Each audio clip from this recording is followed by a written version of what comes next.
Alright folks, welcome back everyone. 皆さんおかえりなさい。今日は35日目です。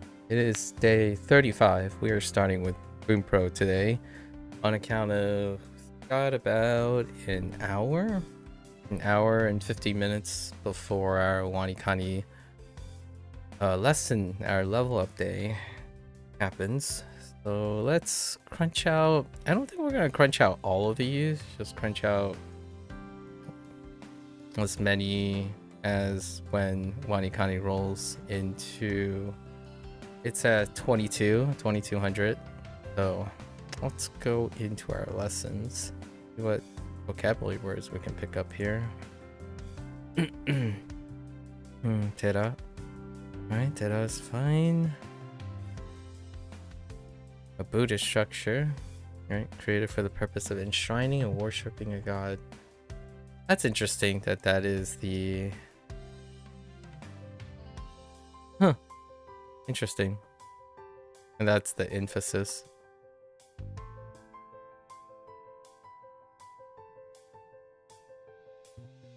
Mama. Interesting.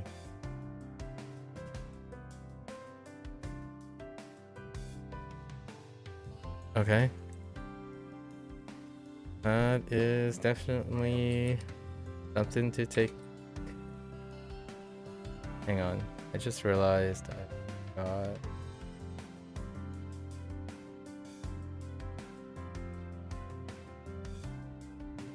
Make a note.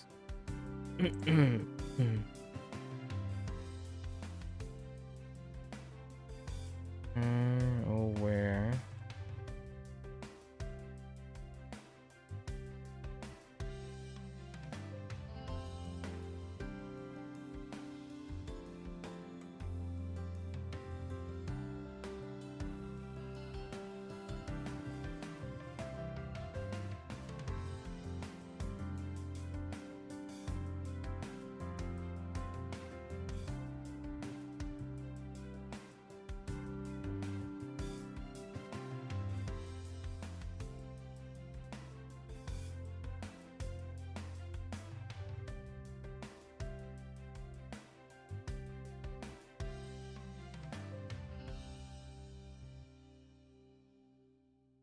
Okay. Okie dokie. So, Mama. Alright. Okay, One-san.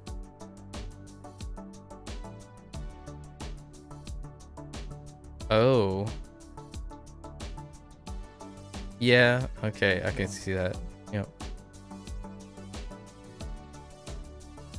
Karui. Fair enough. Non-serious? Yeah. Indiscriminate. I see. Something which is either low in weight or not serious, yeah.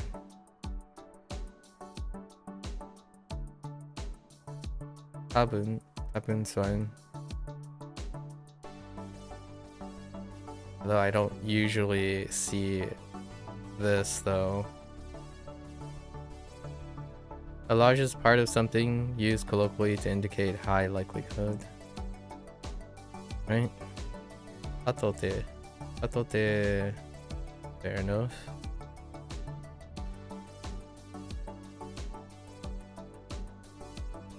Right, otoko no ko.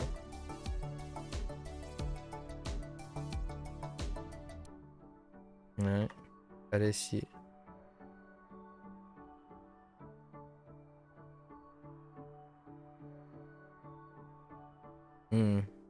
Irashaimase. That sounded a little weird. Oni-san. Okay. Fair enough. Iko. Interesting. Iko.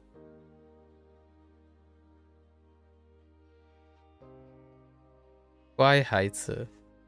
buddy. 乖孩子一口。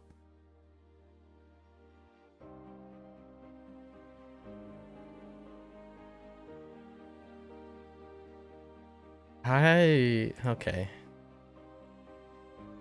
Akachan. A person that has just been born or has yet to develop into the point of being a toddler. Okay. Right? Yubi. Okay.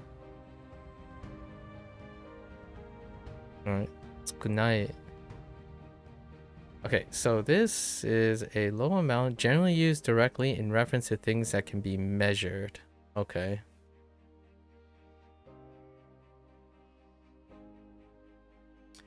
Don't know how that is going to be differentiated. Oh. Let's see. Oh, well, not quite. Alright, well, we'll see. Ado. Yeah. Ado.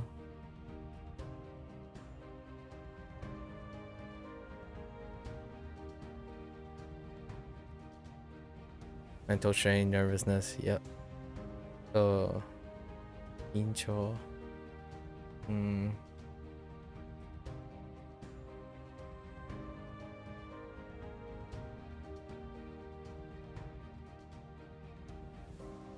Ado means gift for you?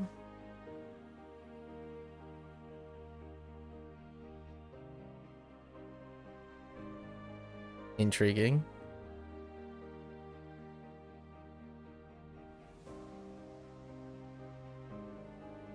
Tonus. Muscle tone. Interesting. Let's see.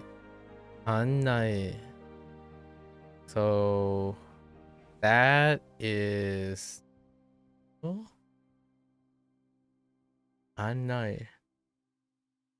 You take on the role of either showing someone around a place or explaining something to them. So you can just draw a present in the corner of a room and associate both words together. I see. I think of kado. Kado is kado. It's a card. Cards have corners. Kado, you know, I guess yoko corners. Yonko corners, or however you use ko as a counter, but a card is kado. Yeah, kado.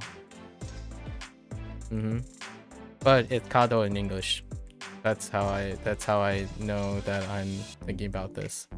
Kado is the Japanese katakana ego for card, but this is kado, the English card. But you can think of it as kado.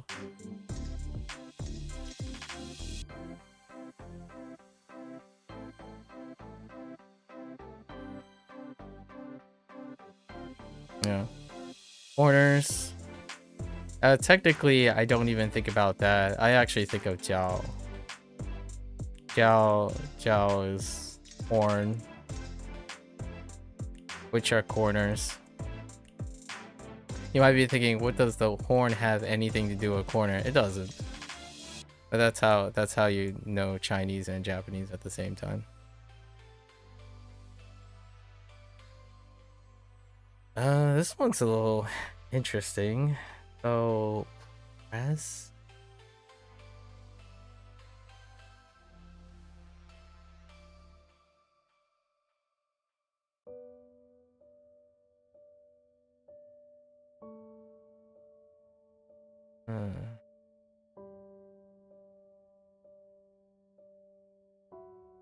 Take on a role of either showing someone around a place or explaining something to them.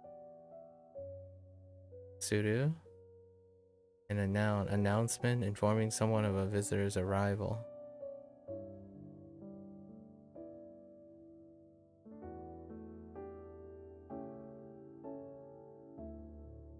友人に近所を案内する。Do we have one that's okay? パーティーの案内を受け取る。Okay.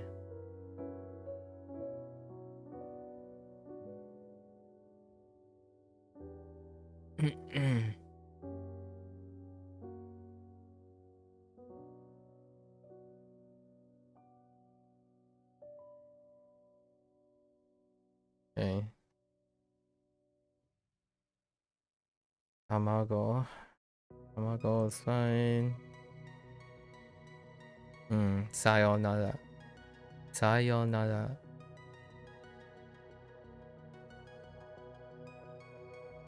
Formal, right? Formal expression. And onaka. Okay, let's quickly hit sure. Now we gotta put on our blinders here. And it's actually kind of funny. Now the blinder is not this. So my blinder is...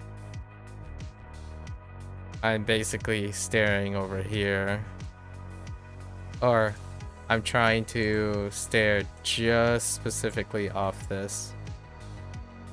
That's the only... That's the weakness. Not the... The weakness is going from this to this, not the other way around. This is fine. Amazing how the brain works with practice.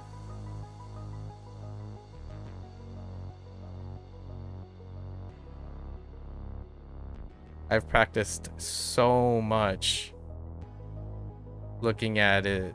Now I can't.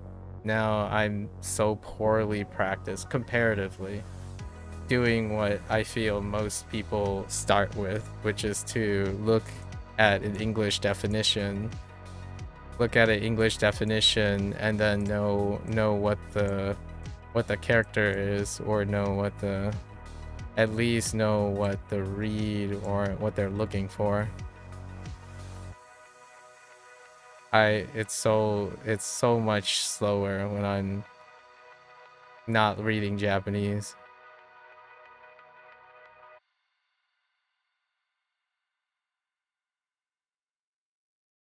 Okay.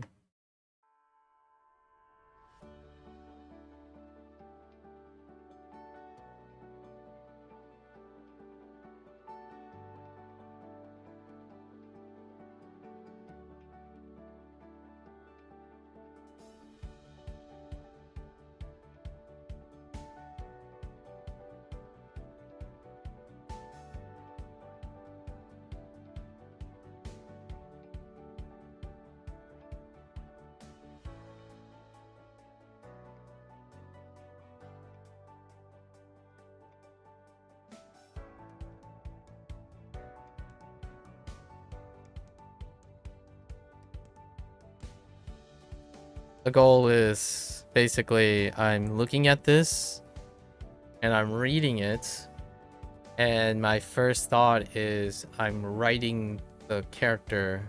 I'm trying to visualize the character in my head, and also its pitch accent, its sound through a representation of its pitch accent, right? Which I have not done in like all of last year, more or less.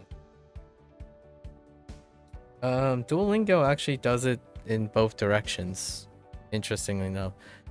And if you choose to use input, it does it in both directions.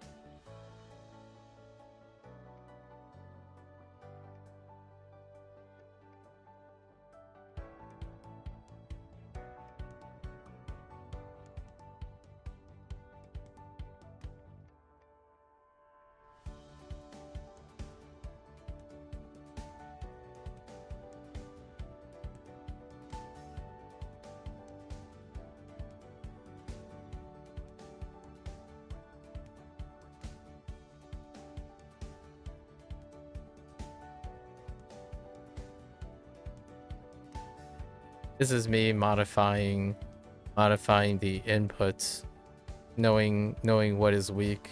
So I'm changing up the routine first.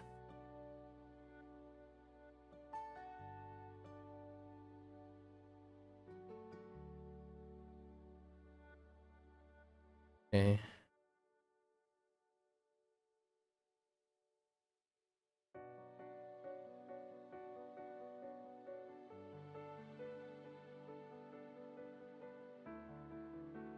You'll probably get a little faster when I do it for a month or so.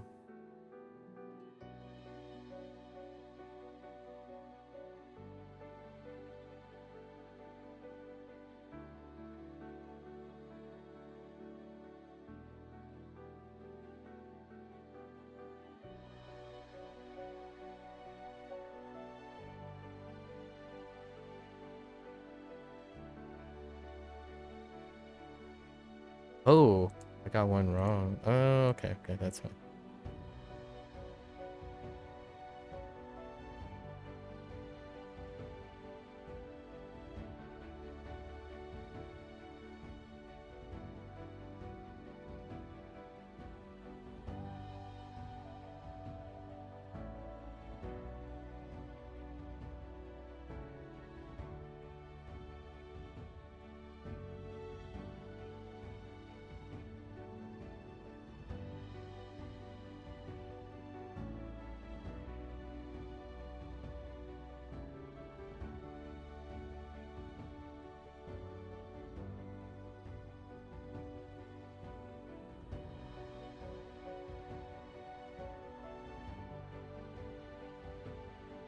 Honestly, another fun challenge we'll probably do by the end of the year is that instead of reading this, I could simply write the Chinese equivalent.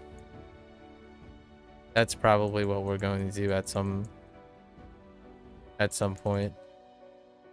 So we'll just add the note and then write a Chinese equivalent. And not necessarily like equivalent as in a one-to-one, but more like using connecting Hanzi and kanji.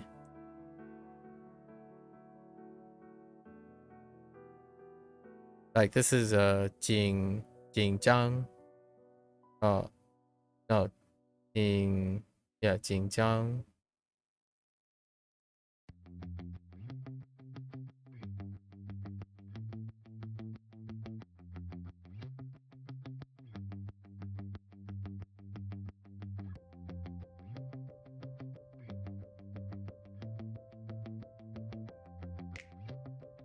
Oh, this is gonna be tough. Annai.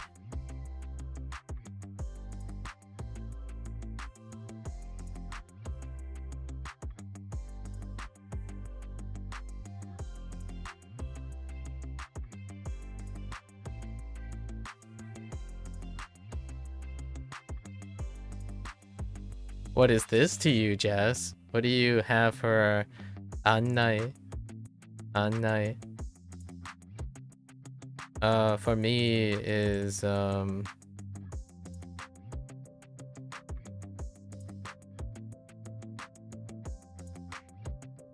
press or case inside. So the inside press or case is the explanation and the guidance to a place. Kind of like insider information, so to speak, I suppose.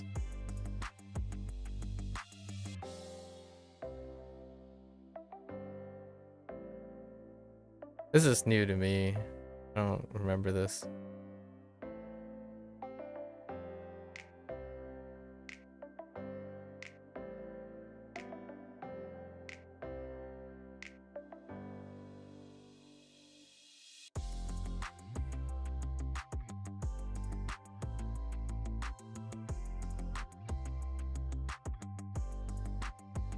Okay.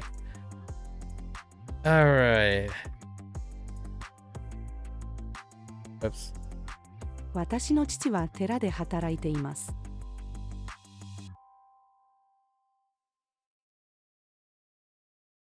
He is fairly tall. 彼はまあまあ背が高い。Interesting.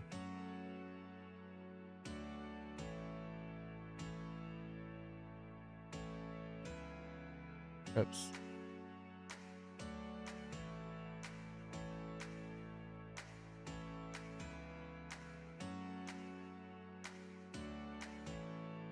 Anai is not an existing word in your language. You would think nai is no. So anai is no null or something like that. Oh, that's interesting.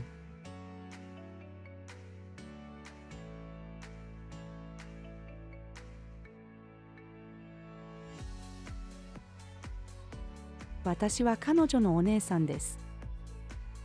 Just thought you'd give today's Wakotabi update? Hit me up, Beth. What's today's Wakotabi update? このランドセルは軽い。多分彼女の意見は正しいです。 後でメールします。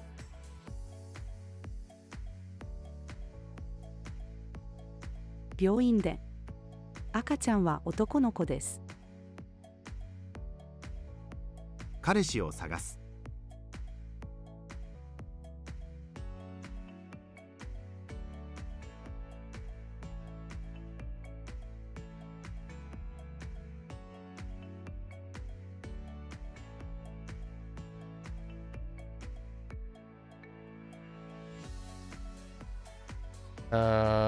Spelling problem?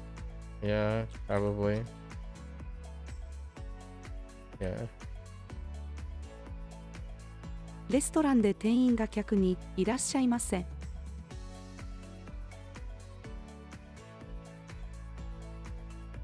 彼は私のお兄さんです。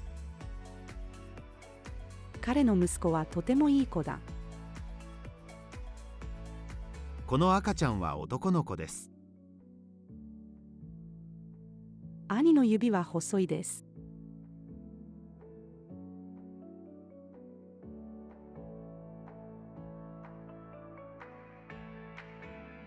この町の人口が少ない。 本の角を折る。 筋肉が緊張している。 友人に近所を案内する。 これは鮭の卵だ。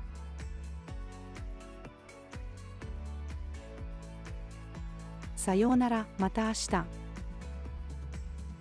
お腹が痛い。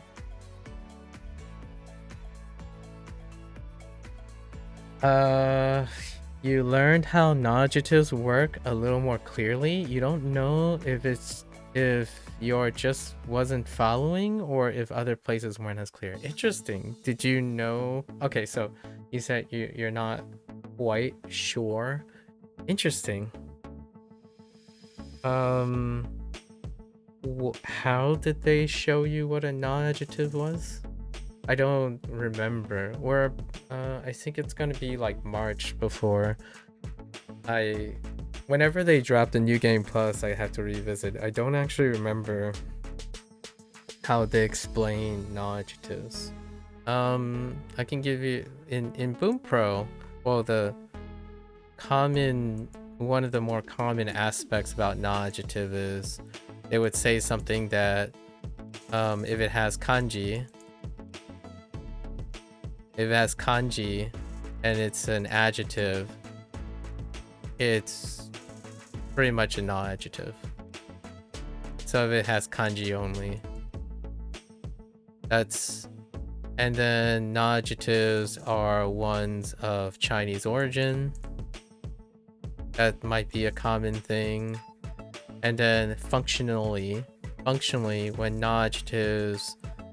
when there's a non-adjective that modifies, for example, a noun, that's probably where they started, a noun.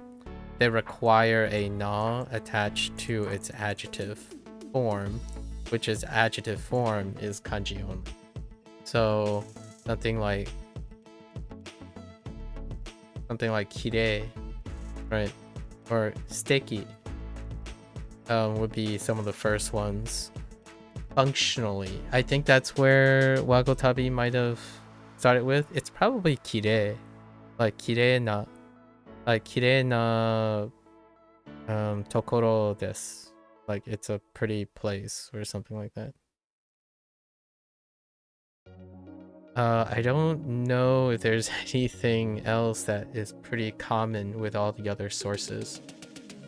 This will come into play. I'm looking forward to seeing how Wakotabi is going to tackle explaining plus or minus na and how it relates to da and de, because all of these are related. Na, da, and de are related as well for the non-adjective, which is what I'm kind of reminding myself here. Like Bunpro reminded me of how little I consider the ending. Like functionally to me, it's kind of like adding an article in English. You can drop them and their significance will still be there, but it's a adequate marker for what a na is and stuff. Speaking wise, listening wise, it sounds natural to mark them now. Like steiki na, I don't know, steiki na game, right? Or like kirei na ki, right? It's hard to say kirei ki. So when you say like just the syllables ki, re, I, right? Even despite having an E here, which could indicate that it's a kirei is one of the first ones that is actually a non-adjective, but it ends in an E. But so if you look at kirei, it would be kanji only. That's usually like the signal, the reading signal in the beginning that people talk about. Kirei is represented with 2 kanji without a tail. So but when you say it, it's not it doesn't feel right. Like you didn't get why sometimes there's a na at the end and sometimes not. But yeah, the modifying, you understand now. Oh, okay. Yeah. So that's interesting. You didn't have any other place that one of the big ones is wait. I have to see the shortcut. There's like a linguistic shortcut, sort of a linguistic shortcut. It's more like you'll fill it out after a while, but let's hang on. Like, oh, that doesn't help. Okay. Hold up, let me find the entry for it. I don't know how 100% it is, but okay, that's not gonna help. How do you get adjectives? My T doesn't work like 50% of the time. I mean, could have just been slow-brained? Well, probably not. Is it just me, or can you not? Does this like hit everything? Oh, okay. So like here's Bunpro's description. Right, it's the vast majority were originally nouns, right? And differ from nouns only. So that's kind of a weird statement in my opinion, a little bit, because they're originally nouns, but they weren't ever originally nouns. They just happened to be nouns, adjectives, and even verbs. Because of the Chinese origin, in my opinion. So technically, this is still, yes, true. So that's kind of their, I guess, their rationale for requiring a da, because it's a noun, and then when it's modifying a noun, it needs a na, because now it's not acting as a noun, it's acting as an adjective. That's kind of like one of the things. And then they usually say something like, here's the fun fact, which is the fun fact that I think it's in Wakotabi. It can be very difficult to identify what a non-adjective is compared to a regular noun. So noun conjugates with no, which makes sense, while non-adjectives conjugate with na, which will come up later in Wagotabi. Like, it'll come up. I don't think it's in Wagotabi yet, but it'll come up in Wagotabi, which is that you take when you have a non-adjective and you need to conjugate it, it needs a na. That's its conjugated form. So like, how do you do a non-adjective in past tense? You need to convert it to the na, so you add the na and then do the past tense. And then and usually it would say something like, from this example, oh no, it doesn't say that. Interesting. I thought it might have. I guess not. I guess Bunpro didn't say anything about where like non-adjectives typically appear in kanji or foreign. It's either Chinese or foreign, right? And Chinese is foreign, so they're both foreign.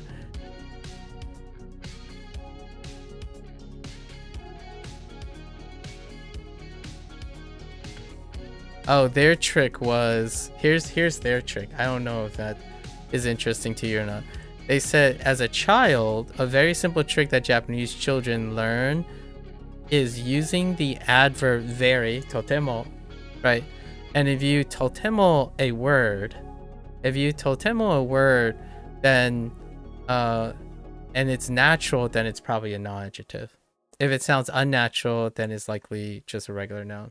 So like, totemo kirei, very pretty. That sounds natural. So it's good. It's probably a non-adjective. If you say like, totemo hito, for example, very person, that sounds unnatural. So it's likely not a non-adjective. But this is the first time I've ever heard this. That was Bunpro's thing. The one that I heard that typically was used is that if you look at this character, if it's just kanji, it's likely, I'm not sure if it's all, but it's likely a non-adjective. When you're thinking of it as an adjective though, it's not helping you identify whether it's an adjective or a noun, because this is a trick to identify if it's, so they're not overlapping, but this is one of the other things. You mean, well, you like how it spells it out, as in before a noun, one example, versus at the end of a sentence, second example. Oh, okay. I see. And you can click on your lessons to review that again. Yeah.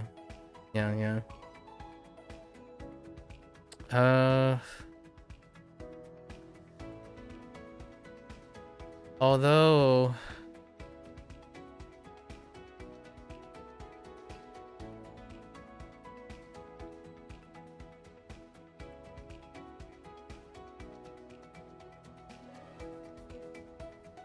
I wonder why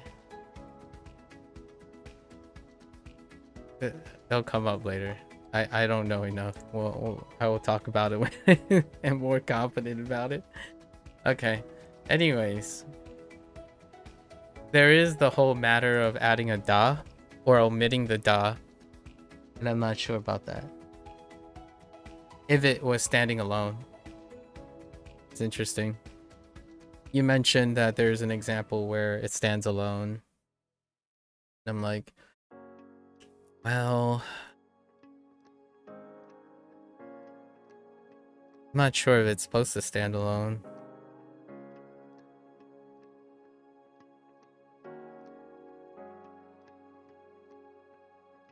Anyways.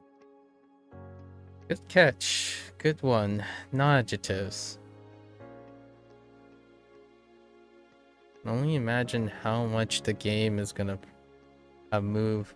So it's been, I did check, the last time I played Wagotabi was September. That's when they launched Wagotabi on Steam. And 6 months from September would be somewhere around March. I'm looking forward to seeing what they added.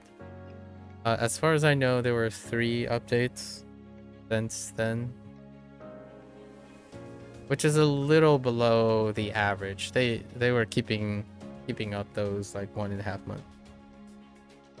It does talk about that. Okay. Excellent.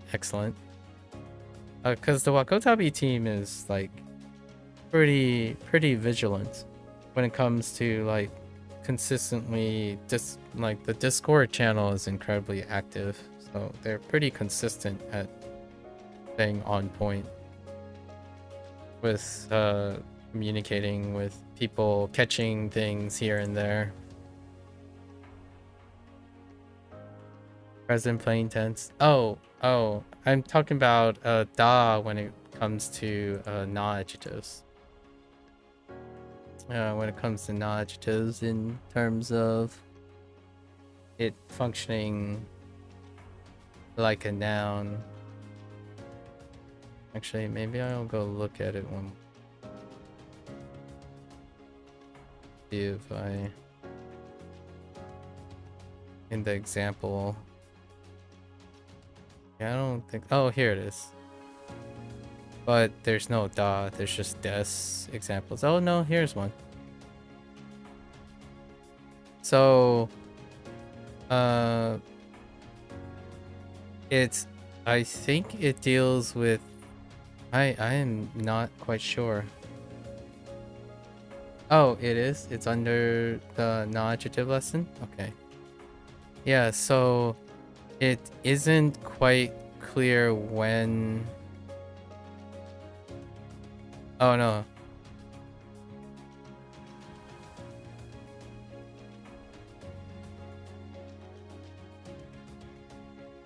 Yeah, so there's a non-adjective that has a hanging kana as a non-adjective.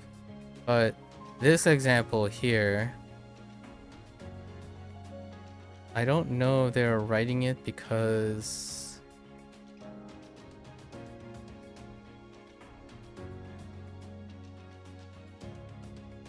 this I would say totemo kirei da.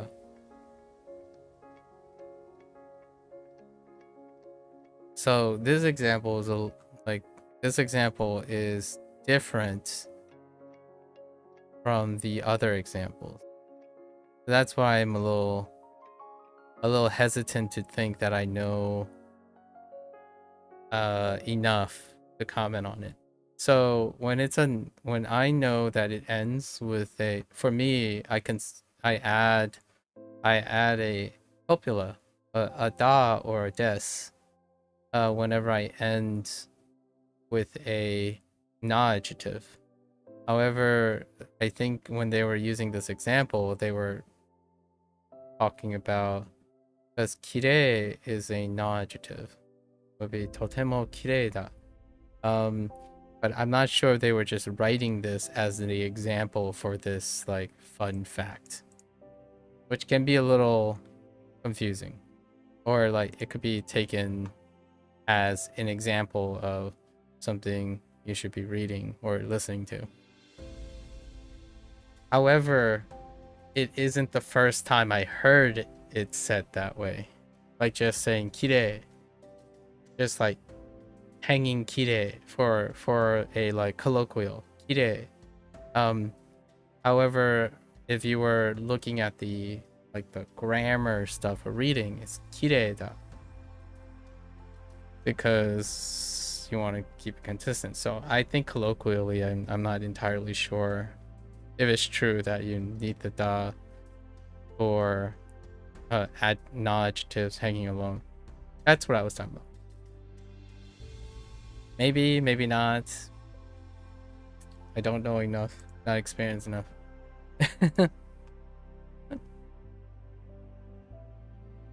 All right, so what, we have 36 minutes to do some reviews before we move to WaniKani today, so I can do my level update. You mean this is just a beginning lesson, but they introduce using na and da as general casual tense?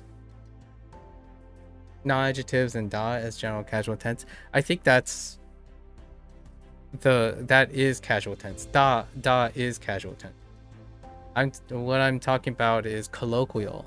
So casual tense and polite, right? Polite tense. These are tenses. But colloquial is not a tense. When I'm saying colloquially, this is not a tense. Colloquial is like saying something non-grammatical. So a lot of times the colloquial stuff doesn't have to be grammatical.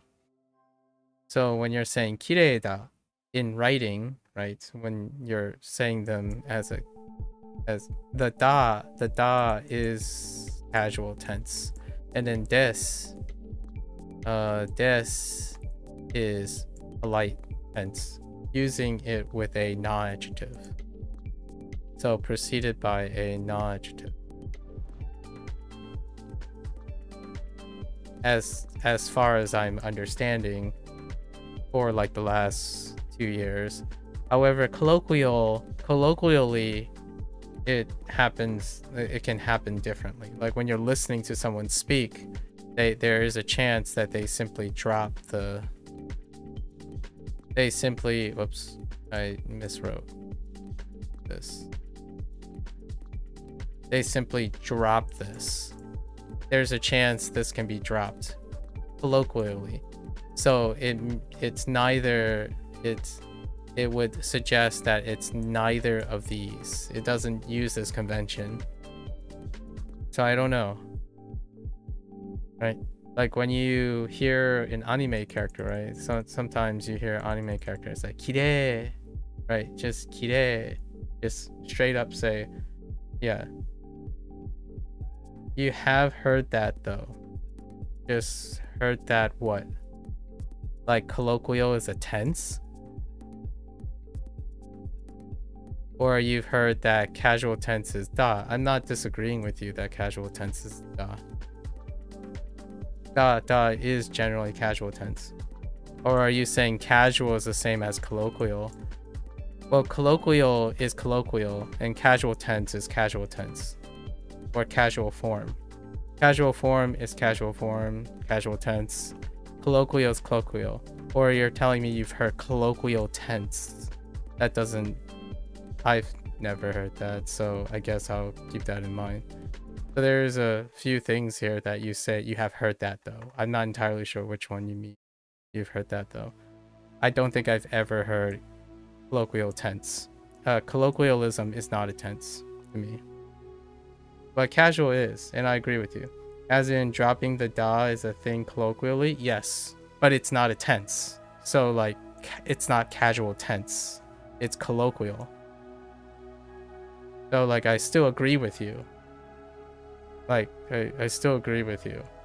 I'm just making the clarification that da is generally casual tense. That's true. Dropping this is colloquial. It's not this.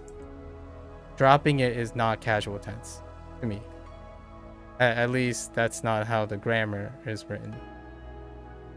Yeah. So that's merely for clarification. Yeah. So to me, I'm saying that I guess you can do both. I don't really know. Does it become more?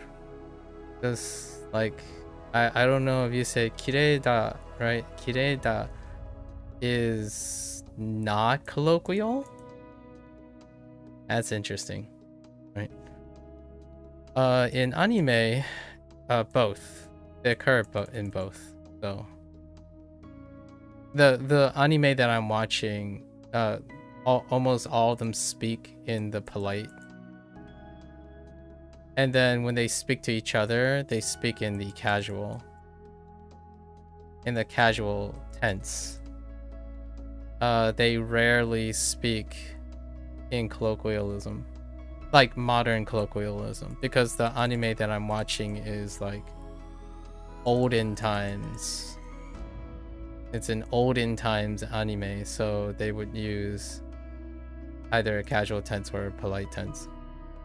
Anyways, semantics. So yeah, I agree with you. I've heard it a lot. Like, I mean, it's kind of hard to not hear the non-copula version. Did Wagotabi give you a non-copula version? Like, was one of the responses just like without the da? I don't remember.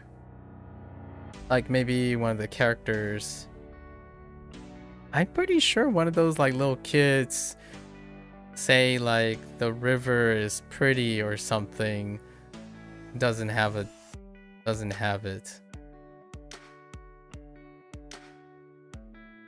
I wonder what the entry is like.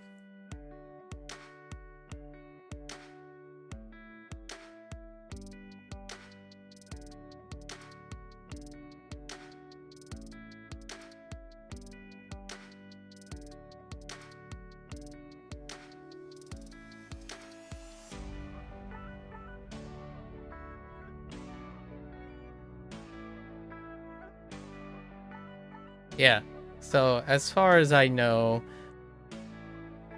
it's colloquial. It's non-grammatical, maybe, but in the lesson it's still pretty basic. I see. Yeah, so the first couple 4 hits, like on high native and whatnot, when you're Googling, right? When you have a non-adjective, and you do not use a copula, like if you omit a copula, so the da, this is grammatical. And then colloquially, since it's said so often, there are specific non-adjectives, at least not all. I don't know if it applies on it, but you can simply say the non-adjective because it's said so often. And to me personally, if you drop the ta and the na in like the sentence, I don't miss it, but that's probably because of Chinese. It's kind of like this. You don't need that, you don't need is, and you don't need at. So whenever my parents like read English, it's "Chow good swimming." That's it. And that would be Chinese. So 孩子, I don't know. 孩子很好. You like what? Young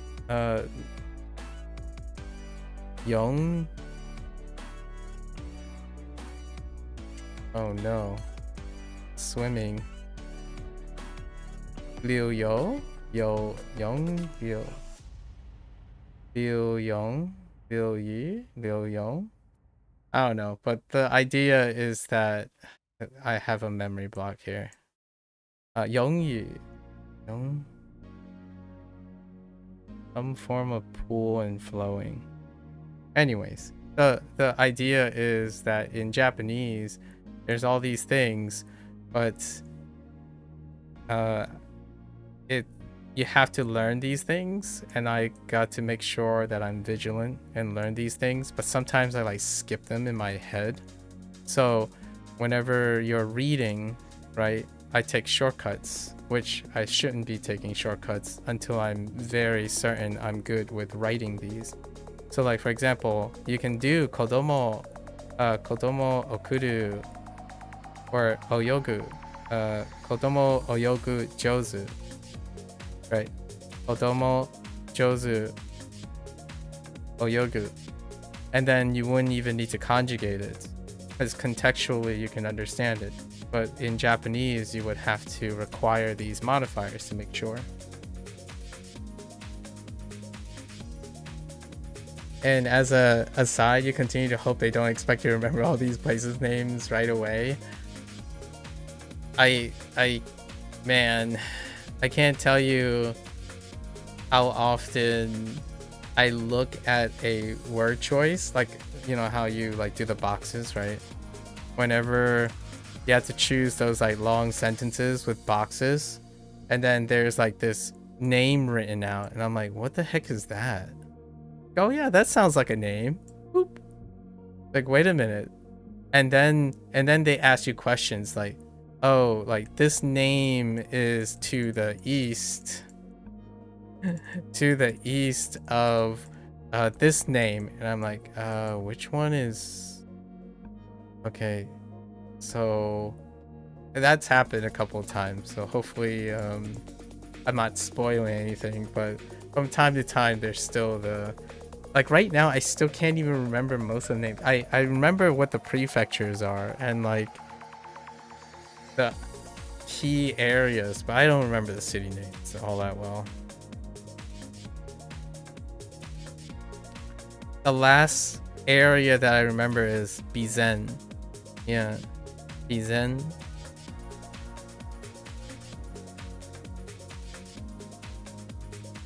Yeah, that's it.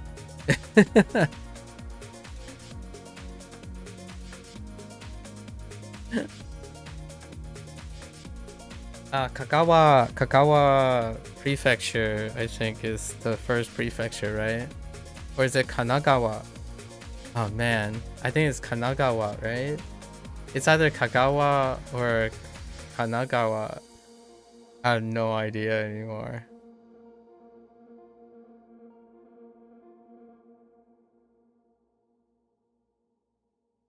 Yeah.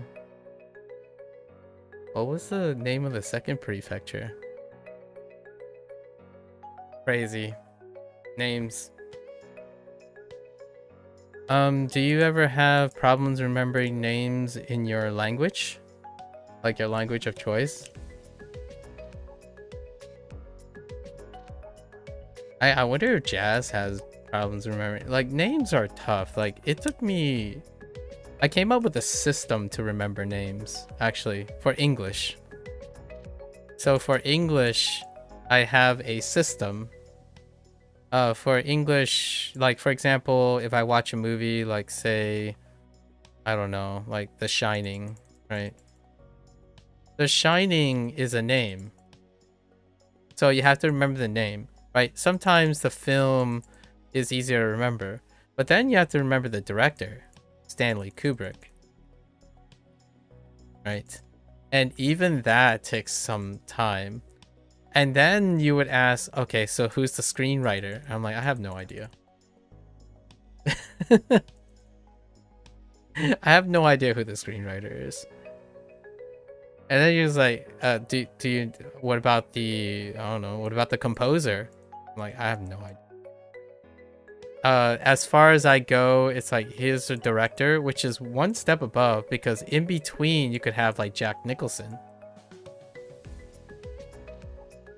which is the lead male actor. But then if you ask, well, who's the female? Who's the, you know, the complementary female? The supporting actress. I'm like,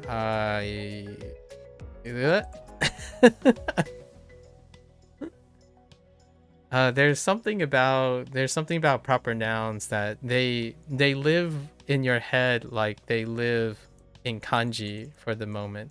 If I had to think about what's that feeling, you know, that feeling that you feel whenever you look at a character and it's so abstract. It's so abstract despite seeing lines. Like, you know these lines. Like, you've seen these lines. Like, this is something you see in like real life. You've seen something that's this shape. But then you think about it, it's like, well, what does it mean?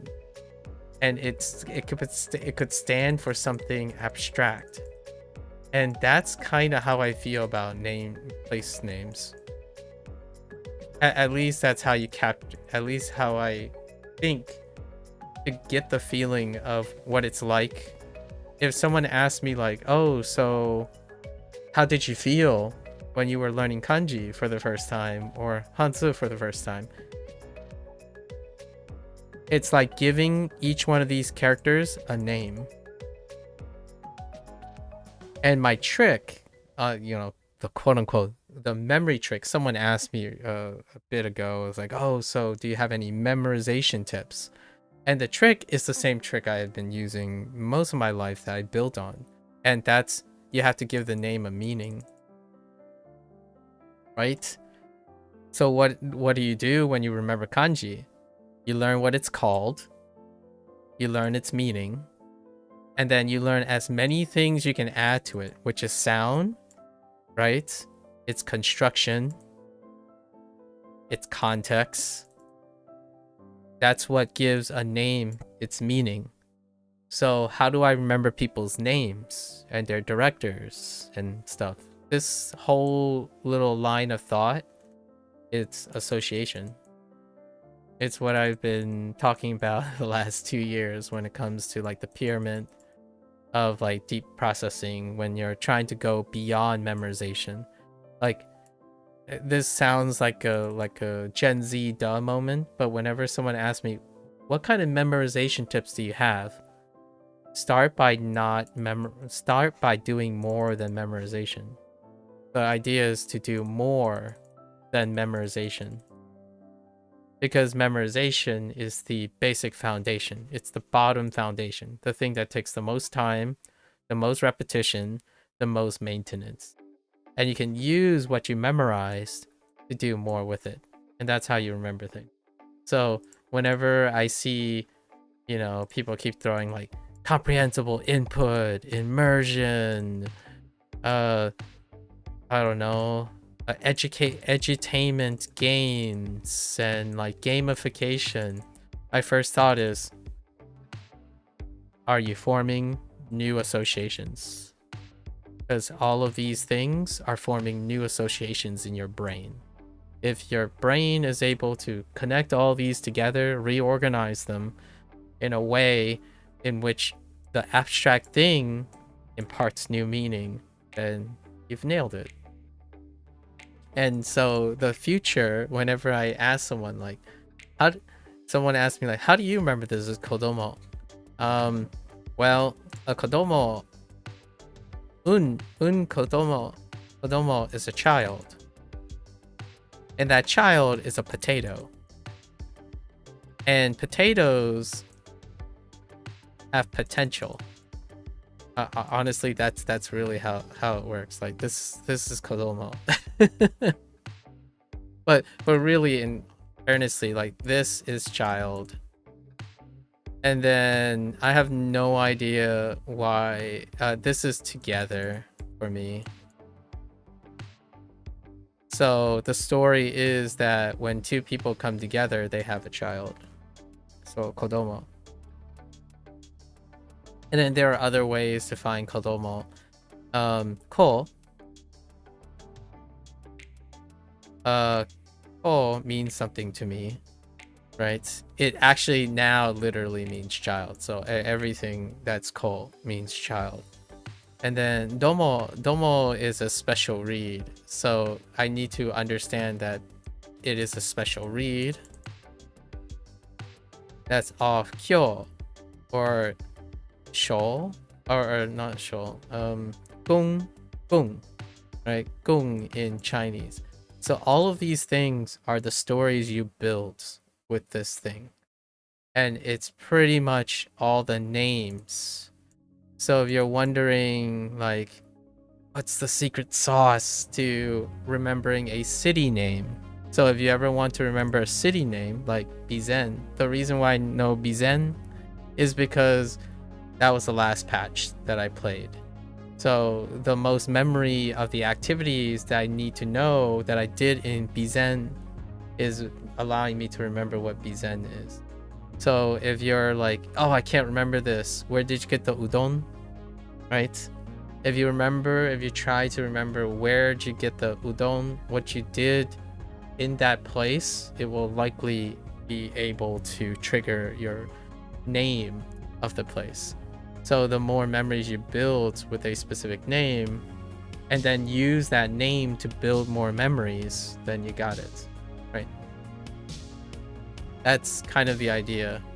So Oyogu, I don't really enjoy swimming.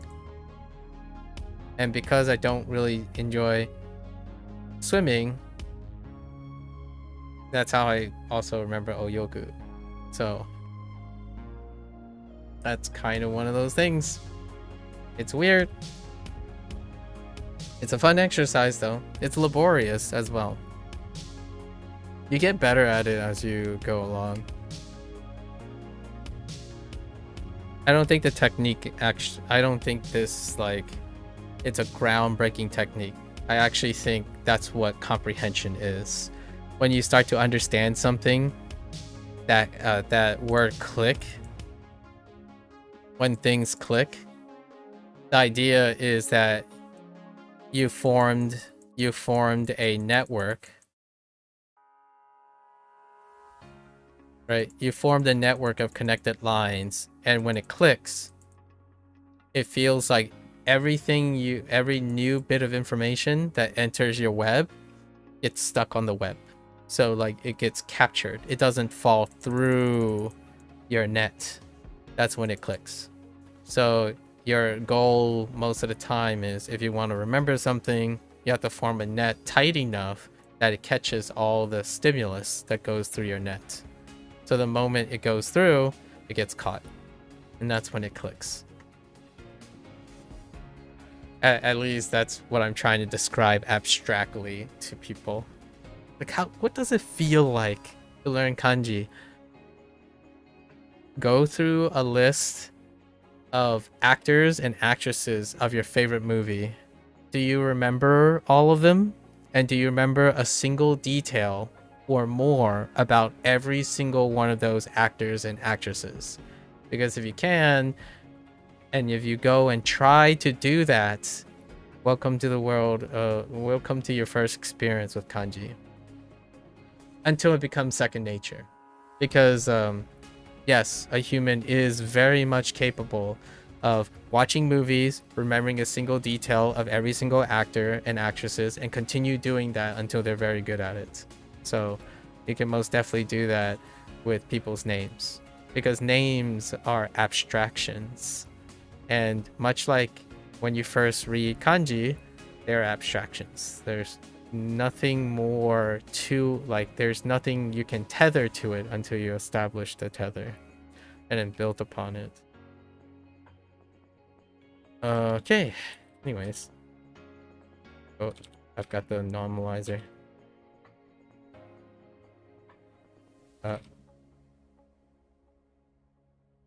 あの子供は泳ぐのが上手。Yeah, and it's tough. It sucks. So whenever someone says, "Do you think I could learn kanji?" or "How does it feel? Do you think it's too hard for me?" And my first question to them using that analogy is, do you ever enjoy remembering people's names or people's faces or what they sound like? Like, try it for a little bit. Like, you don't have to commit to Japanese. Like, go watch your favorite movie, go watch your favorite show, and then ask yourself, do you like remembering like someone's name, and then you remember something about them, and then what they sound like, what they look like. If you find yourself able to do that, and you think it's okay, and you can do it for like hours on end, you know, like maybe 30 minutes a day, you got it. That's one of the foundations of whatever you're doing, to secretly do that again and again, or remembering your favorite like hobby, like different jargon, like your syntax. Like what we just talked about was casual tense and colloquial, like being able to identify the abstraction of colloquialism and casual tense and attaching meaning and semantics to them. That's you can do that. You can most definitely convince yourself to learn some kanji. And you might be surprised how liberating it might be to understand that characters can be represented with more meaning by default than, like, say, the alphabet. I suppose it's not bad or good, you know. They both have their pros and cons. But it's a great way to get someone to be like, well, are you apprehensive? Are you worried that you can't do it? Well, let's try something analogous. And if you can do that, you can most definitely do this. The processes, in my opinion, are analogous to each other. Right. I can't tell you anything about Stanley Kubrick outside of the movies that I've watched by him. So it would have to be a laundry list of Stanley Kubrick films. Like, for example, Christopher Nolan, right? Or no, yeah, Christopher Nolan. I don't know, Spielberg. They're defined by their films, and I mean those films might as well be adjectives or something. Okay, that's enough rambling. We want to at least do our grammar review. Let's see.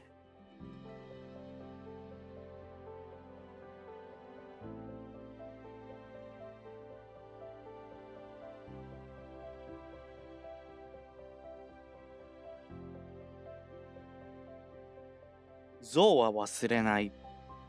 Zou wa wasurenai desu. Zou wa wasuremasen. I think for context, Beth, these analogies that I'm thinking of, that's how I remember people, or that's how I motivate myself each day. Motivation and whatnot is often due to trying to become empathetic. So, but empathetic in an explanatory way. So whenever someone asks me like, so what are you doing now? And if they're assuming that I'm constantly doing the same thing each and every day, like, oh, I'm just doing my exercises, it's the same thing. I'm actually, most of the time, I'm trying to find analogies and compare them to my prior experience and the experience of others, right? So I'm trying to connect the dots most of the time and finding creative ways to connect the dots, because empathetic connections can be explained in a way that can engage people without needing to have flashy visuals or something like that. You want to be able to speak to them in a way that makes things relatable. So each and every day I'm like doing something and I'm thinking to myself, you know, that's an interesting thought. That kind of reminds me of when I was like 21 and I did this one thing, and that's how I keep my memories with me. Obviously you can't keep all the memories with you, but you can certainly try to keep many of them as you find use for them. Unexpected but already, huh? 犬の散歩もうしました。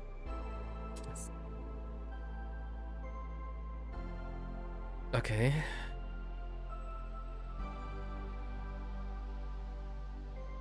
Shimeru, shimemasu.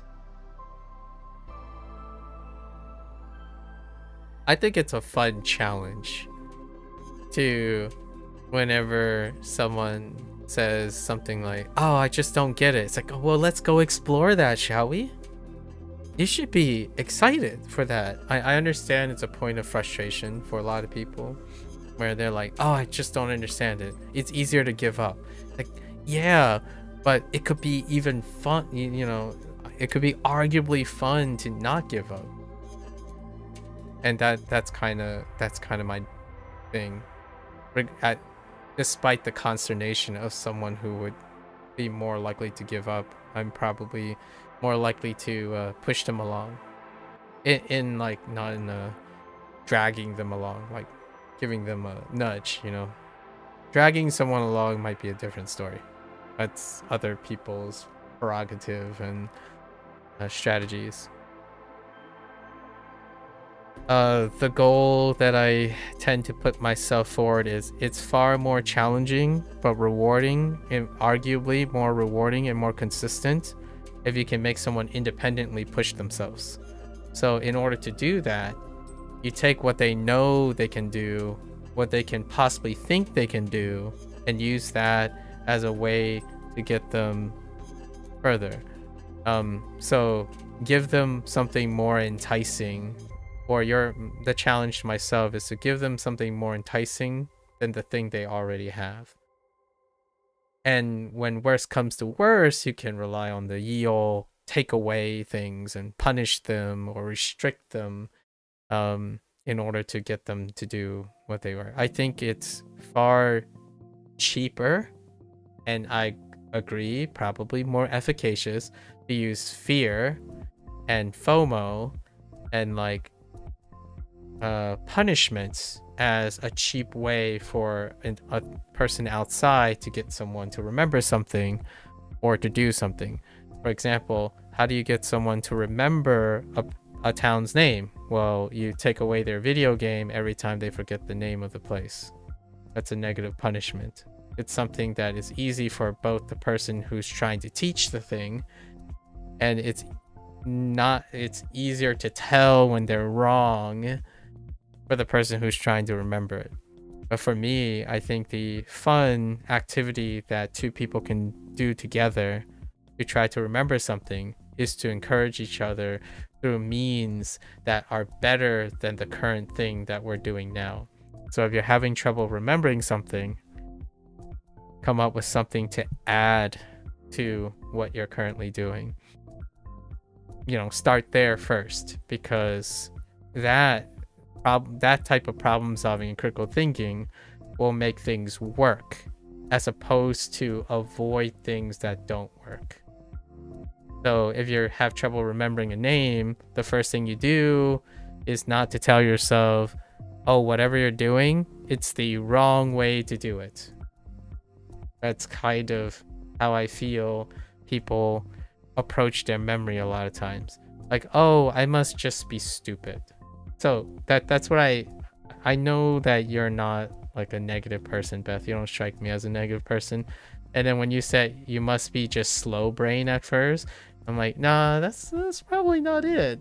Maybe we could come up with a more encouraging way to not slow brain yourself in the future. You have a current brain and you want your brain to go faster. Let's go find a faster way to move your brain, or like you can explore for things to give your brain a pep talk. I guess you could view it slightly negative and say it wasn't fast enough, but that doesn't mean it's too slow. So it's kind of one of those language flags that you can tell. Slow brain and smooth brain. Smooth brain is the other one. Let's see. あそこのバスは大きい。 My brain's pretty like like if we're really talking, brass tacks, my brain's pretty slow too. I take my time. Like developing my ideas take quite a lot of time. Much like what I spent the last 20 minutes trying to explain.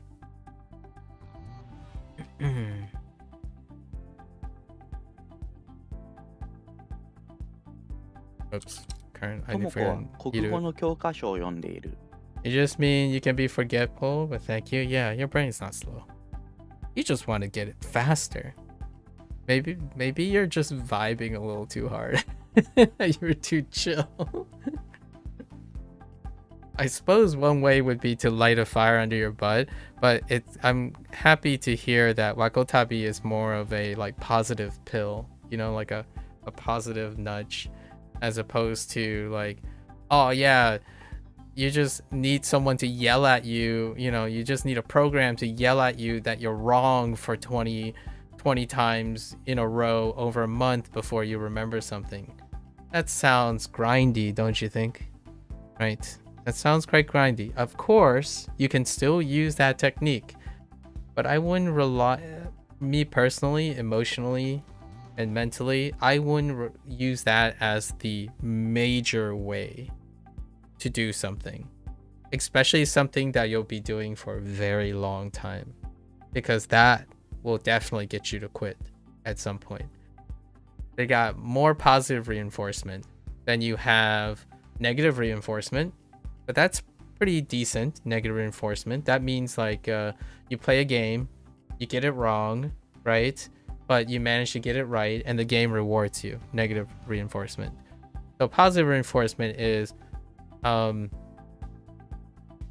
you know you're going to get it, right? If you keep working at it in a way that you got it in the first time, and then it rewards you, and now you're using it to get more things, right?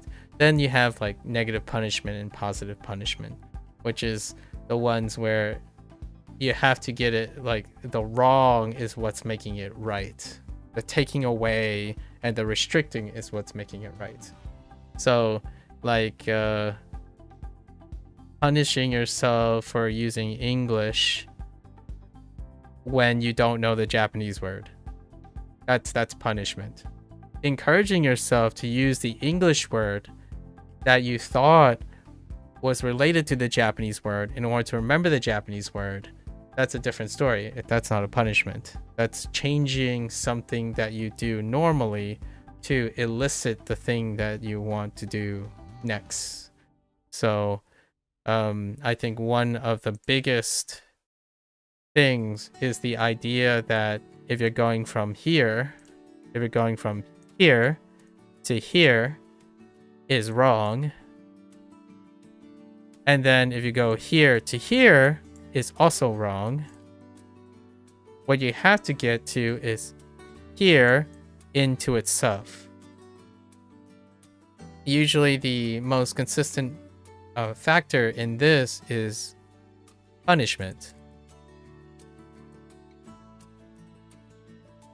because positive punishment is forcing yourself to only use something that's foreign to you. Negative punishment is to prevent yourself from ever thinking in your native language. These are punishments. They are ways to restrict yourself so that and they work because they are the first things. But what if, right, you find a form of new way? So the new way, at least for me, a balanced way would be like, oh, okay, Tomoko. I'm like, Tomoko? What the heck is Tomoko? So we're just gonna stick with Tomoko. I mean, that kind of looks like a name. And then you check this. It's like, oh, it's a name. Okay, from now on, I'll keep in mind that if I see something like this and I did this, which then I did this, then I could think of a name, and from now on, this is Tomoko. That's it. Like, what you have done is, or what I'm trying to illustrate is, you have made notes. You are actively thinking about how you're processing this. So you're like, okay, this is a question mark. So maybe when the next time when I think and read something at the beginning marked by a topic marker, so now you're spending time giving this a meaning. You're spending time using the context, encouraging yourself to use all of your skills, every possible thing you know, encouraging yourself. This is positive reinforcement. You should feel good for positive reinforcement. Basically, you want to keep, you're encouraging yourself. You want to build this up. It's being cathartic. It's using all your memory and your experience. It's making you feel good as you're developing the connections. Now, in this light, what challenges this model? Negative reinforcement challenges this model. And the most common negative reinforcement is saving time. This is the hustle culture. So when someone says something like, oh, but if I do this, right, if I do this source of adequate positive reinforcement, it's negative because Negative reinforcement is the loss of something. You're trying to prevent the loss of something, which is time, because this will take a lot of time for one thing, right? So the hustle culture relies on negative reinforcement, and one of the biggest negative reinforcement is time. Everything has to be efficient right from the start. So it's always a waste of time if you see your progress being slow with respect to time. And that's the principle of negative reinforcement. Actually, most people thrive on this, so I'm not saying it's not possible. You can thrive on this for enough. You can thrive on this long enough. Some people, they grind through 3 years, and out the end, they stop grinding. They did it enough to learn Japanese. Well, I balance these two. So I typically balance these two. Like, I do keep track of time. Like right now, I'm keeping track of time, right? However, my positive reinforcement, I gather as many positive reinforcement as possible. Positive reinforcement is self-feeding. It's the rarest thing that you can find when you're doing something. So Wakotabi, to me, you know, going back to Wakotabi, that is a really wonderful potential source of positive reinforcement.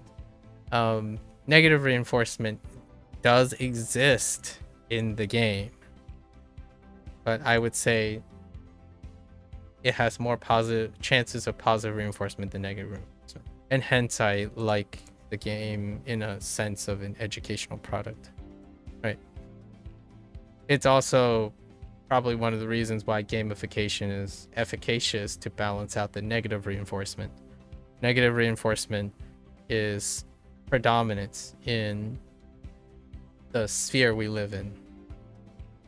And then negative reinforcement is something that's self-imposed, while punishment is imposed by the tool you're using. Or by other people. Other people is where the negative punishment comes from. Negative and positive punishment comes from. However, it only occurs when it's realized. Usually others and the tools provide negative reinforcement nowadays. Which is when someone comes by you and is like, oh yeah, you better be careful. You better be careful not to screw this up. Because if you screw this up, then you'll screw it up forever. Negative reinforcement. So then you work harder, right? Your positive punishment is to work harder. Positive punishment is you add something in order to punish yourself to get the results.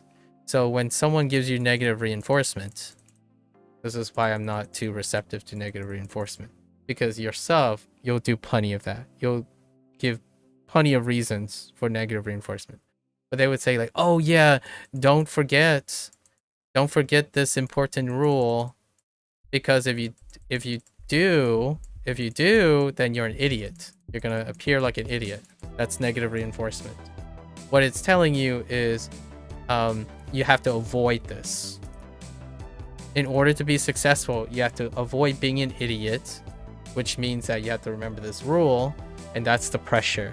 That's the pressure that you need to get the things done, which is how most people do it on the internet nowadays. When you're self-studying, it's predicated on negative reinforcements. Your fear of embarrassing yourself, your fear of making mistakes, your fear of developing bad habits. And what they do is they allow you to add more and more positive punishments. That's like grinding harder and harder with more and more work, without any form of positive reinforcement. So you're using positive punishments, doing more work, lots and lots more of it, for the whole goal of avoiding the negative consequences. That's not the same as, so for me, I could argue that you could use positive punishment to gain positive reinforcement. And that's where gamification is balancing the game, or balancing the, that's where it's a balancing force. What happens is you still have positive punishment. The punishment is if you get something wrong, right, you have more work to do. That's what reviews, video games, the score system, leaderboards. If you're falling behind, you do get negative reinforcement in the sake of positive punishment. You have to spend more time, get better scores, right? So you want to get a specific score. You don't want to like get a failing score or a score that you don't like 1 star, for example, 1 star out of 3. But you want to get better, so you use more time in order to quote unquote punish yourself. Get it? Like you like a lot of other people, like unmotivated people, would be someone who says, "Oh, my score is getting lower. I don't care." So you don't apply a punishment in order to motivate yourself. However, you can turn that into a positive reinforcement, and games do that as well. And depending on how the game is designed, you can get more positive reinforcement than you get negative reinforcement. And that's why there was a star system. And then also a casual system, a non-timer system implemented in Wakotabi. Because where is the positive reinforcement? Story progression, completion. These things are positively forward. So whenever you think about Duolingo, for example, Duolingo front loads positive reinforcement. There is a drawback, obviously, where like the positive reinforcement has to be attached to something that causes learning, right? Like, so that's besides the point. What Duolingo has is positive reinforcement. What's a positive reinforcement at first? At first, what is positive reinforcement? Streaks. Your lesson progress. So your roadmap, right? The roadmap, which is what Wakotabi has. It's a roadmap. You have your hanko, right? As long as you're, despite within a range, you feel like you're moving forward, right? You're going to new areas, you're interacting, you're increasing your dictionary, your kanji dex is growing, right? Pokemon, right? Game Freak's design, it's growing despite the challenges along the way. And the challenges offer positive punishment, but it also is accommodated with positive reinforcement. So and I'm saying this because it's worth reminding yourself all the time, in my opinion, because most of the time when someone says I have a problem with like specific things, like say I have a problem with math, and when they tell me how they solve the problem, like, solve their daily problems, it doesn't really sound much different how they went about it. What was difficult is that they can't maintain it. They're unable, it's unsustainable. And oftentimes the unsustainable part is because they don't see a source of positive reinforcement. They simply see punishment. So that's where we start finding metaphors and analogies to keep them going. There's no problems with the way they solve things. They're solving things. They're gonna get, in my opinion, you're going to get better at solving things when you get more problems. The thing is, how can you keep them going? Because every time they think that they're solving a problem, they're wasting time, right? Negative punishment, positive punishment, and then what's keeping them solving problems is negative reinforcement, which is to avoid wasting time. The whole goal of solving problems for kids, especially younger people who are learning something, is that your goal is to not waste time. It like some people tell me that their goal is to learn Japanese, and then they spend like 90% of the time telling me how they're not wasting time learning Japanese. That's what I mean by this. It's connected to that. Like, what do you mean you're trying to find the best way to spend the least amount of time learning Japanese? Wasn't your goal to learn Japanese? And they're like, oh, no. Yes, the goal is to learn Japanese, but I really hate learning Japanese, so I want to limit the amount of time, so I don't want to waste my time learning Japanese. And I'm like, well, okay. And how are you going about that? It's like, well, I'm gonna spend a lot of time researching and finding out how the best way to learn Japanese before I start learning Japanese.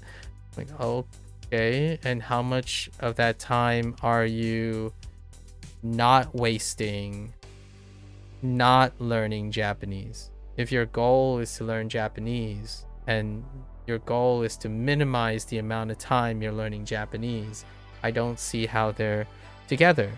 And one of them is this. These are the keys. And that's what I've been working on in the last, maybe the last year and a half. And I've been given an opportunity to apply them. To apply this, idea in the last half a year now. And I'm not saying it works really well. It works though. It works. It could be due to my lack of experience. However, yeah, it's one of the underlying things. It's great to hear that Wakotabi is providing sources of positive reinforcement. I hope that in the future most of these things are designed where it's not the negative reinforcement that keeps them using it. It's that they develop positive reinforcement in which then encourage them to do more. So that's the danger. That's not necessarily the danger, but that is the current competition. The competition is, oh no, when I said the streak system in Duolingo, it works really effectively to the point that it eventually becomes negative reinforcement. Like a positive thing at first becomes a self-imposed negative thing. So that creates dependency. It doesn't quite create growth. In fact, Bunpro has a streak system too.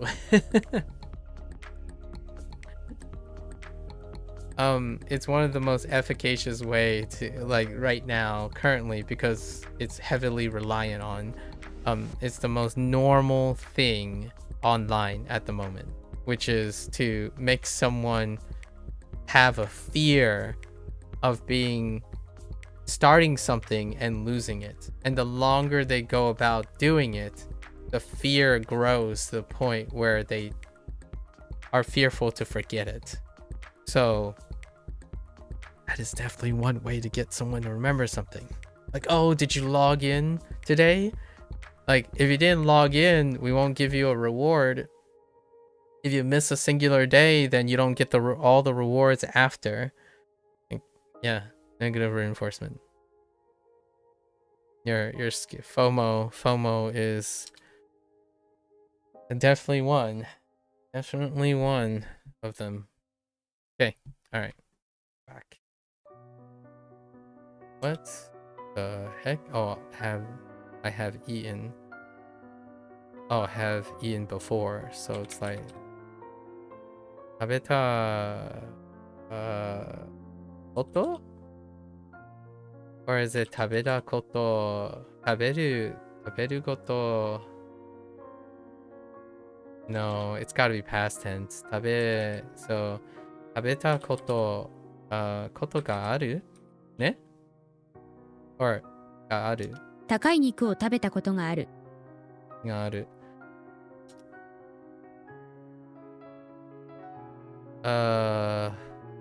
泳ぎます。あ、泳ぎます。泳ぐ、泳ぎます。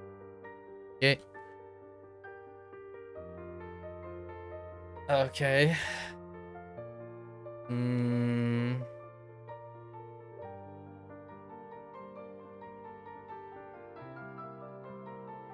Heck! Yeah! 一番おいしい紅茶の葉っぱをあげる。I'm still having a little bit of a gnarly limited context for ageru versus kureru or to give. Okay.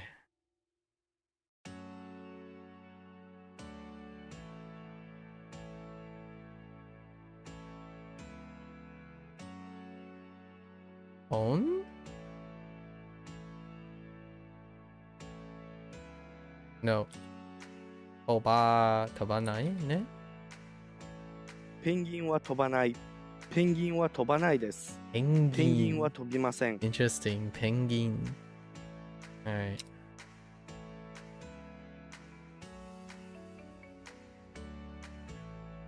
そこもトイレです。Which toll is this? Exhaustive and inclusive. 私はカタカナとひらがなを教えます。ET is at home. Aw, ET is at home. Oh, there's no voice for this, but I'm kind of curious if they just say AT. AT? ET? Oh, no, you could do ET. ET wa is E and T. Yeah, okay. Yeni has gone home and remained home.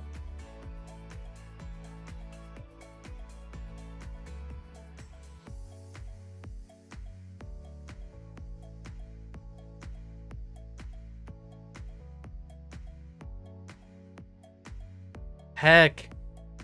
Oh, gone home.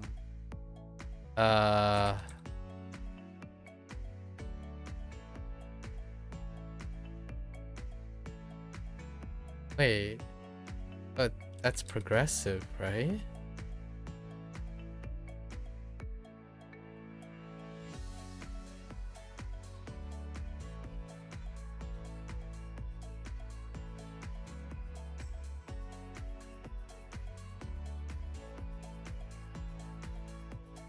No. Which part?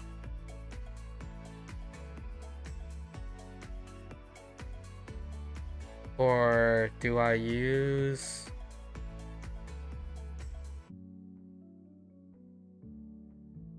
I was gonna use Teiru. Oh, wait, whoops.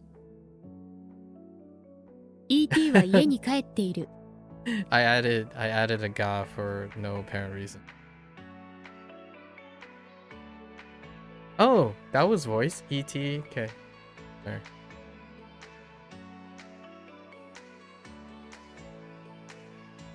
Tsuku for come with? Oh, include. Okay. つきます。このお菓子はプレゼントがつきます。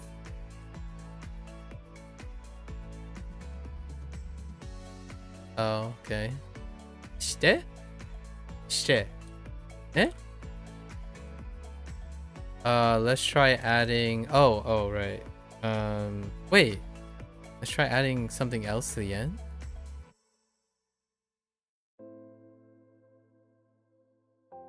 No. Oh, the order matters. So してより? No, してしてから。宿題をしてから遊ぶ。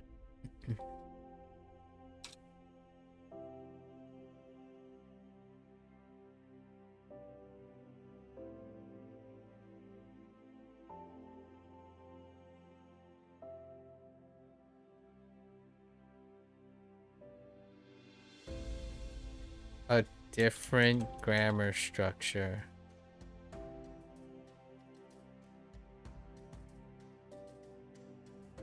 Gave me. Oh, I see. That one.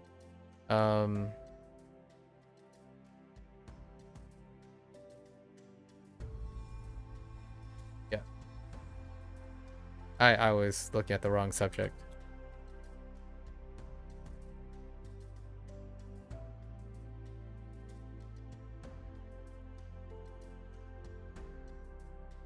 No? Wait.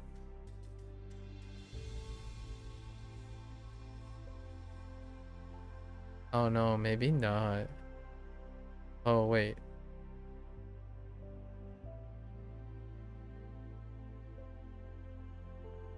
No?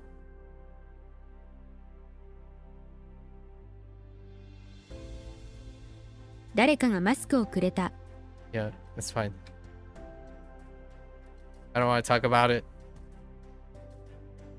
ここは台所。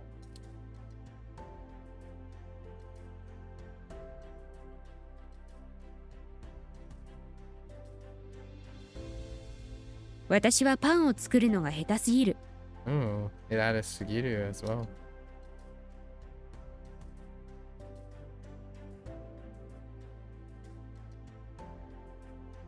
新しい雑誌をもらった。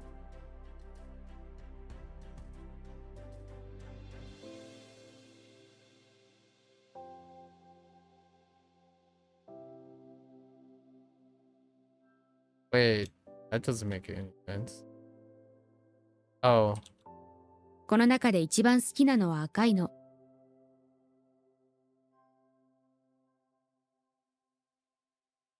oops.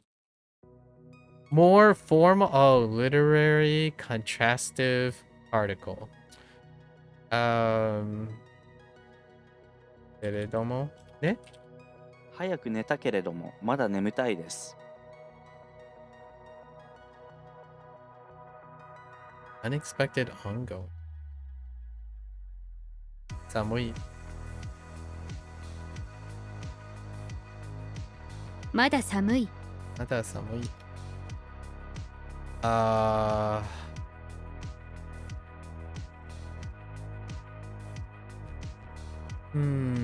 Eiga. Okay.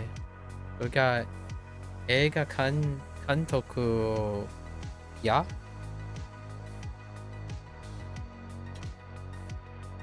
Oh? Huh? Wait. And, but... nouns?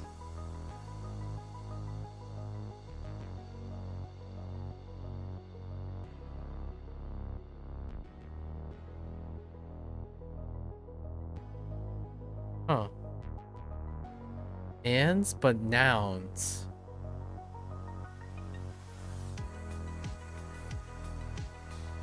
Or as well as, maybe? No. Oh, could be Ted. Oh no. What? ク Oh, エンティンさん I は forgot. 映画監督で俳優です。 I've got their nouns.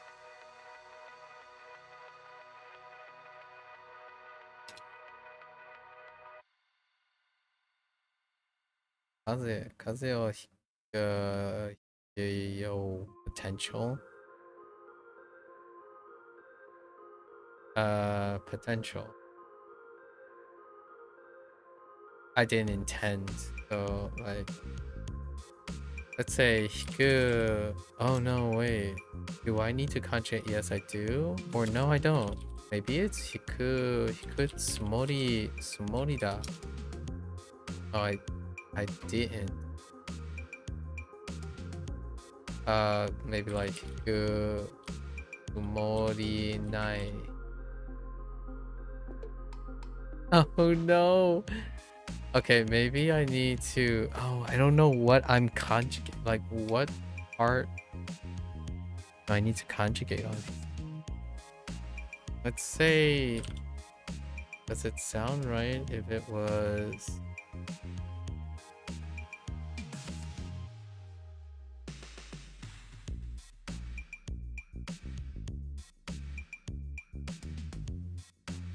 Ikanai.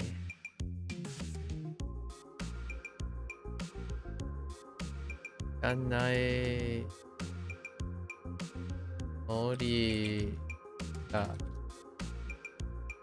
Let's try a different structure.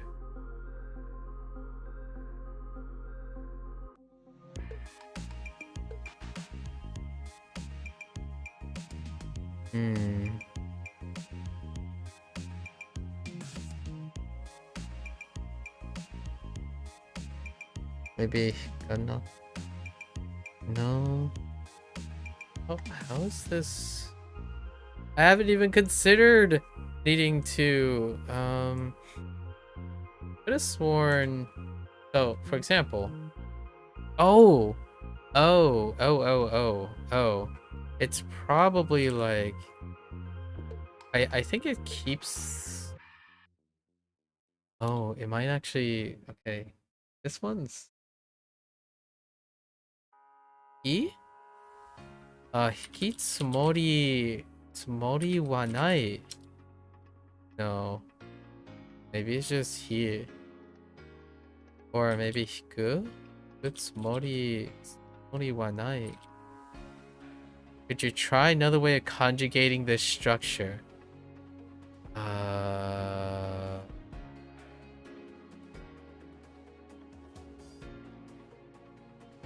Okay. So let's see. Hikanai tsumori da. Wait, that doesn't make... That's the same thing. Did I already... Yeah. I didn't intend. So maybe we do...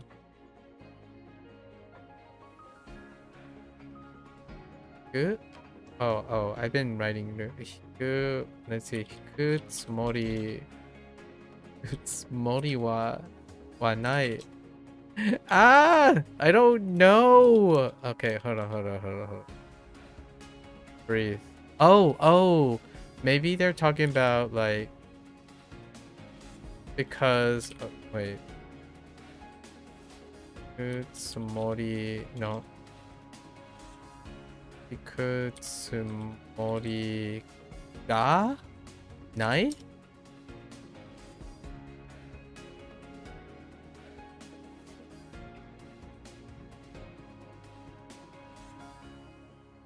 Oh.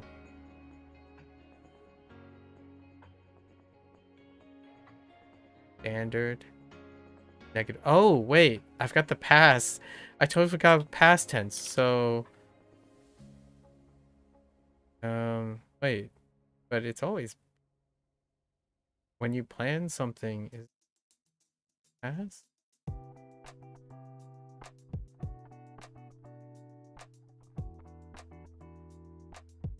No. No, it's not. So, hiku, let's say hiku tsumori... Mori wa... Nakatta. 風邪をひくつもりはなかった。 I've got past tense the whole time. Okay, so what have I learned here? I've learned that the... this was initially correct. I knew that I didn't need to modify it. And tsumori. But when I'm negating... Actually, are there alternatives? No. So when I'm negating, I need a particle. I think this actually takes ga too. I don't know for sure. Let's actually test this.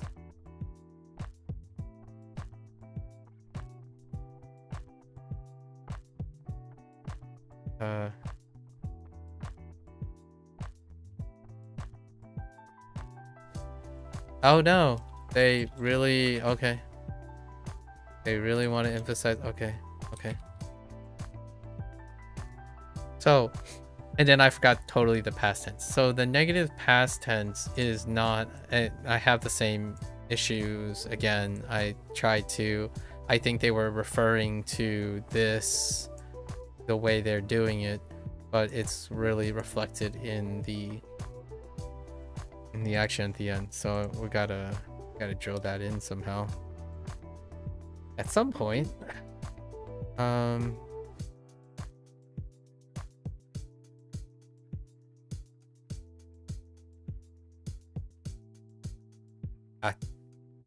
That's it.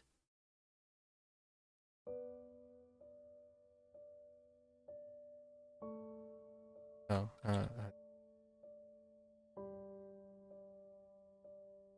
暑い、暑くて。 Kind of weird hanging alone.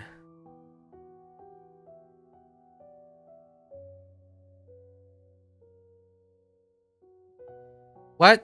Oh. 鶏肉を食べます。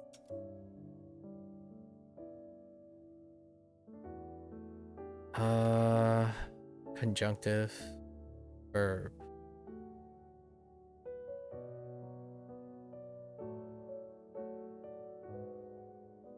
Say what? Oh. 父さんは座ってテレビをつけた。 That's a misspelling. What time is it? It's 10:30. So we're actually 30 minutes after our WaniKani lesson day reset. Do we let this just pile up? Tomorrow we have to cover something. Let's do a few of the vocabulary before we switch. 天にはたくさんの星がある。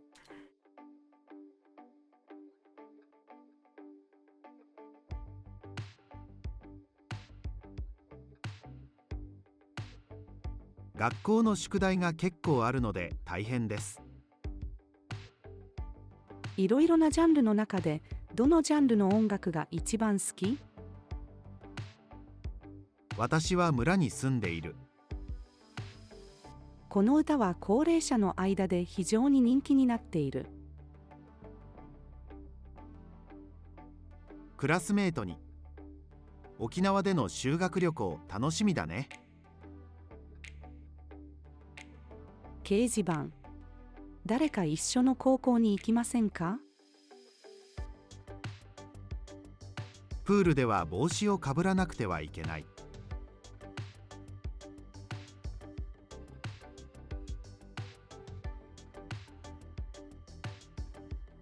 This means used in a general sense. We use stamps. Maybe like good.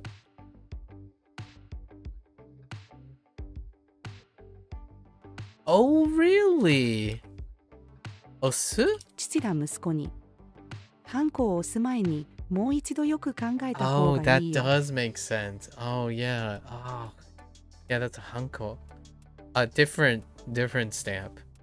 I was thinking of a different stamp. I was thinking of attaching a stamp, like a kite, but then hanko. Okay, it's my bad. Okay. 私は小さなテレビが欲しいです。あの美容師は髪を切るのが下手です。美容師。Interesting. A beautician? Like a cosmetologist? 僕は電車で学校へ行っています。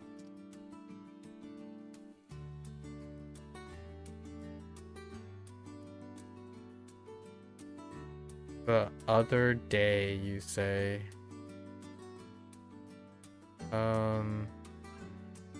この日? I remember it's something like この something. この間. ここで事故があったのはこの間です。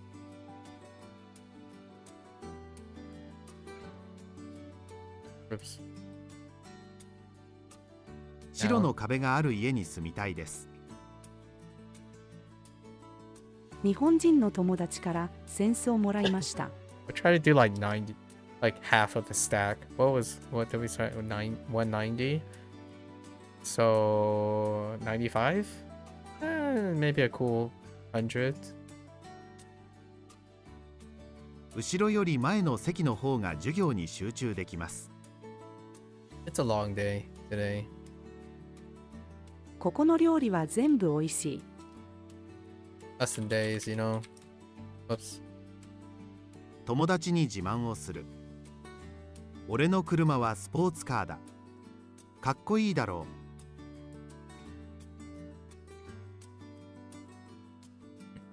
雨が止むまで一緒にここで待ちましょう。I'm gonna guess baby girl?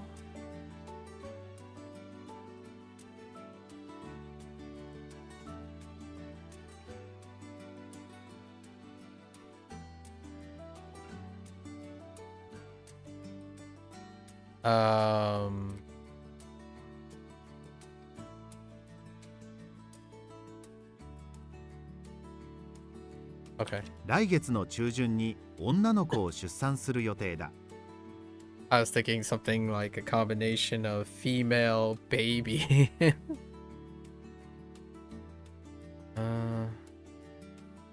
Oops. う。医者、まで。子供が生まれるまで激しい運動をしないでください。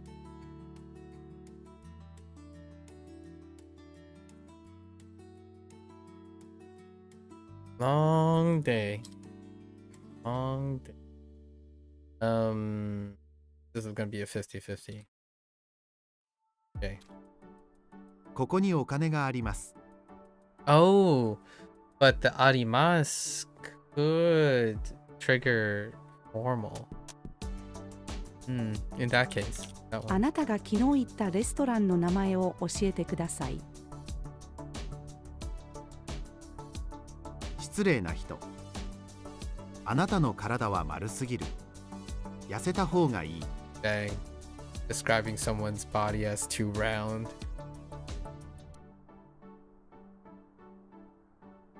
Oh. 僕の親は男の人から女の人に変わりました。Excuse me.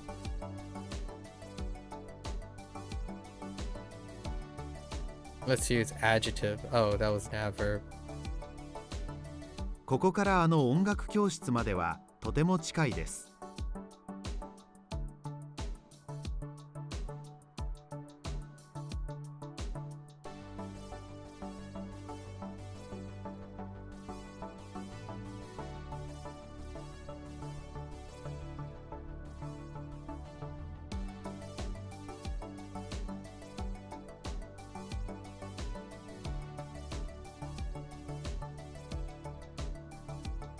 What type of class are we talking about? A place where lessons are given in a... Okay. What class? I thought... So... Do you have another word for...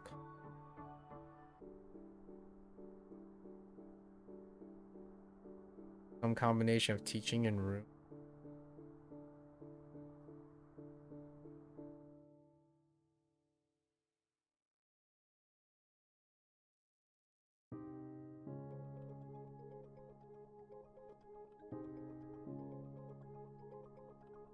Oh, class. 私のクラスは全員女子です。Yeah, right. Yes, that's right.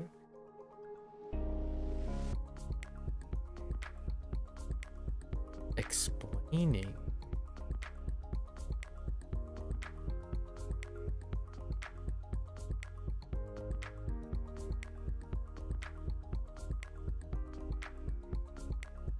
Right, help. 政府はこの what? 不常時 scandal.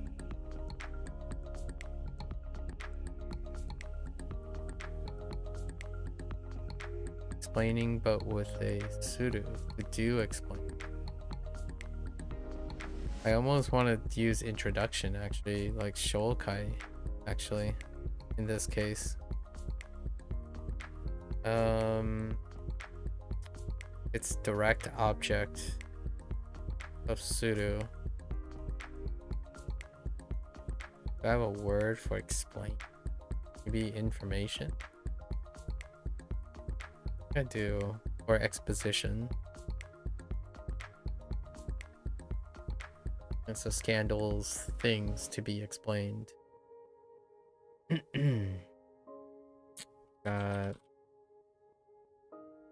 setsu. 説明。政府はこの不祥事の説明をする責任がある。この牛は立派ですが、食用ではありません。Oh boy. Which no. To maybe two students? We'll go with はるか。音楽の授業が好き？りな。嫌い。嫌い。2 weeks. Am I looking for counters? No. 2週間の間に旅行の計画を立てなくてはならない。Technically a counter, I suppose. Or like kind of functions, like one. Activities. 先生が園児に。君はどの遊びが一番好き？このスーパーにはたくさんの珍しい野菜が売られている。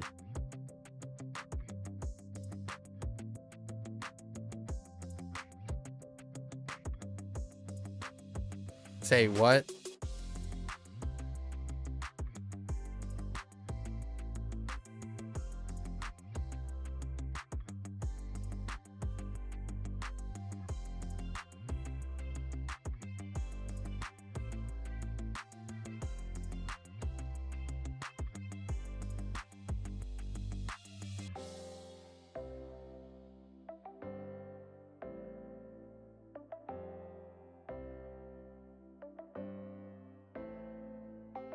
There's a data there.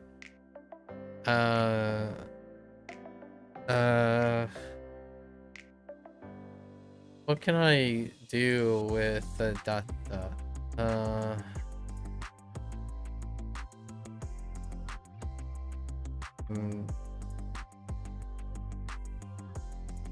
Are we stakey? 昨日の友達の結婚式は本当に素敵だった。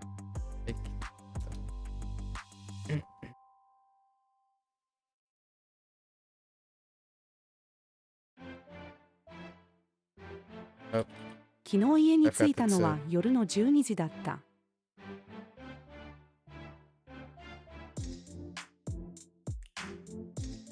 Okay.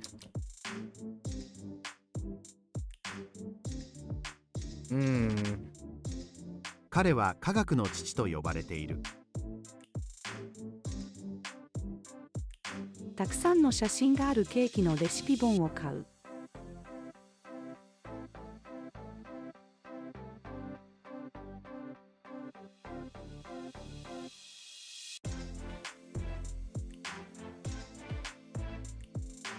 Our own? Oh. 私の姉は5つ年上だ。そして彼女はもう結婚をしている。母が息子に、ただいま、あそこのラーメン屋で夜ご飯を食べましょう。Nice.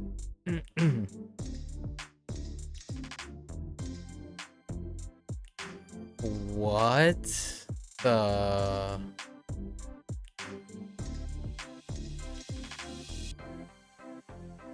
Huh. So like to cover?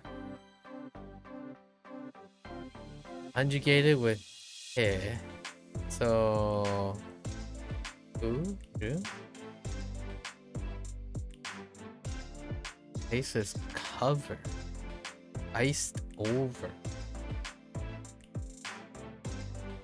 Mm.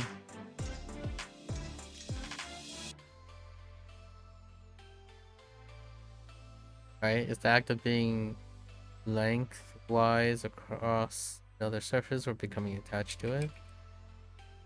So like, nope, that doesn't work.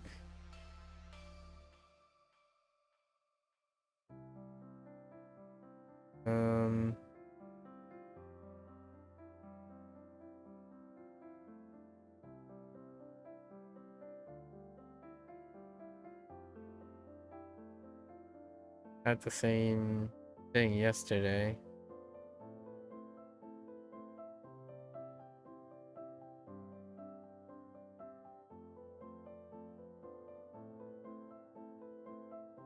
I think it's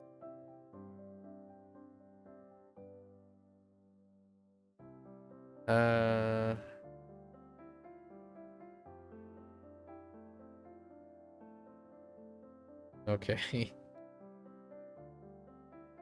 It could be stick.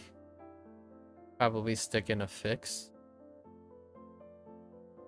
What is that? Like Haru? Haru? Oh, 張っています。池に氷が張っています。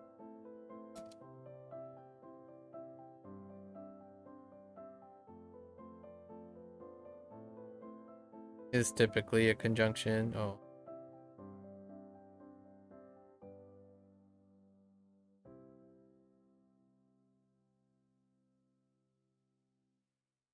野菜は嫌いです。でも食べます。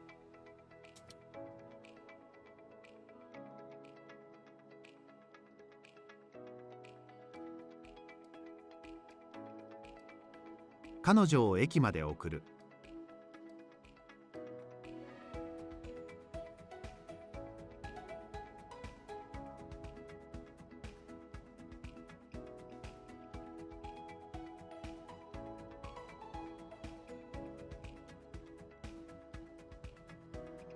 Say what? Thought it was okay. Okay.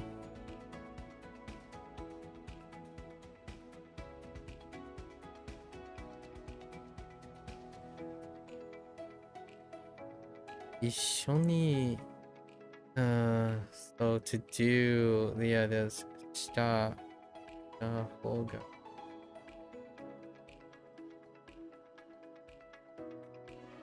A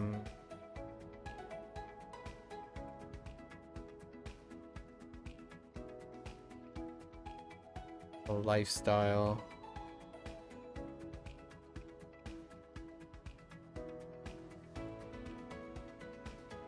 結婚する前に一緒に生活をした方がいい。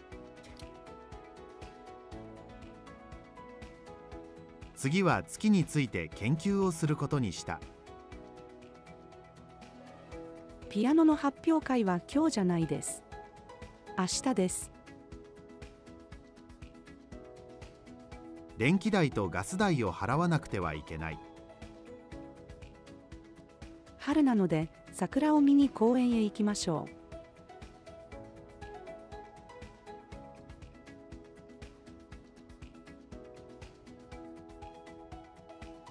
先生が生徒に、顔を上げて黒板を見なさい。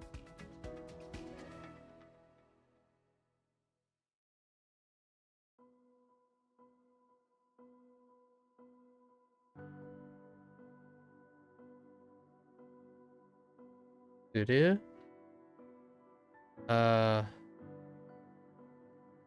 プレゼントでお礼する。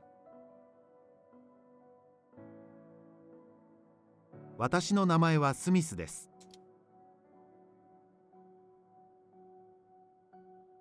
Oops. What? 彼がダイエットを始めた理由はモテるためだ。I don't want to talk about it. I typed it backwards. 私が住んでいる町にはコンビニが5つもある。あなたはあそこにいる人を知っていますか？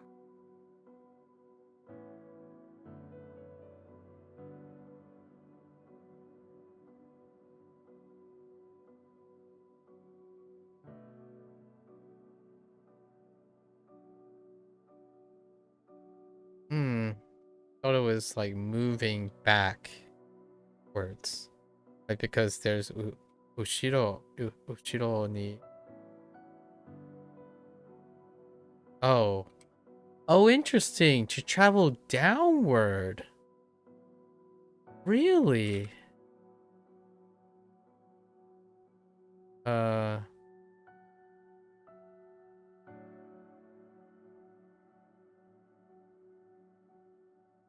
Oops.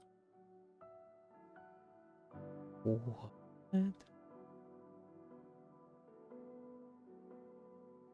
Wait.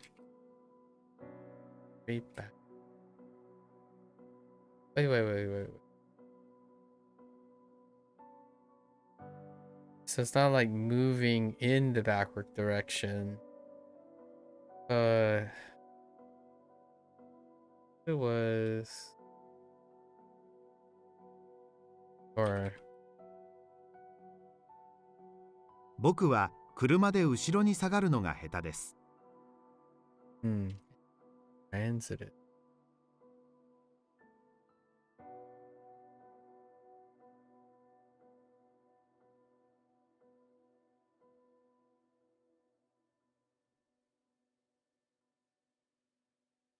That's a weird one.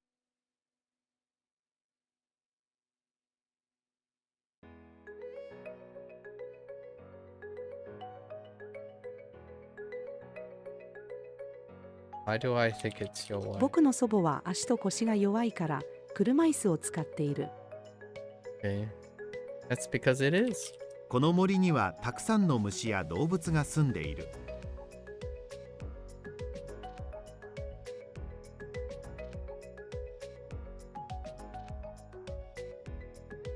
なので、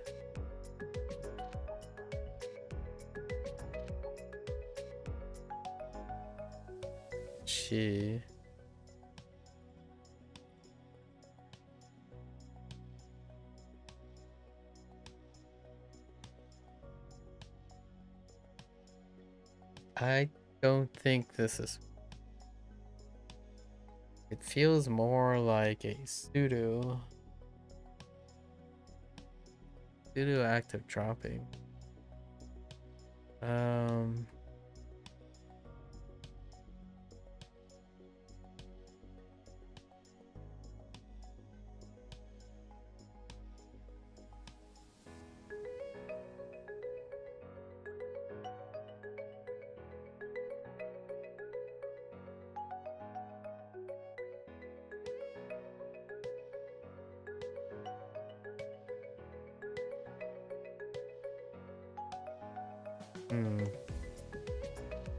Oh, we're looking for an adjective. I mean, verb. Probably like otosu. 彼はビルからレンガを落としたので逮捕されました。Yeah, that makes otoshita.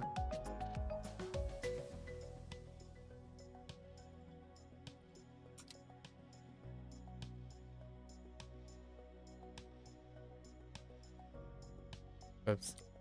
This is intransitive. あのアニメはまだまだ続きます。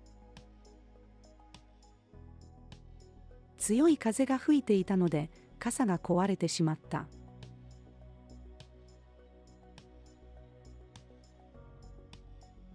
このホテルはとても新しいから綺麗だよ。僕の野球チームには最強の選手がいる。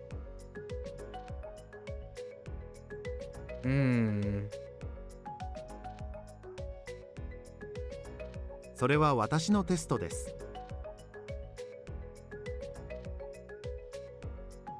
千尋、あの男の人は誰？千里。私の兄だよ。毎日一緒にランニングをしましょう。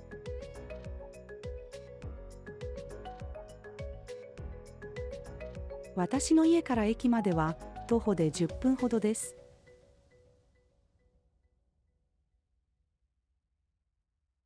あそこの家具屋の椅子はデザインも大きさもいい。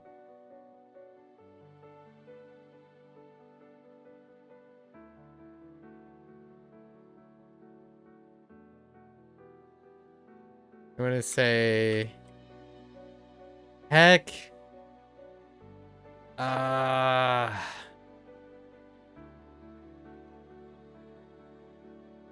I want to say it's something like that, right?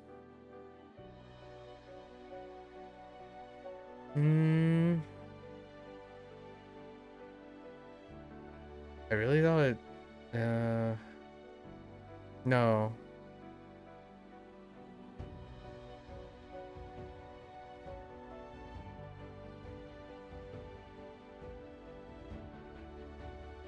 What? Oh, について。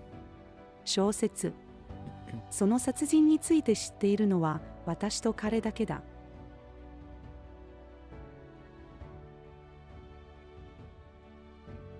クラスメート、僕にコンパスを貸してください。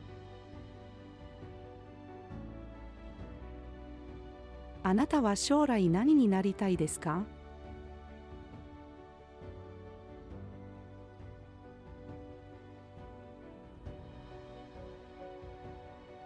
この2つには大きな違いがある。客が店員に、あの赤いソファはいくらですか？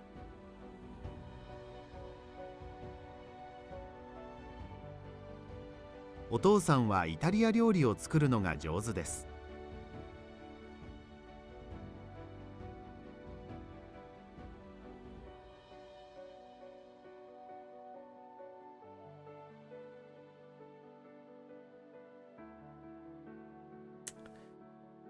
Usually.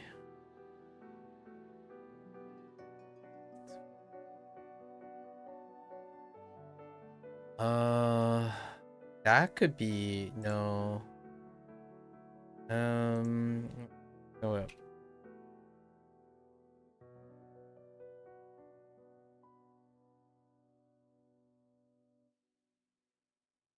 No. Oops.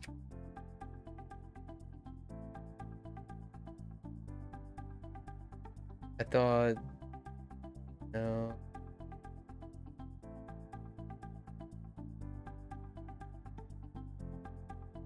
We also had Kodo, which that's not it.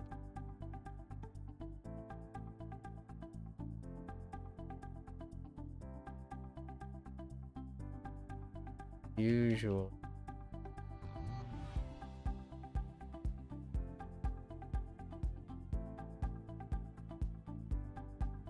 Really?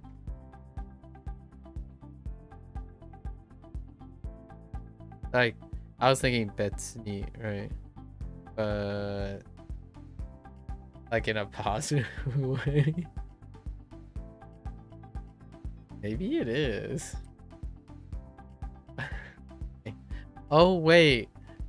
Fu. Okay, I lost it. Su or Su. 私は普通夜の11時に寝ます。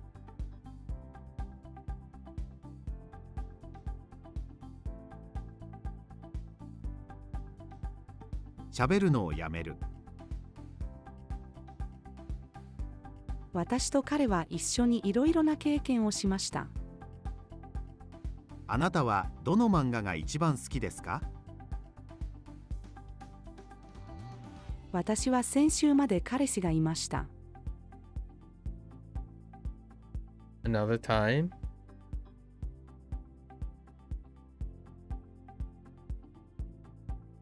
A way to refer for this present time or something that will happen in the near future.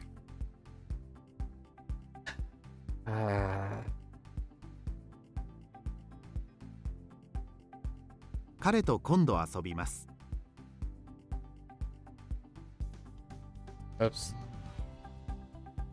それは誰からのお土産なの？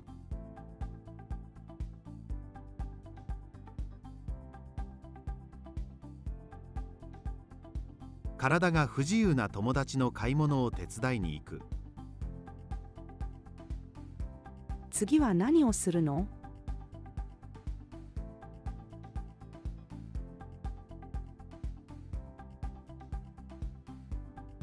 ？Heck. What? Wait. Um.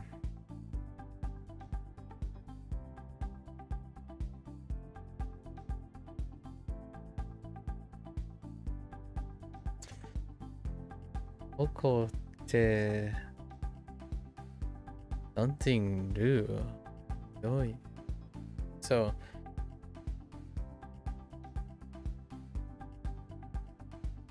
What was I thinking of? No. Oh, no. Doesn't fit. uh,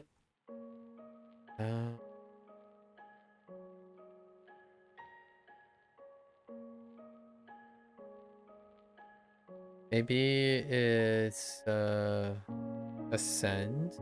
Like Ori? ここで降りるより一駅先で降りた方が家に近いです。That's kind of a pivot.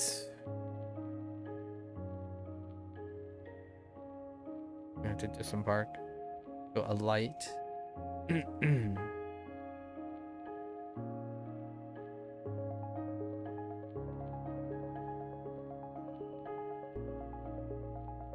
暗くなった。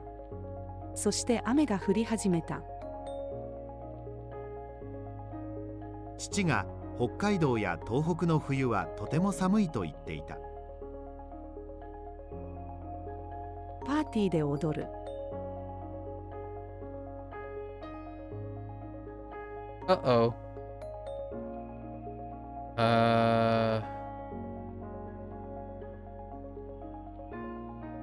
I don't think this is the score that I'm thinking of, right? I don't think that's the score.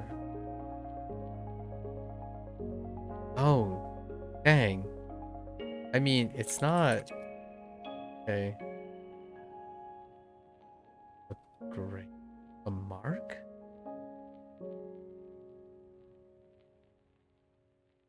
That is analogous with...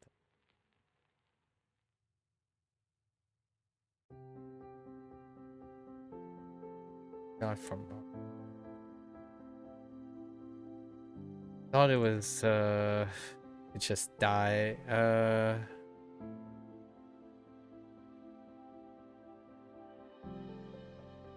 A small mark or speck. Oh, wait. And クラスの中で英語のテストの点が一番高かったのは私です。what is your wish?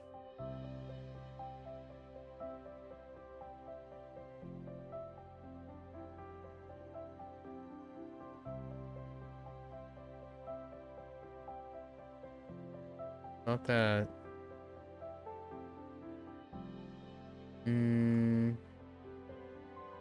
The not being able to obtain thing kind of helps.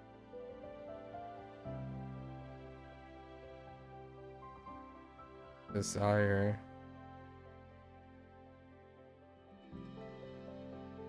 That's not it. Just kidding.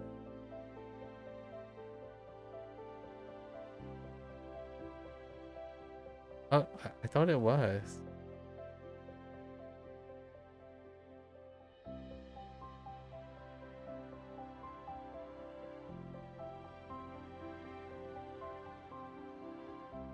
I think I wrote something for this, didn't I? Oh, I did. Yesterday.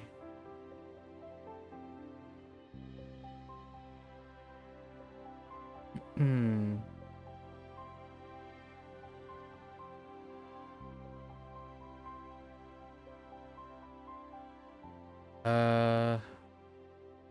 Something about...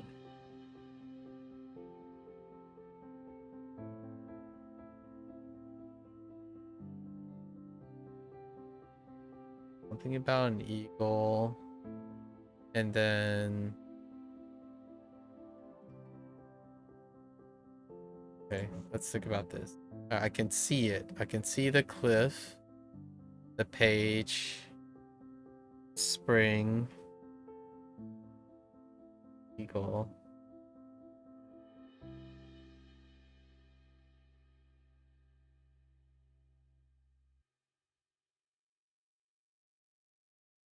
It's there.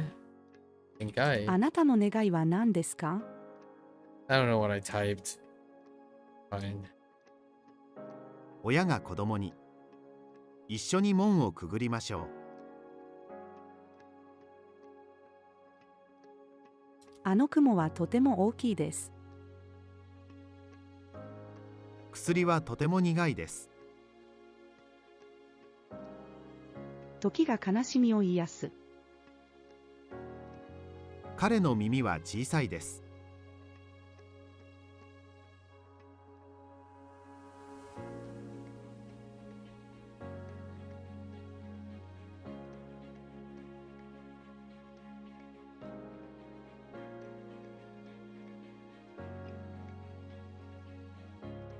Oops.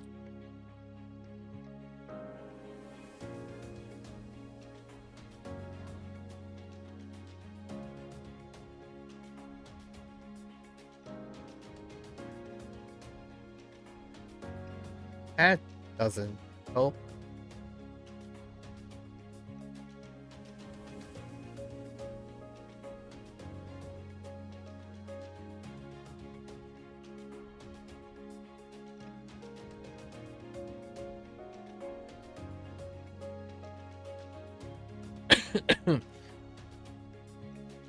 It's not the normal ask, or I think this is a no.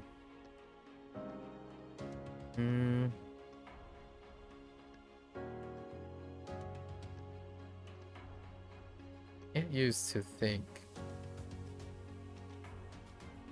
I don't think you can use to think.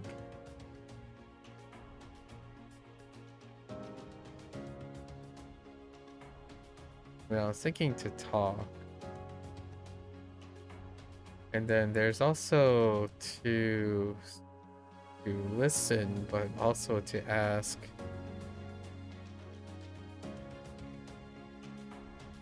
It could be to request. 子供の世話を頼む。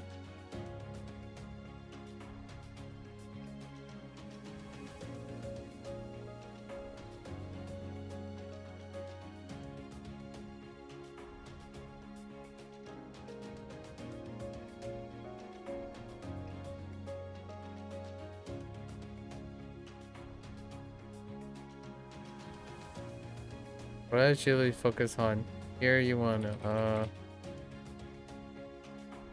a feeling of wanting to thank someone or owing them something due to a favor or kindness they have done for you, isn't it?「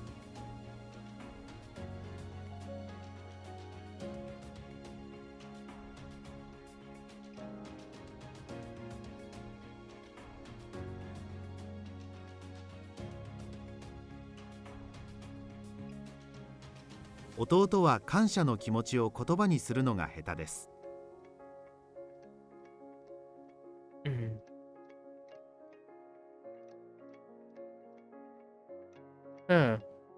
Good. 溺れている人を助けたのでいい気分だ。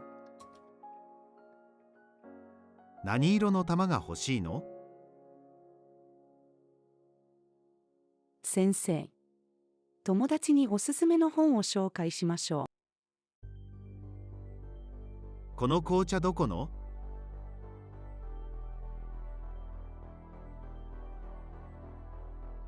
バーの経営者は客は命だって言っていたよ。私の息子は5歳だ。All right, we did 100. We're good to go. We'll come back to this. Right. This is a reasonable amount. All right, that's a wrap. We did a little bit of digression here. Right? All right, folks, that's a wrap for our Bunpro session today. If you're gonna watch this later, arigatou gozaimasu. As always, feel free to follow along, pick up Bunpro for yourself, right? Give it a try. You're always welcome to come on by, yap a little, have a bit of discussion. Got things to say. Always interesting to try to explain things, relate to things, encourage each other to think about actively, the decisions that they make in their lives. how to make things sustainable, plenty of topics. Until next time, 皆さんまたね。見てくれてありがとう。Right? See you guys next time. Thanks for watching, and I'm gonna take a quick break, walk around, stretch a little bit, and I'll be back for our WaniKani level up day. It's gonna be a long day. See you then.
Alright, folks. Welcome back, everyone. 皆さん、おかえりなさい。今日は395日目です。It is day 395. We are actually 4 days, and without concluding today, 4 days away from our 400. Dang it. I'm actually kind of falling behind on what to write about it. Or what to record about it. I think overall we'll probably use it as a session to collect and finalize certain things. We're kind of entering that period. It is also Wednesday, so lesson day, like extra move day, right? Update day. On top of that, it is our level up day, level 38, right? Yeah, level 38. So long day leading in. Things are kind of piling up. Okay, so let's get into it. 190, that's quite a lot. We waited until after all the reviews. I could have split the reviews up and did level up day tomorrow. But there's a C5X update tomorrow.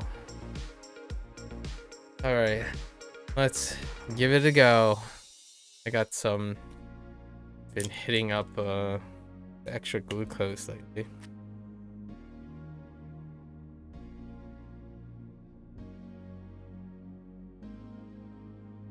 Up in our step here.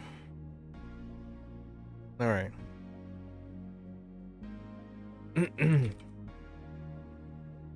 Hmm. 岡山県 Alright.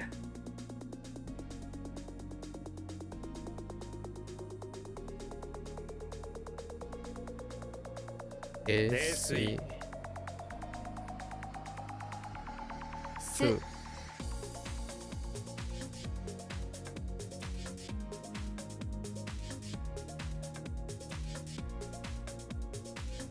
漠然味噌味噌油断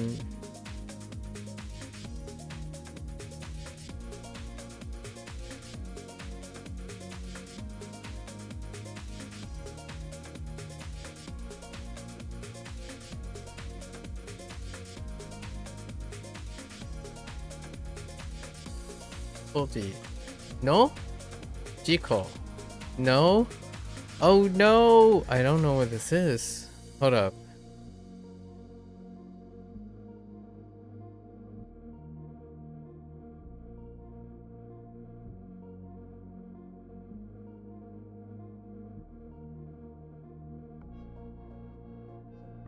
I thought it was like... Oh man. Uh-oh.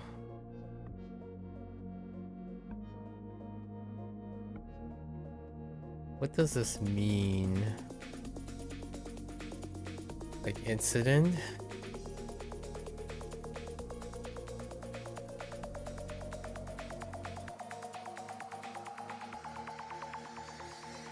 Jiken.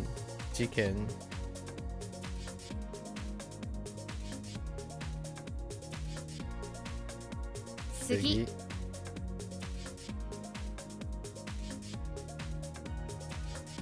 国際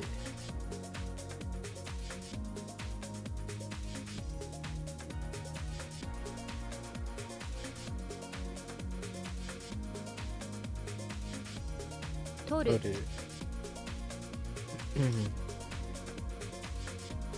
Excuse me. Oh, just kidding.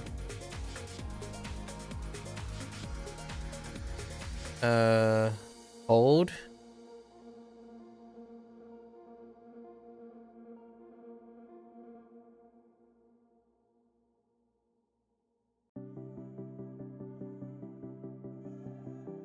Got it.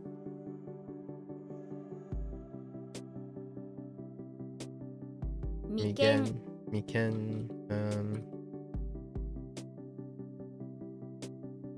長寿、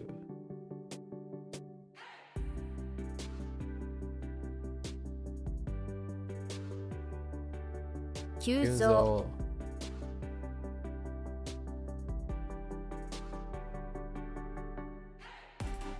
鍋、鍋、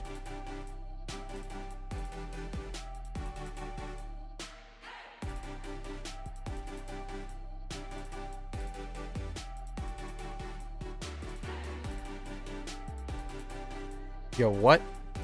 夜、 Yo,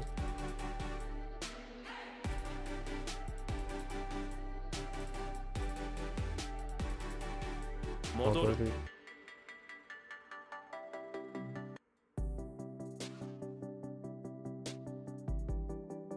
設定する、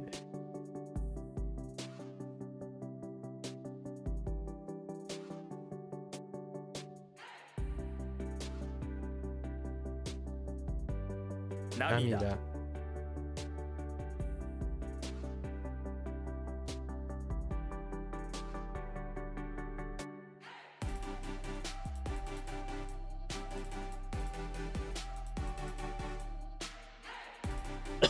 弾む、熊、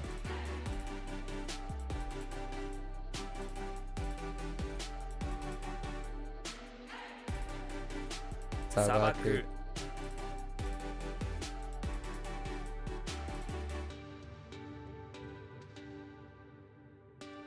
聴聴力、力、聴力、聴力、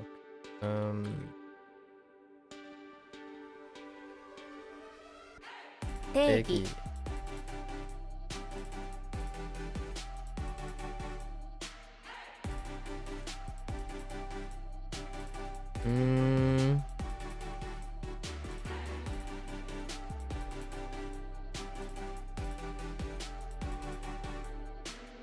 like, how do I say like correctness? Like things are right.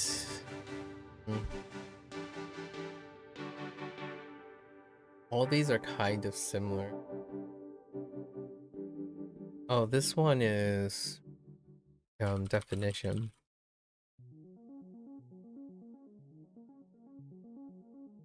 恥ずかしい、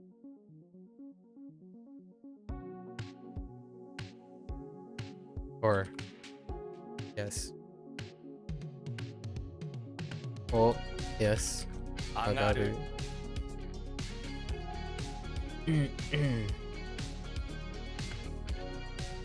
もらう、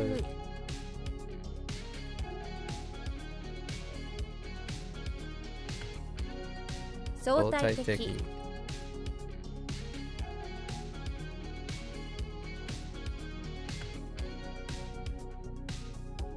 戦う、ルイダ、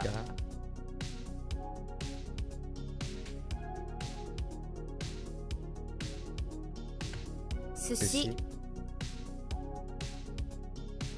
ルイ類、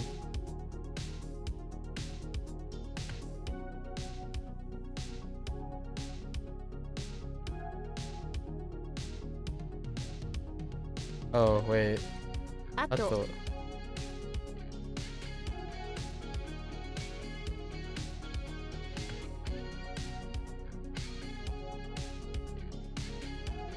責任、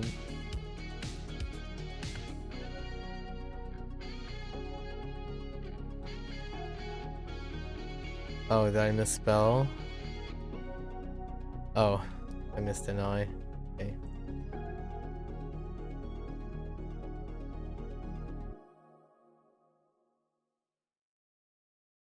掲載、 I.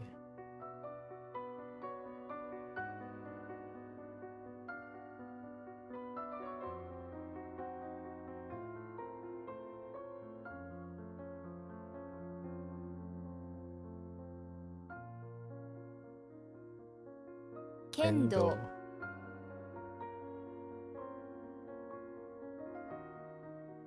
降雪、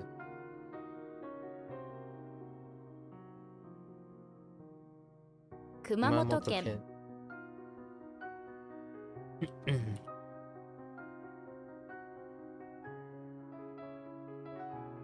仮想。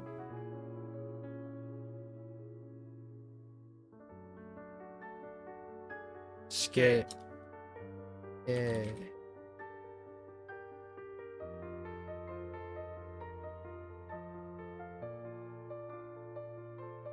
終身刑。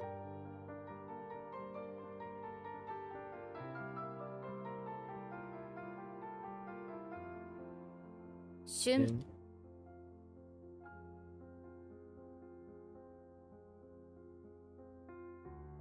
破壊。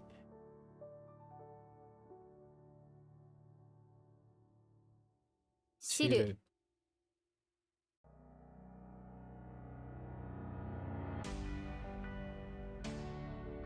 崩す。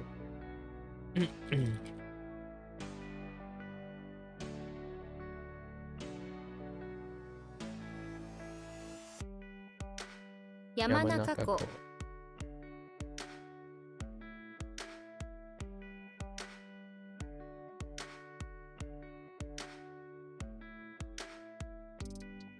弾丸。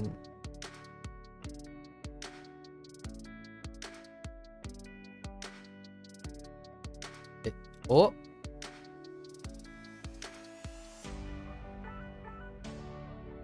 OK。下旬。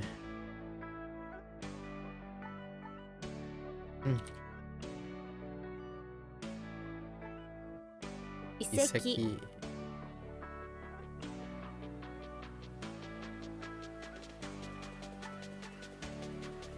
Oh wait.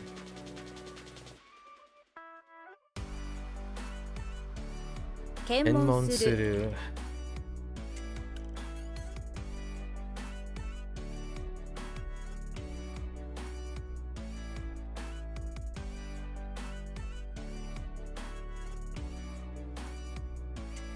They're all very similar. What else can I say? That is pretty much the same thing. Expect.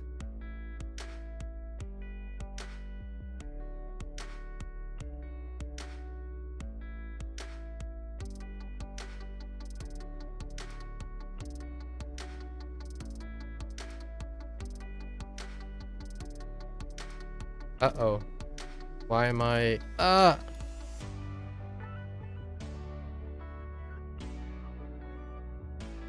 石油。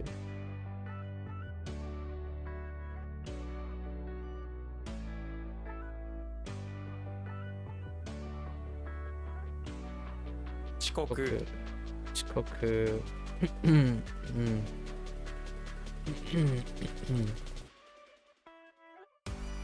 Okay.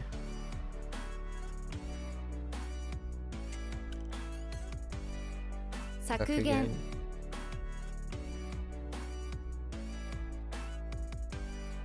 崩壊。Okay.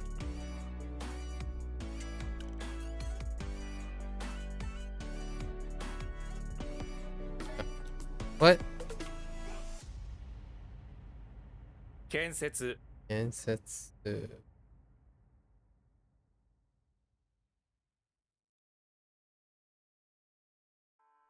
任意。任意。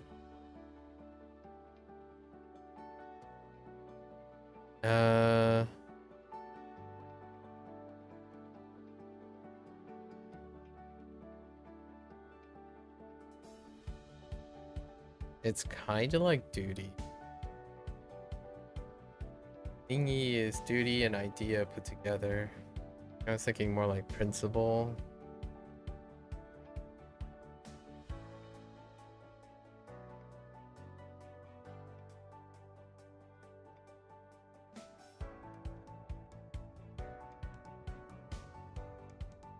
Oh wait, this is completely different.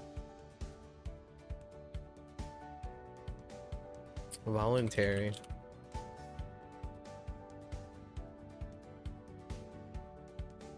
Dosan. Dosan.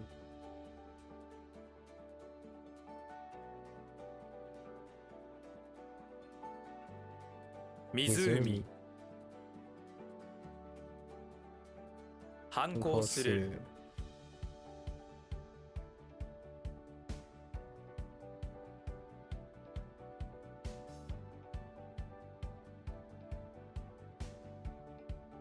What? 選挙。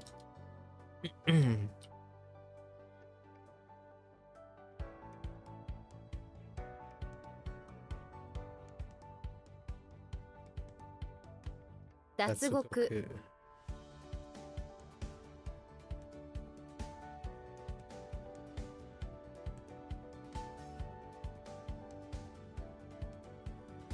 出国。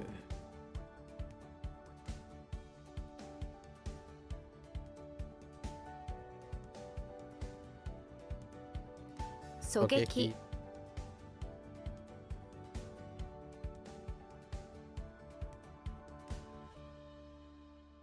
交代。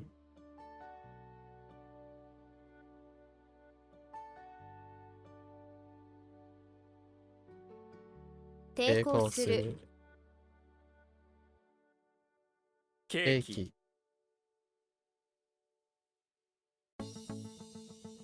Excuse me.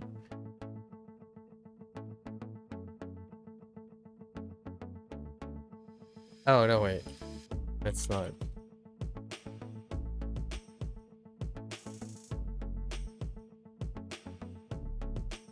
遅れる。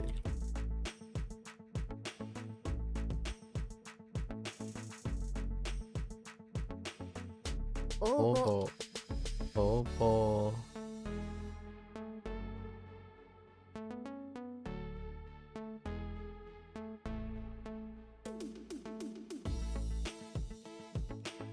My T button. 大抵。大抵。大抵。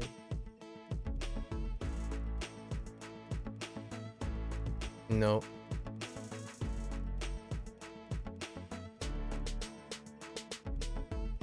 果汁。果汁。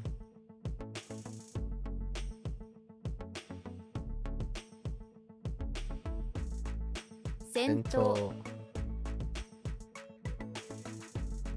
台湾。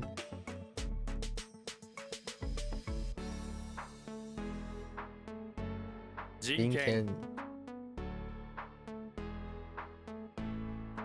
昭和。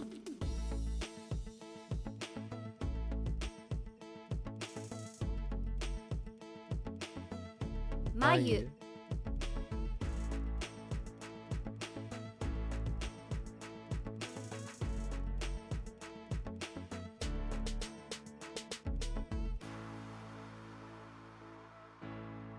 Oh.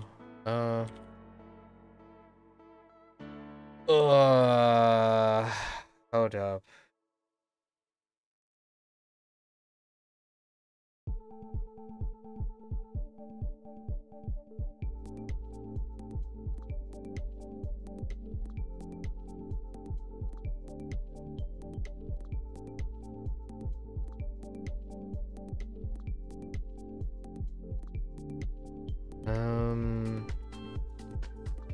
What?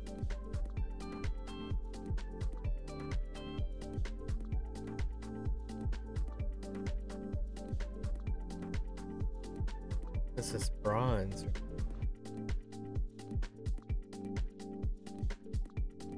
Or am I thinking of something else?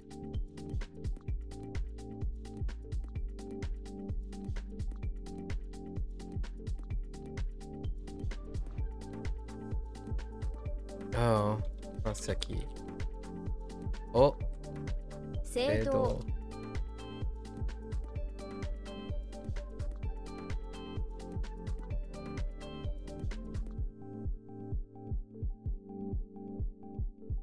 予測。油。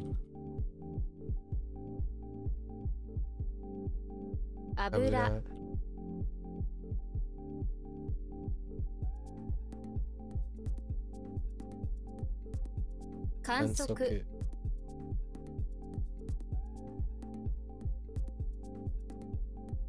条約。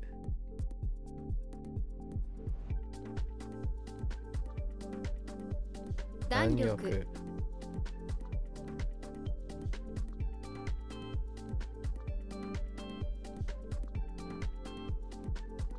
弾力省く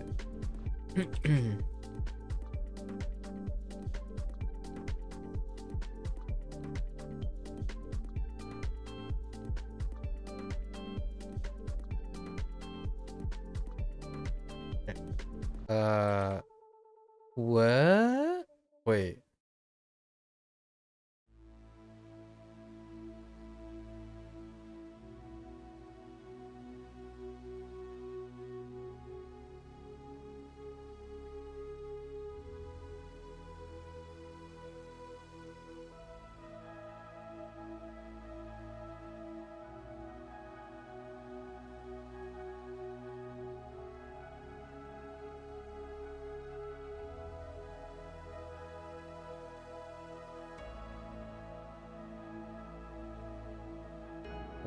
What? Am I typing?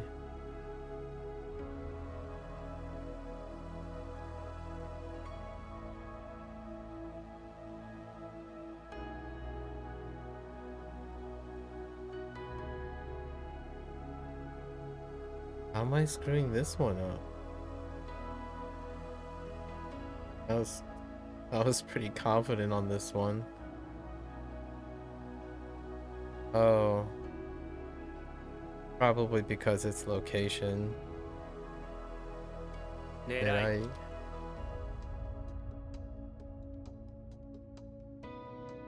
条件 And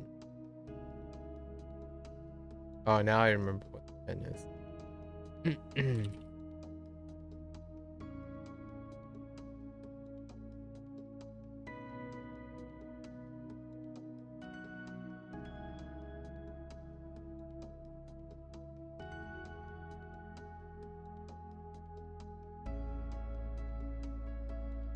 原油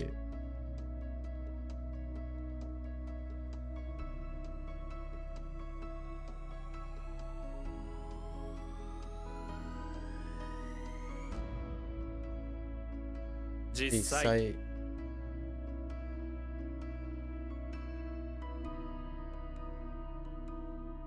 真剣 投資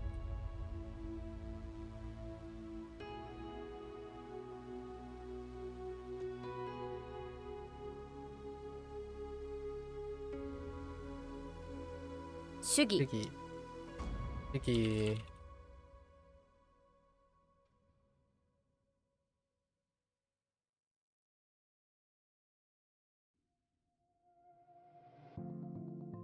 The what is that? 権利 Indie.「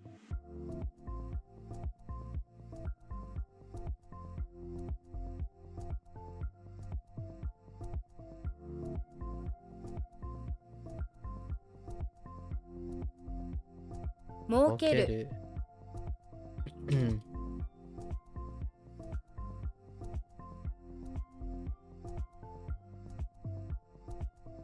Dang it.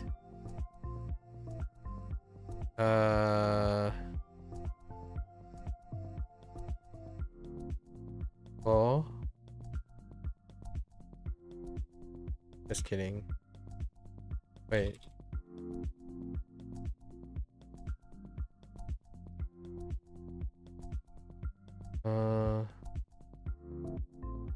I really thought it was.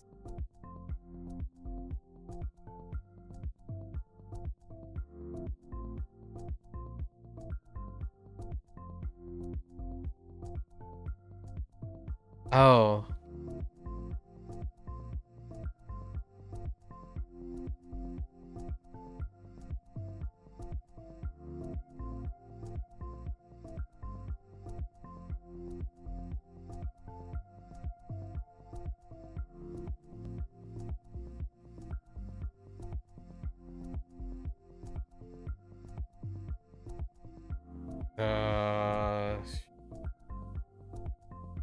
It's definitely Z. The right side is Z.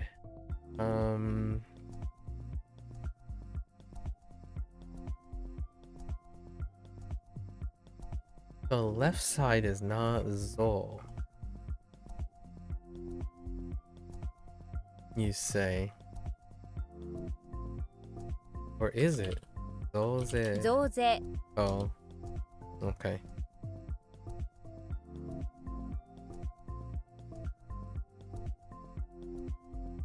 Have to process that a little bit. 募る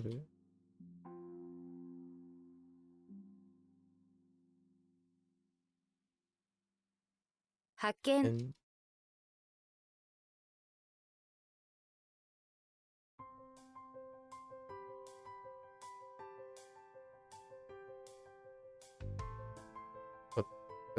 答える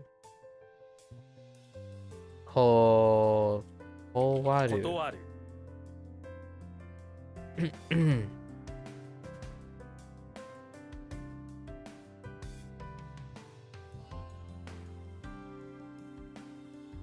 How do like just break off stuff?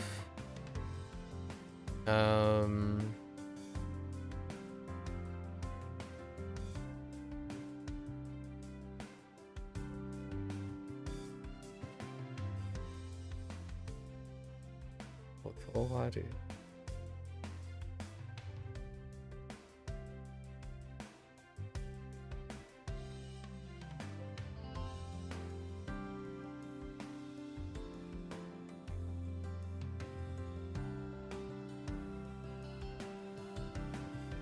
You refuse?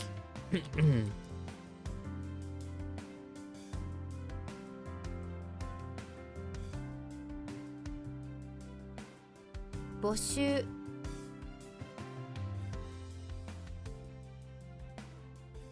Shoe, okay. 募金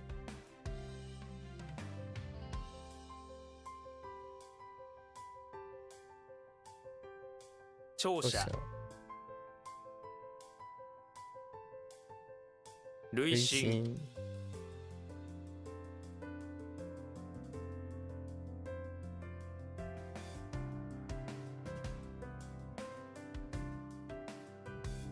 望む僅僅差差ワン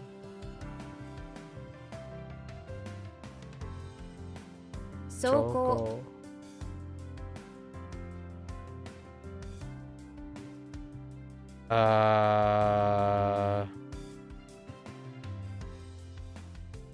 What the sogo? Like together? The whole thing?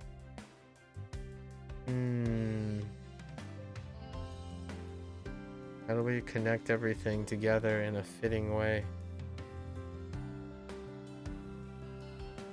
Sogo.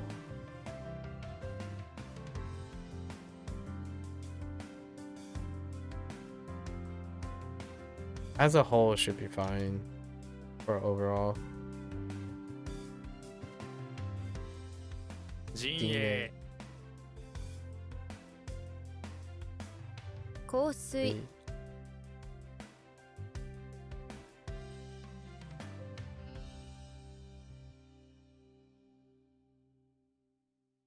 The heck? 祈願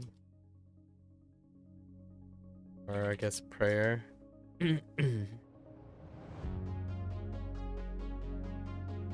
盗聴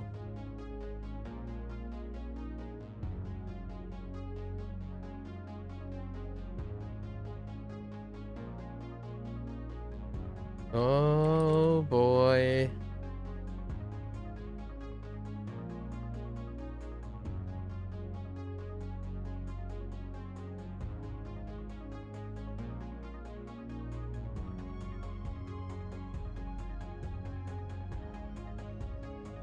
Oh, what happened?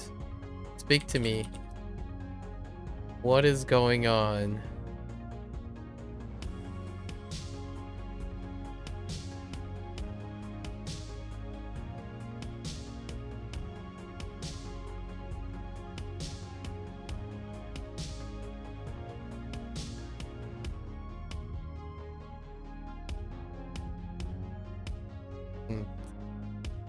random. But these are probably one of like, the frustrating ones. Like, man. Any other day. Any other day. Oh, I've been typing the wrong thing. Whoops. 刑事 I kept typing Te instead of K.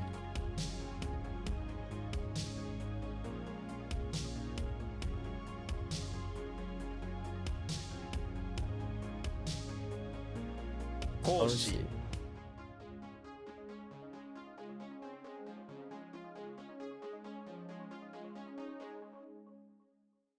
Is this still simultaneous? That is not it. Oh, no.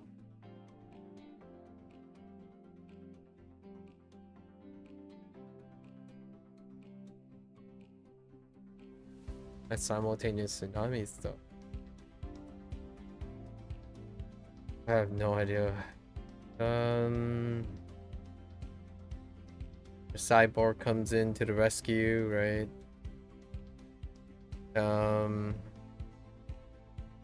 Do what? Put an end to it.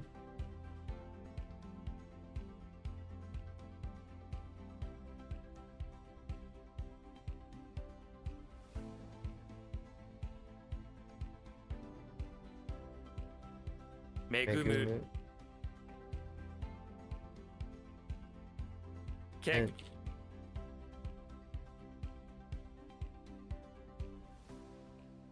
叶う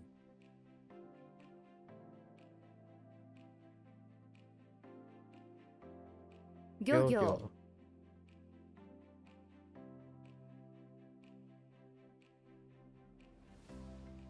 喜寿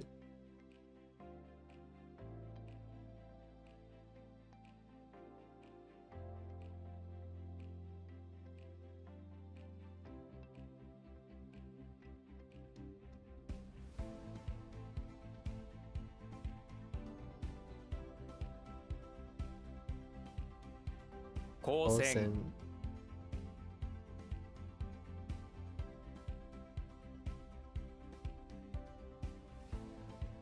刑罰 刑罰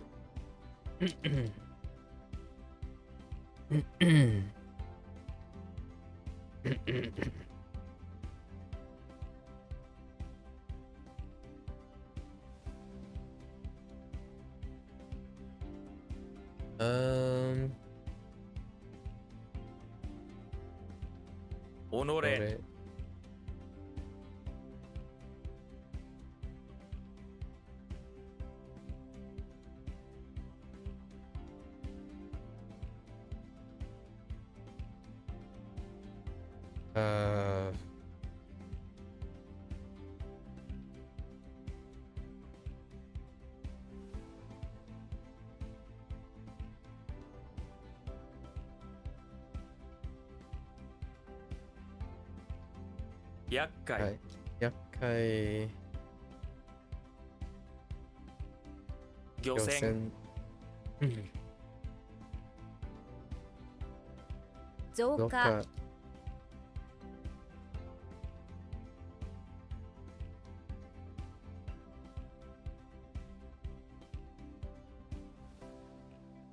臨時、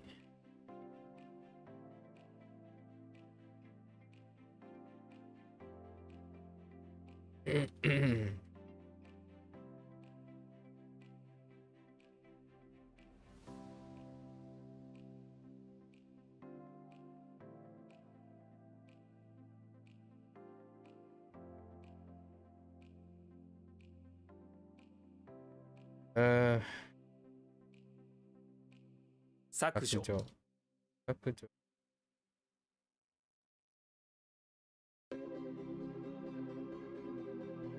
葬式、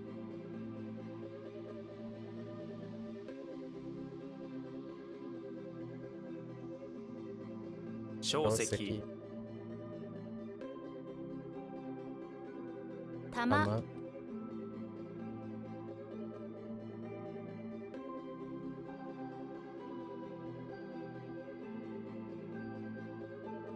地獄、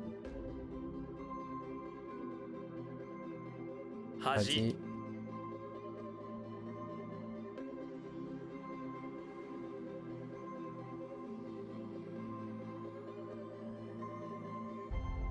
Oh no.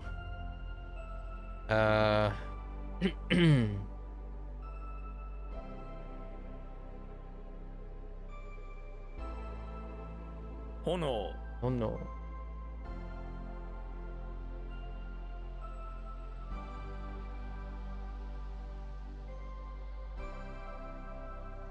Oh.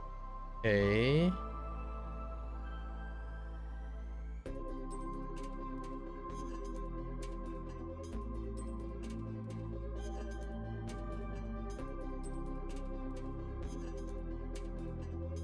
What?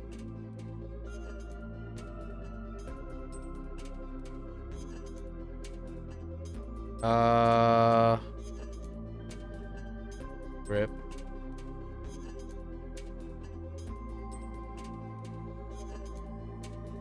Hmm. Hmm.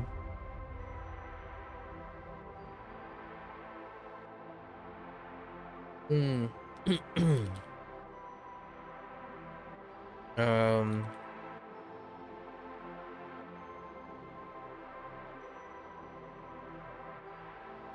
What?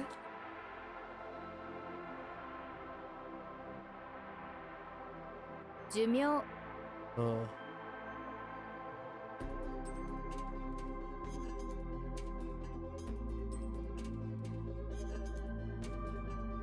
派手、派手。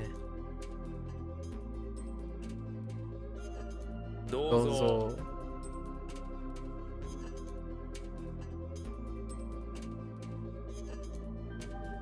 That's fine.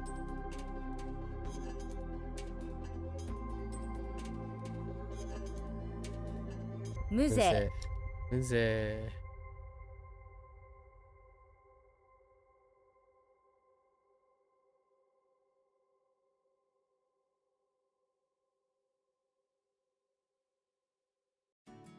葬る、る。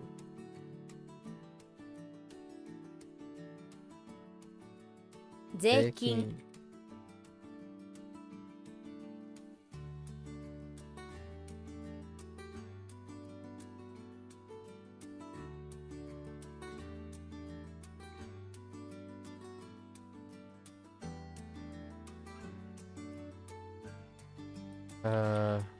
福寿、宇宙。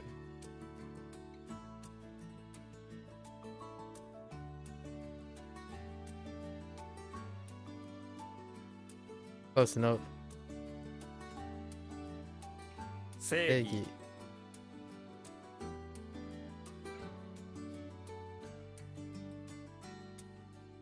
正義。絹、犬。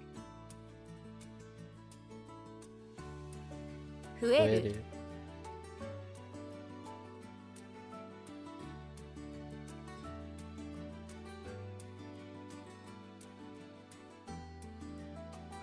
ケーキ、ケーキ。うん。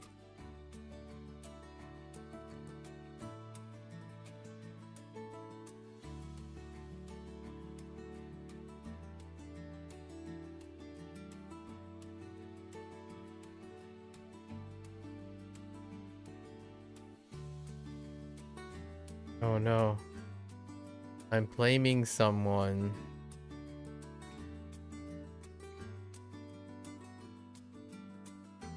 責める、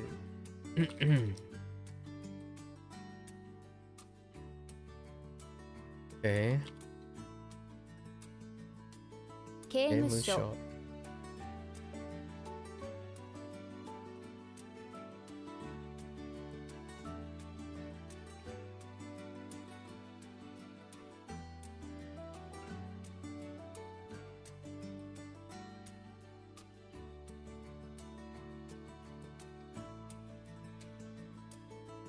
入国、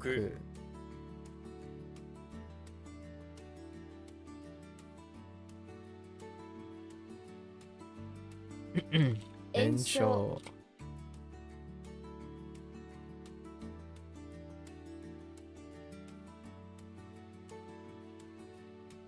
立派派。Oh. God.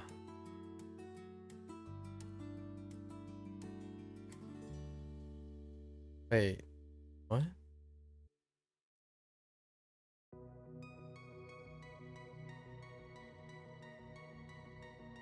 This is like reconsideration, right?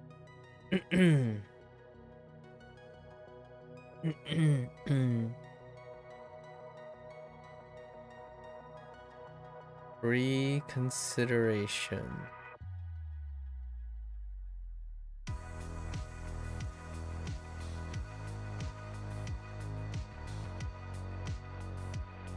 No.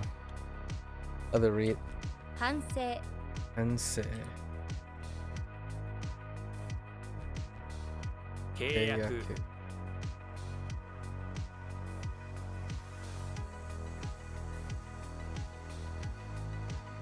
人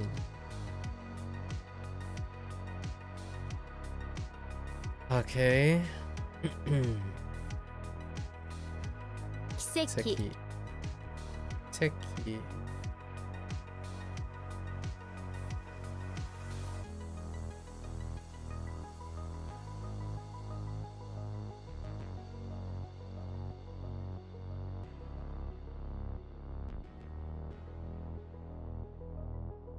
聴者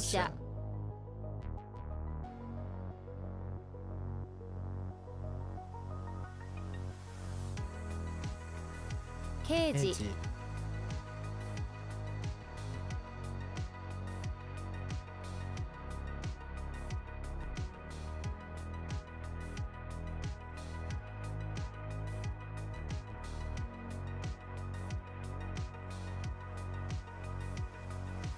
Eiji. I doubt that Sai.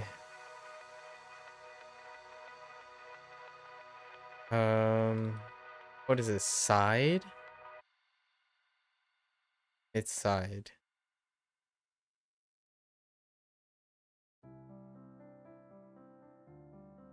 And how does side work?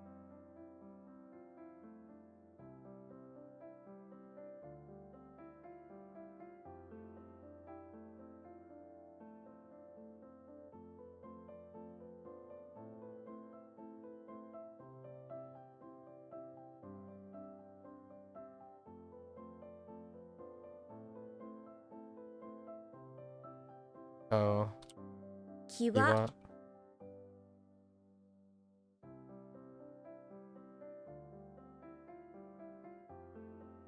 聞く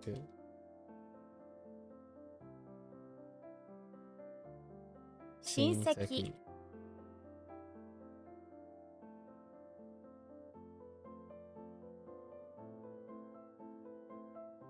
臨界。酢の物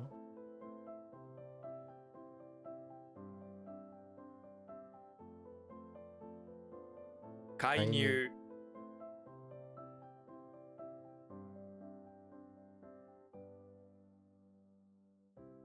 削る。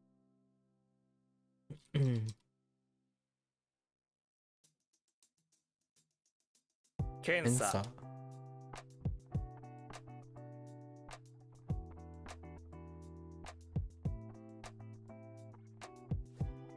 剣。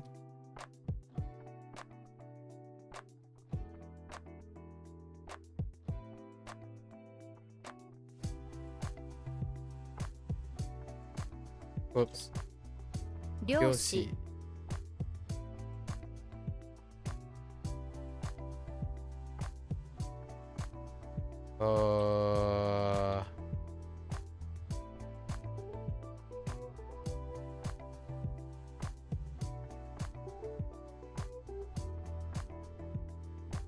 What? Oh. 知恵 Shit.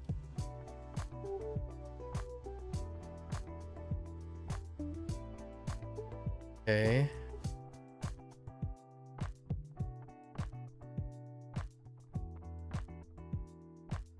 推測。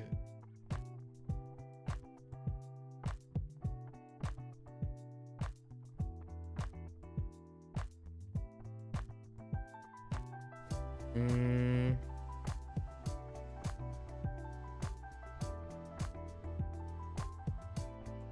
Giri. Giri. Ooh. Giri.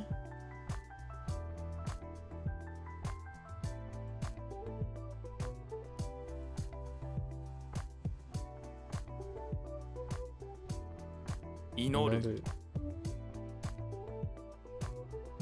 Hmm. 従順。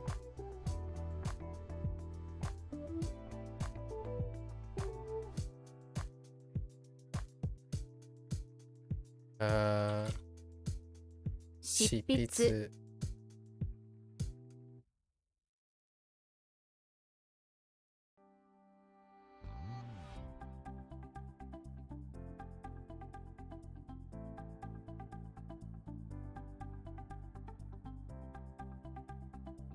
掲げる。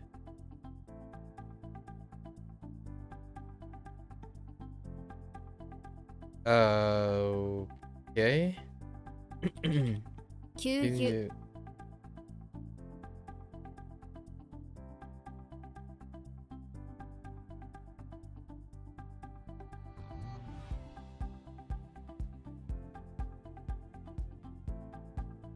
Oh.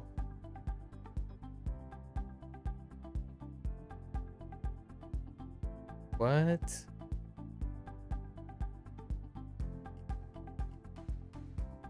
執着。執着。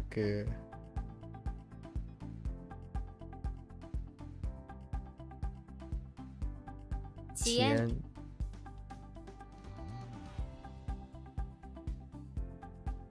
事故。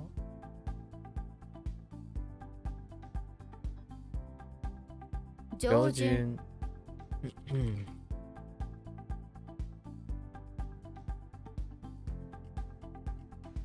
Oh. 素材。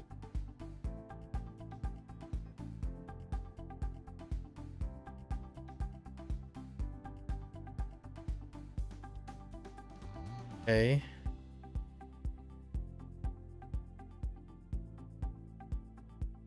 破産。 Hassan.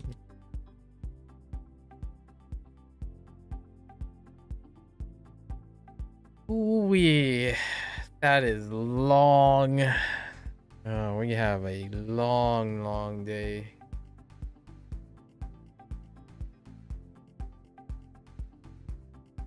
All right. That's 200 reviews ish, right? Down the hatch. Level 39. No, 38. Level 38. Not even 40 yet. All right, folks. Usually this is where I'm gonna go take a break. I'm gonna stretch, walk around a little bit, try to get into a different mindset for lessons. So I'll be right back.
All right, let's get into our lesson and additional lessons.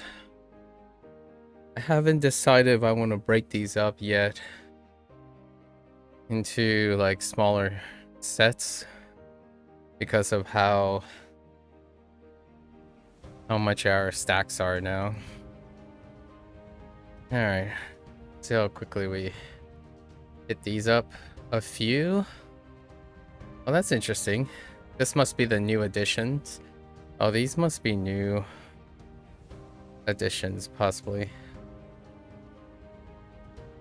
So a little. We have a prerequisite for this. It's a relatively formal word that indicates a small amount. You'll hear it when someone wants to emphasize how little something is. I don't think we have a read on this. わずか Wazuka. Dang. Oh, you know what? Wa? Instead of using wars, we can use war. Wa. So, let's see. We have king, right? And keen is our. Then slight. View is fine. Now we have wa. And zu. Maybe like throw in a few. Oh, we can also throw in ka.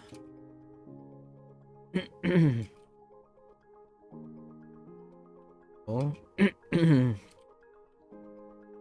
There is a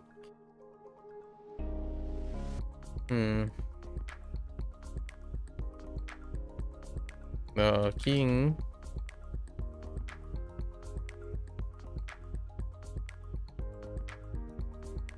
Demanded a few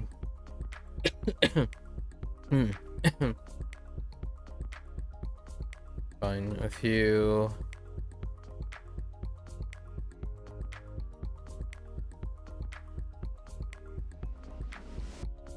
us with his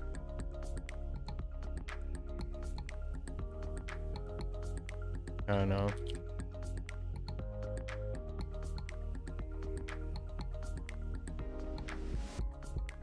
Go to Wa over the zoo. Animals? Now we're talking about like King Kong or something. Actually kind of works out. The jump. Well, got. What are the chances it's just Tobu? 飛ぶ Tobu, okay. Jump and leap are together a lot of times. So Tobu makes sense. Make money. Oh, hello there. You kind of look like... What is with that one drop right there? You kind of look like Chu. Pile up. But it has like an extra drop. What is that about? Hold up.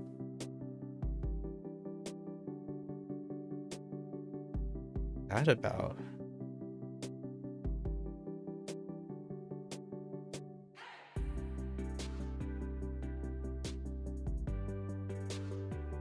Right, let me check. Tool. Store up. Yep. There's an extra drop right there. Otherwise, it's the same, just with plus or minus the drop. Seems to happen from time to time. Okay, what might the leader say to someone to make little drops of sweat appear on their brow? Go make money. Oh, oh yeah, someone is the whole thing. Chu? What are the chances it's like cho? Mo. Oh, kunyomi. Mo kunyomi.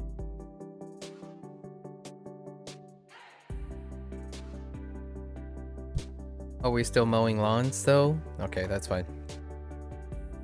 A broom. Oh, hey, this has got to be a new radical because we already have brooms.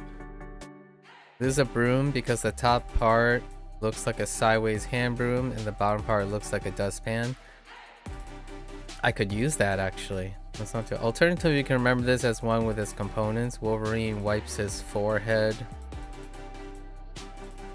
with a towel every time he picks up a broom. Yeah, that's fair.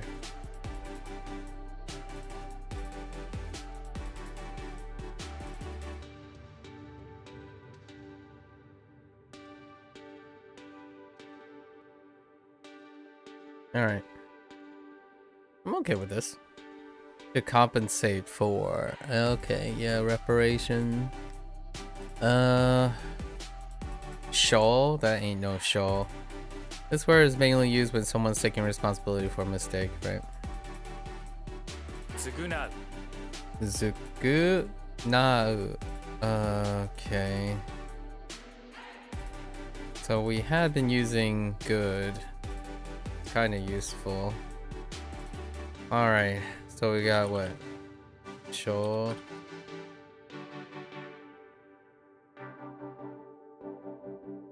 Preparation.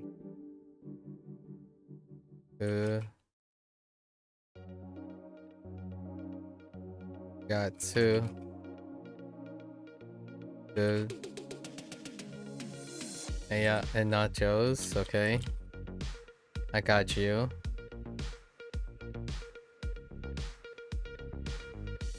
As reparation, who gave the shogun two good not? Yeah, that works. Good nachos. To compensate for mistakes. Okay. Yeah, sure, that works out pretty well. Okay. Oops. Tobu.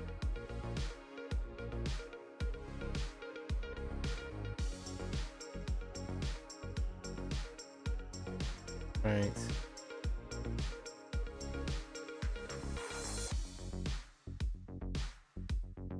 Wazuka.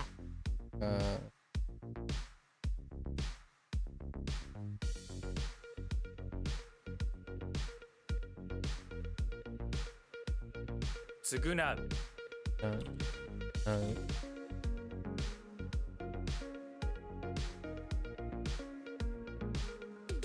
Alright. Reimbursement. Okay. Interesting. My dialect has offended you. This is still considered dialect. That's as opposed to like raise.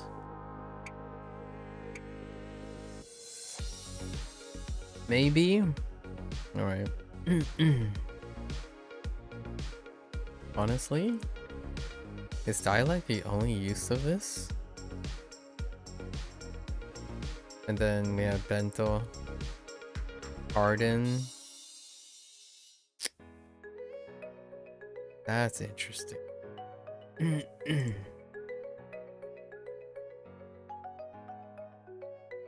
All right. So what? Bensho. Bensho. Oh, was it always Ben? I thought it was Ken. Bensho. Bensho. Saliva. Oh, this is new. It's off the droop. We have droopy. Try not to let your mouth get droopy. You'll dribble saliva. Oh, and saliva is probably gonna be kunyomi. It's probably gonna be something weird. Tsuba. Tsuba. Or tsuba.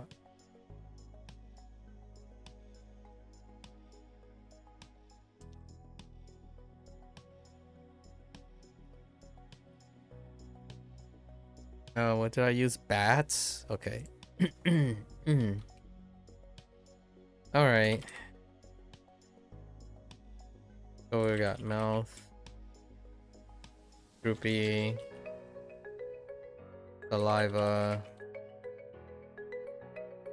to bot.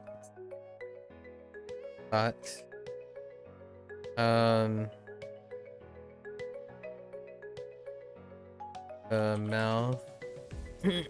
No. The droopy mouth of scientists. A handler elected.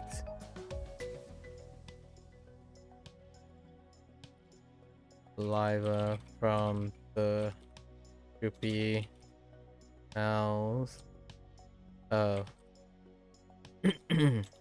Zubots.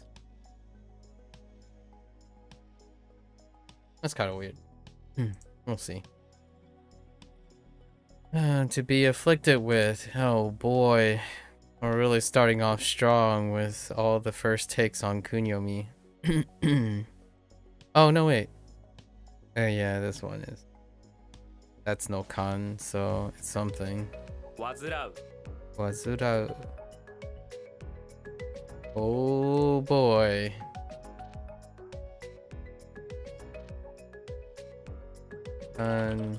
Afflicted. It's fine. Ooh. Wa. Zoo again? Ranch, huh?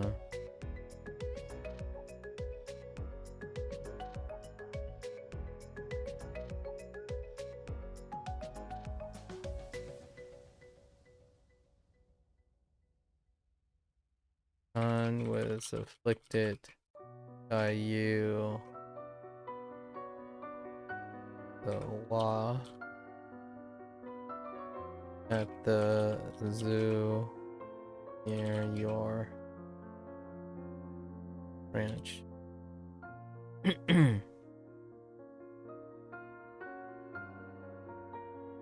Okay.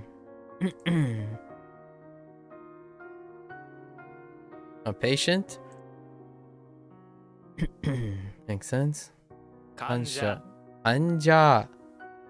Unexpected. Anja. Alright.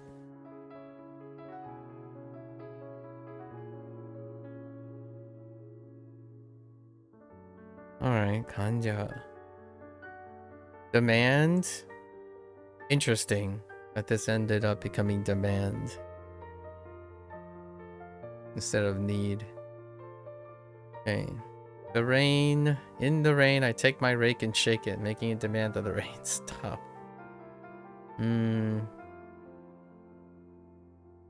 Give me shu. Chu? I'll take Chu. Now imagine the rain changing. Wait a second. This isn't rain. It's juice. You shake your rake hard. Okay.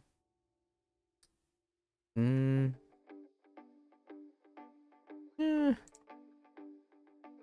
What are my examples? Oh, it does have necessity in it. Is considered a demand?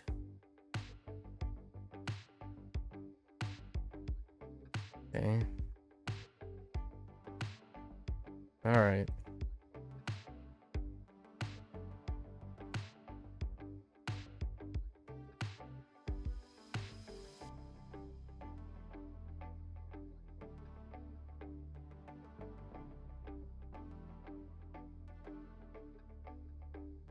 What? Oh? Wazoo. 患う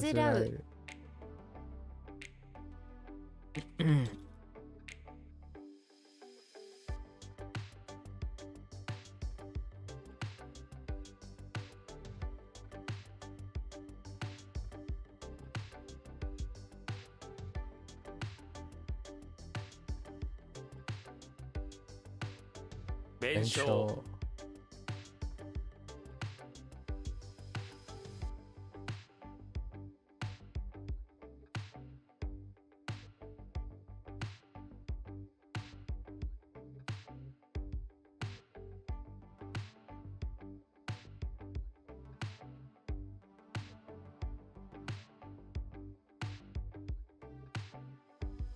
患者 Yeah.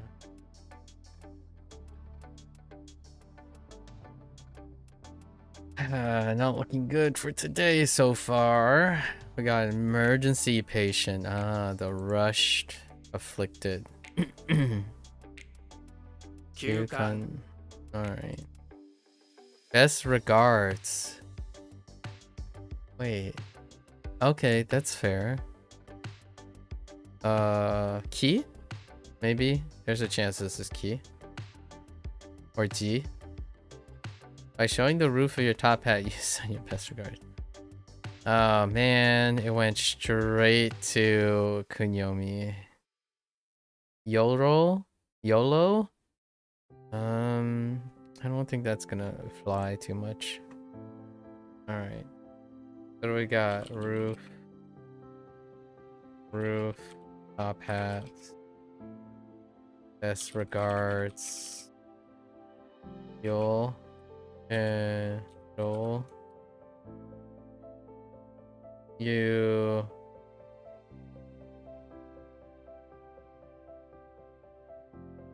Let's say you left the safety of your own roof, tip your top hat and send your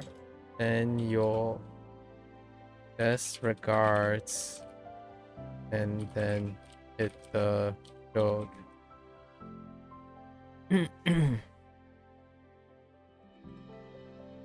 Okay. Best regards. Okay. Explosion. Right. Send out explosion or departure. So what is that? 爆発 Bakudatsu. Oh, bakuhatsu. I thought I was gonna say datsu. Bakuhatsu. Okay. Right, a bomb. 爆弾 Bakudan. Okay. Spin. Interesting. Spin.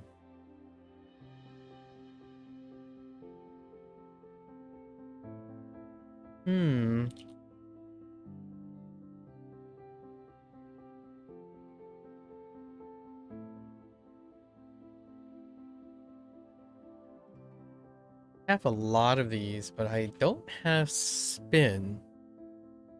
I have a lot of these so far. Oh. It's special. I don't have this combination. Just straight up no combination of it.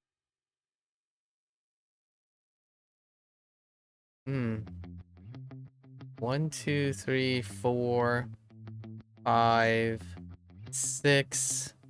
Dang. 6 different pairings, but not a single one with silk. Or thread.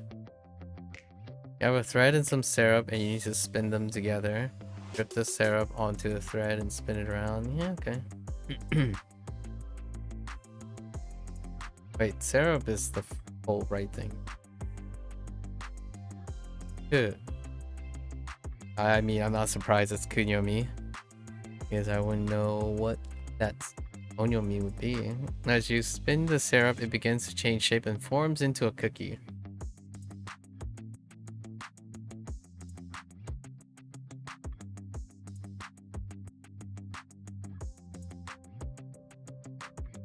Okay.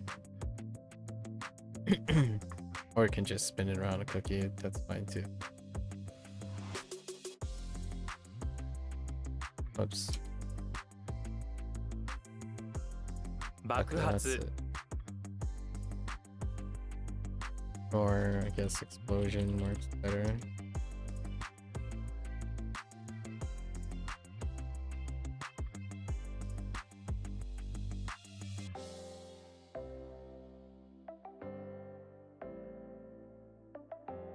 休館 Alright.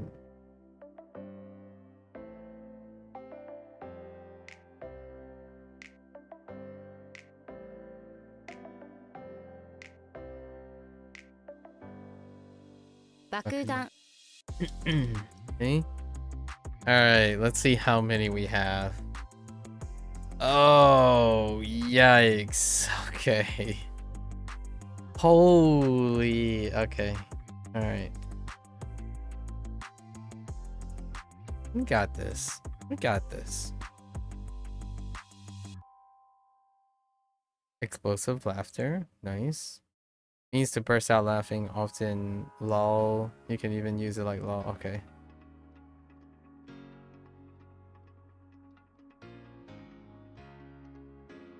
Bakusho. Oh, I thought it was either ka or sho. I don't know why I thought of ka. But bakusho. Okay. Interesting. So this is our first onyomi take. We're fine with the show because of xiao.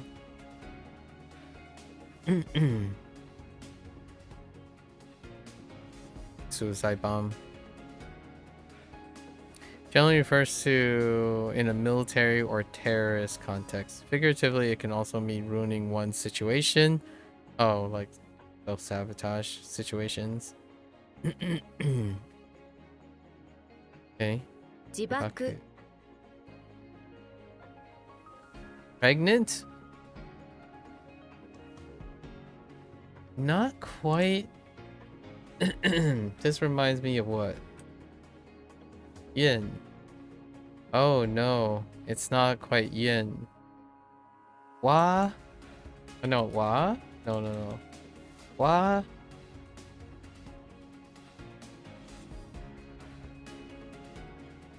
The closest thing I can think of is wa.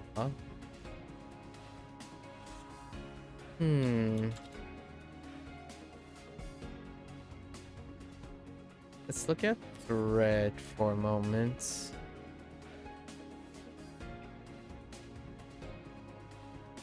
Email.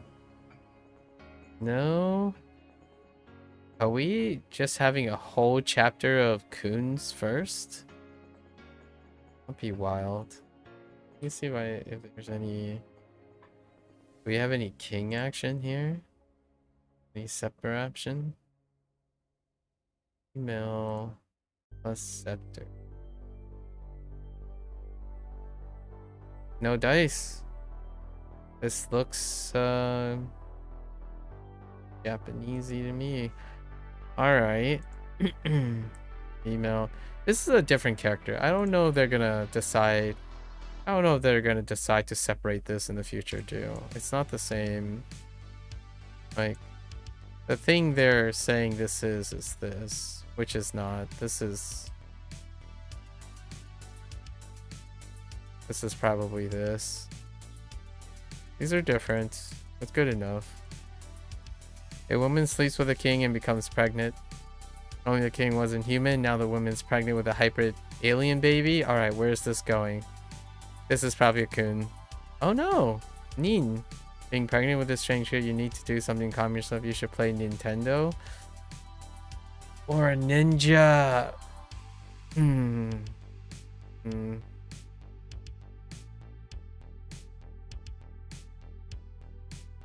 I think a ninja works here.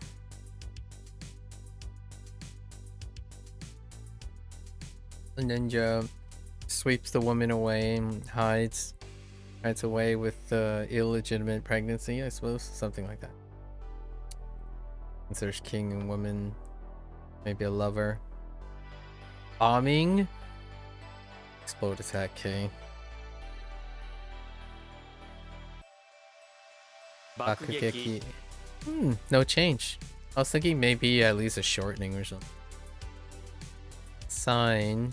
That type of sign. Yep. Omen and climate. Sign or indication. What do we have here then? Choko. Choko. Alright. Gotta keep on moving. Steady as she goes. 自爆 Man, some of these words though.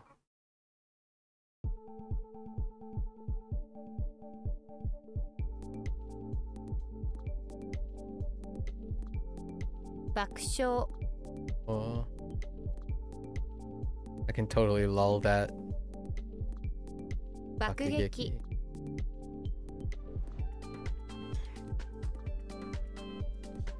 兆候 Alright. We got another omen. This time it's the before omen. Yeah. Yeah, that's also a sign or indication. 前兆 Zencho. Okay. To embrace. Oh, this one could be. This one we got 3 choices, but we're gonna go with the daku. Daku sounds a little weird. Daku. Probably daku. Keep in mind that depending on the context, daku can be a euphemism for something way more sexual than hugging. Not always, of course, but pretty often. So just be quiet, okay? 抱く Daku. And then we have idaku. The 2 readings for this had different nuances. Daku is more for physical holding and hugging, as in akachan o daku. But when it's something you hold in your heart, like an emotion, idaku. Okay. All right. And then everything else in between. Okay. Hot pepper. Wow. Okay, I mean, hot pepper and hot sauce is pretty close. Dang, I wasn't expecting them to use hot pepper. Huh. Intriguing.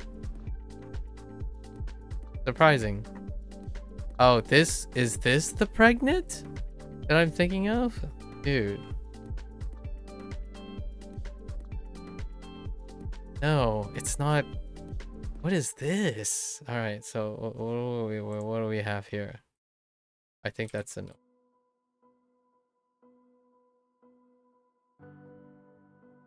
No, I don't have that combination either. Crazy. That's 2 in a row. I think we're getting to the point where Japanese kind of just separates. Bro. Yeah. There's no combination of this either. I wonder where it is in. I mean, I imagine these characters do exist. It's just so right now I'm looking in the HanziHero database, like the whatever they have, and it's out of 3,890 characters, right?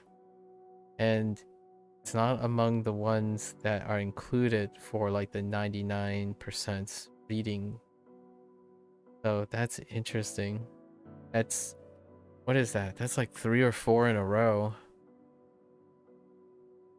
Things are getting weird. Woman who has a landslide getting ready inside her is pregnant. Alright. That baby's gonna come out like a landslide. Alright. What do we got? Sheen. It does look like Sheen though. Sheen off landslide. Yep. Landslide is a caring character. What happened here? This is probably a coon. That's a coon. Joku. These 3 look like coons. I mean, Joku is not quite sure if that's a coon. But these 2 look like coons. Or they carry Sheens. They probably have alternative readings for Sheen. Yeah. Yeah. Sheen is a carrier. Okay. Fair enough. Sheen and pregnant. Gosh. Baby's gonna hit you like a landslide. It's more like it. Been watching too much Pit. Holding in one's arms. Okay, so we saw a case for da, and then we eat da. Da. Oh, that doesn't. Oh, this might be the 3rd because it requires something else. You know that the kanji means hug, and the verb daku means to hug. This noun is similar, but it means caring by hugging. So 抱っこ dakko. I'm okay with that. I'll take it. 抱く Good. Oops.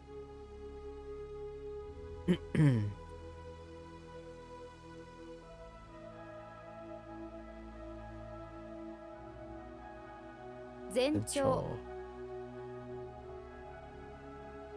抱っこ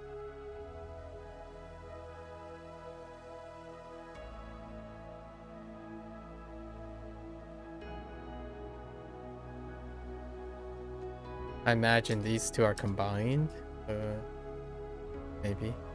Skewer, we got Kshi. Okay, Kshi. Alright, that's a freebie.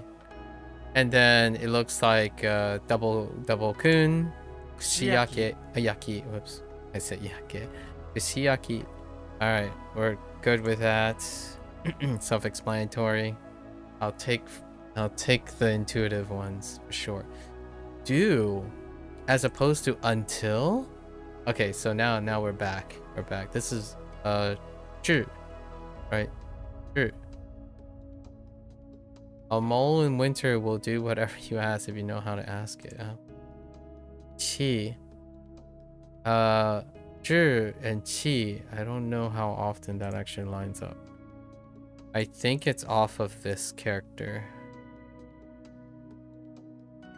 No dice. Okay. Good old Japanese. So you get the mole to do what you want, right? During the winter, just give him a hunk of cheese. Nailed it. Okay. Alright, you start by using a kunyomi. Great. Amazing.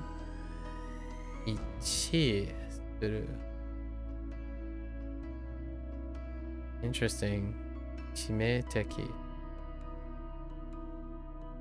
Do fate of until, yeah, it's still kinda to match, but that's to do. It's still kinda until something, but I don't think that's gonna help me out. So like to match something is to take until do, like to match someone up, like until the extent of, and this is the extent of life or fate, fatal, but and this is interesting. Not gonna really do much, honestly. So do the mole to do anything during winter. A hunk of cheese. Alright. I got you. Think is retroactive to roast. Oh, we got our second use of ita. So we got itameru to fry, but this is to roast or to, in terms of what? So what's the difference? Yeah. What's the deal? Okay, itameru involves hot fat or oil, while this involves a fire. Less often to dry roastings, for example. Okay. Fair enough. Iru. How dare you? Alright, that's fair. Okay. A tricky part where this doesn't use the same, yeah. Okay. Now that you know the difference between frying, we're going to roast our first dish. Ishiko.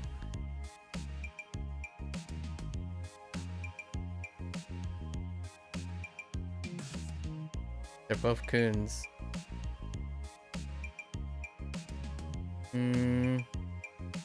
Alright. I think I'm still gonna relate them. That's fine.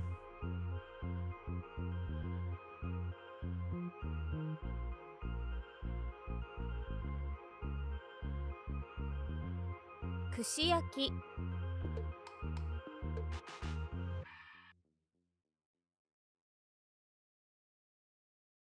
Kushi.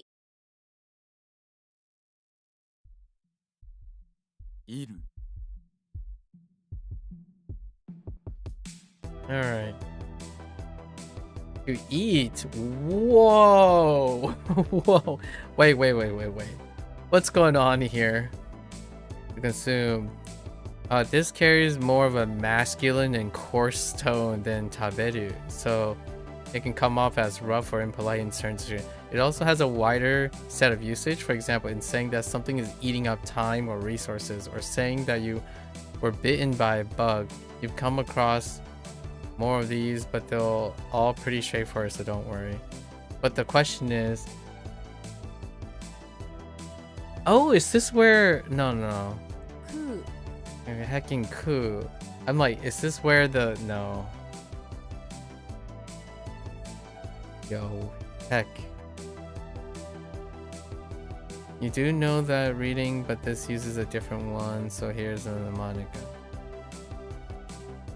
Eat cookies? I mean... It's as straightforward that you can get. What else do we have? We have shoku. Shoku and tabe.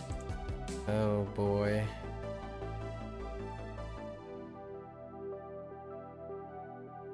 Oh wait. Oh no. Oh, did they switch it over? I don't know if they did. Okay. Alright, we're just gonna coup. I actually want to... Let's see. Hirugohanを食う時間がなかったんだ。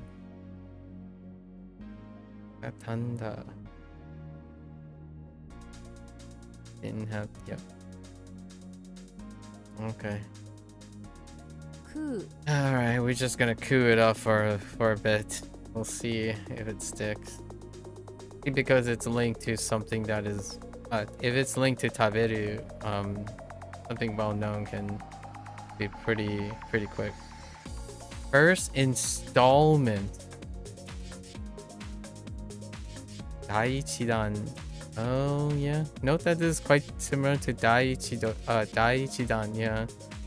Refers to the first phase or step within a large continuous. Daiichidan is used to refer to the first installment of a series.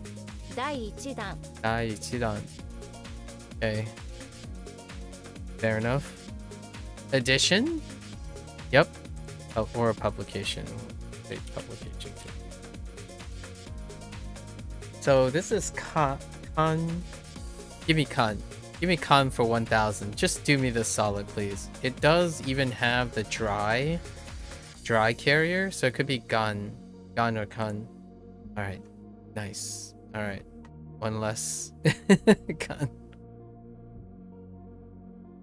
What did it say? You got a copy of The Dry Knife. It's the newest edition. And it's written by Genghis-Khan. Okay, fair enough. Prefecture. Sure, Ken. Retroactive. A trading firm. Yep. Trade company. Okay, got you.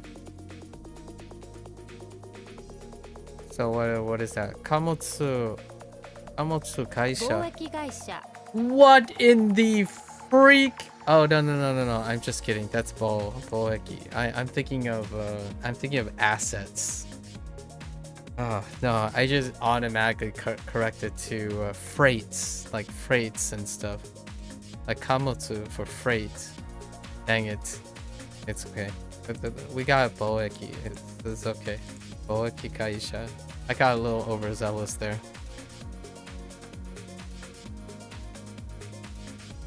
There's a Gaisha. Okay, unexpected Rendaku. I gotta keep that in mind.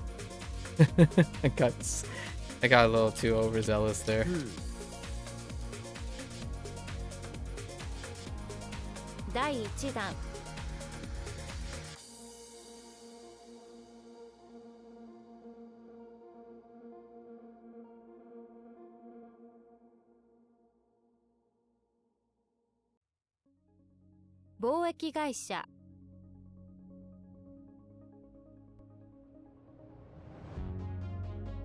I wonder if this is more of like an investment firm, like a monetary firm. Jeans.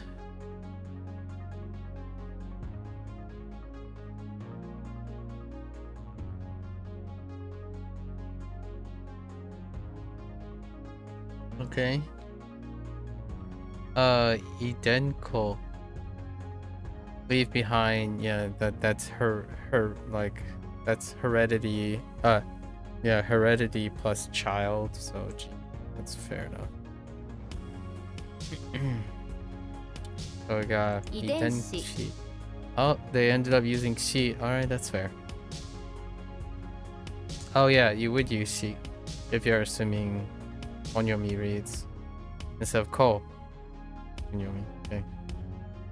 Another prefecture. We got the Nara-ken. 奈良県 Okay. One day I will. It's kind of funny. Beth brings up the Wakotabi places names each and every time. And I'm like, yeah, we're even stacking them. Not even playing. Play music. Oh, this is Zol.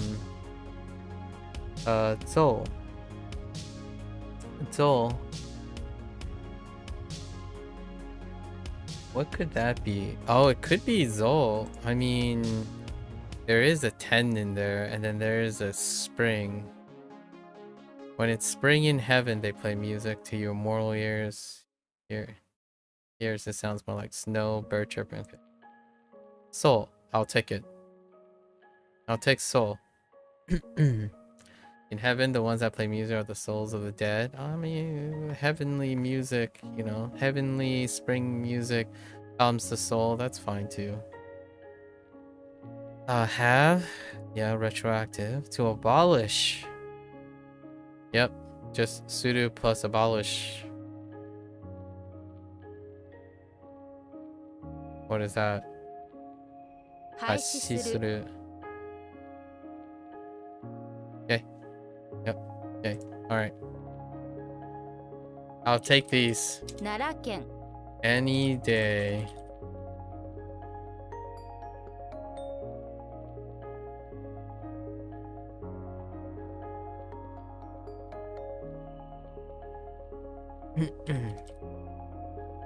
遺伝子 I mean, new stuff is good too. Like having new stuff means that I can work them into the Chinese.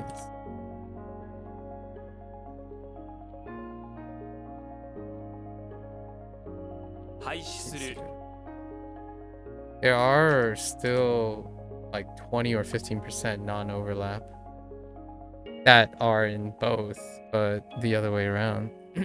To transfer. So what, we ride and return or exchange, right? And exchange. So what, norikaeru. Ride and exchange. Oh, to change trains. Oh, yeah, right. That transfer. I forgot about that. Norikaeru. 乗り換える Norikaeru. And, you know, surprisingly, no rendaku on the kaeru. Norikaeru, right? Norikaeru. Okay. To point out. Okay. Pointing out plus suru. Right. So what do we got? 指摘する Okay. Tooth, retroactive. Accompany. Fun. Oh, yeah. Or like a accomplice. Or like a partner. Companion. I'll just throw these in there in case. So this carries han or pun or even ban. So we're just gonna go with han. Yep, han. One of the most reliable. This character is pretty reliable. Why? Okay. It's also itself naked. They don't include itself naked, so. But this character is really solid for sound. Okay.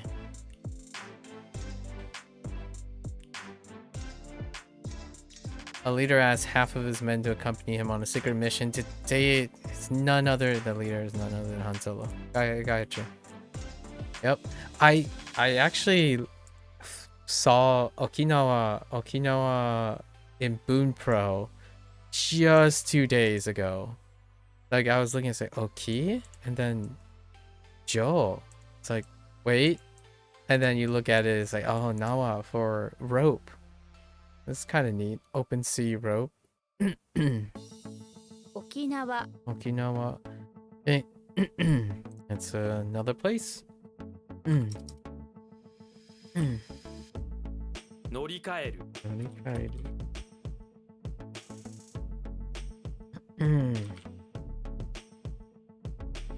指摘する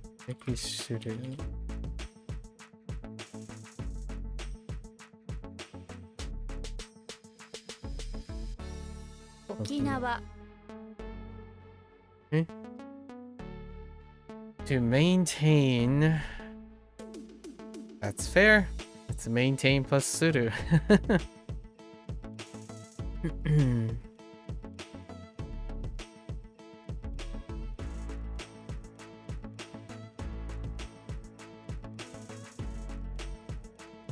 Um.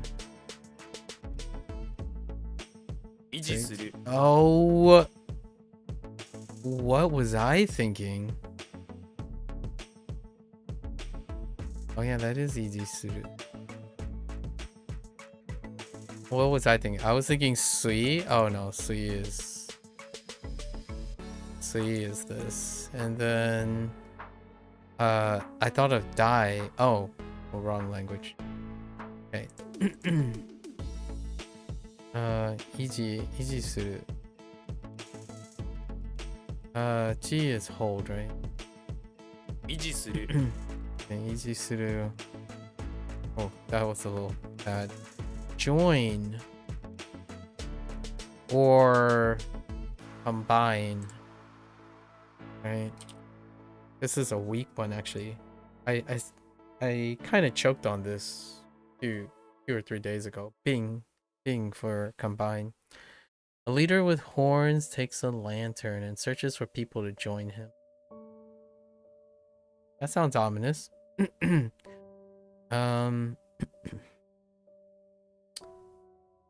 This character here can often carry Ken. Is that leader Ken? Hey. I really thought this carried Ken. Oh, actually it carries He more. Alright. Oh no, it carries Ke more.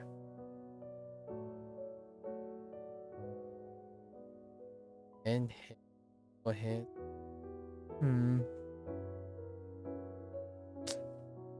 Disappointing. Alright. The leader guy approaches you out of the darkness, his lantern held high. Oh no, not that guy. You heard about this horn problem, you don't want to join him. You look around and spot a large haste stack. You quickly jump into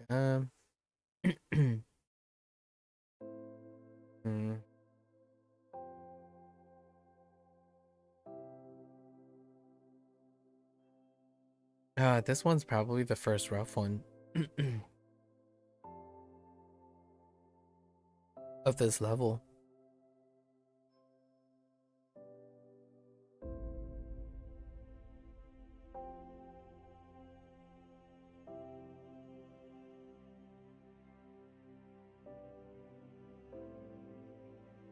A leader with a lantern.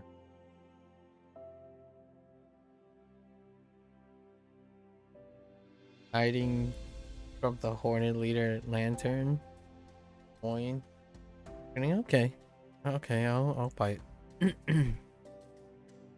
Meiji. Okay, Meiji restoration. Oh yeah, that's restoration, alright. What? 明治維 Meiji 新 Ishin. Okay.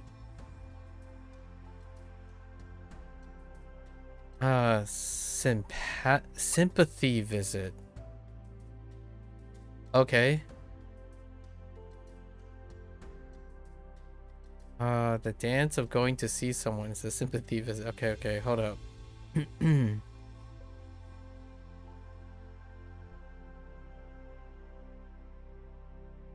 How does this work?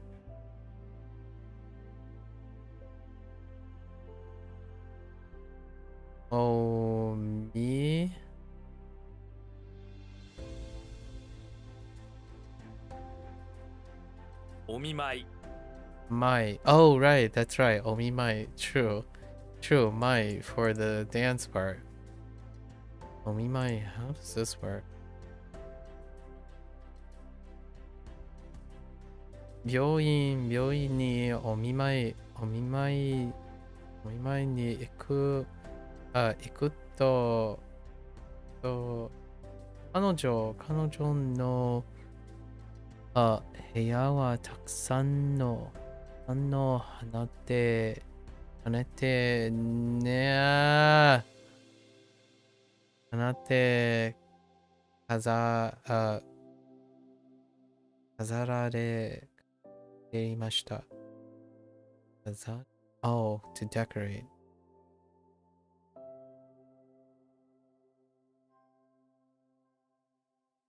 Interesting. That's a good use. My is a weak one. Sure. My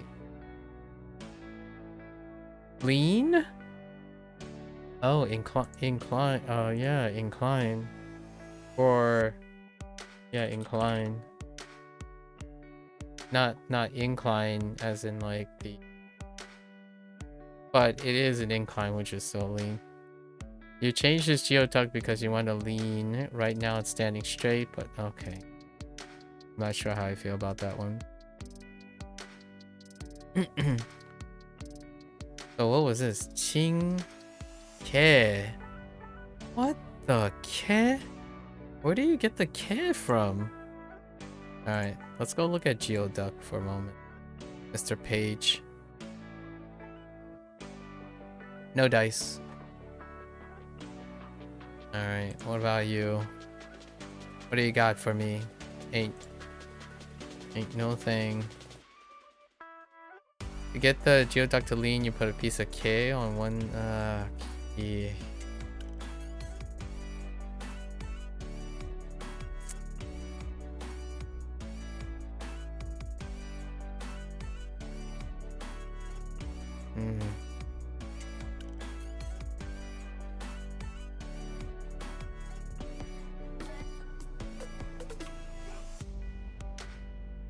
Lean is fine from a definition standpoint, but yeah. Okay. I think I'm gonna combine them.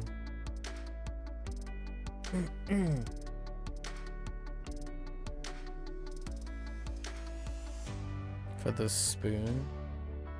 It is interesting to look at it as change plus geoduck.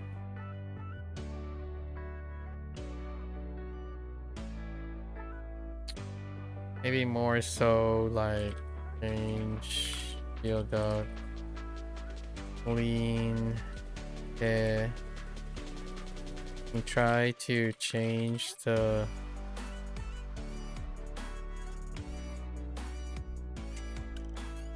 geoducks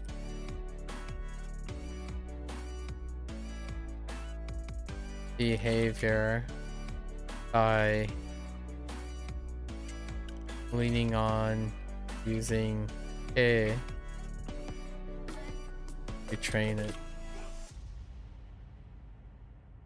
Geoduck are not what geoducks are, so they're those like long things. Like those. They look really weird. Okay. Alright.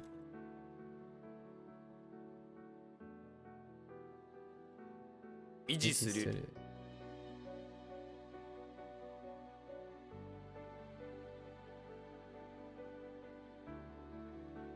明治維新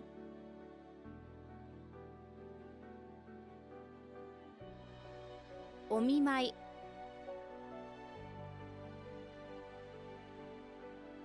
Or sympathy visit. What am I doing? Alright. As we continue. A ball dance meeting.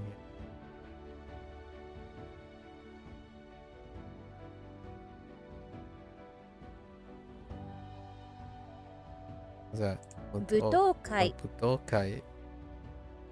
Tokai. I thought I was on the fence on Moo and Boo. Budokai. But it's only Boo. Is it? Contrary. Huh. I don't see this combination before.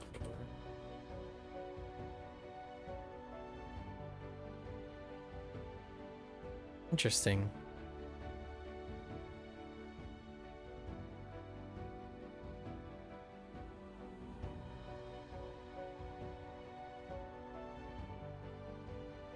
Postage. Where are you?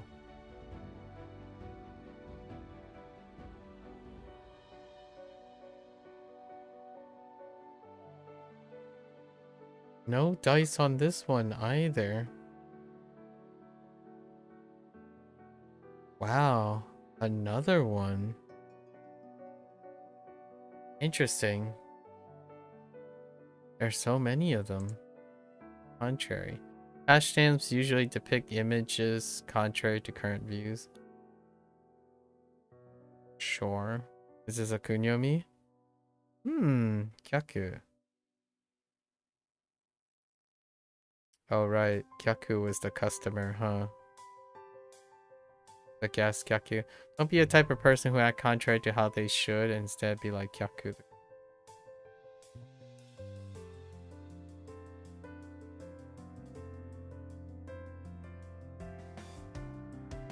Okay. I mean, Kyaku the customer wanted some past postage, contrary to what people like about current stuff. That could be fine too. Rejection, contrary. All right. I'll give it a go. Isenteki. No. Ipanteki. So Ipan is general and common, so this is just ordinary, yeah. 一般的 Ipanteki. More, oh, this is the other general. Yes, okay. Yes. How do we go about this? 全般的 Zenpanteki. Un? Okay. Zenpanteki.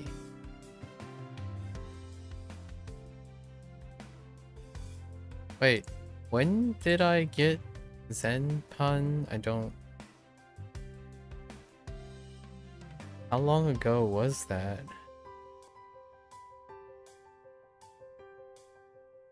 Did I ever get it?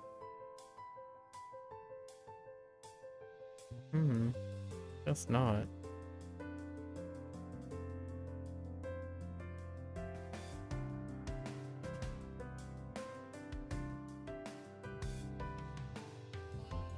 Okay. Zenpan. 全般的 Zenpanteki.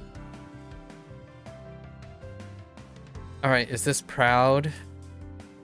Interior. Oh boy. And is it gonna go owl? Or something like that? Owl? Owl, no, this is Australia or something. It's in Australia. That's all I remember though. Oh wait, but it's in Oksan as well, right? Pretty sure it's in Oksan as well. So we're probably gonna go O for Kun. Interior. Yeah, Oku. Oksan. Oh no, wait, maybe it's not in Australia. Hold up. Oh no, maybe not. And I remember the story behind Oksan, which makes it fulfill this interior thing. There's a drop on your head and the rice is big, you know you're in the interior. Okay. Still use the Oklahoma thing.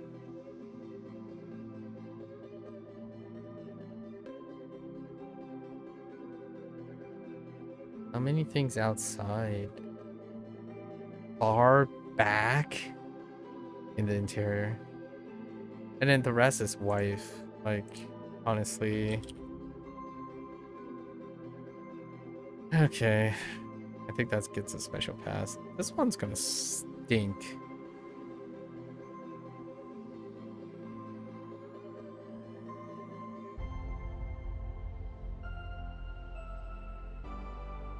一般的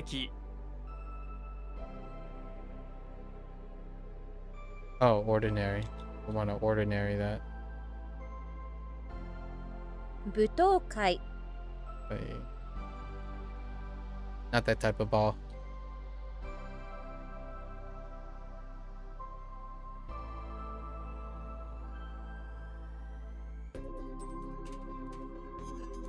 全般的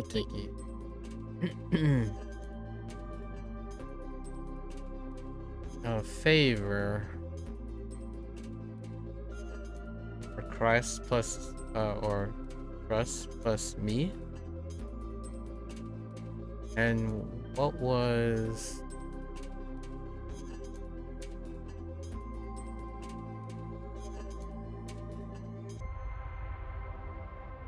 it like?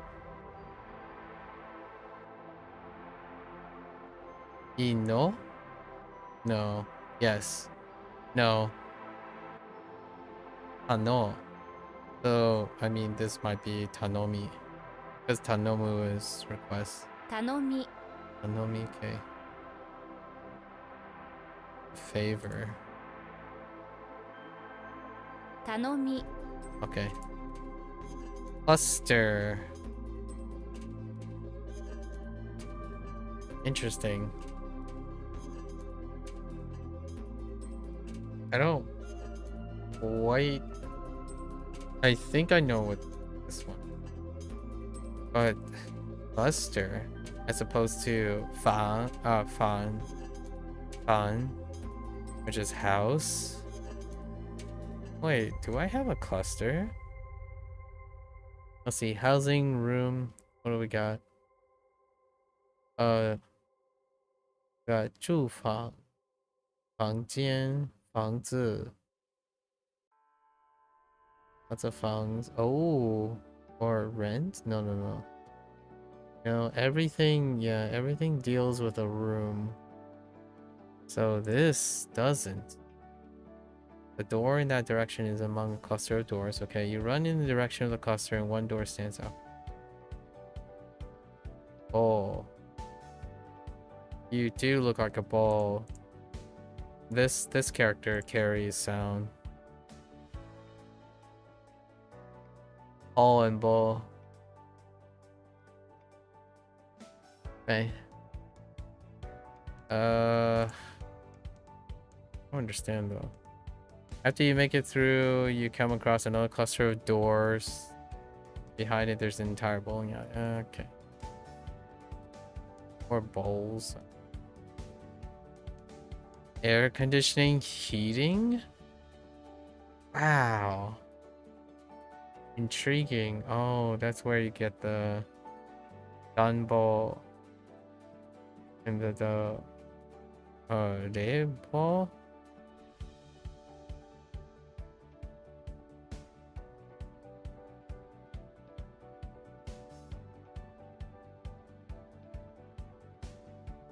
Oh, this one's hard. Very hard.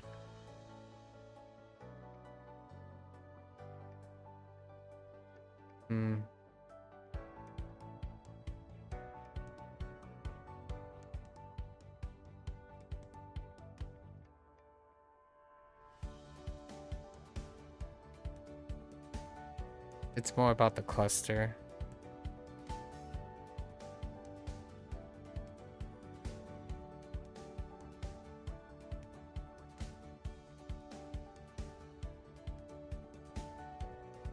A G show from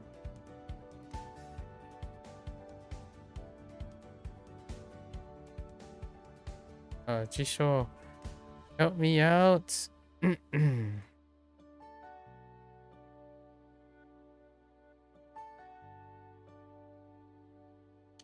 Tassel. Hoofed, fridge, bunch, lock, segment, house, room. There is still room. House.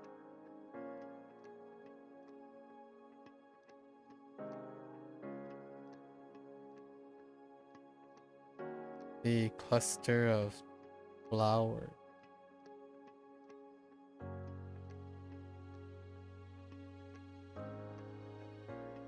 Huh.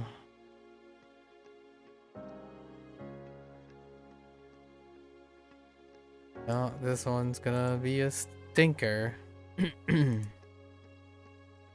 We'll let it fly. Rely on. Now we got Tanoru. 頼る Hayoru.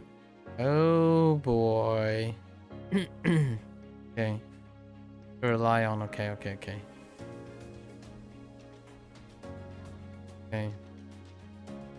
頼る All right.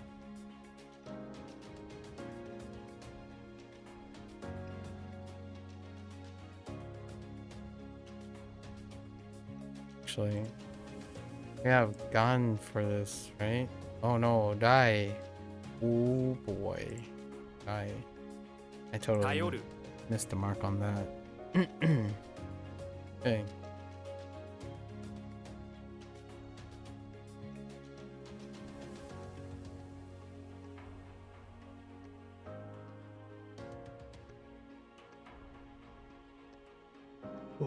Okay. Hmm.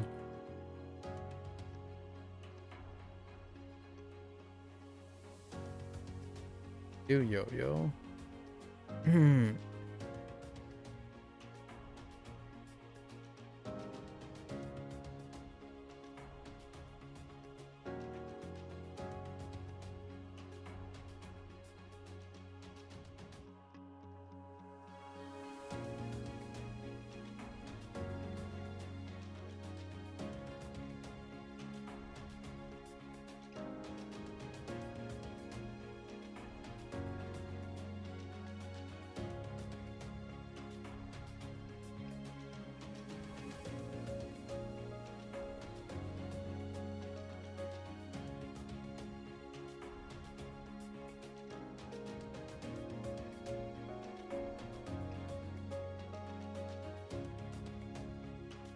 We'll rely on. Oh man.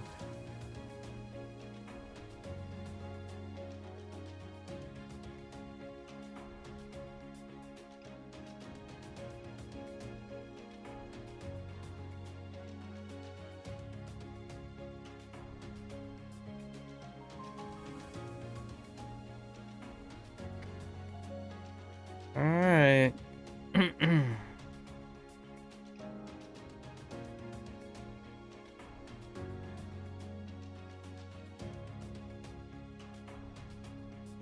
Alright. Ayoru. Client.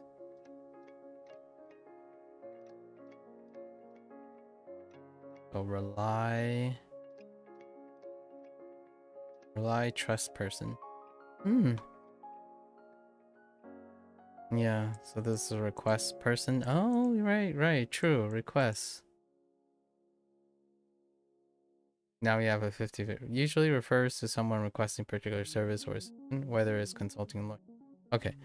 I'm feeling Jean, right? Unless, so let's.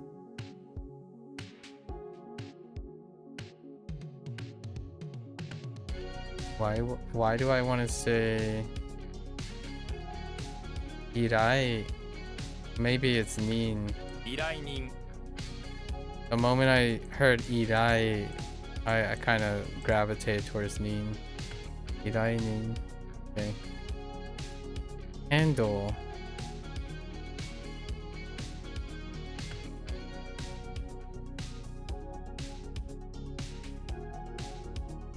Don't quite look like a handle here.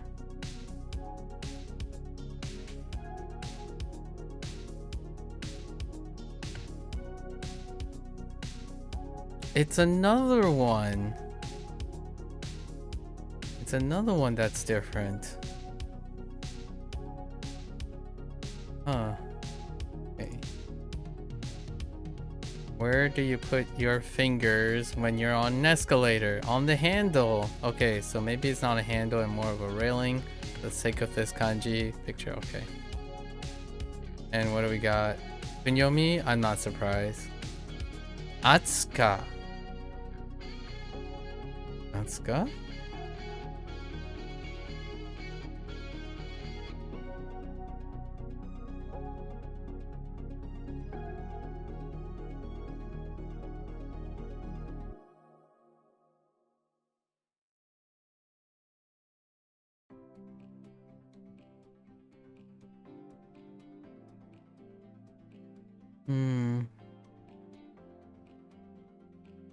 Alright. Fingers. Escalator. Handle. Up. The.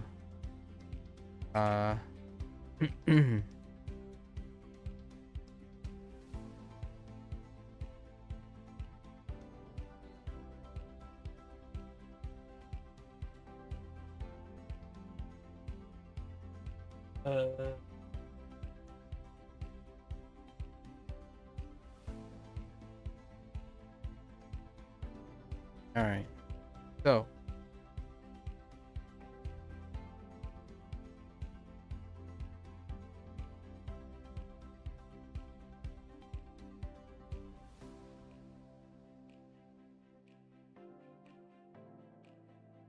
Going up the escalator, you were able to get a handle which way the finger was pointing in your app towards the to ka.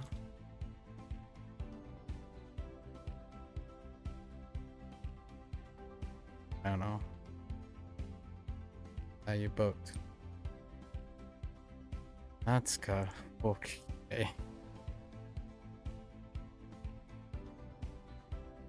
Oh. Things are going south fast.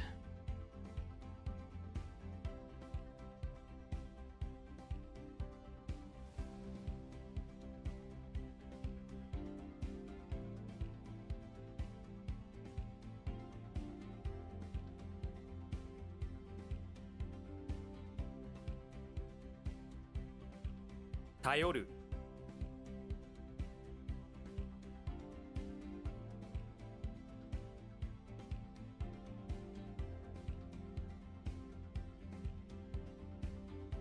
頼み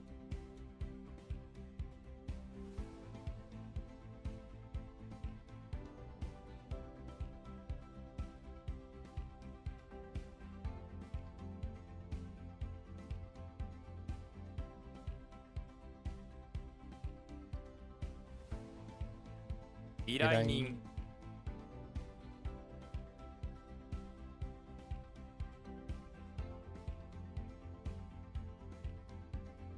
Okay.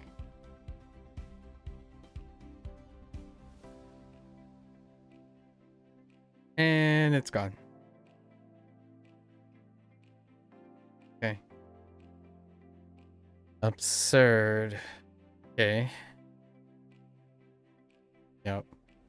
バカらしい Bakarashi. Okay. Sure. Suppress.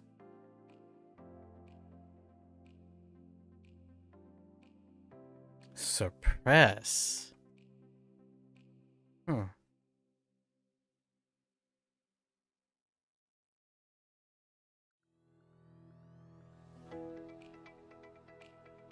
Oh, that's true. Curb.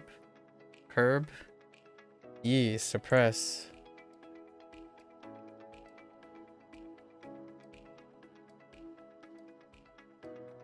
Suppress. All right.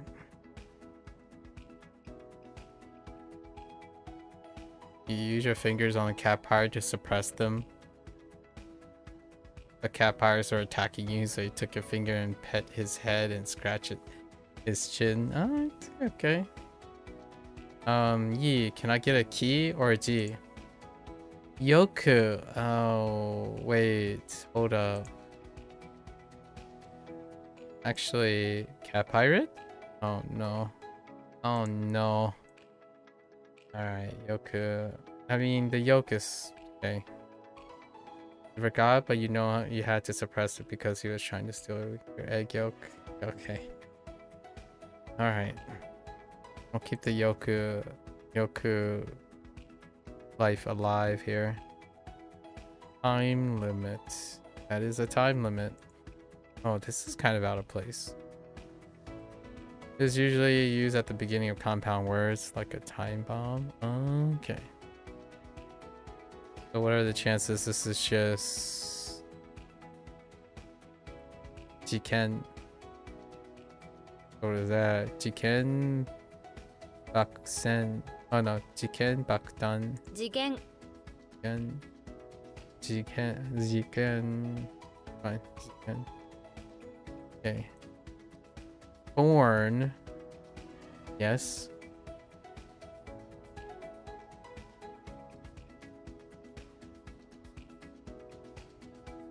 Well, that kind of went in a different place for Mongols. This is a formal word typically used at the beginning of compound to indicate that the subject is related to foreign affairs. Okay. 対外 Aigai. Okay. Alright. Aigai. Select.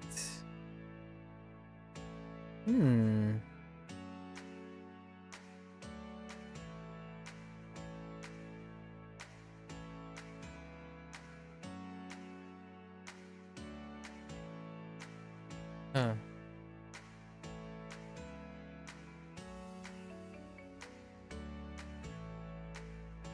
This radical is different. About what it's supposed, what is its equivalent?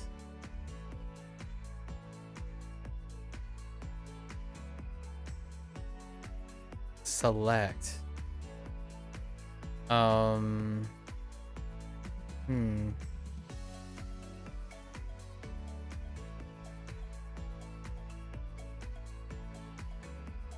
I don't think it's places.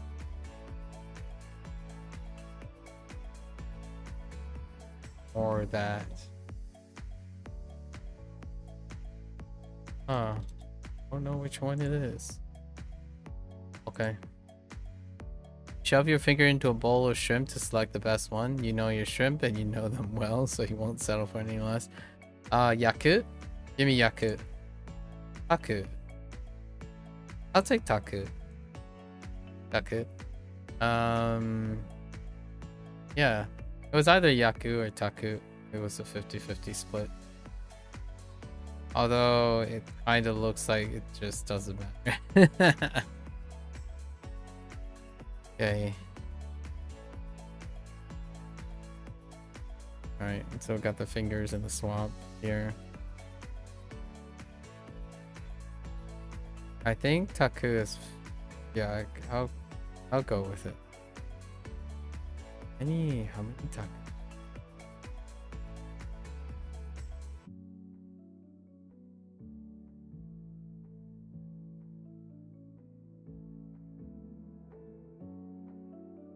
Shame they don't keep...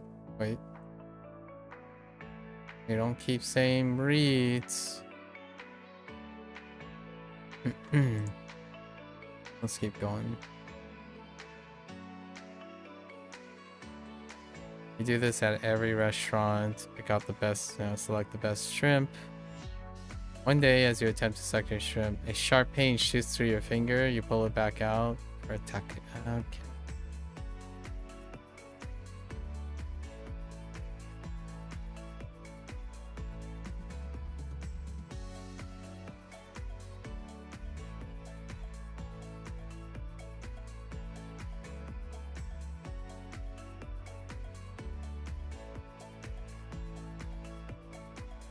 Yeah, taku.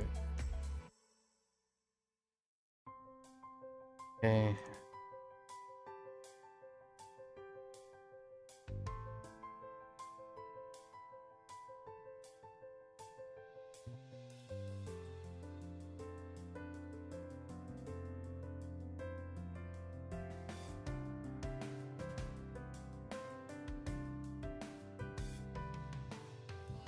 All right, I'm on the taku train. All right. We'll go with this.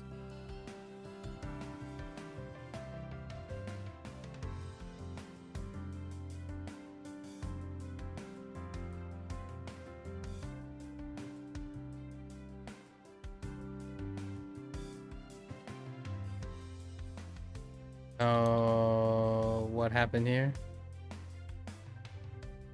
次元 And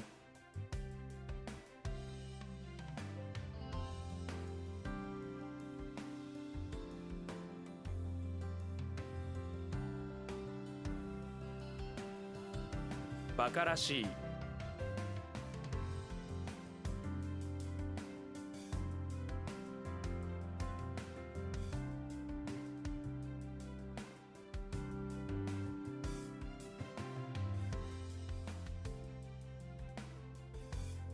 大概 all right. Spices. So we have floral, we have peppers, we have fee or materials. Ingredients. So I don't really like fee as the only thing, but this is materials. Spices. Fragrant pepper materials. So we have coal. Oh, what is coal high? Coal high. Yo. 香辛料 Oh, Shindio. Oh boy. Changed it up. Got a new read. Shindio.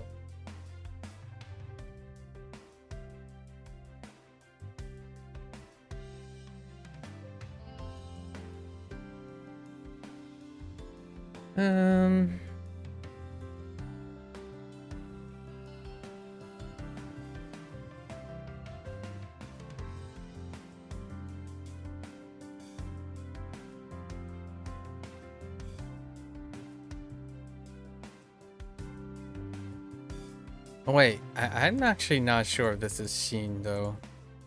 I mean, like, oh no, there's no high. I was like, I don't even think it's high. Because we only got the kunyomi.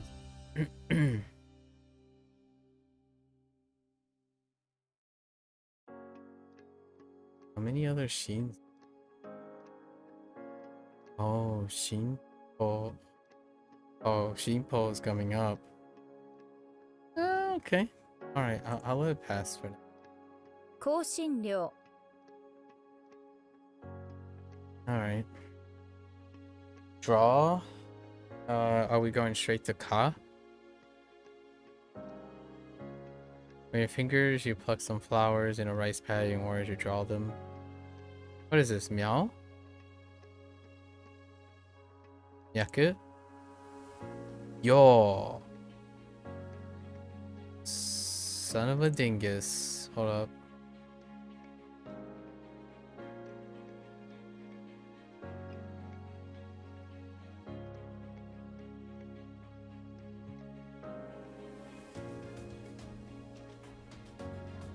I don't remember how many people, but with your fingers, you pluck some flowers in a rice paddy in order to draw them. Have you ever seen, even though you try to draw the flowers as best you, whenever someone looks at you, they smell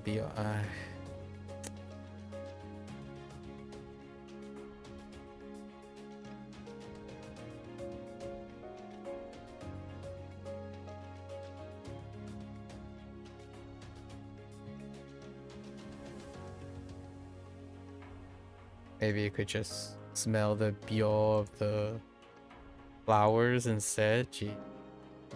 All right.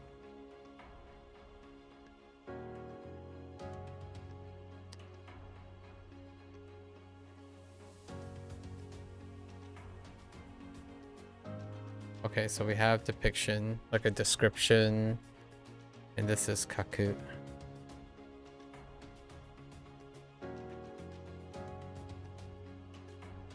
All right.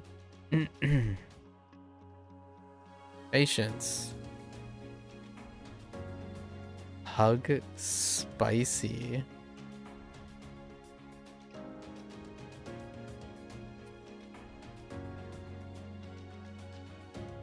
Oh, is this gonna use Sheen? Yeah, this is gonna be using Sheen. So what is the right hand? 辛抱 Shimbo. Wow. Oh.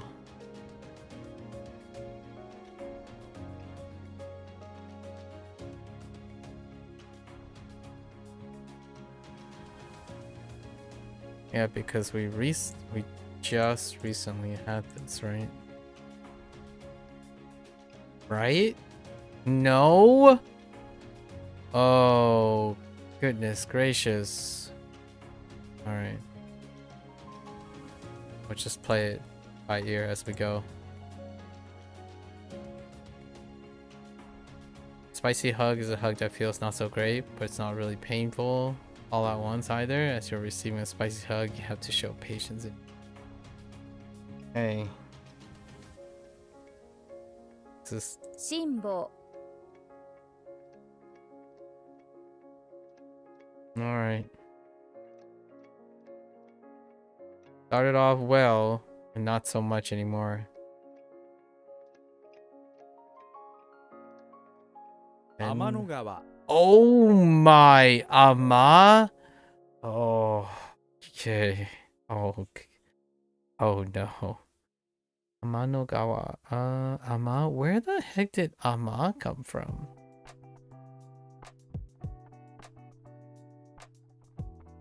What the? Alright. Alright, hold up. I need to catch my... okay, alright. 天の川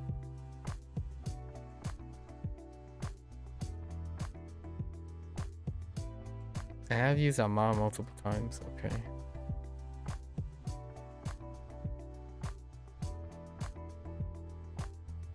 How do you even Milky Way this? Huh? What are you gonna do with this Milky Way thing? You know what? This is just special. We'll just go with it. It's a proper noun. Let's go.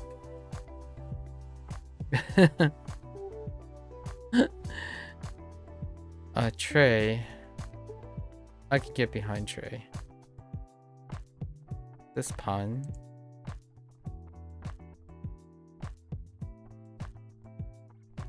Yes.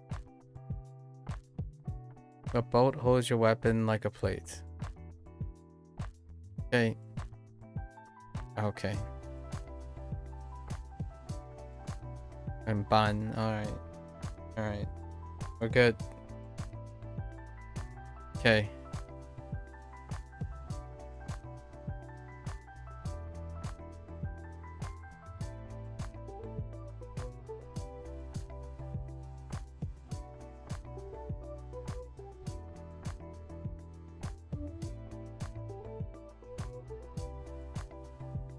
Shimbo. Kimbo. Okay. 香辛料 Kinyo.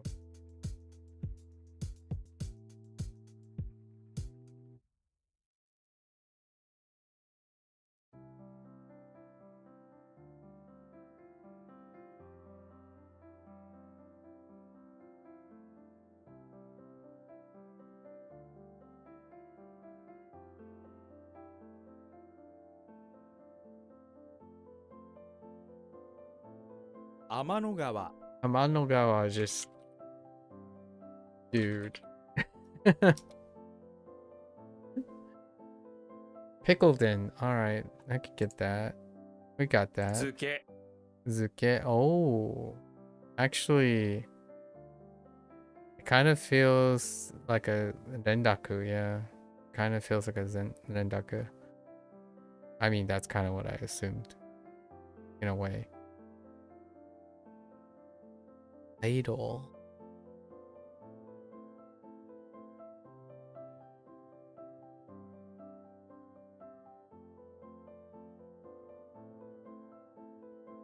Does this remind me of?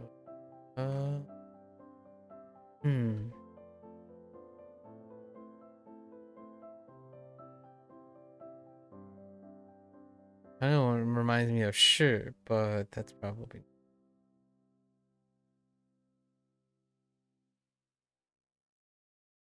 Wait, no.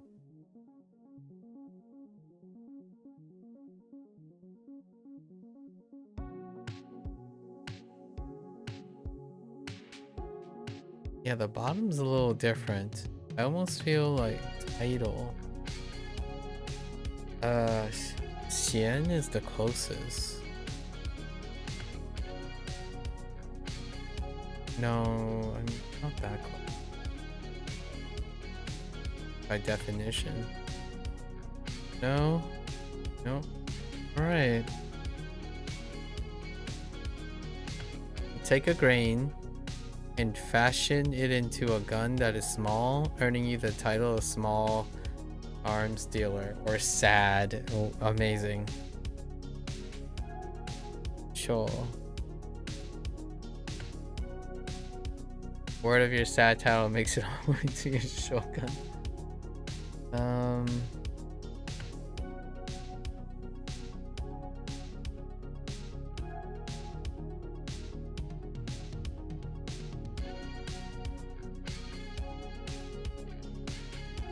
Okay, examples. Symmetry. What in the tarnation? Working name, I'm okay with. First person. I don't even know where this character is going.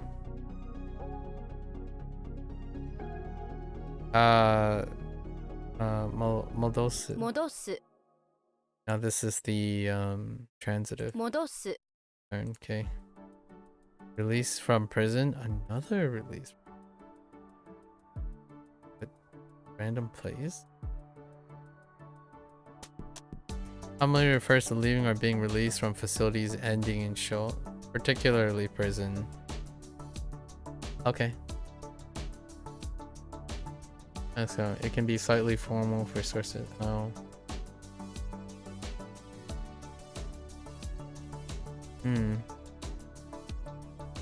Where's that? Shoot, show. Shoot, show. Dedokoro. Interesting.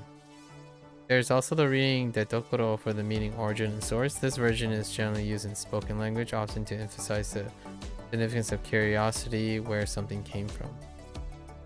Oh, Dedokoro. Dedokoro. Fair enough. Like what, where did it come from? Like where did the information come from? Dedokoro.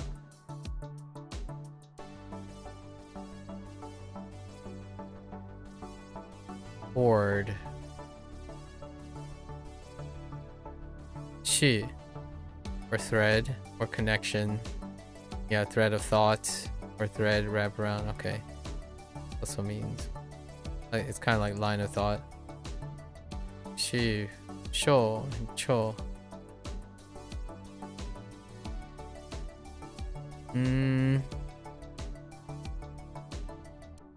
Interesting. That's certainly different. Oh, right. This is the show in Isho. Alright, that's fair.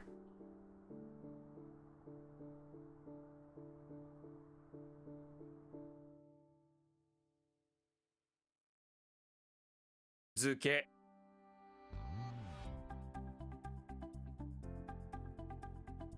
戻す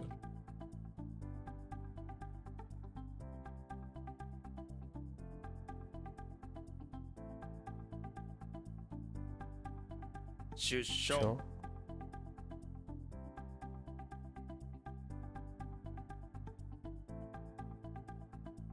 Or just use as default.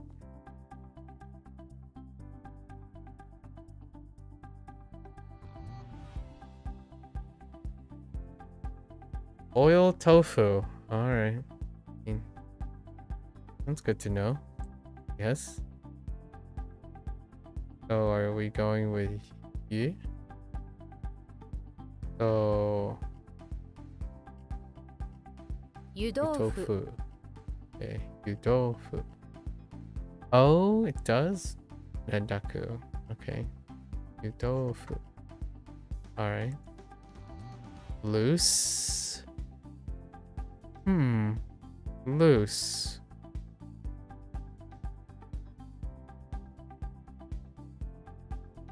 How about that one?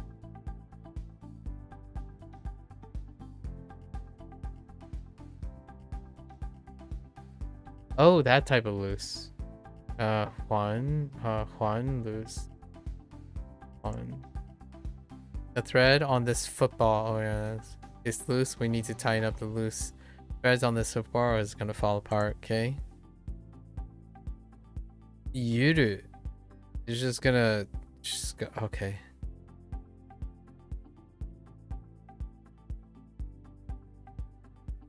Okay.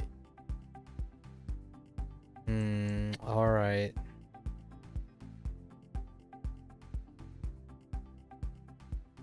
No, we're not using you. Okay. Okay. Got thread. Football.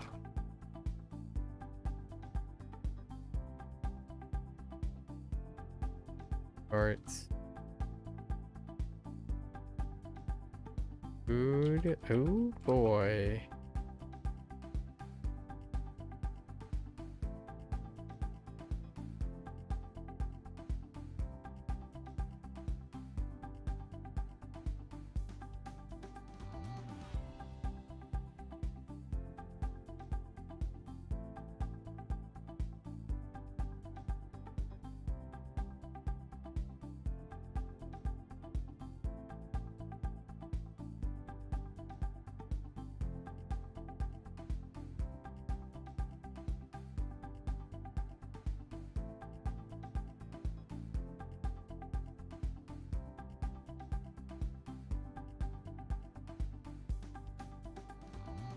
Okay.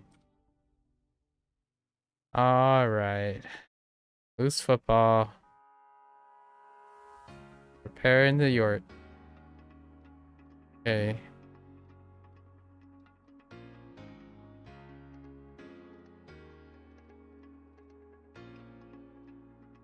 Why am I drawing a blank on stretch? Oh no. It's gone.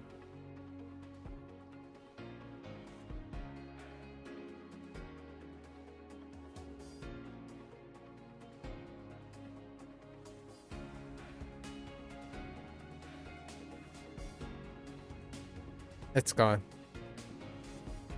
You know this because it's okay. When you're doing the stretching, okay. 伸ばす Oh no. No basu. Yeah. This is no by default. Hopefully, no 伸 crazy ばす onyomis coming by. To exert. Okay, this is to reach.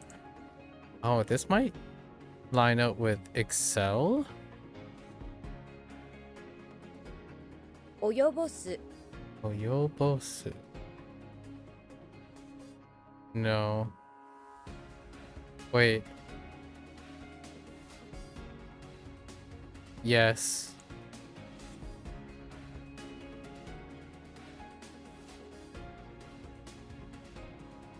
Oh no, to reach.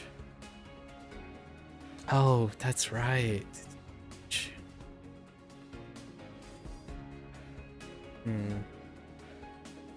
Oyobosu. 及ぼす Okay.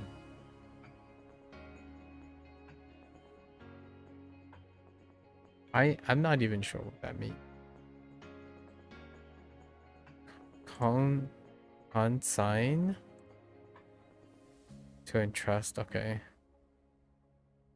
I mean, Consign. Deliver to a person's custody, typically in order for it to be sold. Send goods by public.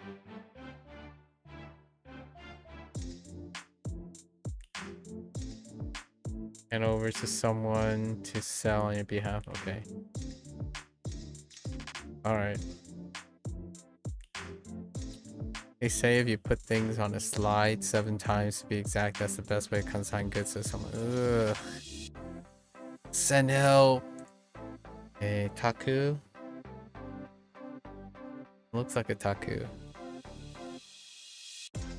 This 7-esque thing. That's cute. Kinda has a taku from a house, but it's not. It's this thing, not this thing. Okay. One of the 7 things you can consign over to this guy is a taku. Sharpest tack ever.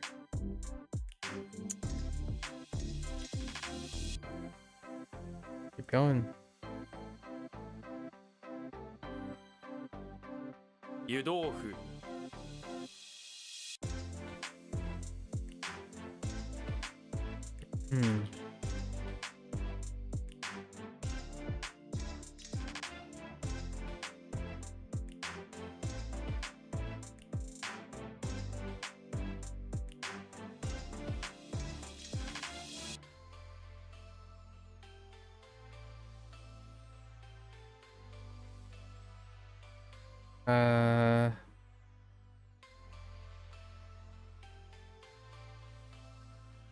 Oh, whoops. That's not it.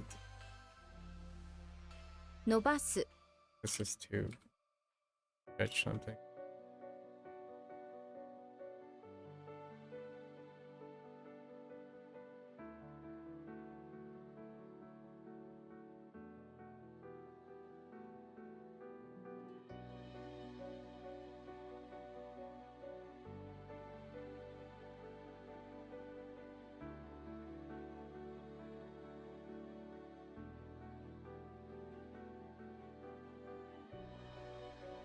What? Oh, whoops. 及ぼす That might need help for the ending, honestly. Ending not going anywhere.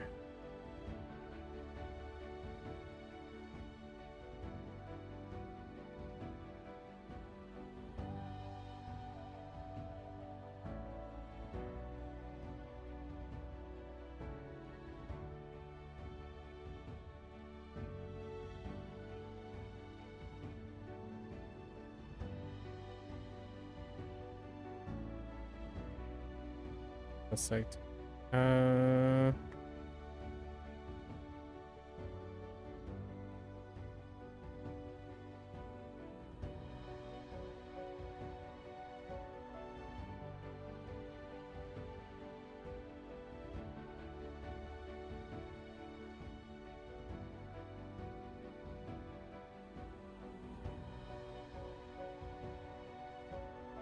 FQ.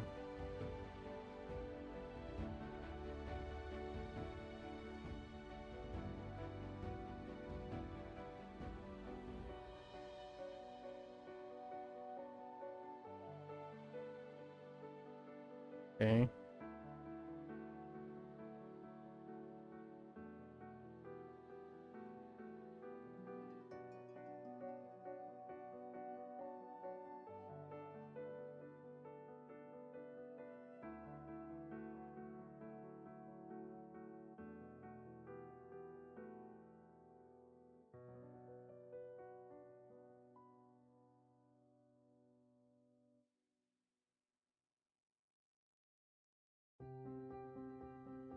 Okay.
Ay, ay, ay. Okay. Close.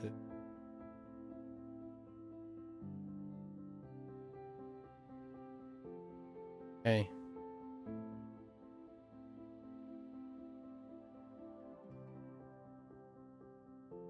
I have no idea. Oh, they're easy.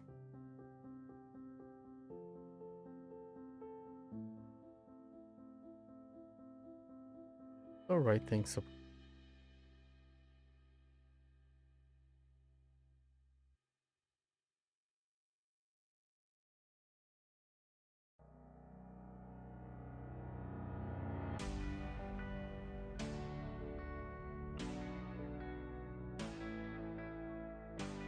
I have to change up the word consign.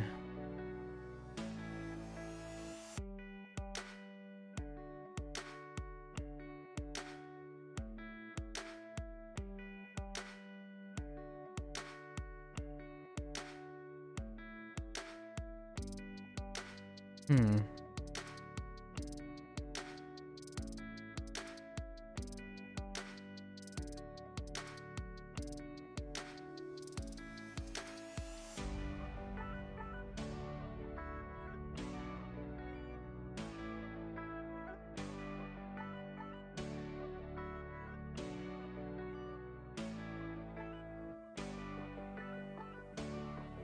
Okay.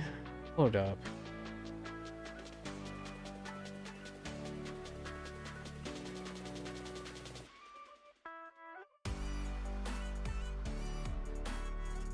Nope.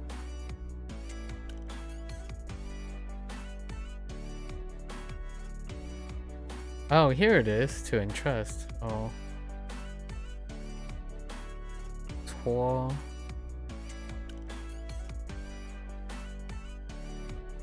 Furball. That's not that great either. Furball and fingers. Oh boy. Let's see, consign.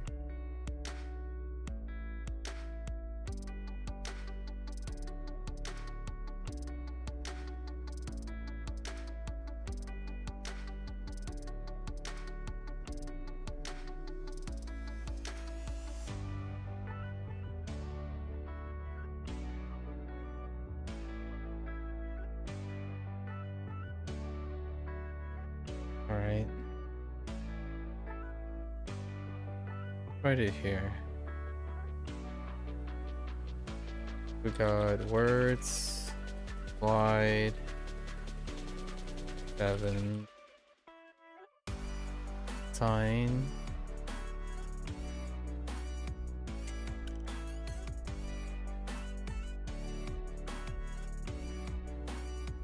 the street.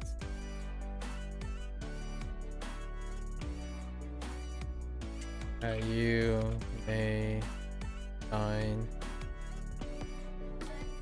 willing to consign allow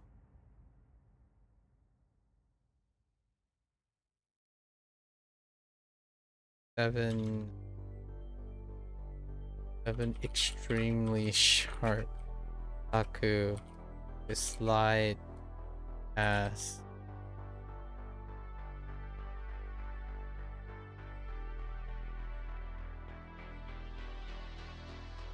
security.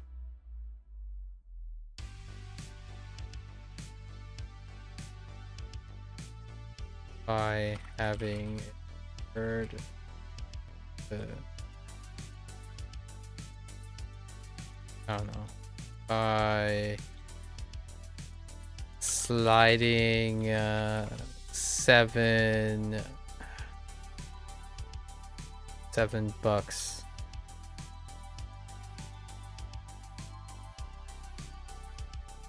security's hands. Kind of double downing on the idea. And sign, man, that'd be rough. Okay, as well as, oh boy.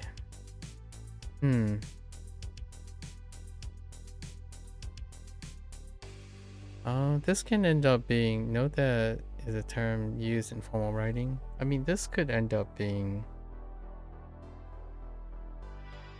oyobi. および Oyobi. Either, okay. Oyobi.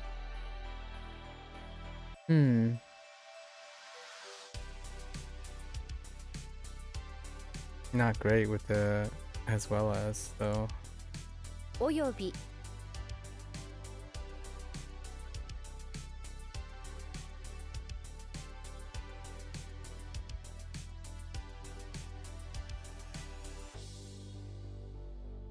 What do we have? Q?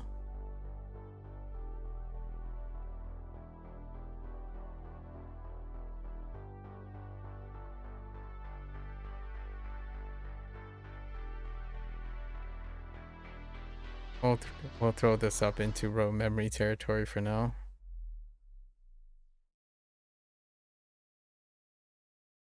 Bribe. Surprisingly, that is one of the more recent Hanzi as well. Lu or Lu. This could be Ro or Ru. Actually, I don't know how strong this right radical is. Someone is offering you shellfish in exchange for a kiss. This is a bribe. You don't want to kiss them. Ro. Okay. Ro is fine. It lines out with Ro. Or Lu. Okay. To step into... yeah. Got you.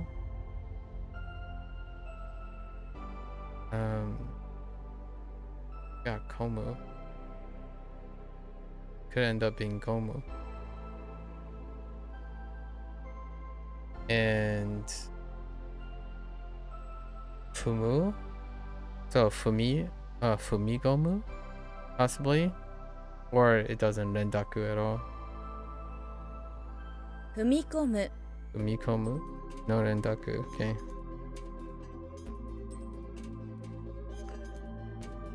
To exceed.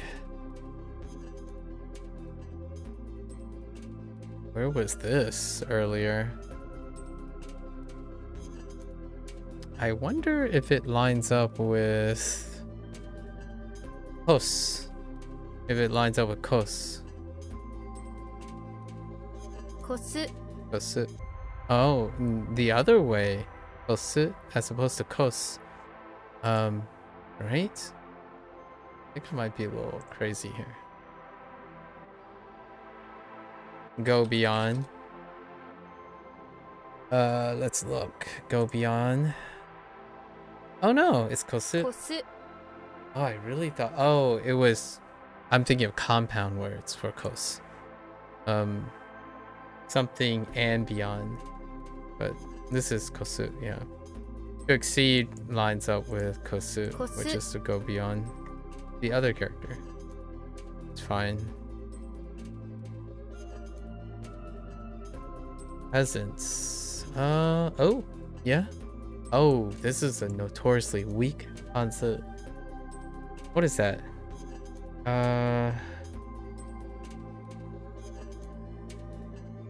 Oh, we're gonna say John. John. No. John is praise. Jung. Right, Jung. Okay, what do we have here? Mask and shellfish. Alright, presents. Yeah. Not being present with an S, but presents as in giving presents. Objects. You put on the shellfish mask once per year and break into people's beach houses and leaving behind presents? That's a weird way to go about it. Zol does check out with mask, I think. Yes. Zol or Sol. Alright. I'm okay with that. That's cool. And then presents is fine. Or gift. Okay. Oh, oh no, we still got another set left. The heck, man.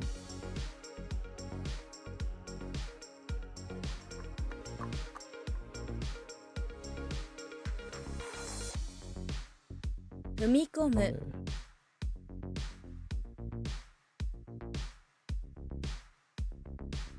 Oyobi.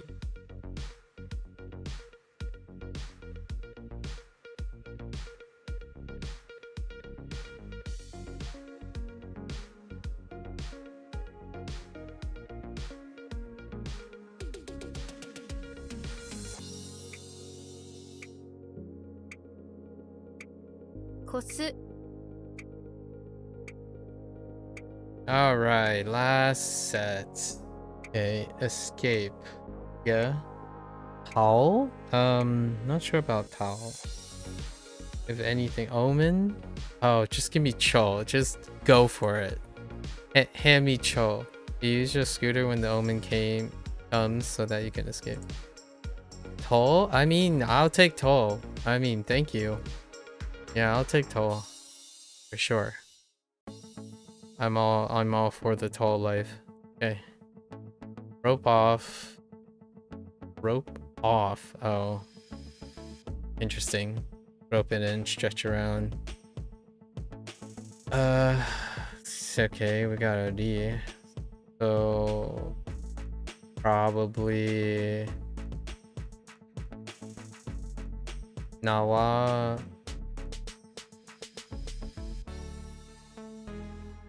stretch. I'm drawing a blank on the right. Let me think about the kunyomi.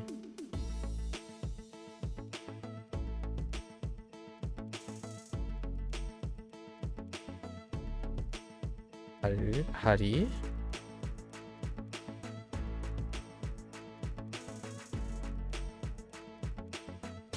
I don't know. Nawabari. Oh, yeah. And then Dendaku, not Nawabari. And then it's Hari, but then gets Dendaku. We haven't gotten Haru yet. It just happens that Bunpro covered Haru. So Nawabari. We'll let it go. See how long that sticks. Send back. Okay, Juan. How do we get Juan? What do Juan look like?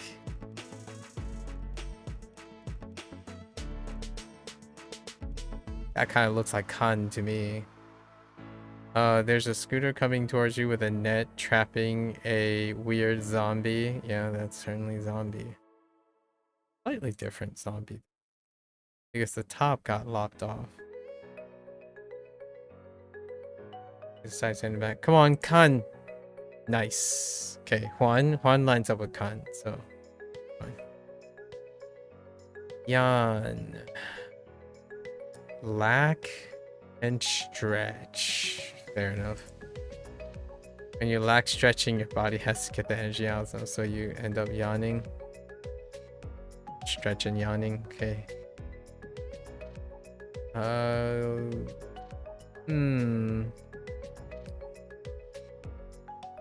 No. Oh wait, didn't we? Oh, we just got something for this. Is that a onyomi though? I think it was. Akubi. Just kidding. It's just all over the place. Oh boy. Okay, acupuncture has come up multiple times. Akubi. All right. So for the record, let's make sure this is G or Ka. Oh, I only remember the Ka. Kitsu. All right. And then we only got the No and we got the Shin recently. Not that great. But we can. Akubi. This does look like Shin though. Shun. All right. Okay. Stay vigilant.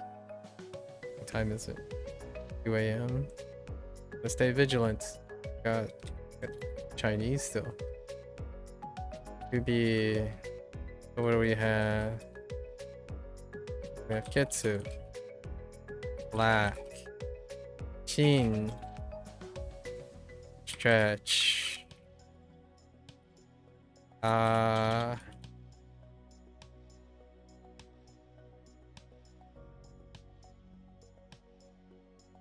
good, B. You know what? That makes for a good apple cookie and honey piece. Okay, and then Ketsu.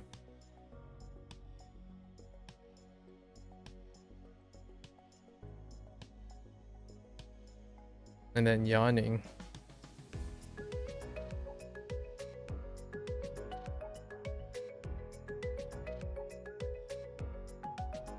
Or we could go with acupuncture.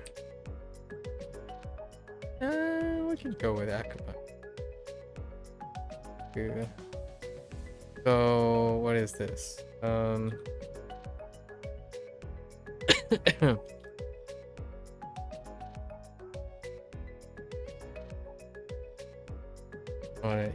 Eating too much getsu.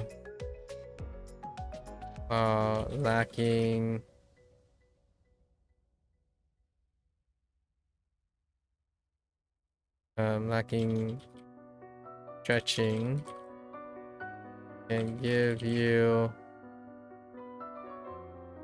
I don't know, shin splints and persistent yawning, lacking energy.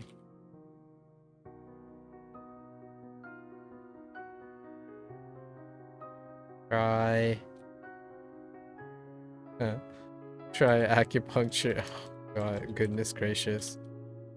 Acupuncture and some good old natural bee honey. Could be. Alright. Persistent yawning. Go. Ni? Okay. This is what? She could be just she. Give me she for, oh no wait, but this is a body part, so it's probably gonna be a kunyomi. What's the kunyomi? Iza, of course. Okay. So what do we have here? Under the moon, beneath a tree, there is a hat filled with water. You stare down into the knee and decide to stick. You stare down into the water and decide to stick your knee in it. Suddenly, in your knee, you feel heat and zap. Okay. What do we have? Za? Okay. I'm not feeling that. All right, so we got moon. Tree. I see that. I see a hat or an umbrella. I guess we're gonna go with a water ocean. Then we got the heat and the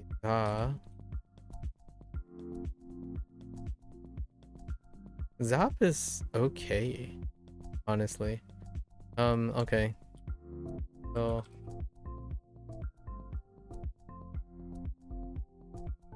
under the moon is pretty good. Under the moon or at night.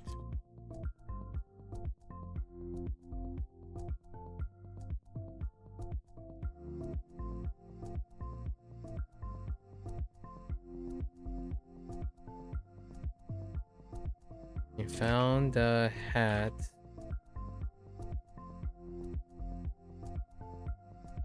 By the tree. You found by the tree a hat next to the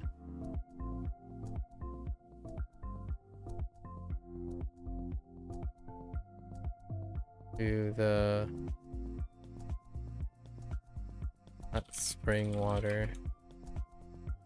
Next to the hot spring. and discovered that the hat belongs to the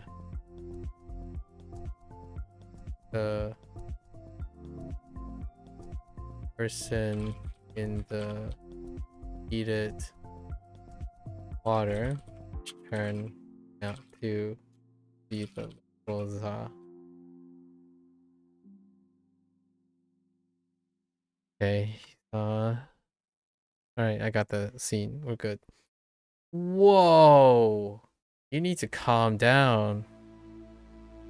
Alright, Dumber and Dumber. バカバカしい Okay, alright.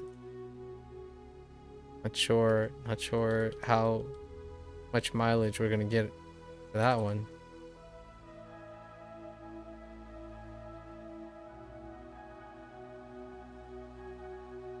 Nawabari. Nobody.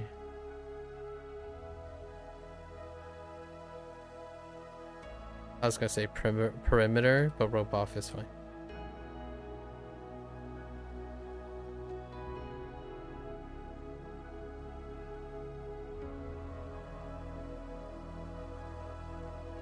What? How do I?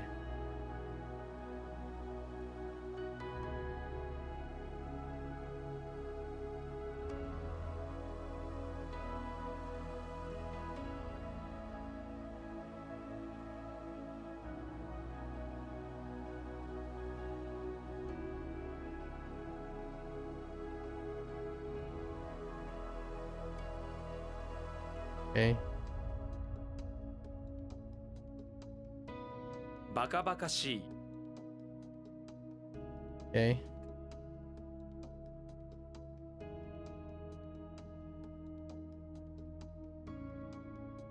Oh, I totally forgot knee in all of that. Dang.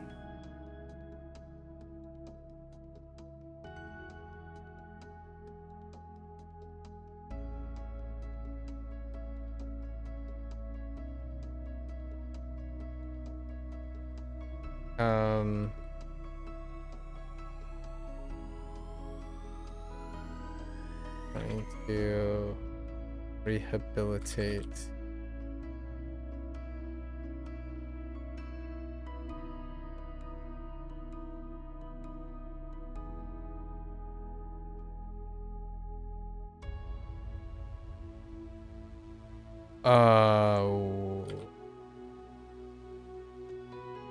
Okay.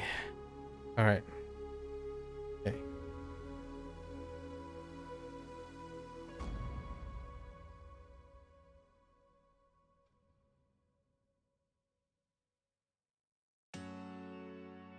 That help.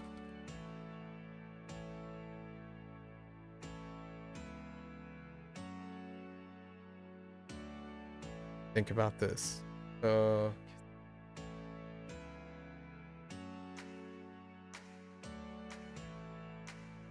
Akubi. Okay.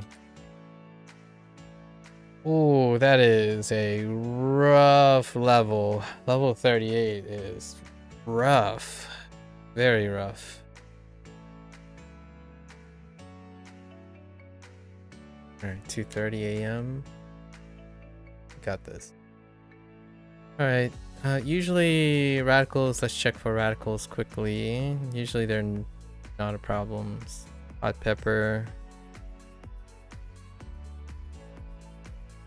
Think. Prefecture.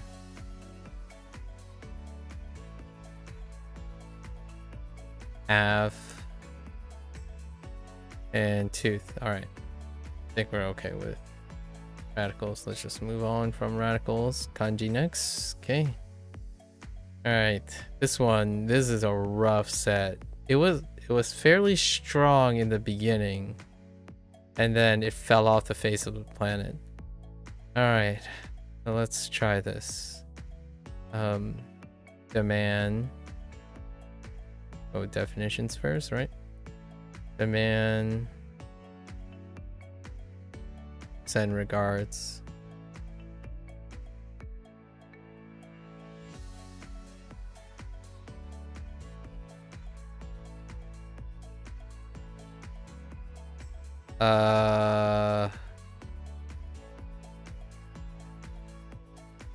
All I can think about is cookies. We'll come back. Oh, spin.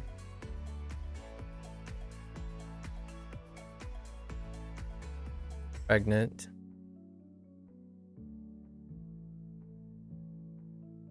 Pregnant.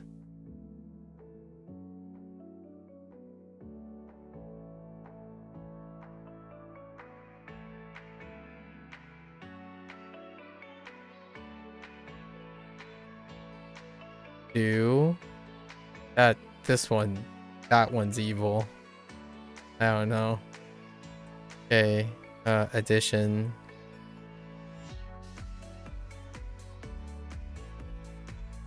Play music.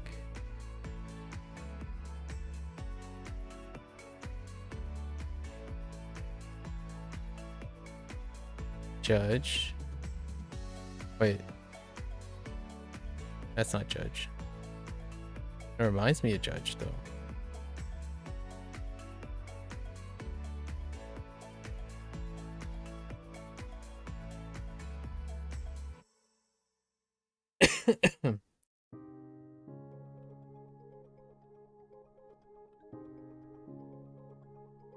The company.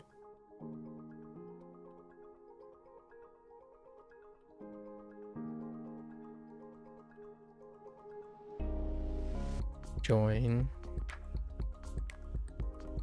Lean.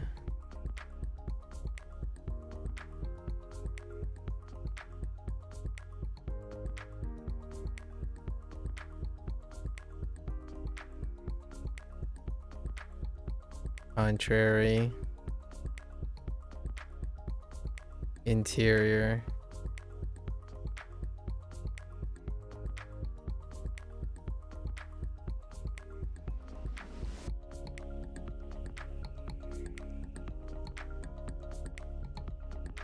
Cluster. Cluster is pretty maddening. Oh, this one is pretty rough too.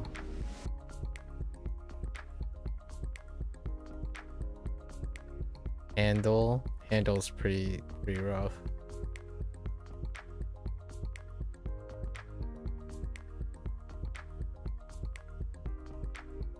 Suppress.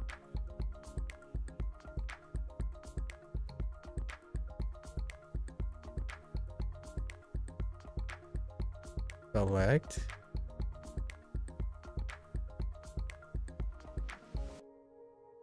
Draw. Tray.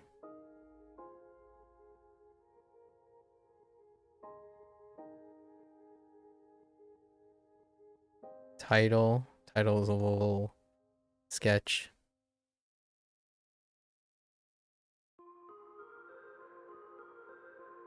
I wanted to go with connection, but they have a different word. There's connection mood, but they use something else. Yeah, we'll use connection for now.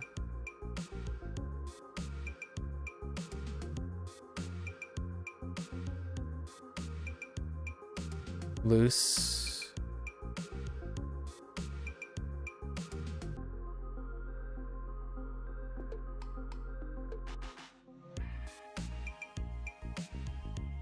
Unsigned.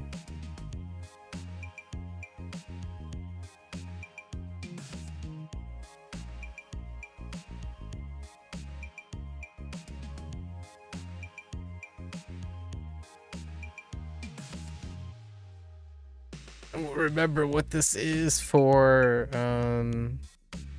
WaniKani.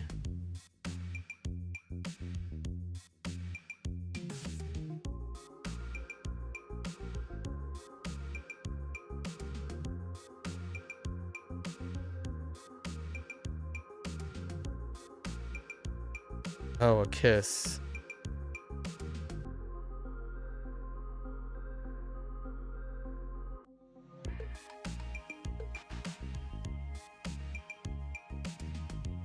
Bribe.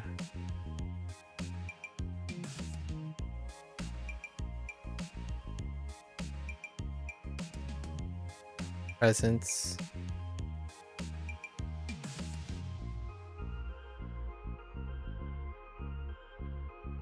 Escape.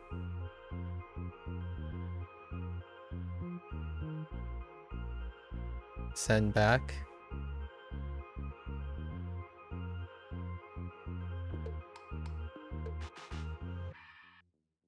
Neat. Alright, we managed to still clear the definitions. Outside of connection, there's something else that they want for that.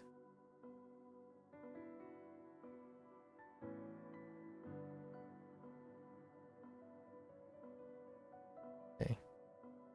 We'll come back to it. Alright, so our mono keywords. This is where it gets rough. Okay.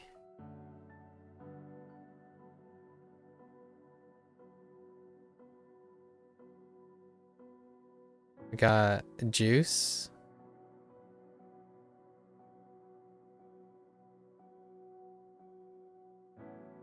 Yo and road.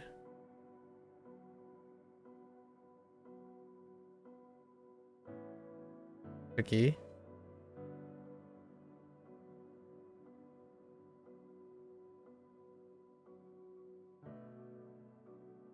Ninja.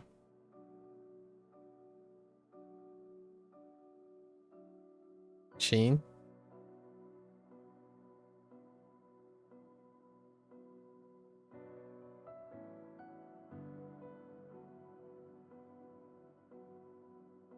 Cheese.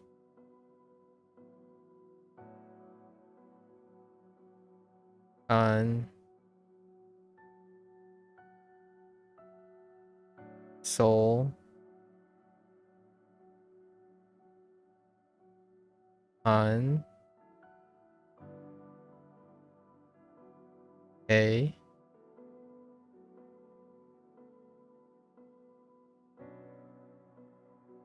Take.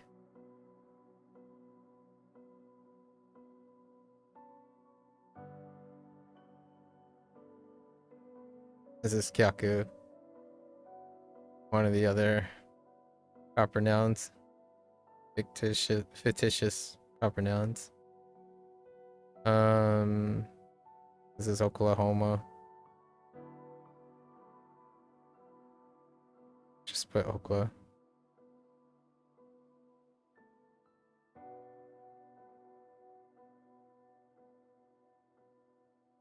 Bowl.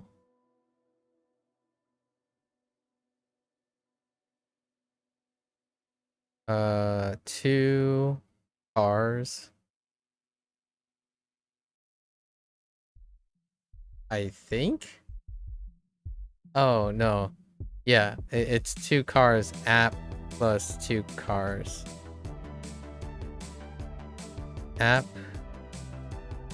Two cars.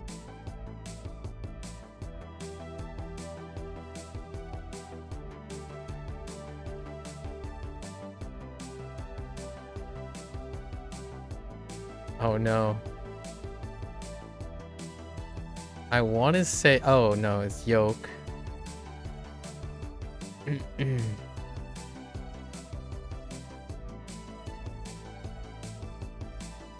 Pack.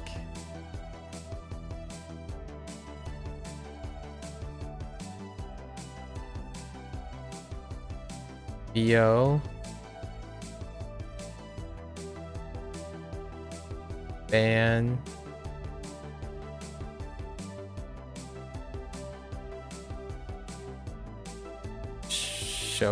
Shogun? Or is it? I think it is. Okay. Connection.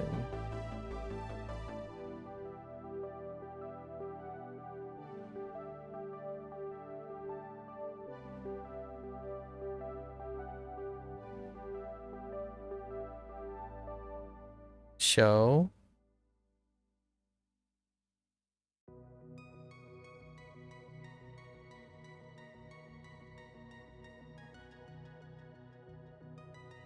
Yort and rude.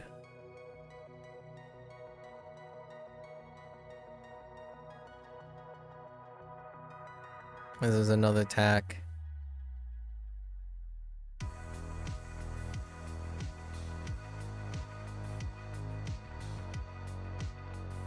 Road.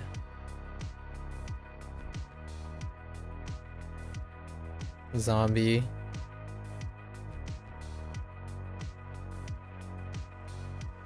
Tokyo. Han.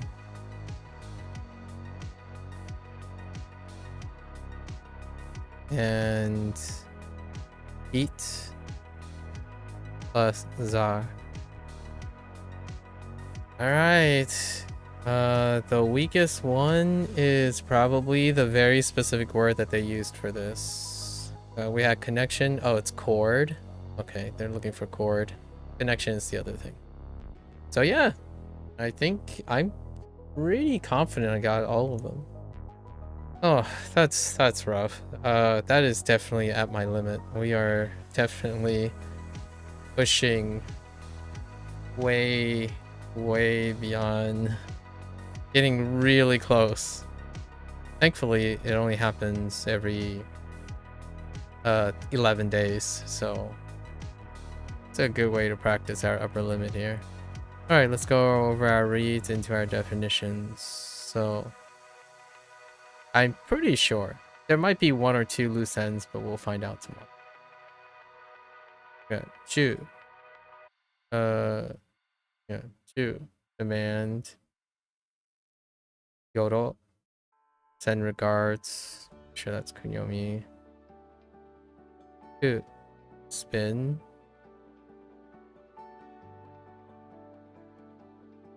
This one could be something else. Possibly. Okay.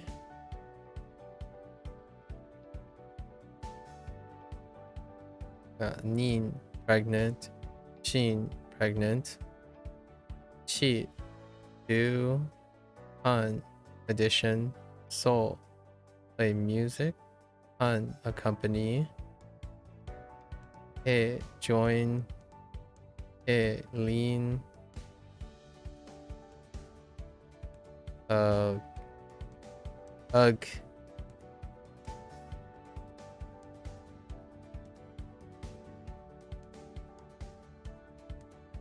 Barely read what I'm writing anymore.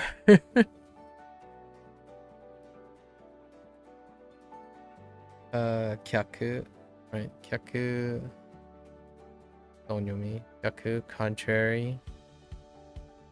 Oku, probably kunyomi. O, cluster. Atsuka. Atsuka. Yoku, supplies. Kaku, select. Byo, draw. An, tray. Sho, idle. Sho, conversion. Oh, connection or chord. Yuru. Kunyomi. Yuru. Or loose. Aku. Oh, not loose, sorry. Yes, loose. And then that's consign, taku. Do, bribe. Fine.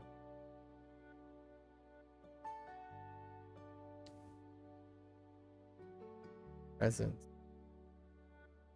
Zo, presence. Oh, escape. Un, send back. And probably Hiza. Hiza is kunyo. Right. Alright. That is a wrap for WaniKani. Went off pretty well. The vocabulary is probably even more concerning near the end. Some of the kunyomi though, like not only are the kunyomis rampant, a lot of the characters too. I would say, yeah, these characters, actually a good substantial like number of them I haven't encountered, in Chinese. If they are even in there, but I won't encounter them for another 6 months if I were to look elsewhere. They're not in the like 99.9%. That's intriguing. Unless I'm kind of like messing up and they're lining up with something else. So interesting. Alright folks, that's a wrap for our level up today. Level what? 38? Right? We only level up to roughly 2.5 times every month, right? We're kind of getting into, eventually we're going to get into the speed zone. So the speed zone, I haven't really decided what to do about the speed zone. The speed zone is level 45 plus. Drama has already informed me about the 45 plus. I have no idea. We're just gonna go at the same pace and do like a backdraft on Bunpro so we can do it that way. I haven't decided yet, but the timing would check out. It would check out around both HanziHero and WaniKani seeing a maturation in June, around June.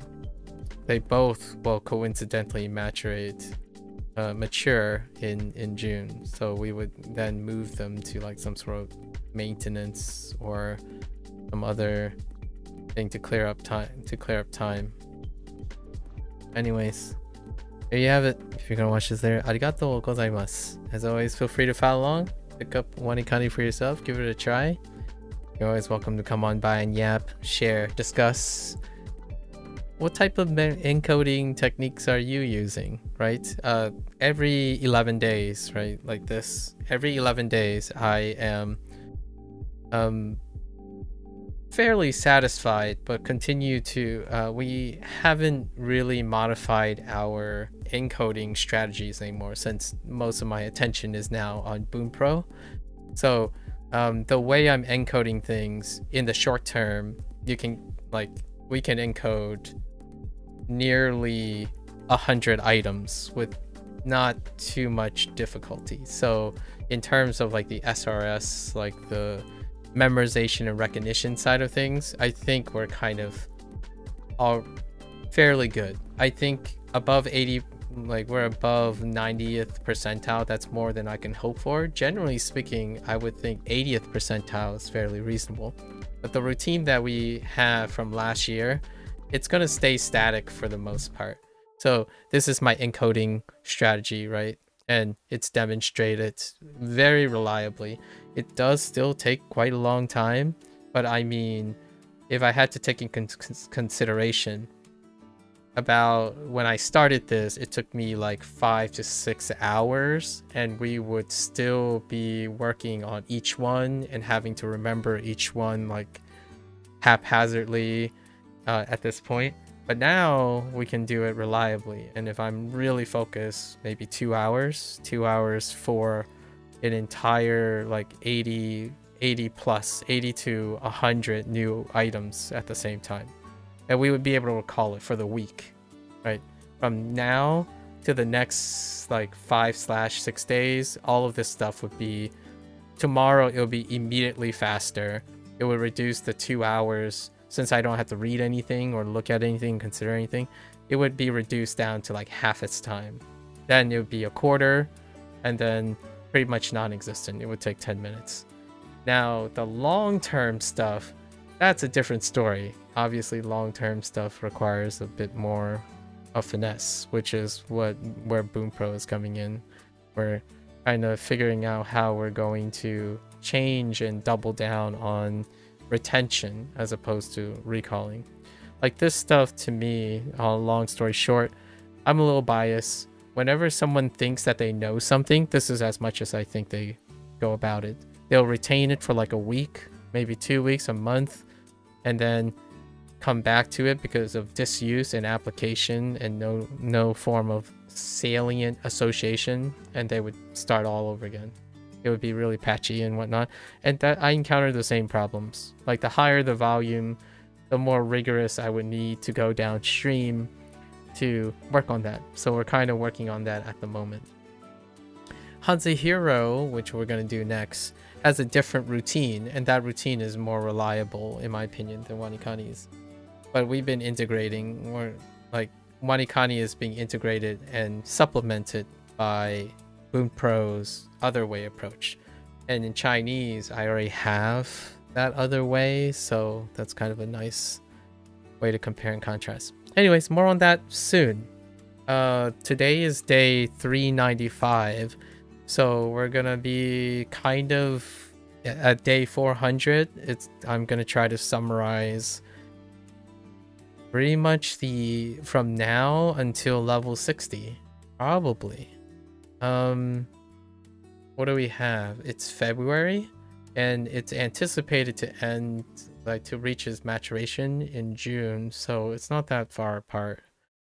Might make a special exception and just wait till level 60 to do the final review of WaniKani, like a final wrap-up review of WaniKani, and the 1.5 year long project, which is pretty much the longest language learning project now. Actually, I didn't ever complete any language projects yet because Duolingo is incomplete. So so this would be the first, technically. Soon enough. Alright, folks. So until next time, 皆さんまたね。見てくれてありがとう. Right. See you guys next time. Thanks for watching. I'm gonna get up, stretch, walk around a little bit, and I will be back for HanziHero. Thank you.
Alright, folks, welcome back, everyone. 欢迎大家回来。今天是第388天 is day 388.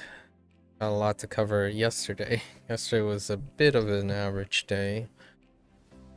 Catching up. Let's see, we got Hui. Hui was unique.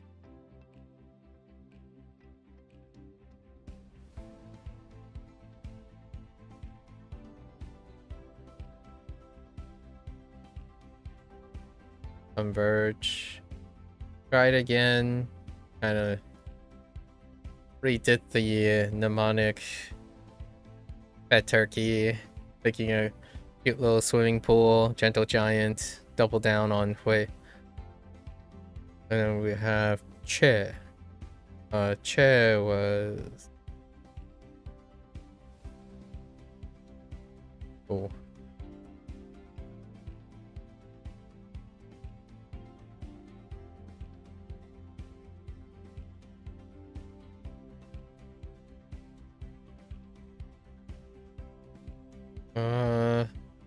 Honestly, I don't know. There's a... I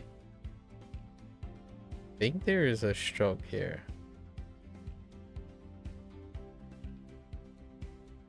This one's a little weird too. Right. Okay, hold up.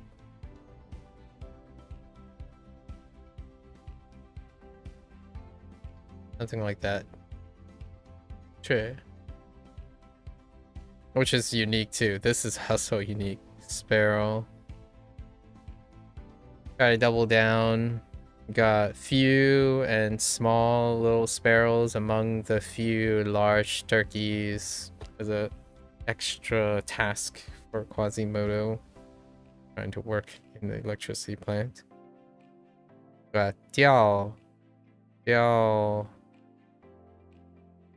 Did it have anything next to it? No. Oh, this one did.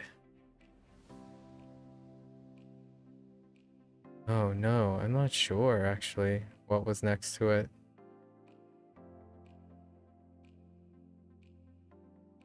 I thought it was fingers. Yeah. It drop. Might be something else. Oh no, it was. Okay. And then this was coupled because there was a mix-up with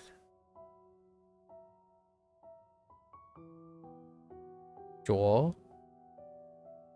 Outstanding.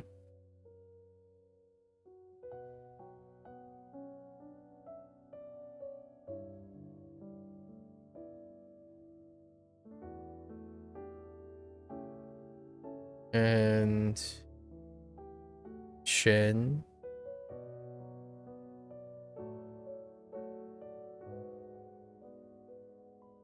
Shin, mysterious, doubling down on the mutants here, mutant powers. Mysterious cocoon. And then Ghoul.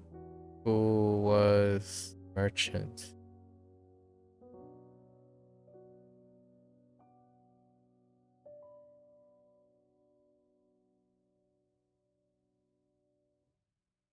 Right.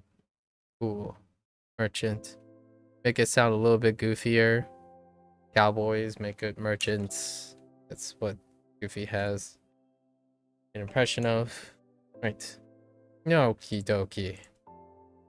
Alright. Get into our lessons.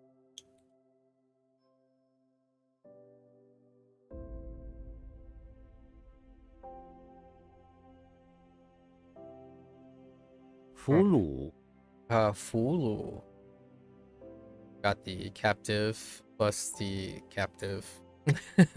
Fulu. Alright. Fulu. 贿赂. Lu, which is we got the bribe and the bribe. You know? Just Chinese things. 贿赂. 熙熙攘攘. 熙熙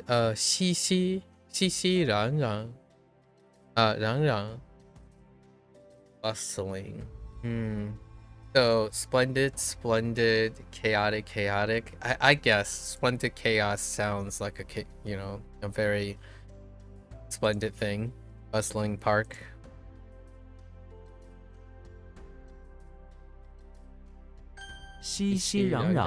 I'm surprised there's no silencing or something arbitrary. Maybe Nikiyaka would be appropriate here. 鳄鱼 Oh, you? A crocodile's a fish? Not really.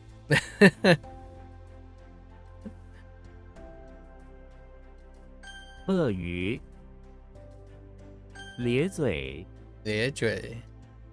Grin with the mouth. Right? Grin with the mouth. Whoops. 咧嘴 Alright. Solid first set. 俘虏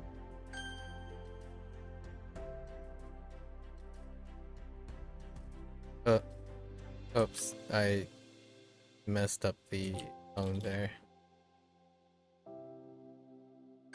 贿赂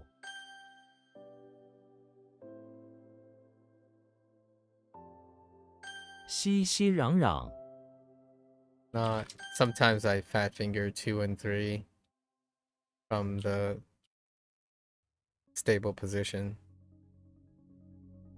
咧嘴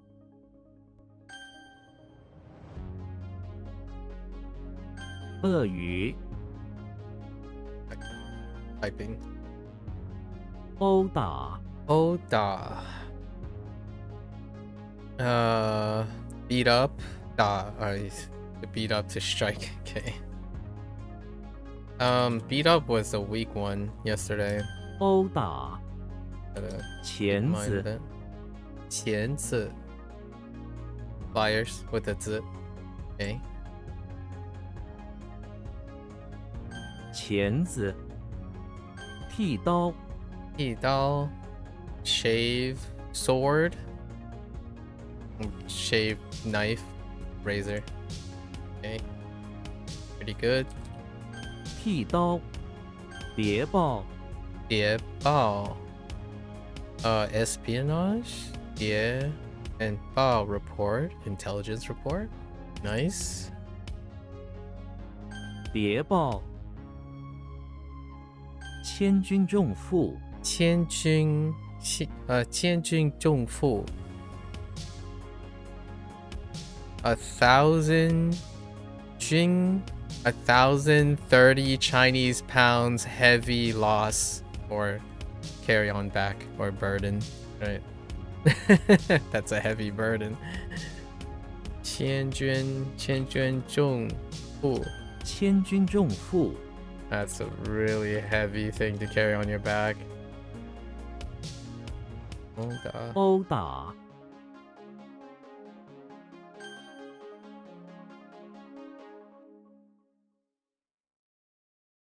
Ooh, 钱 is a little. 钳子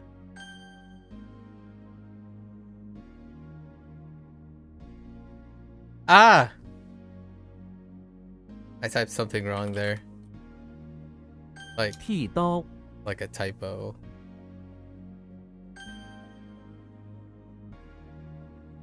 谍报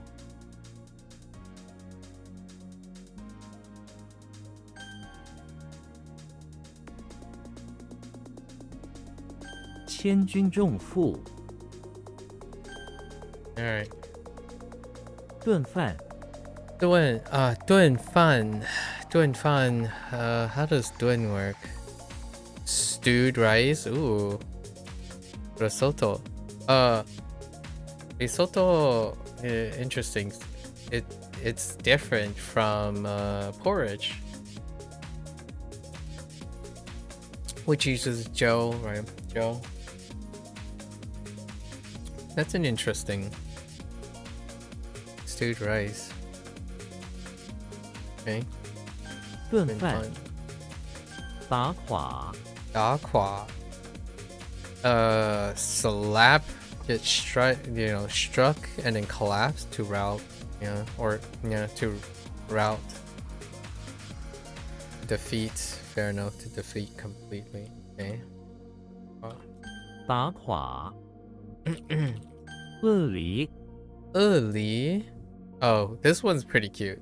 A crocodile pear because of the skin on the more or less fruit.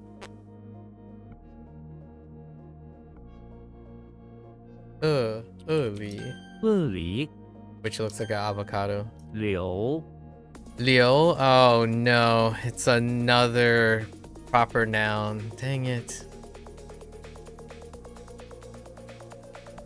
Okay, it's fine. It kind of looks like a Liu. Sort of. Just the top part, this part. This part kind of looks like a Liu. The rest is kind of... I don't think I'm gonna have any luck looking down these characters, no. Alright, Link is inside the bakery where he is battling Mr. Liu, the mastery of the bakery. Mr. Liu holds a saber in one hand and iron in the other to serve as a shield. Link attacks him with his sword, but the baker evades him and throws metal croissants at Link, injuring him. Okay.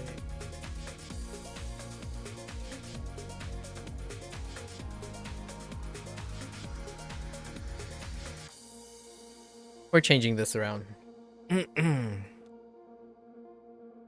Alright, Link is inside the bakery where he is working to fulfill the quests from Mr. Liu. He is to demonstrate using various tools like he is to demonstrate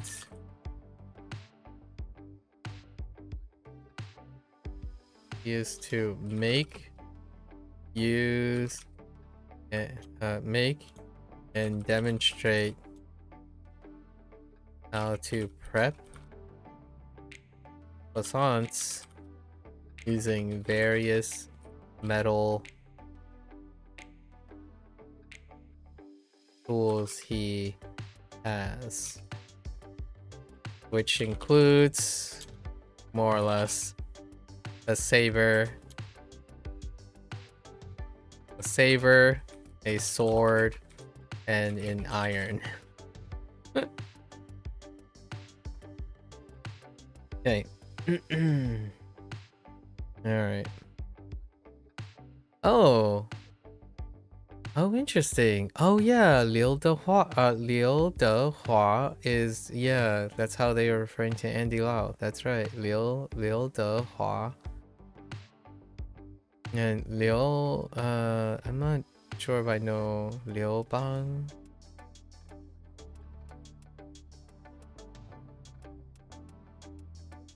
Oh, right. I didn't realize that was his personal name. Yeah, Han Dynasty.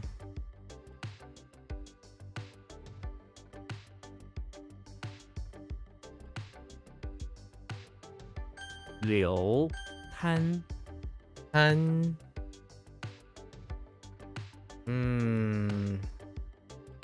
Doesn't look like a ton in any shape of the imagination. Alright. Yeah, if I track down clock or shellfish, that's not gonna work. Alright, Tarzan's in front of the pawn shop where he's trying to greedily sell his best friend. Hey, okay. We don't do that to Tarzan. So Tarzan is in front of the pawn shop. He is learning how to make exchanges with merchants. He is heading to the pawn shop after collecting shellfish in order to exchange exchange for a clock and wanted sure that he is able to avoid being greedy and trade a fair price, right? That's what he's learning. Etiquette. Okay. Okay. Hanlan. Greedy. Okay. I see you. Woo, alright. Greedy and dirty. 贪 Corrupted. Okay.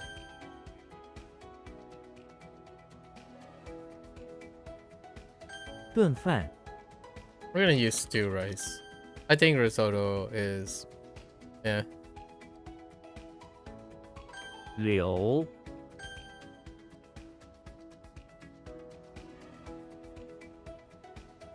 打垮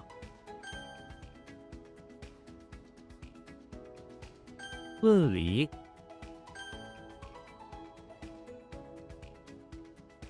贪 Alright. 数 Sure.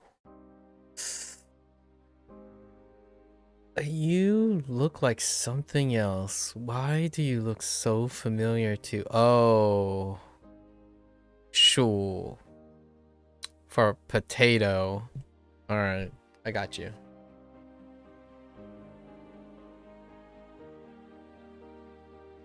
I can potato.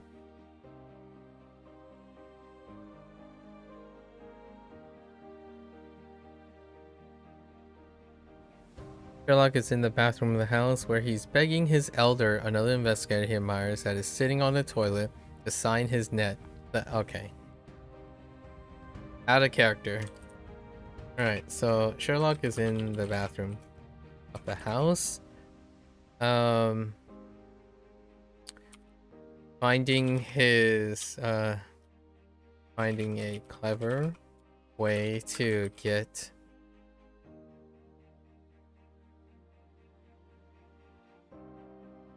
let's just say interrupting the day of a particular person of interest. In the case, he somehow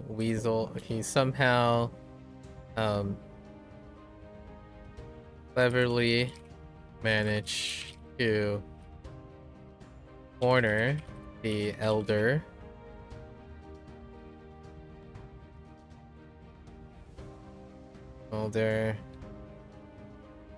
in order to try to convince the elder to identify the net by looking at the different signs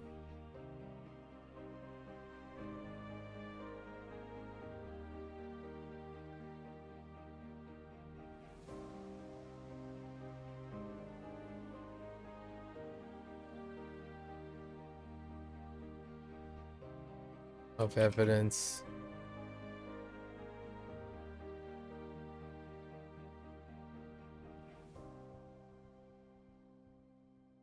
Net found at the crime scene by looking at the different signs of evidence. It is to sign and sign something, but that's fine. Maybe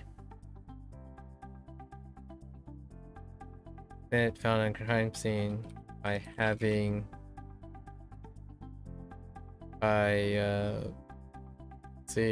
cleverly coaxing the elder to sign their signature.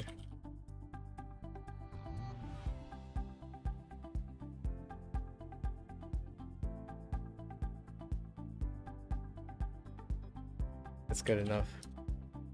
Definitely sufficient. Alright. Sure. Got you. 数 报 Oh. Oh, it's that owl that was in Australia. So today when we got aku or oak, that's a different oak. That's the interior wife oak, and it's pride in the Chinese side. This is the owl with the water to get, yeah, owl Joe, and the owl Japanese. Master Chief is in the bathroom of the barn where he is spraying the trash can clean. Once done, the floor is covered with water, forming a sort of bay in the corner near the trash can. Master Chief sits on top of the trash can and admires the art. Okay. Alright, so Master Cheeks, right? Chef, bathroom, barn. He is cleaning out all the bays, different type of bays, or maybe like he's cleaning out the trash cans picked up by the nearby bay, closing them, spraying them down,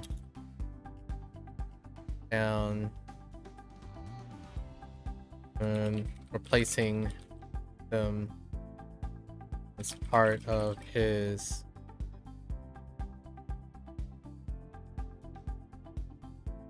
extra duties while guarding the barn, something like that. Just doing work. Interesting. Owlman from Macau.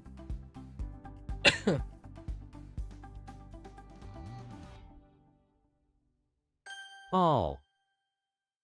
Chu. Chu. It does look like a chu.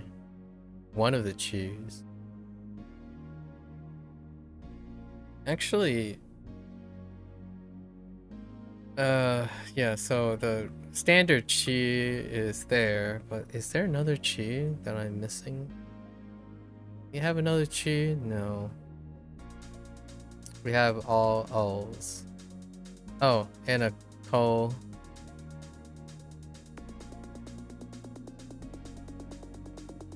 To urge on. Expel. To banish? Okay. Quasimodo is in front of the house where he is being urged on to leave by the neighbors who all hate him and is like, and hunchbacks, yeah, okay. They have given him a bunch of goods in some boxes which they attach to a horse. Quasimodo crying at being urged on to leave, so really gets on the horse. The neighbors then urge the horse by whipping it and oh, that actually works though. That's I know how the Quasi story goes. Dang. Chi. Oh, Hu. No, Chi Hu, which is also to press or urge. Chi Dong. To drive. Not that drive. Not this drive. Probably to shove drive. To drive someone like away. Probably. Yue. Yeah. No, doesn't quite look like yeah. Maybe. The special one, the mermaid one is Gui. But we do have a yeah with Reed. But it's not that great. Not that great.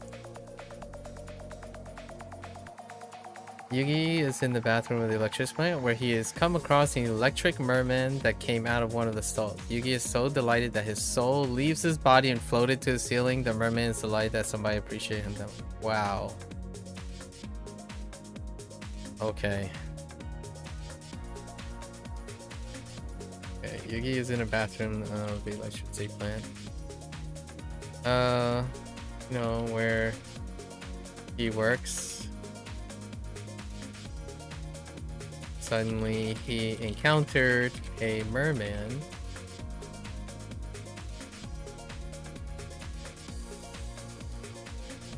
who was requesting his aid from a different realm, I suppose. He responded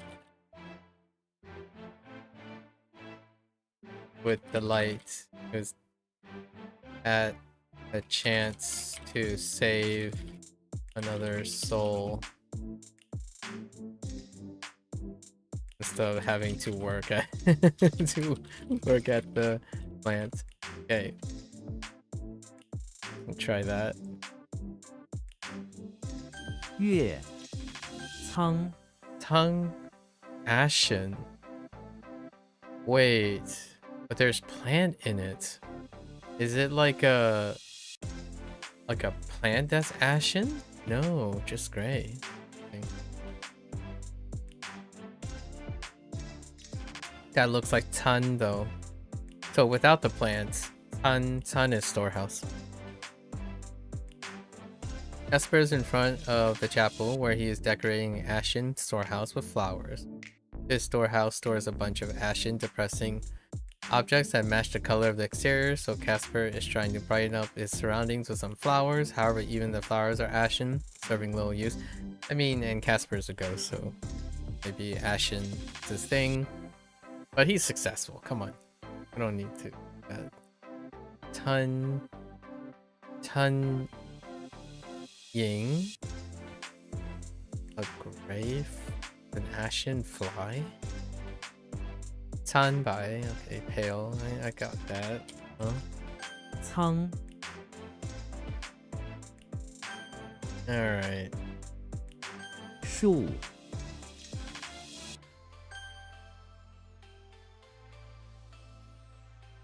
月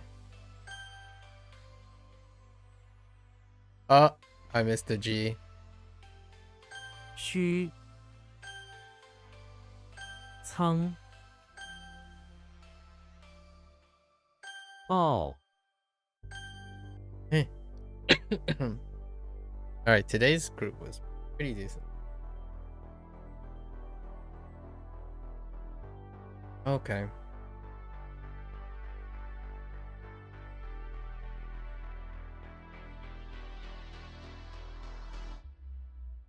Okie dokie.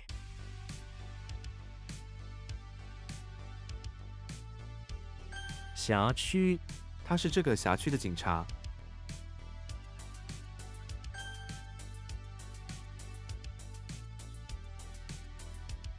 郊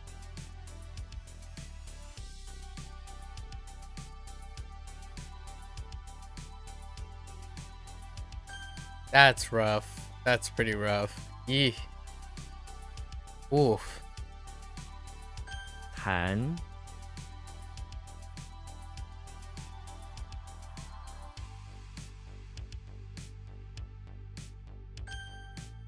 That takes a little bit.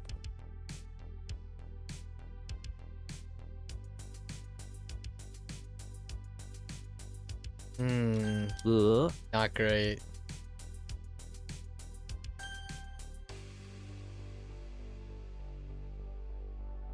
管辖 这个地区由县政府管辖。 Or administer, I guess. Fine. 蓝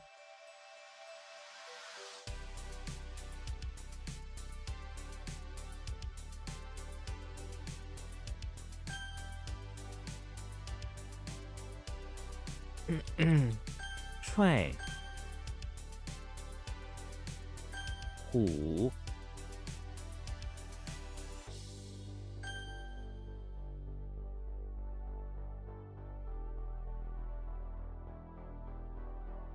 Oh, that's a miss.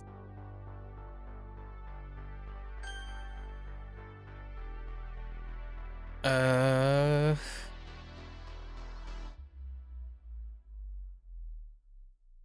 挠头，他挠头的样子看起来很困惑。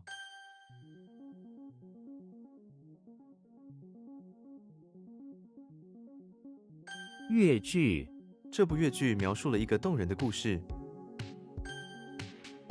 Oops, opera is good. Fine. 粤语，粤语和普通话有很多不同。 True. True, true. 涮，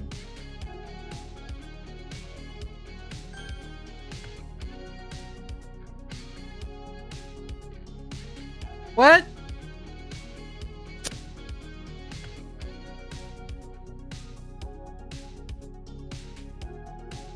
Wait. What's wrong with this?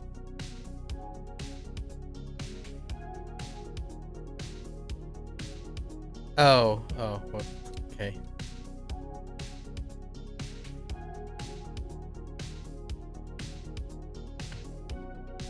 情， Okay.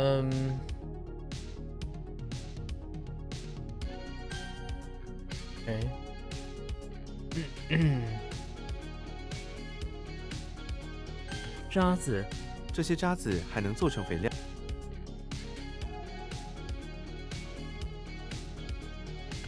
磋商，我们需要磋商以解决这个问题。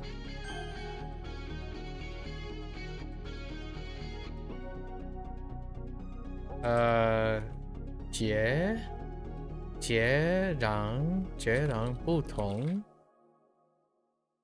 截然不同，这两种生活方式截然不同。 Like vastly different or completely different. 诉讼，他决定提起诉讼。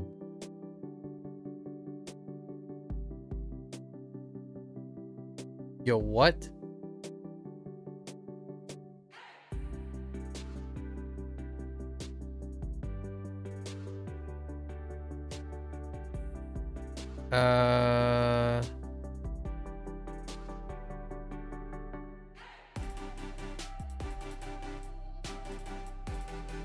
Oh.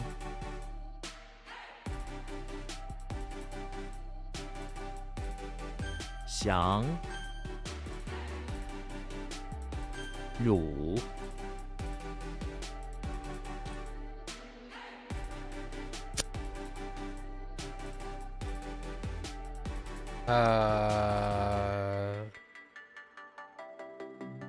，What?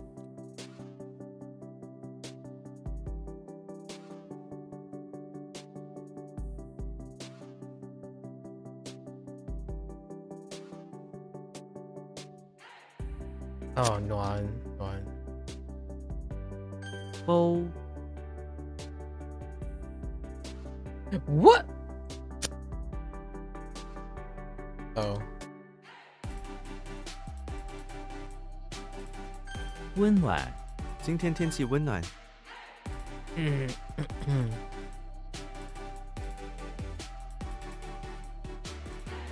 废渣，工厂制造了许多废渣。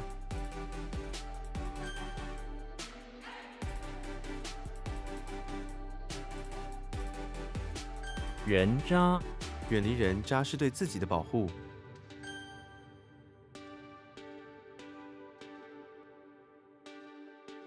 阐明，他在会议中阐明了自己的观点。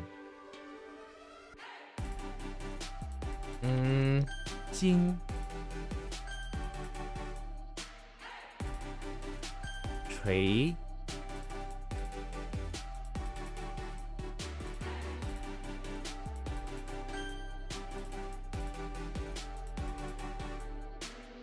善，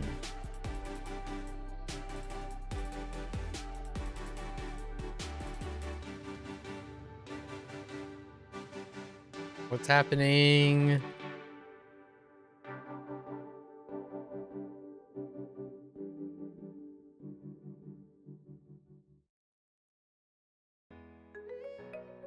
This has got to be another body part.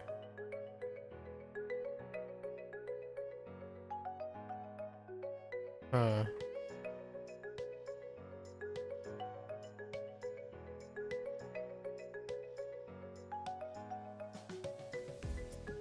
Oh no, it's not.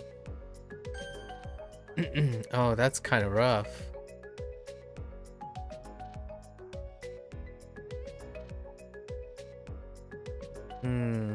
That's really rough.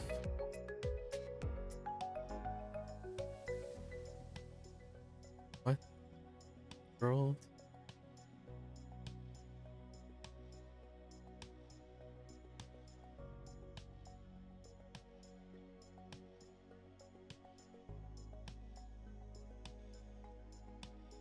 Oh no, I'm stuck with something related to Japanese.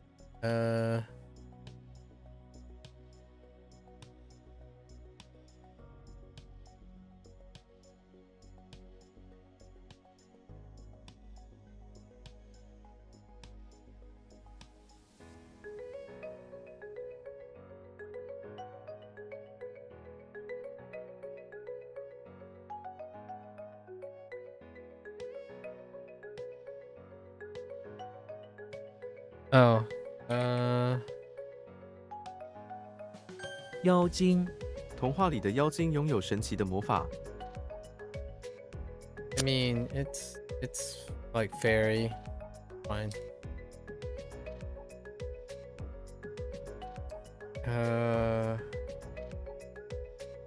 Water? Yao Fu? 漂浮，湖面上漂浮着几只小船， Say what? Hold?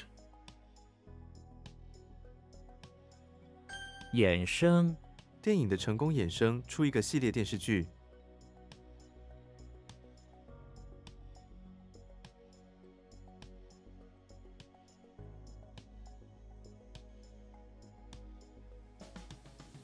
Or kind of like develop into give rise to. Yeah, that they're all line up. It's all good.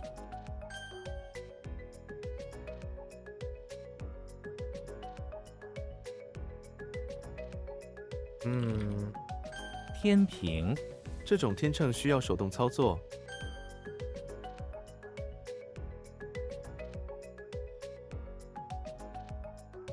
What happened here? Oh.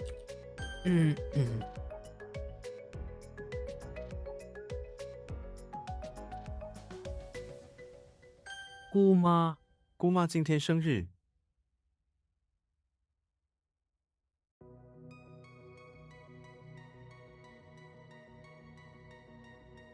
I don't remember which is Guma. Oh no. I thought it was maternal. Maybe it's paternal. Hmm. Uh.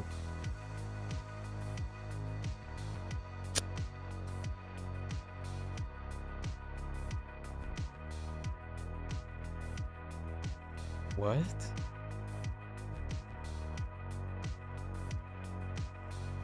Oh, it's its center? Wait, what?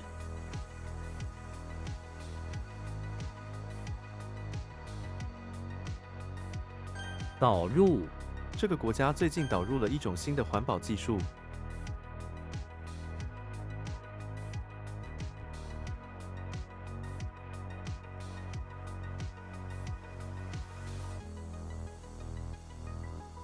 Yeah, isn't Ru just rest? Okay, it's fine. Uh, 富， Uma.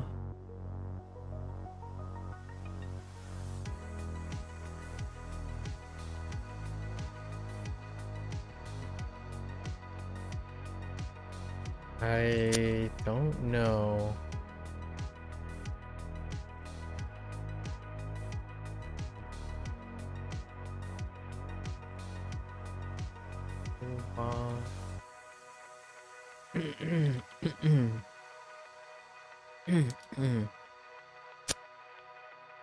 What's going on here? Oops, I missed a G.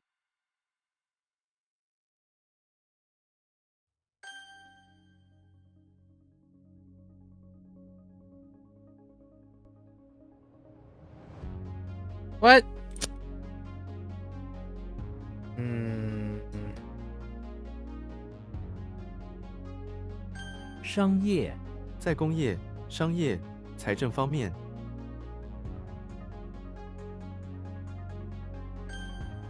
Ours is.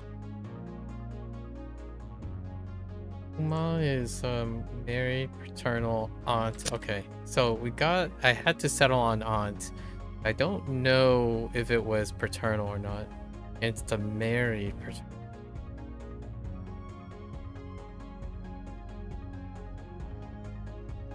Okay, yeah, okay.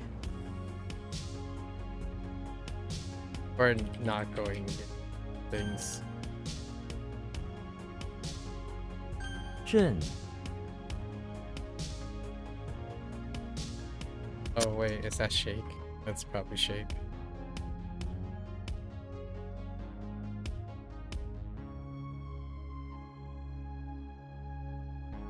节、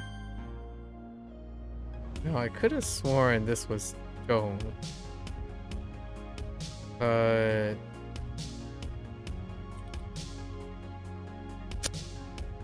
pretty sure this is Zhong. Oh, I missed the H. Okay, fine. Which means crowd, right? Or mass. Masses.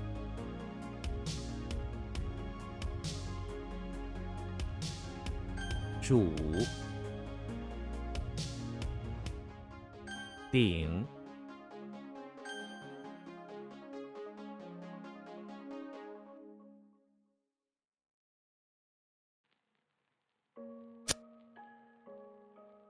Oh. Okay, fine. 众、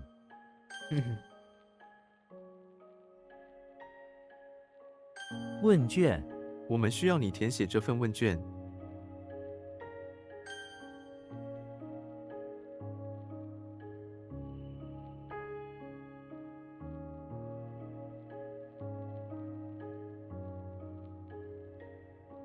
猛虎、 这部电影描述了一只猛虎的故事。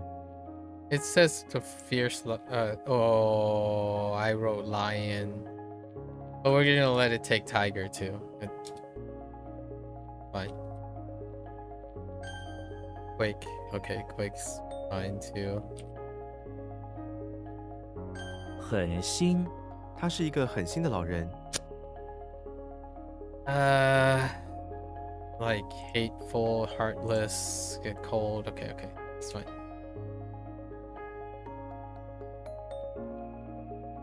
Ancient.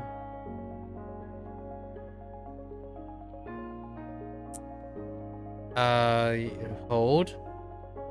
Feel like I can. No. We'll go with 很均衡、运动和休息要均衡。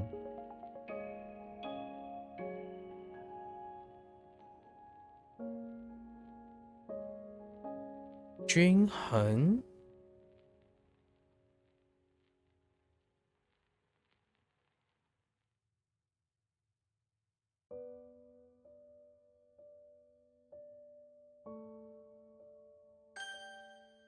Okay. 迅速、 这种车的加速度非常迅速。 What? Huh? Oh. It's fine.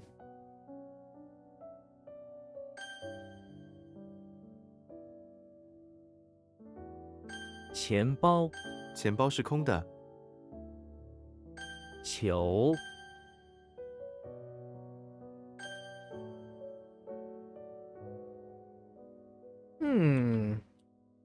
自尊、 不要因为自尊而拒绝帮助。 宽大、 我喜欢宽大的客厅。 合理、 你这个建议十分合理。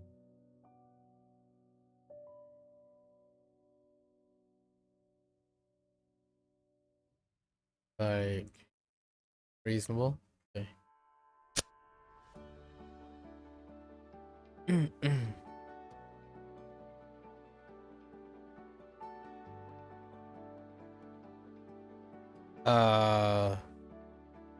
What?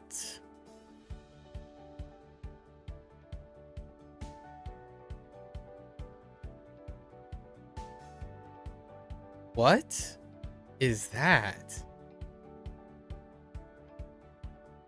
It's certainly a unit of measure. Probably.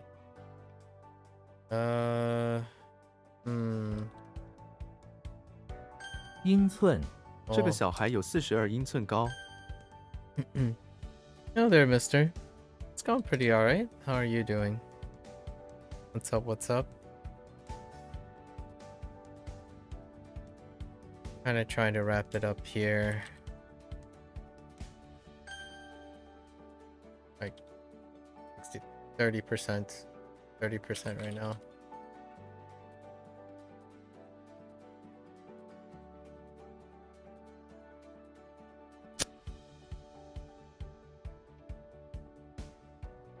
So, Ling Bao. Okay.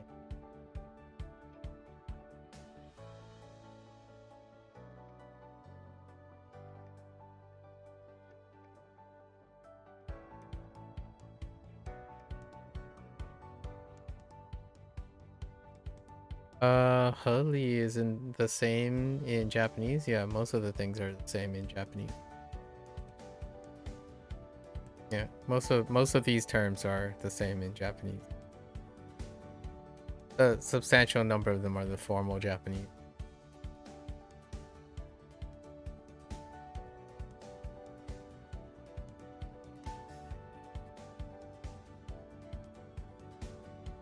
I think it's probably easier to think of all the things that have kana and then make the assumption that anything that has kana is probably not going to be Chinese.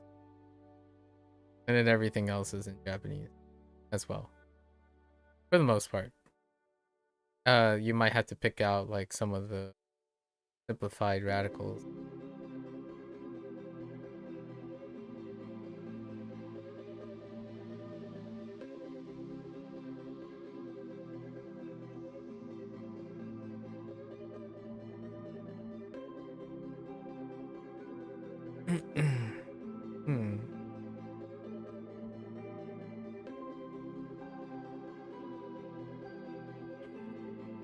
Glad to hear you're doing well. So what have you been up to since the last time we spoke?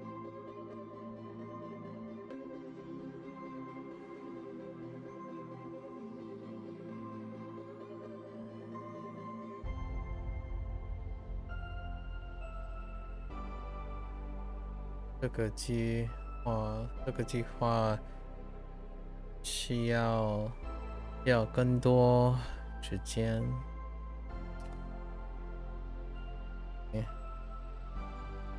Give me the left.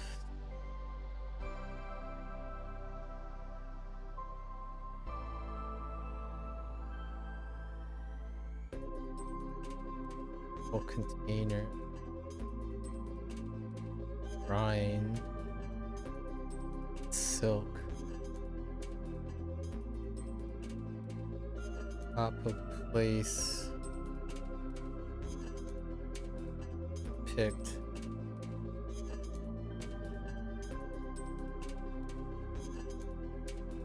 Do I study for 7 hours every day? No, this is a lesson day, so it's kind of longer.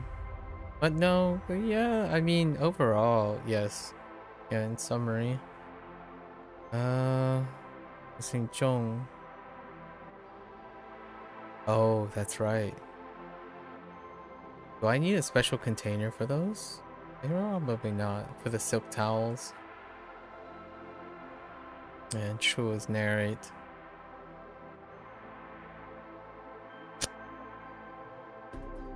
Yeah, I mean, technically, sure. I technically study 5 or so hours every day. This is a longer day because it's WaniKani's day. We had like lessons in WaniKani today, which was what is that? 85 lessons in WaniKani, and then Bunpro is sitting at 20, and then HanziHero is sitting at 20. And then WaniKani had like 200 reviews today. Bunpro did half the stack. It's like 200 because of waiting for WaniKani's like level think today was a leveling day. And then HanziHero is your usual standard. Your stream in the European time zone don't match that well, so it's pretty, you get to catch it. Everything's on YouTube, so there's no reason. All of these sessions are allocated on YouTube, so you don't really have to. I do the Twitch thing because it offers opportunity to do something else. If you ever find me randomly talking to myself, I could be talking to myself. You know the feeling of going through the 200 reviews? So the 200 reviews took like 15 minutes, 15 to 20 minutes. The lessons are what takes the longest. The lessons took 2 hours. And then Bunpro, I had a chat with Beth, so we kind of just yapped with Beth about Beth's Wakotabi experience, and we talked to Jazz for a little bit. Yeah, the review part is the shortest part most of the time. Show. Because we're practicing.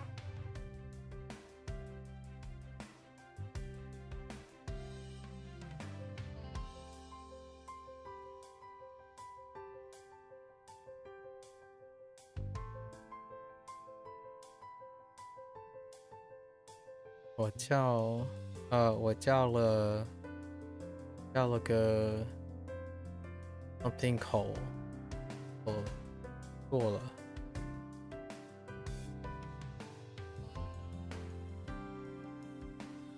落口 That doesn't seem like a law. 几口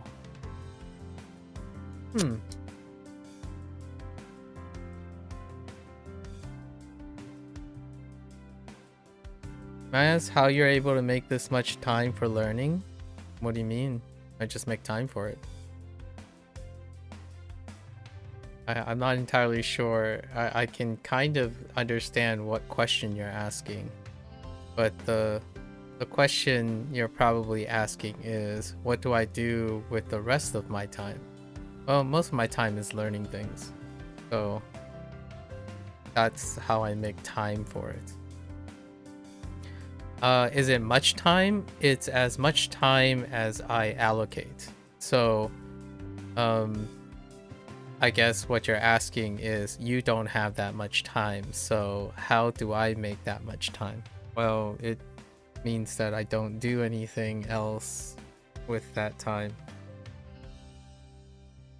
I suppose that's the most direct answer I can have. I have that much time, so we allocate time to learning most of the time.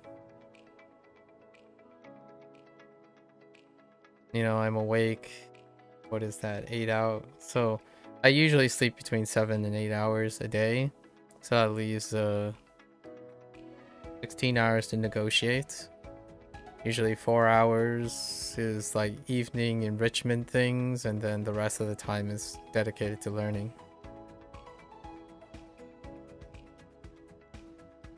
Learning, writing, pretty much name it, I suppose.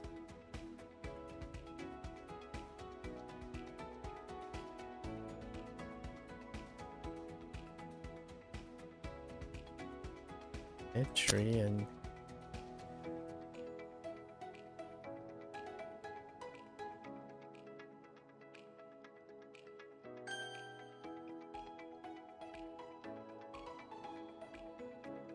what do you usually use with, what do you usually do with your time? How is it divided among your time?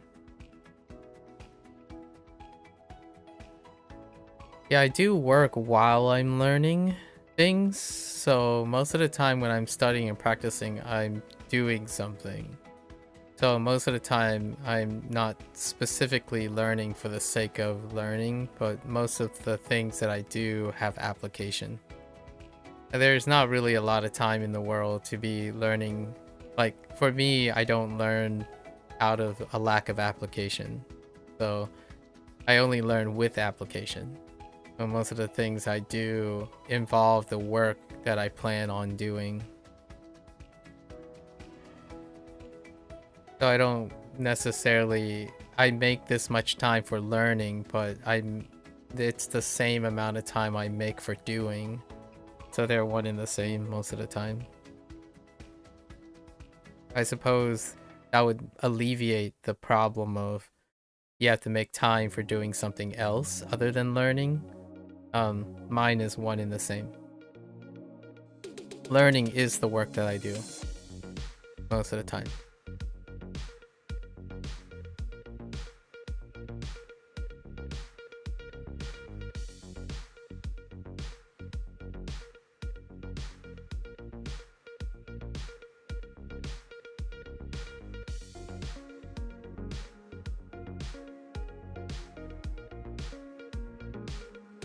戳破他用针戳破了包装袋。 Poke through, jab through, puncture. ”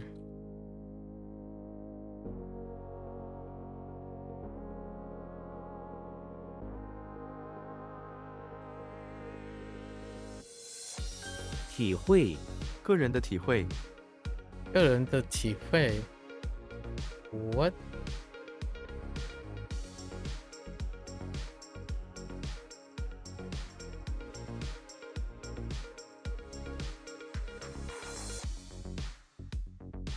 Wait, 是什么？体会 understanding? Realize is okay, but 体会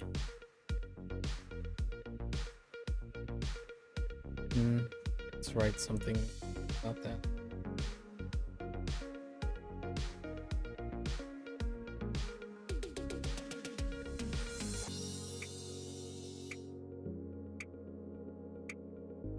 You usually learn for an hour after work and then talk to your friends or do some reading until bedtime. Okay, could probably squeeze in an hour or two more, but it's tough. I see. Yeah. I talk to people whenever like I'm done with this, which is usually 5 to 8 hours. Right? And then most of the time I write and do something with it, and then whenever I like talk to people or consume or read things, I'm doing the same. I'm doing very similar things, only like I can't actually share those things, right? Because if I like start reading things online, it would create like legal problems. So I mean, I typically describe those things, the things I do in the evening whenever someone asks.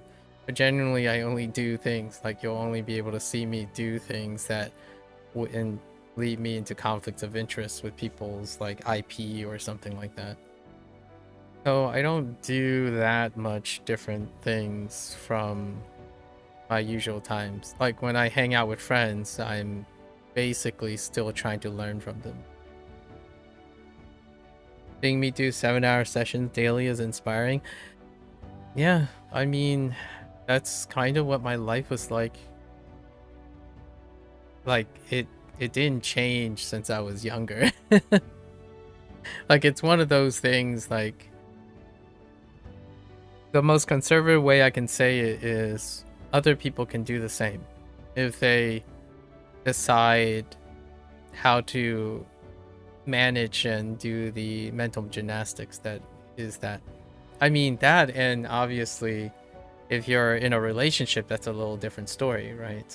So I don't have a significant other, nor do I have an immediate family, so I wouldn't have to partition my time with that.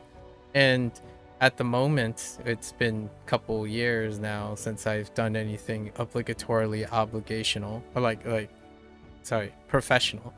Obligatorily professional. So I don't have any time commitments that I must make.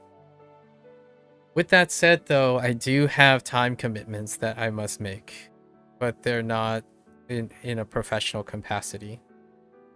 I typically spend most of my time now doing things because I can do things to help people, but I don't do them because I'm obligated to, like, professionally deliver on something. Like, I don't have a job that demands that I have to do something to satisfy someone's thing. Which also mean that technically I don't also get paid to do anything at the time, or at the moment, for like the last couple of years. So whenever someone asks like, oh, what do you do? Like, the question that is probably inferred by how much time you can make, it's usually also referring to, so what do you do during the day? Like, what do you do for a day job? I don't. But the thing is, the jobs that I had, I never thought of them as jobs. They rarely ever. My very first job that wasn't my parents' restaurant was at the age of 16, and I never felt that it was a job. It was a place to gain experience and then to make things for my next step. My first job was working at a bowling alley, and I did like midnight out, like from evening to across midnight hours on weekends while going to high school, right? And in college, we juggled tutoring and working in a lab at the same time as going to classes, college. Then we went straight into doing research, and then when you go to graduate school, at least in the United States, it's very similar. You do your lab work while also going to classes and do enrichment and whatnot. And then fast forward a couple more years, we're kind of here. I usually spend most of my waking hours either learning something, studying something, or interacting with a person in which I can use the experience to do something. Whether that's like attractive or not, I don't think that's a good or a bad thing for people. You don't have to spend your entire life trying to find out some pragmatic application for your knowledge. You can totally like veg out and vibe and, you know, go to the beach and enjoy the stuff. Like, I do run each day, so I do find time to go outside and run and whatnot. And then every once a year, I spend 5 days away. Like, the guaranteed thing that I do once a year is I spend 5 days volunteering at one of the largest anime conventions on this side of the United States. And I basically volunteer. I work at registration. I basically stand there for like 8 hours for 3 to 4 days, and then greet people and hand out badges and stuff, and then people watch. That's kind of what I do most of the time. So whenever I'm approached with some like opportunities to maybe put my skills into action, then I typically just do it unofficially, as opposed to turning it into some sort of career seeking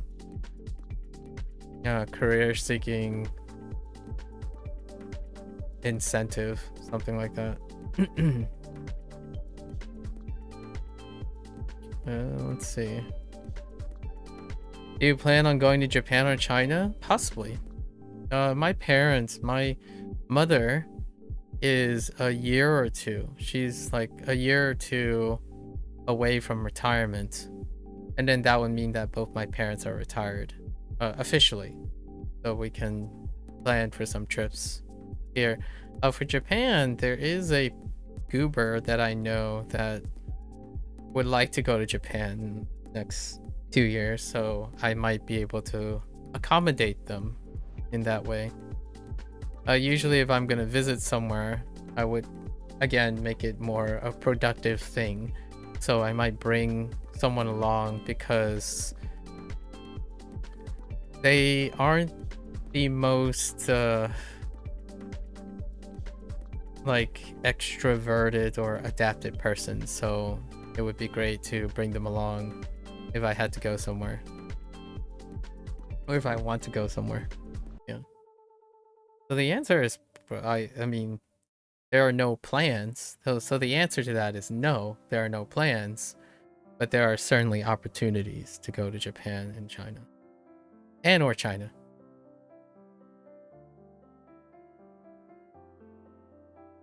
All right. So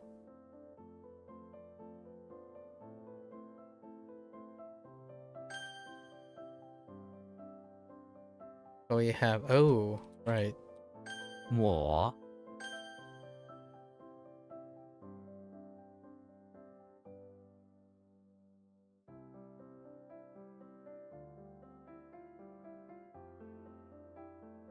综上所述，综上所述，这个计划需要更多时间。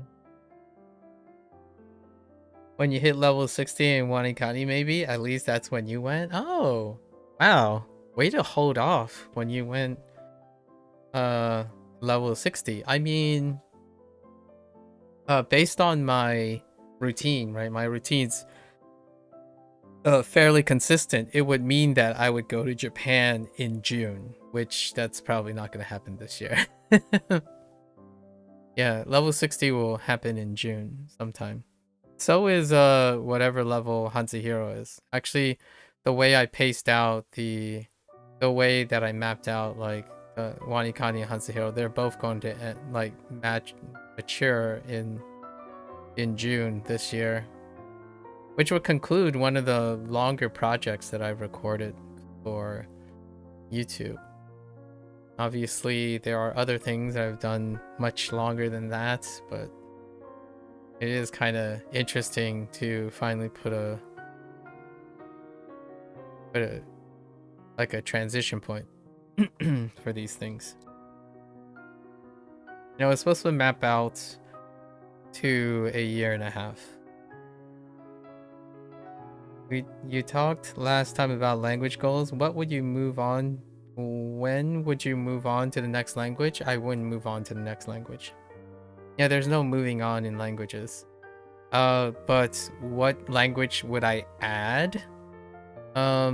Or like what other things I would add? I mean, Spanish would be the next thing. Spanish and then French would be the paired.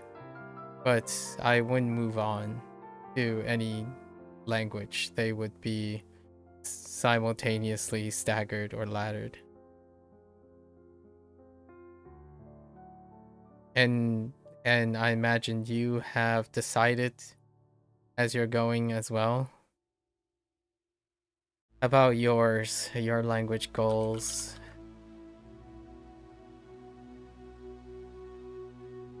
手拎包，他把钥匙放在手拎包里。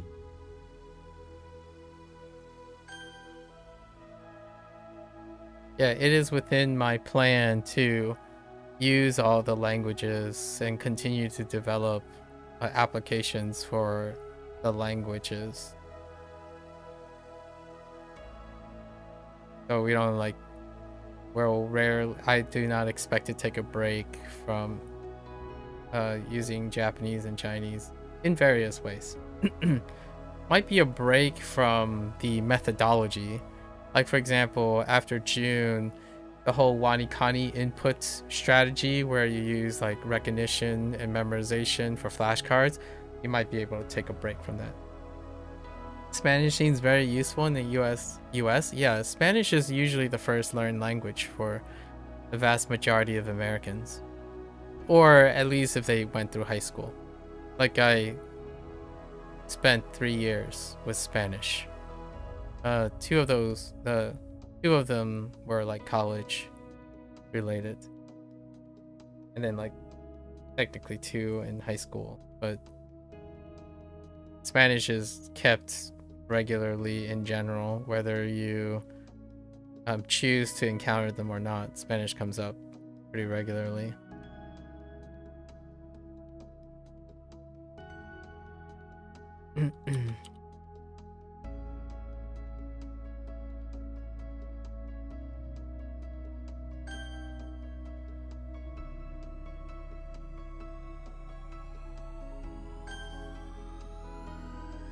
What are your languages around where you are? Oh, in terms of the European timing, the idea that you're talking about the European timing and streaming, usually I catch people in the morning. So, like, I catch European people in the mornings. Like, Drama probably got up, like, 5 hours ago. Hopefully he got his foot checked. He recently sprained his... Well, he thinks he sprained his ankle helping someone move recently. I don't know where I don't remember where Jazz is from. I think he's from this plus 6 hours as well. And then I actually stream a lot earlier most of the time, but my schedule has drifted because I'm interacting with people in the evening and around. Pretty much the substantial number of people are in European time. So I would interact with them before streaming and after streaming. So that means that my time gets shifted. I am interacting with them while they're awake, and then I stream when they're not a lot of times. You're thinking of doing Korean plus HanziHero for Mandarin? How's the Korean resources? I have no idea what the Korean resources are like. How are you gonna, is there any, like, what is the Skippy on the Korean front? There is someone I know, Blair, who is really interested in Korean. I don't know how she's keeping up with that at the moment. It's tough compared to Japanese. Is there like a trendy thing that's happening right now for Korean resources? I do not hear much in terms of like Korean resources. You probably go to like the cookie cutter stuff, right? Like Babbel cookie cutter, like Pimsleur, something that has a very large financial investment, like upfront financial. Talk to you in Korean is pretty much the go-to. Talk to you in Korean. Yep, I heard that one mentioned. So it's still that, huh? Interesting. I can't wait to hear about your Korean experience. Yeah, I enjoy HanziHero. Like, this is as consistent as it gets. I don't know how you went through WaniKani, but so to do like really quick, WaniKani, this is the workload in WaniKani, and then HanziHero is this. Bunpro is this too. I deliberately did these two as a form of contrast. So today was day 1. Is D1 level. Today is D1 level 38. So that's kind of why it's 2 hours longer. But here, because of the way it's working, then here is like 5 minutes. So I have quick days and I have slow days, but then HanziHero complements, and then my Bunpro is doing this then. So how I'm regulating Bunpro is doing it this way. So now that completes the picture. So that's why now I have a relatively consistent model, and then the Bunpro thing I can cortel when I have to do a fourth thing, and every once in a while I do play video games and keep up with specific releases and whatnot. So Bunpro then has the tweaking. We tweak Bunpro's schedule to liberate time for our video games, while HanziHero stays consistent. But this is the workload comp for 2026. Until June, anyways. Until June. Why do it? Someone asked me before, why don't you just spread the WaniKani out and it just be flat, and then you can do the Bunpro thing while it's flat. The idea is that we're working on doing different things as opposed to doing the same thing across the board. It's for like conditioning purposes, making it a little bit interesting. Use Mango languages for a solid month, but there's no need for a WaniKani system since you learned the alphabet pretty much in a day. Fair enough. Yeah. Fair enough. Have you extensively used your Japanese to do something? Like, what have you used? Like, what have you recently done in the last couple years? This is my attempt. We're literally using the reason for this, and that's talking about language learning as a form of learning. So most of the time, whatever I do on stream is pretty much already set with thousands of ways to go back to my 20 or 30 things I talk about, which one of them is learning, and then the other is like behavioral strategies for learning, and then we have like communication, decision making, problem solving, critical thinking. Those are the typical things that wrap around. So eventually, if we talk long enough, it'll still go back to a long digression of contextualizing whatever you want to learn into a thing about learning, about process-oriented thinking, as opposed to goal-oriented thinking, which is the shortcut. I often find that nowadays goal-oriented thinking is shortcutting, which is perfectly it's perfectly usable as long as you don't encounter a problem, right? If you can make it, you can do it. You did N2 a few years back and went to Japan a few times already? Dang, a few times. Of working there if it's with a foreign... Oh, okay. Thinking of working there if it was with a foreign company. Drama is into that too. Right now, Drama is working on their plans, and in a year or two, they're gonna set to work. They're gonna apply to a university in Japan, and then like use their like working experience to do just that, actually. To personally share, there are very little interests for me to consider residing in Japan and working in Japan or China. To be frank about it, I like living in a place where it is not monocultural.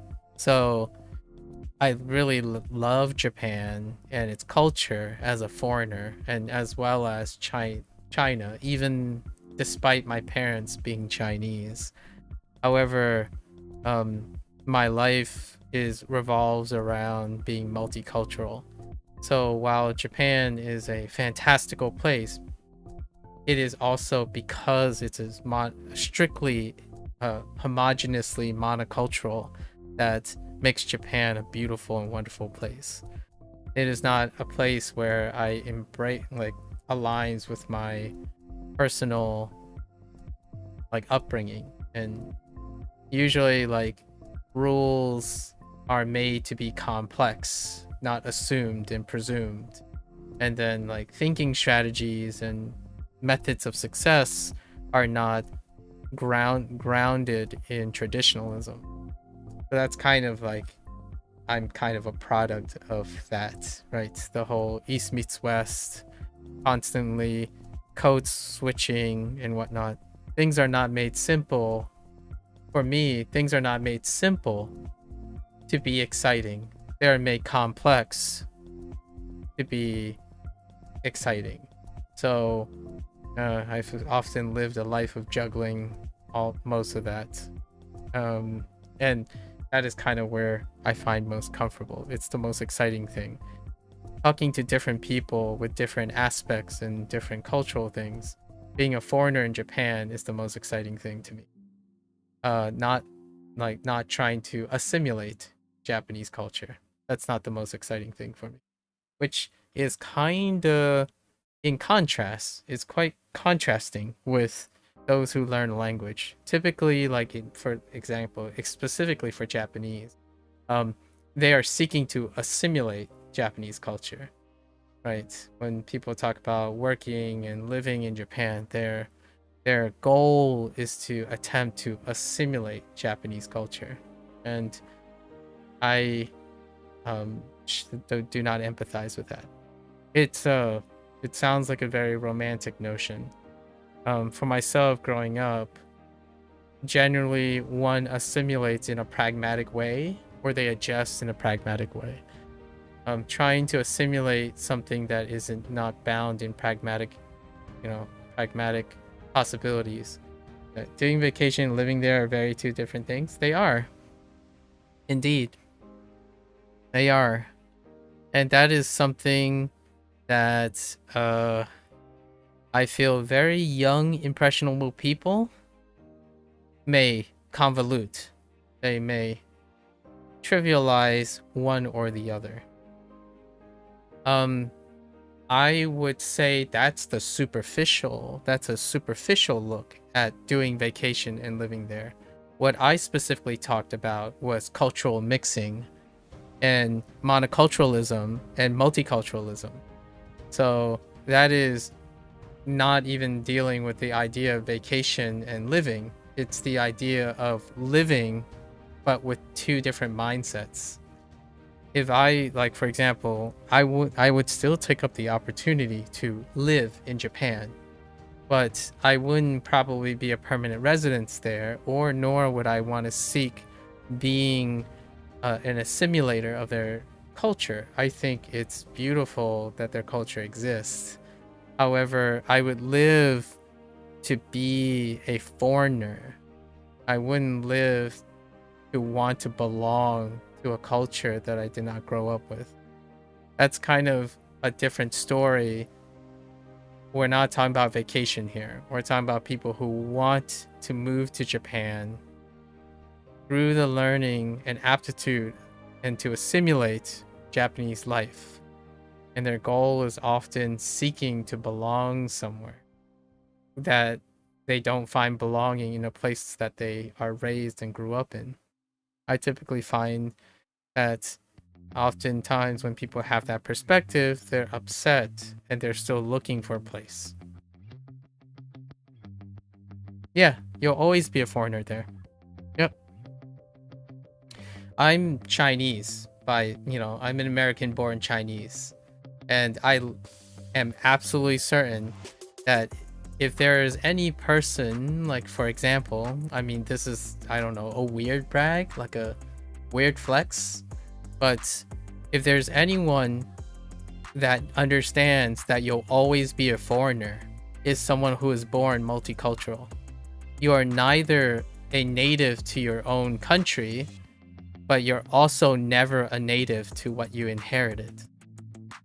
So the answer to that is it depends from a foreigner perspective. If an American who is not Chinese talks to me, then I am Chinese.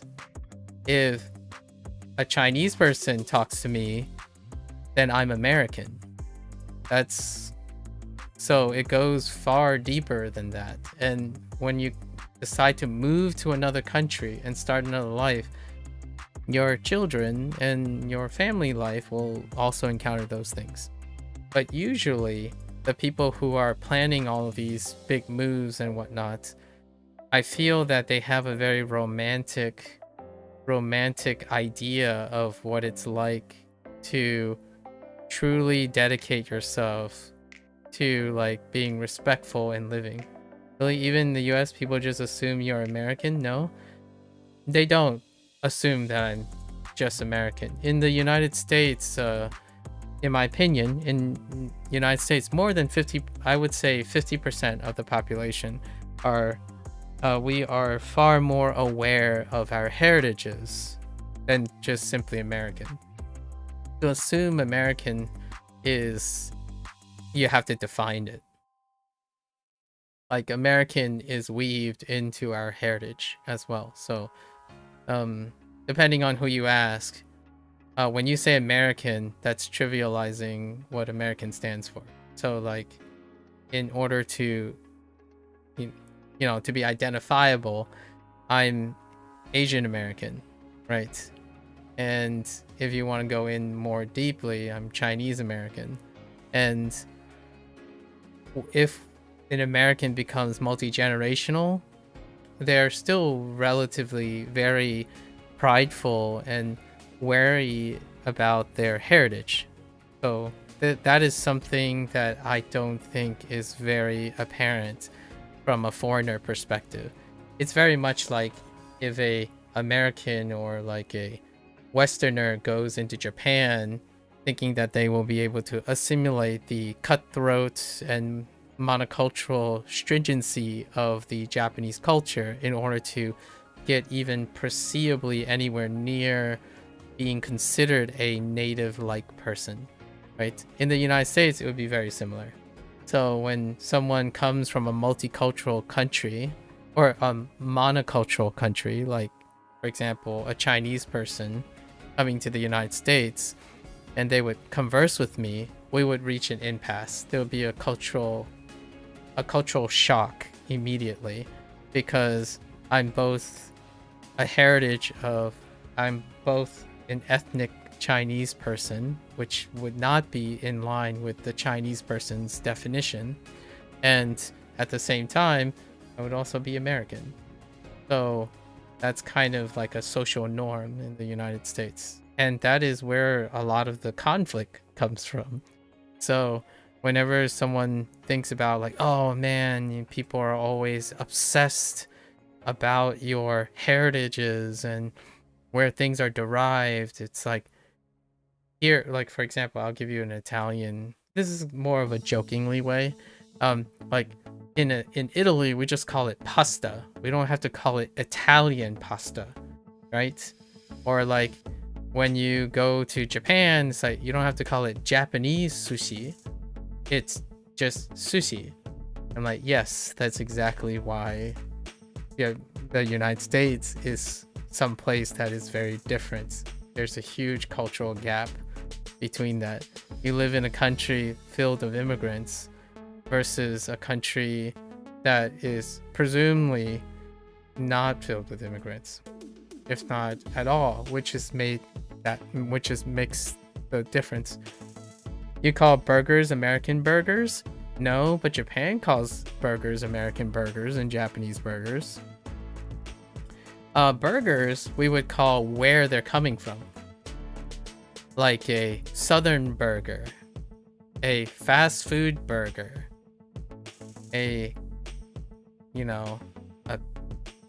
like it would be the region the United States came from, like where the burger came from, or the type of burger it is.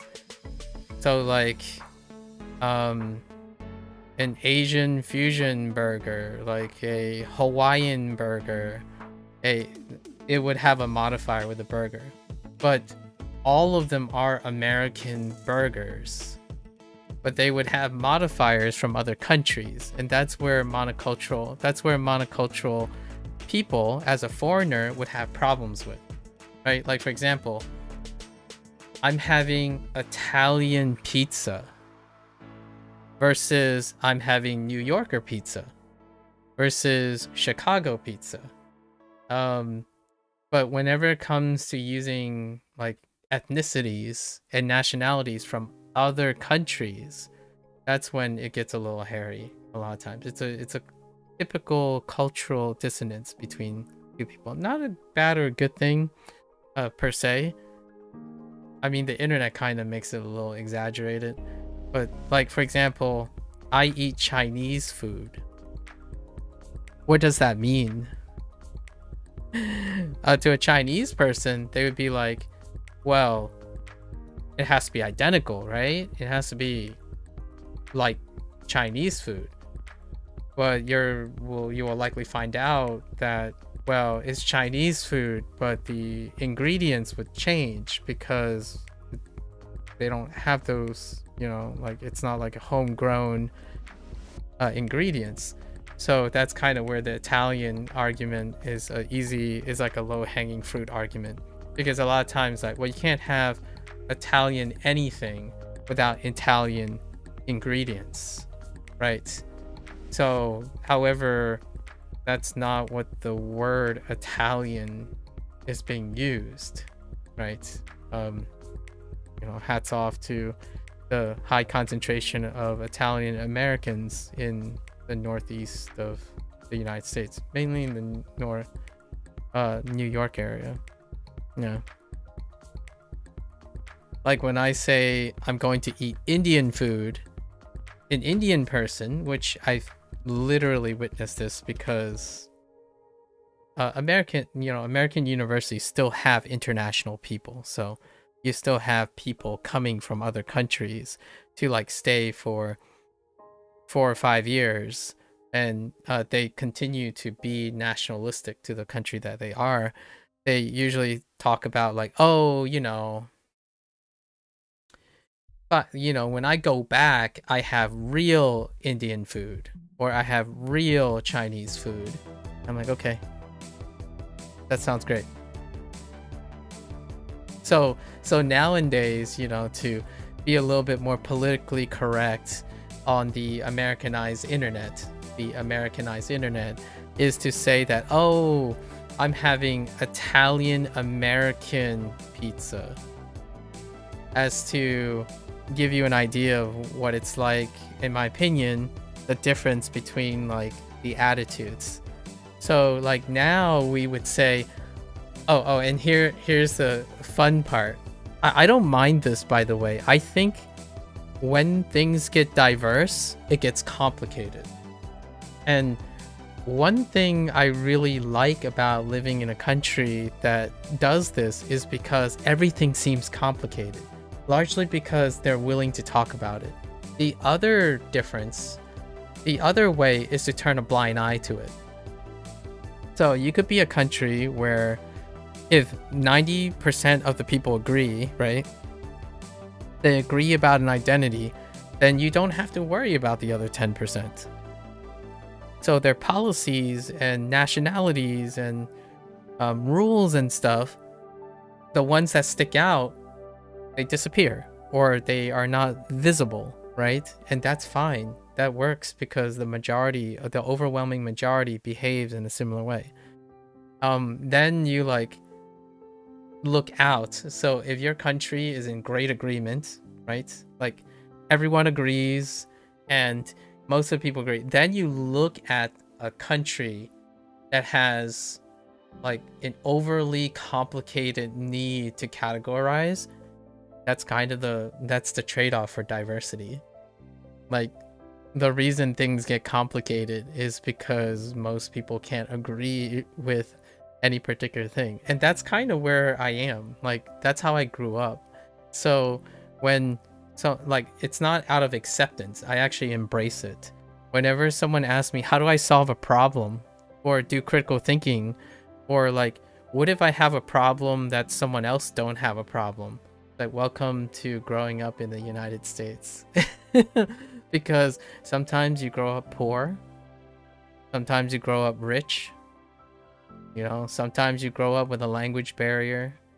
And I grew up with quite a lot of things that tell me that it might feel great to live in a country where everyone agrees, but what are the chances that country will agree with me?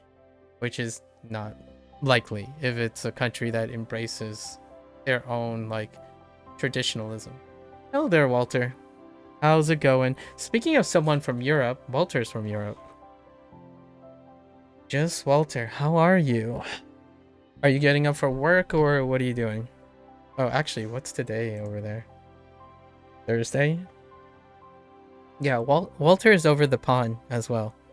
I think, in any way, I think the vast majority of the people I interact with, they're all in Europe. Also, if you include the UK, right? Sometimes nowadays it's kind of a little mix with with whatever is happening over there. But now's your weekend now for you. You've gotten a bit addicted to Where Winds Meet. Nice. How is it? It's a viral hit.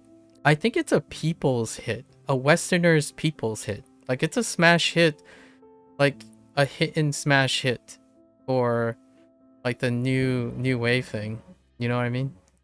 Like where's Wins Meet Buck at the critical reviewer stuffness? It seems like it's a very people's winning thing. You can also learn Chinese while you're at it. Oh wait, Walter, you're the one who was interested in Chinese, right? Mister is about to start contemplating about Chinese as well. Didn't you mention something about Chinese? You had a Chinese class. Are you still taking Chinese classes? Wait, Walter, you're Foon, right? As far as I remember. And you recently went to China. Is that the same Walter?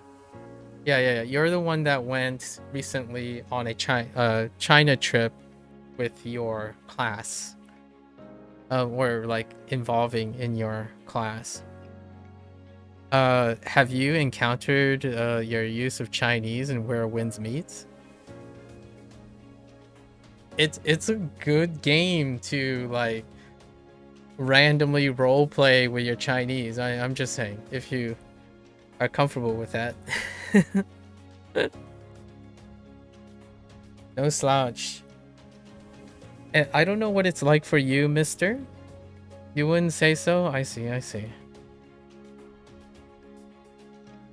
Yeah, I don't know what it's like in your country, mister, but for the good, the bad, and the ugly, for example, I genuinely like being around people who have differing opinions. And it comes with all the mess, right? It comes with some people might find having arguments and talking and conflicting opinions and what as incredibly exhausting, right? It's so much easier if everyone just followed the same rules, and when you learn the rules, you don't have to learn new rules.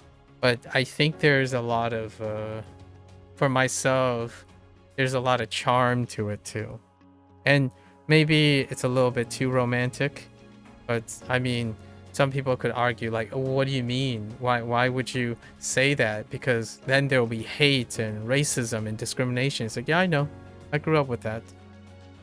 I wasn't privileged enough to say like, oh, I never experienced racism and discrimination. Actually, racism and discrimination was the first 18 years of my life. You know, it's not every day. It's not every day that a child gets told like, a teacher approaches them and asks like, so one of the kids who was black, African American, who told one of my teachers that I started saying anti-American things, and they had to come and question if I said anti-American things. I was born in the United States, so that's it happens, and I still kind of learn how to navigate all those things. The Chinese in Where Wind Meet is quite different. How so? How so in what way, Walter? What do you mean? Like, I imagine it's still English, like it's the global server, right? You're on the global server. However, what I mean is like you could make it a fun experiment to get. Did I grow up speaking Chinese? Yeah, I did. Well, I spoke Fujianese. Yeah, I spoke Fujianese. Technically, the very first language that I ever heard was Fujianese and Mandarin and maybe Cantonese. But then I went to an all-English school. Classical Shakespearean feel or mythological? Yeah, they're mythological. Yeah, proverbs, right? They speak in proverbs. However, when they speak in proverbs and like classical Chinese, you can still read the classical Chinese. Yeah, I know what you're talking about. Because it's in, you know, the time period, right? The time period. It's wuxia. It's the wuxia background. However, you're so jealous of the Chinese version. I don't know how you would get into the Chinese server, but yeah, they would use something of that period. I wonder how detailed they went into using the classical Chinese. I mean, Wukong, like Black Myth Wukong, was pretty deep. They kind of hammered it really hard. Although if you watched the Monkey King series, it sounds like that too. Like Chinese entertainment, when you watch like C-dramas and they take place in feudal times, it's relatively similar. They do talk like that. So I'm not sure if that's, you know, I guess you wouldn't talk to other people like you're from, you know, classical feudal Chinese times. But it's a fun little thing you could have done. So I grew up speaking Chinese because my parents don't speak English. And speaking a specific dialect of Chinese. You just know that you're not going to spend 60,000 USD to obtain a cosmetic boat. Wait, 60,000?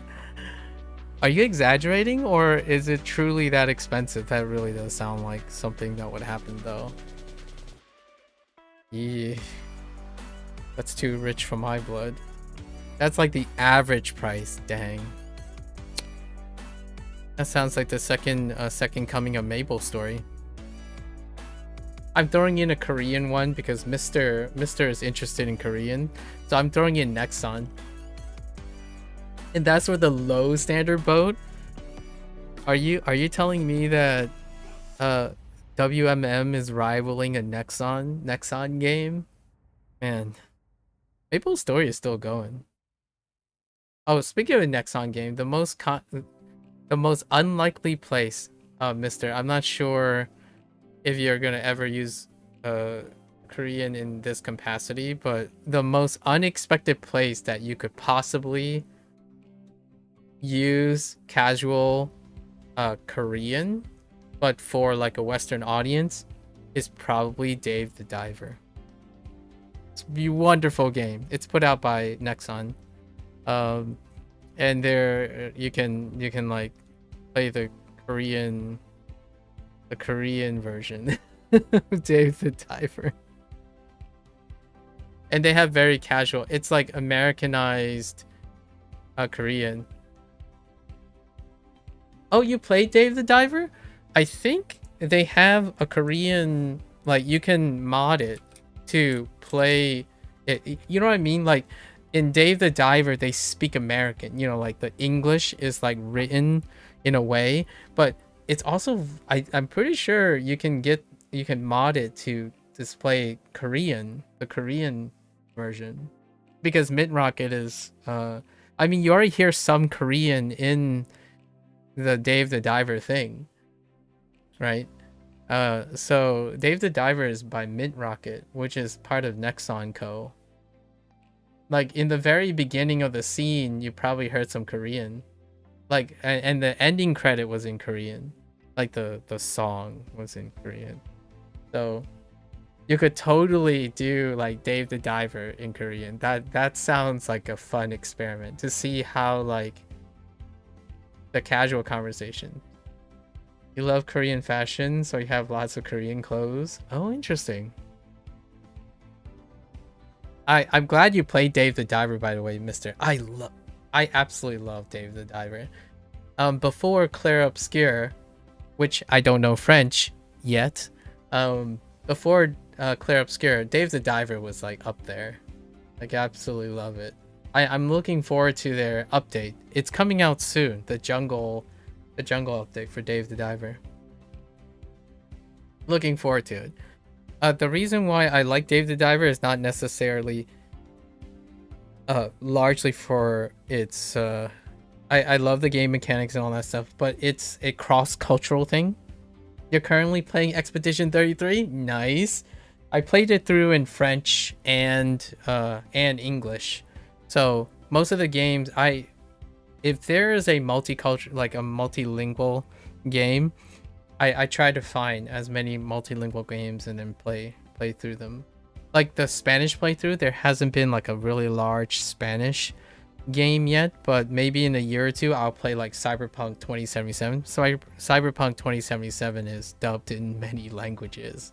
So there are big productions like CDPR really does like go the whole 9 yards for supporting other languages. Yeah, Expedition 33, the French was fantastic. I enjoyed the French dub, which was, you know, they had English in mind before the French one. You can tell because of like the printable animation that they used. And then Dave the Diver, it was surprising. It was fun to see to hear the Korean. You played Cyberpunk in Japanese really good. Yeah, see? Your main language learning game is still VR chat? Yeah. Yeah, VR chat is still available there. Yeah, Cyberpunk, like I think CDPR, like playing Witcher, I'm excited. I'm excited to go back into the Witcher universe, and if Witcher 1, like the remaster of Witcher 1 is going to come in multiple languages, it'll be fun to play in multiple languages. You think nothing beats VR chat for language learning? What do you mean? The game of life beats VR chat. What the heck, guys? Haven't you heard the game of life? Come on, you silly goobers. I'm kidding. But do try at the game of life.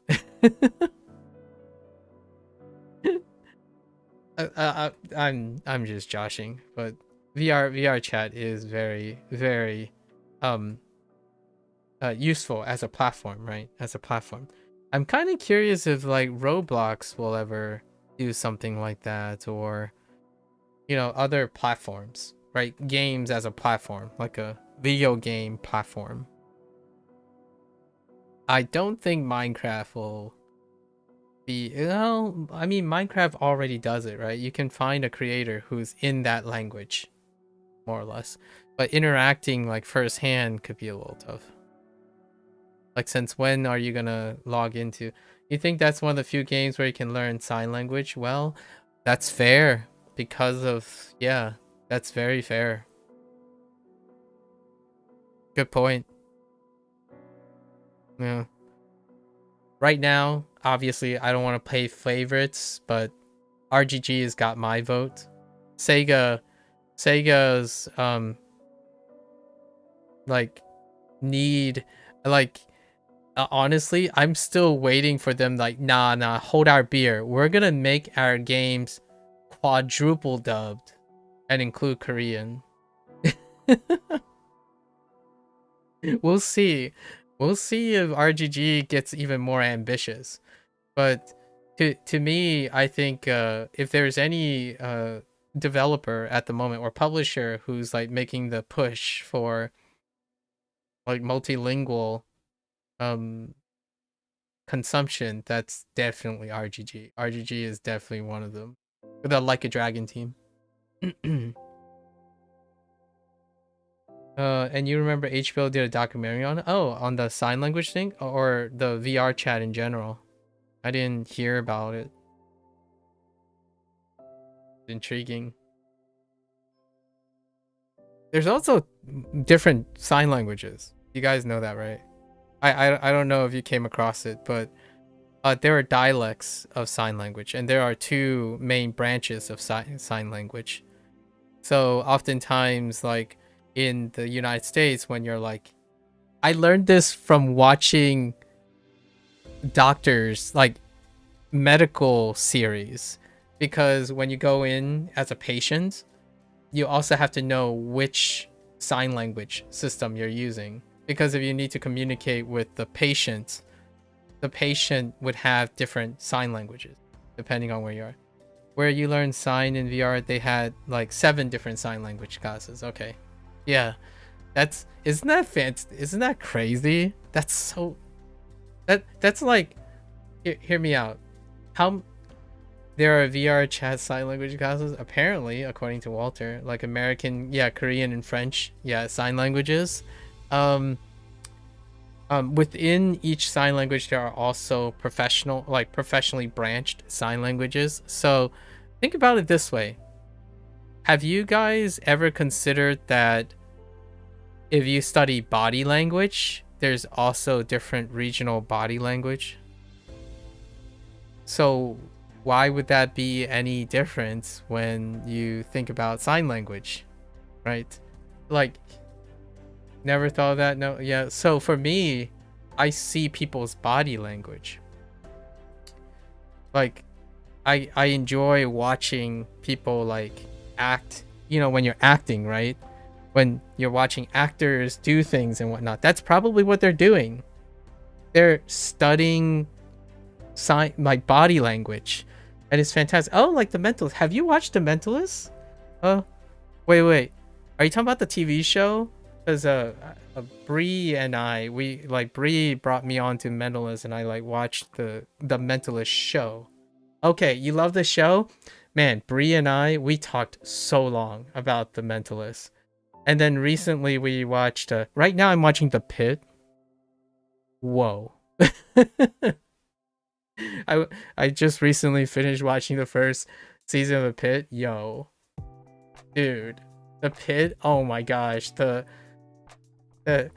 like last half of the first, I know it's currently airing, but I kind of want to wait for the second season. But those shows, man, so wonderful. Like the depiction, I love the details that they went into the depiction of things that you might not ever be able to witness. I mean, I've been in the emergency room before, not from the perspective of being one of the patients, but I've stood in and like volunteered before in an emergency room. The Pit is like, whoa. Dang, that's some great stuff. Mentalist is a wonderful one. You know, it goes along with like Monk, right? Sherlock, BBC's Sherlock. So many like acting, body language acting investments. It would be really cool to have a skill like that. To go, hey, you hear someone and then you mirror them immediately. I can't do that, obviously. I think like the sign language community on WeChat has like a Discord with like 6,000 members in it or more now, probably. Yeah, I imagine they collectively gather, right? Because until it becomes large enough to split into subgroups, 6,000 seems like a solid number.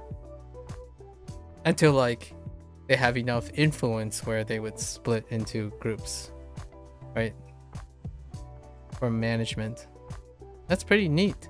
May I ask, what's your particular interest in sign language, Walter? Are there any other discords for like Korean language learning? You don't know that much about VR chat? Yeah, I don't either. Nowadays, like edgy, I don't know how what your scene is, mister, but Walter is like what I would imagine a scene, like a person who keeps track of a scene that I'm not part of. I'm not particularly part of that scene. So yeah, having a skill like the Mentalist would be amazing. Yeah.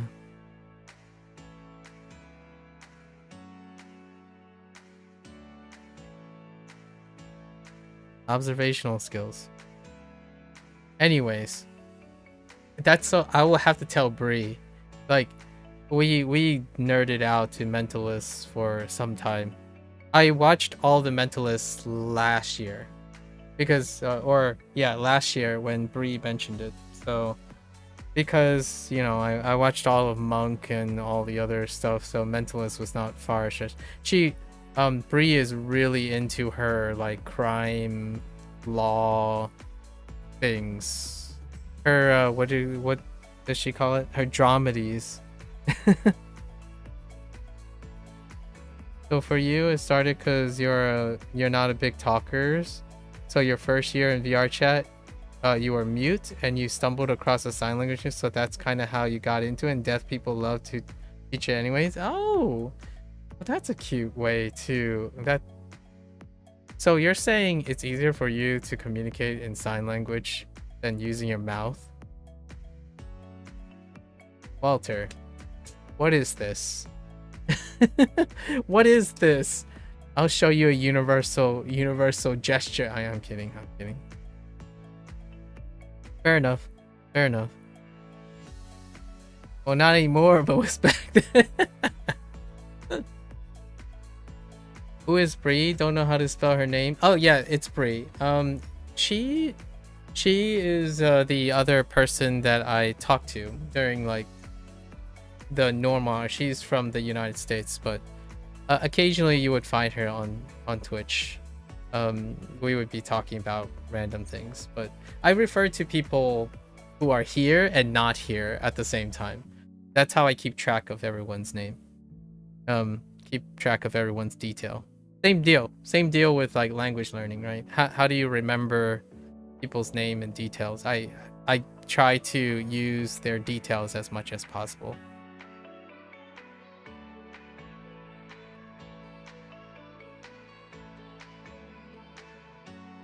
This VR chat thing.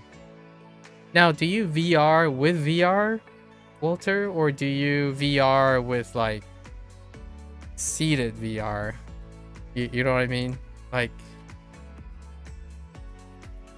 how does that work for you? Alright, meanwhile, I'm gonna truck along here as well. You full body strap up with trackers? Oh man. All right, we're talking to a seasoned vet here. Walter is strapped in. Well, there you have it. Weird flex, but like very impressionable flex. Yeah, 5,000 hours in the game. Oh, okay.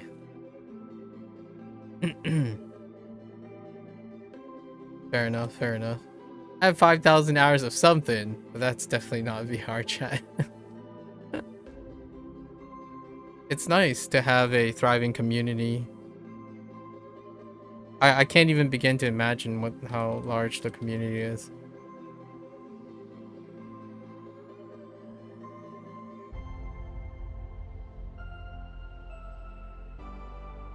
Or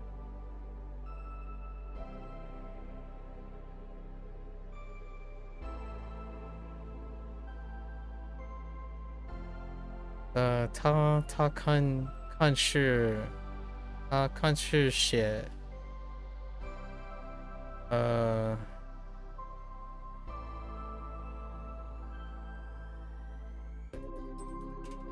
到了oh no yes no okay.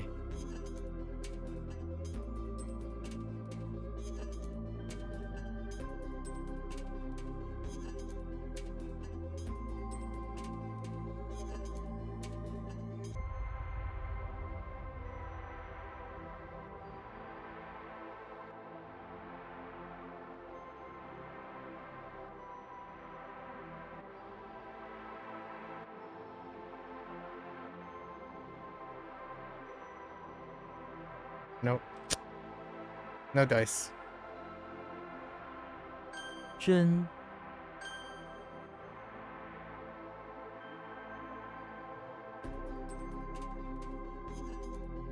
Will I stop HanziHero or WaniKani whenever max level? They're both gonna hit max level in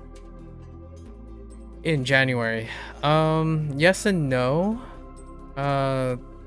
Probably if I don't find another application, we would use it as maintenance. So they would they would be used on like a monthly update thing, but they would be assumed to be maintenance. Like for example, Duolingo is still going, right? I still use Duolingo. They just happen to be in maintenance. So like, I wouldn't stop using them per se, but I don't have to literally use them to keep on using them. Like whenever I'm using Bunpro, I'm using whatever I learned from WaniKani. So it's kind of difficult to determine. at the moment.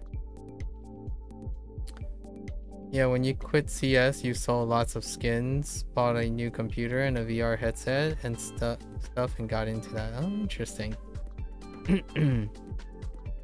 What did you get so far? You would say lots of friends, ASL, and dancing? Wow, that sounds like a solid deal. Mainly talk nowadays. Sign language in VR chat kind of took a turn for the worse after they introduced a chatbot you could use to type out what you want. Oh, fair enough.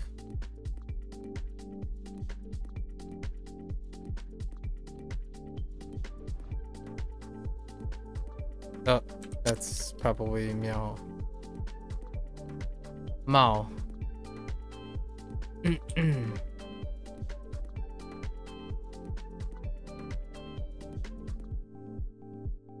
过剩，市场上的食物过剩了。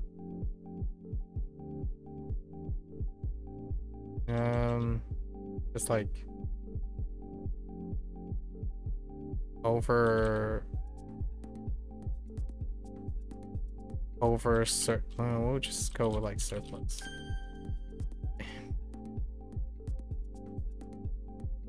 Is there a criteria when you would start learning Spanish? I did actually last year, but the workload was too high.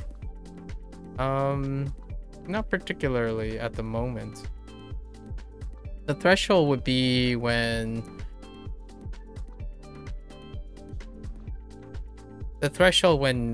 whenever a project finishes, it's whatever a project starts.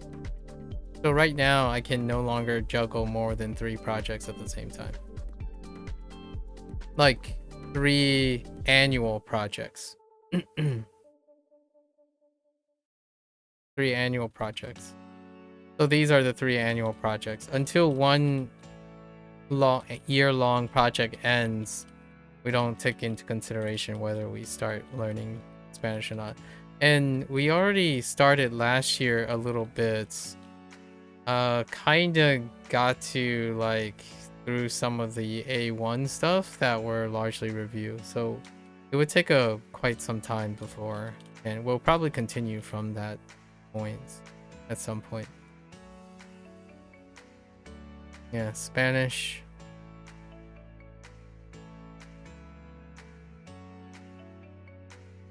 Necesito estudiando mucho, right? Or más. Estudiando más.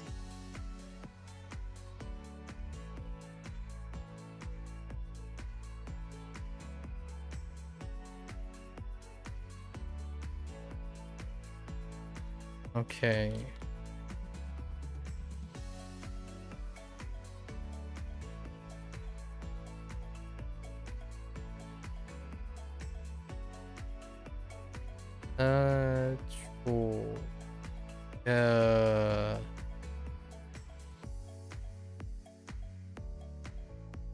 Whoa.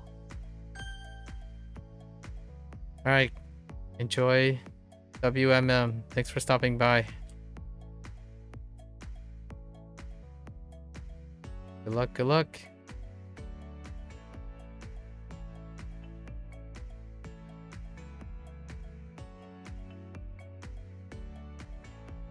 Excuse me?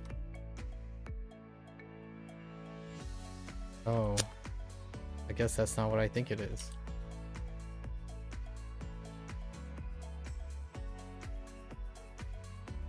自语，下雨天，他常常读书自语。 Or amuse myself, that's fine.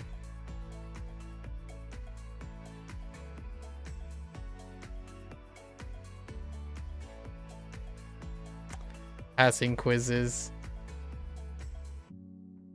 So you VR chat, mister?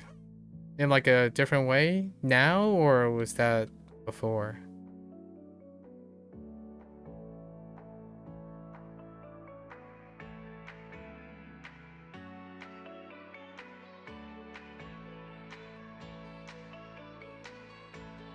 Why do I want to type share? Okay, doesn't work.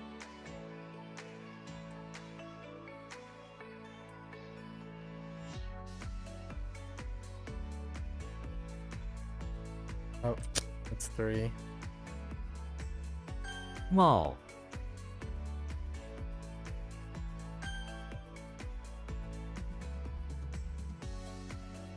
You played 2 to 3 times a month ago to try to speak some Japanese so you don't forget. Ah, very nice application.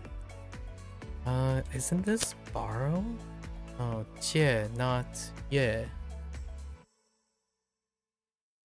What is the difference between 借 and 业? They both deal with plows. No, they don't. Okay, so I did get the G into the J, but I'm looking for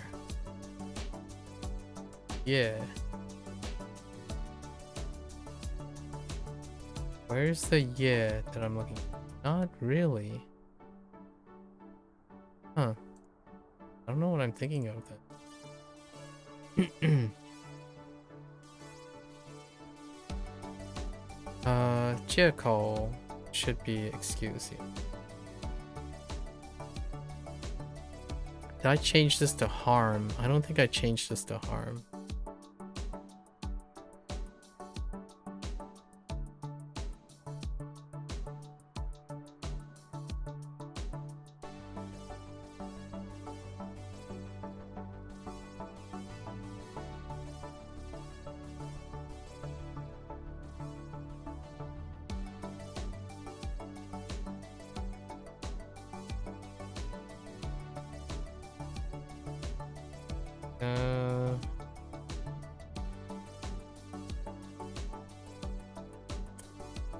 Good.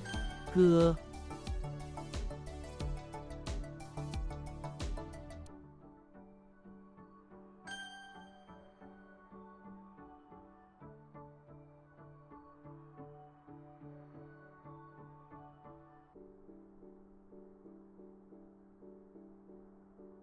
Heck.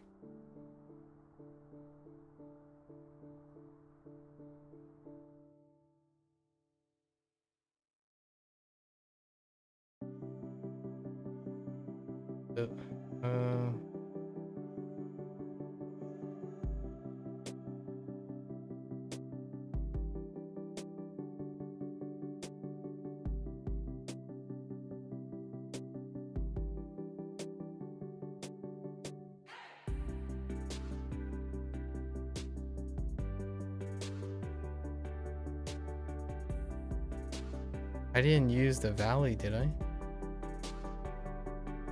Yeah, I know it's Yoku. Yoku is not the link to the read here, unfortunately. This is before Yoku was a thing.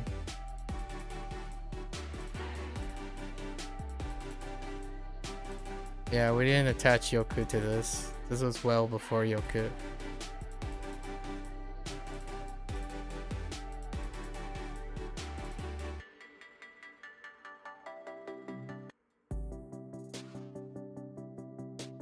You have 2 mnemonics for the same kanji? Yes, I do. Well, I have more than 2 mnemonics for the same Hanzi. And it depends on its timing.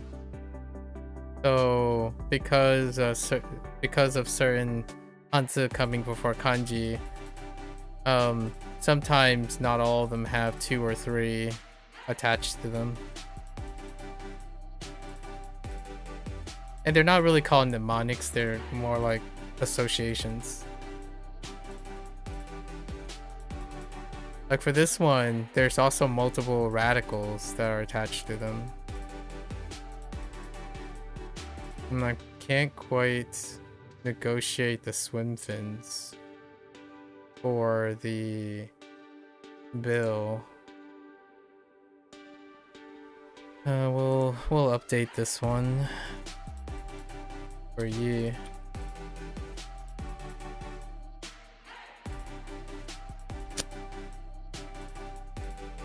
Oh, that's because he's going. Yeah, that needs to update.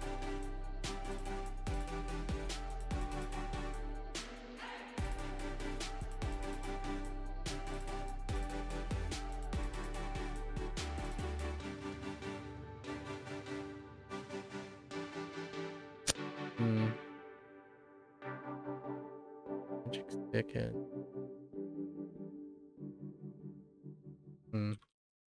玉 Don't remember the sun card. Probably. Oh.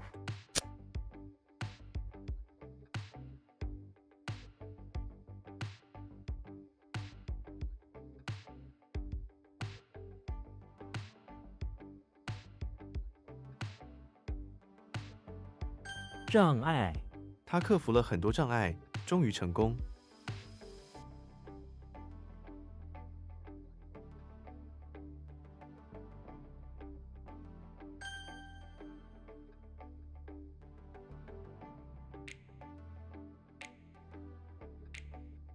Nope.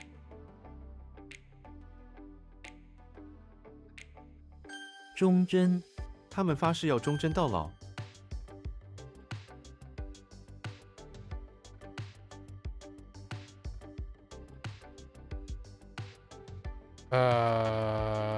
Oh. 面霜晚上睡前记得涂面霜。 And going back to Korean, you basically did the Mango Languages app to get some basic vocabulary. Now you're doing mostly sentence mining from YouTube and Anki. Yeah, that sounds about right. Pretty solid plan given the lack of resources, right? You make your own resources. And you can probably commandeer almost all your strategies that you used for Japanese for that.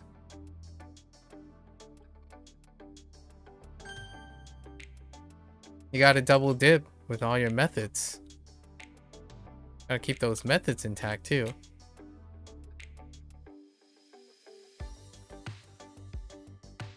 The sentence mining setup is pretty much one-to-one the same. Fair enough. You can always iterate if you feel inclined to do so.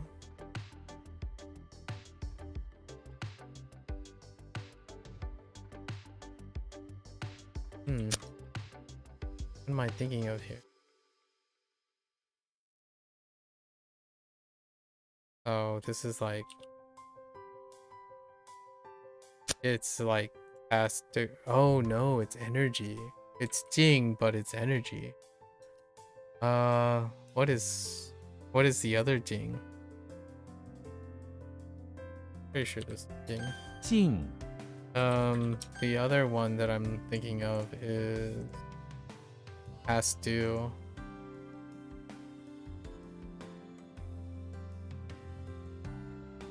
Or maybe not. Oh, it's Jiu. No? How do they phrase it? It's like deadline, but a rare is the one. Okay.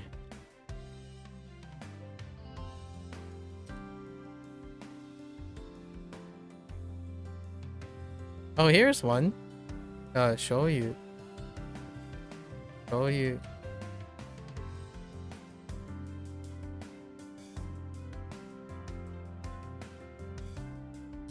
Oops. 酱油。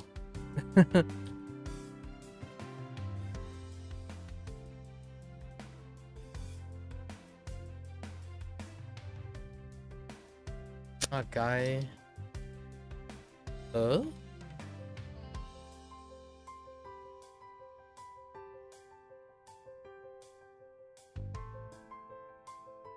让开 doesn't make any sense either.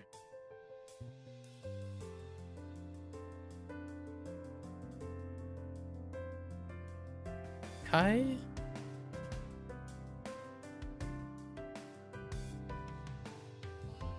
Definitely 上开。盛开这些花在7月盛开。 Oh. Sakura, sakuru. Or saku.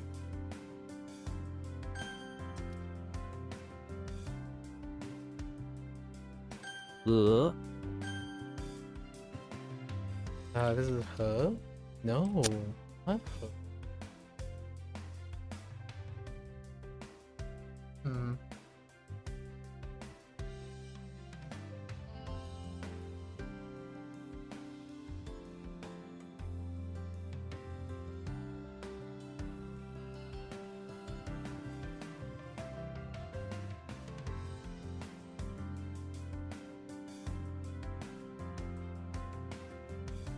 Oh, huh?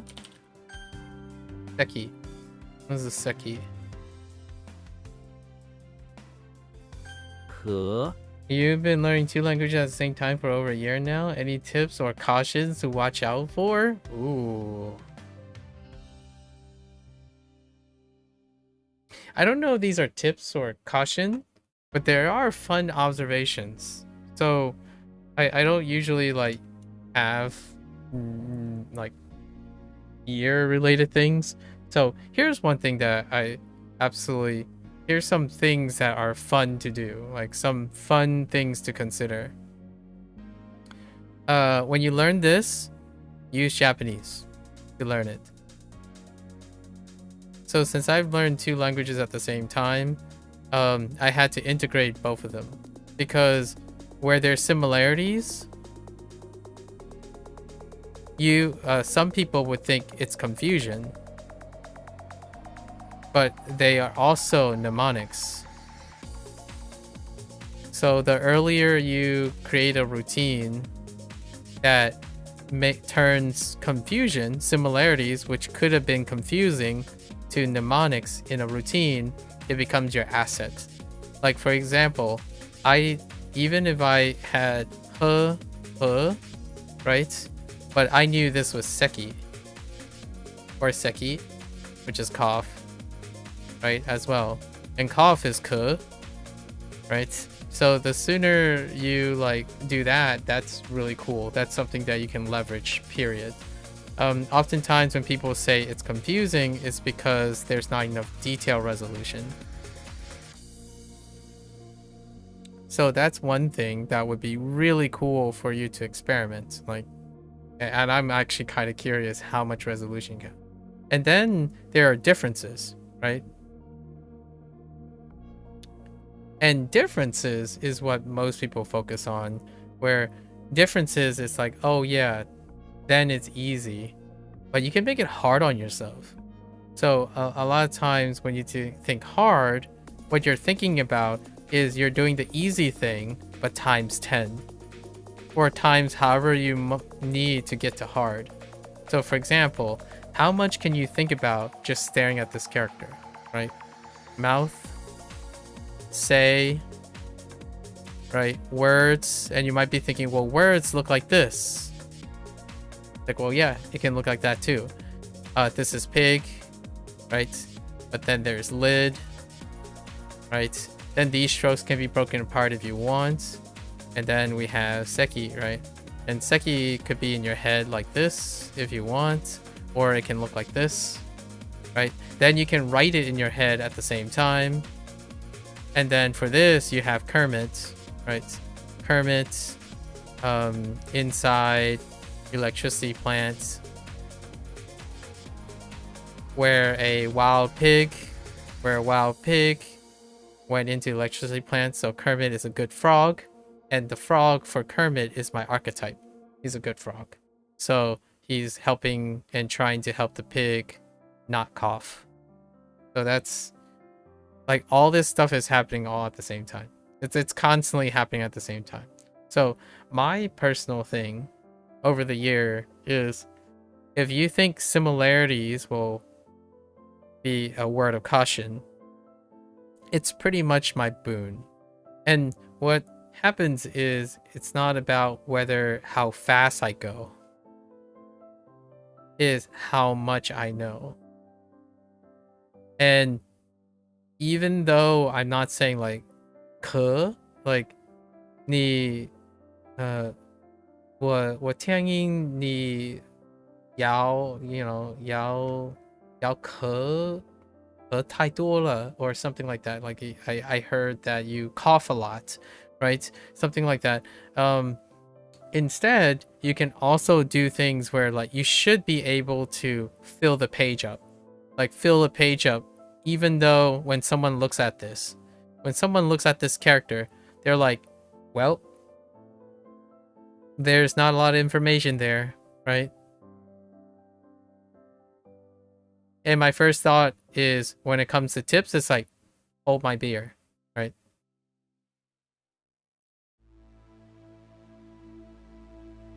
Right? Hold my beer. And then you start advancing on things, right? And that to me is probably what when it comes to learning two languages, I typically am. I don't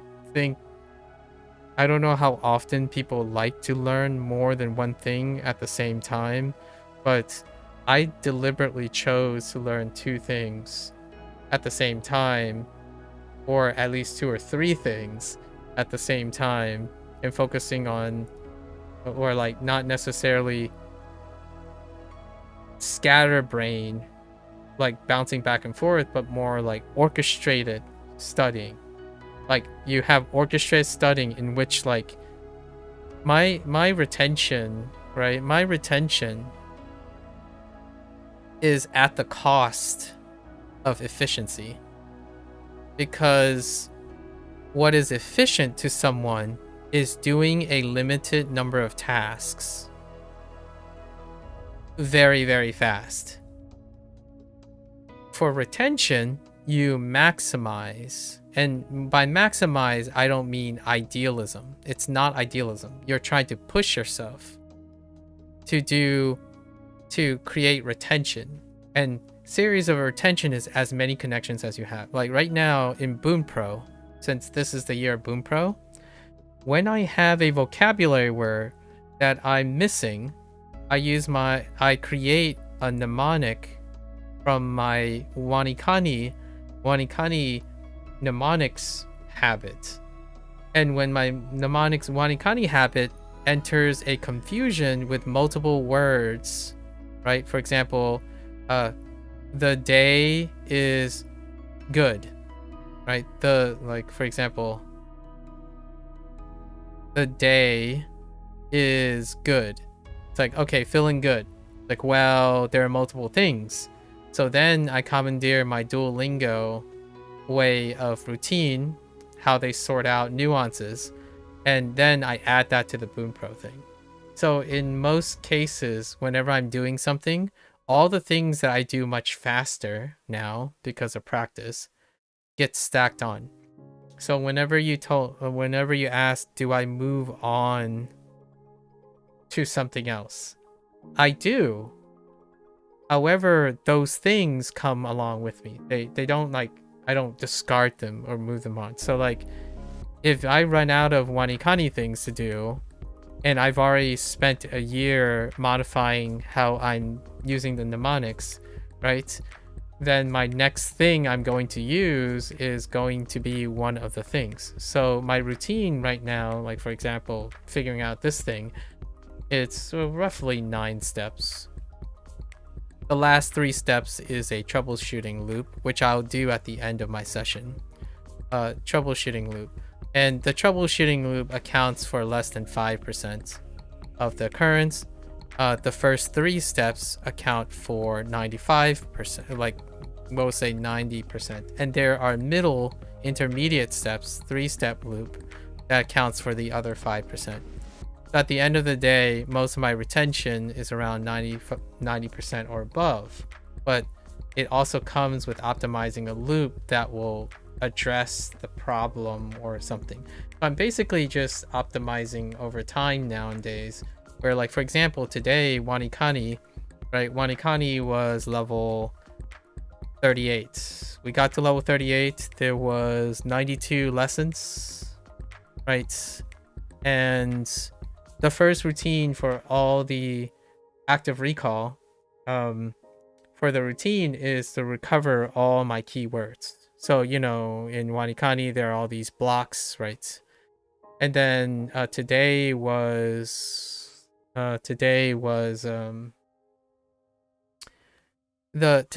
I forgot how many things we had for today. Let me check.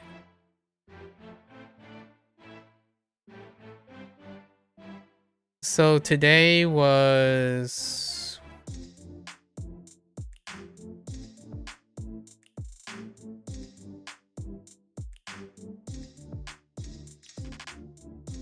16 plus 12, that's like 28. So we had 28 characters. So that means 28 characters, I needed to retrieve 3 times those number of keywords. So that's about 84, right? 84. What is the times 3? The first group is the keyword of the definition.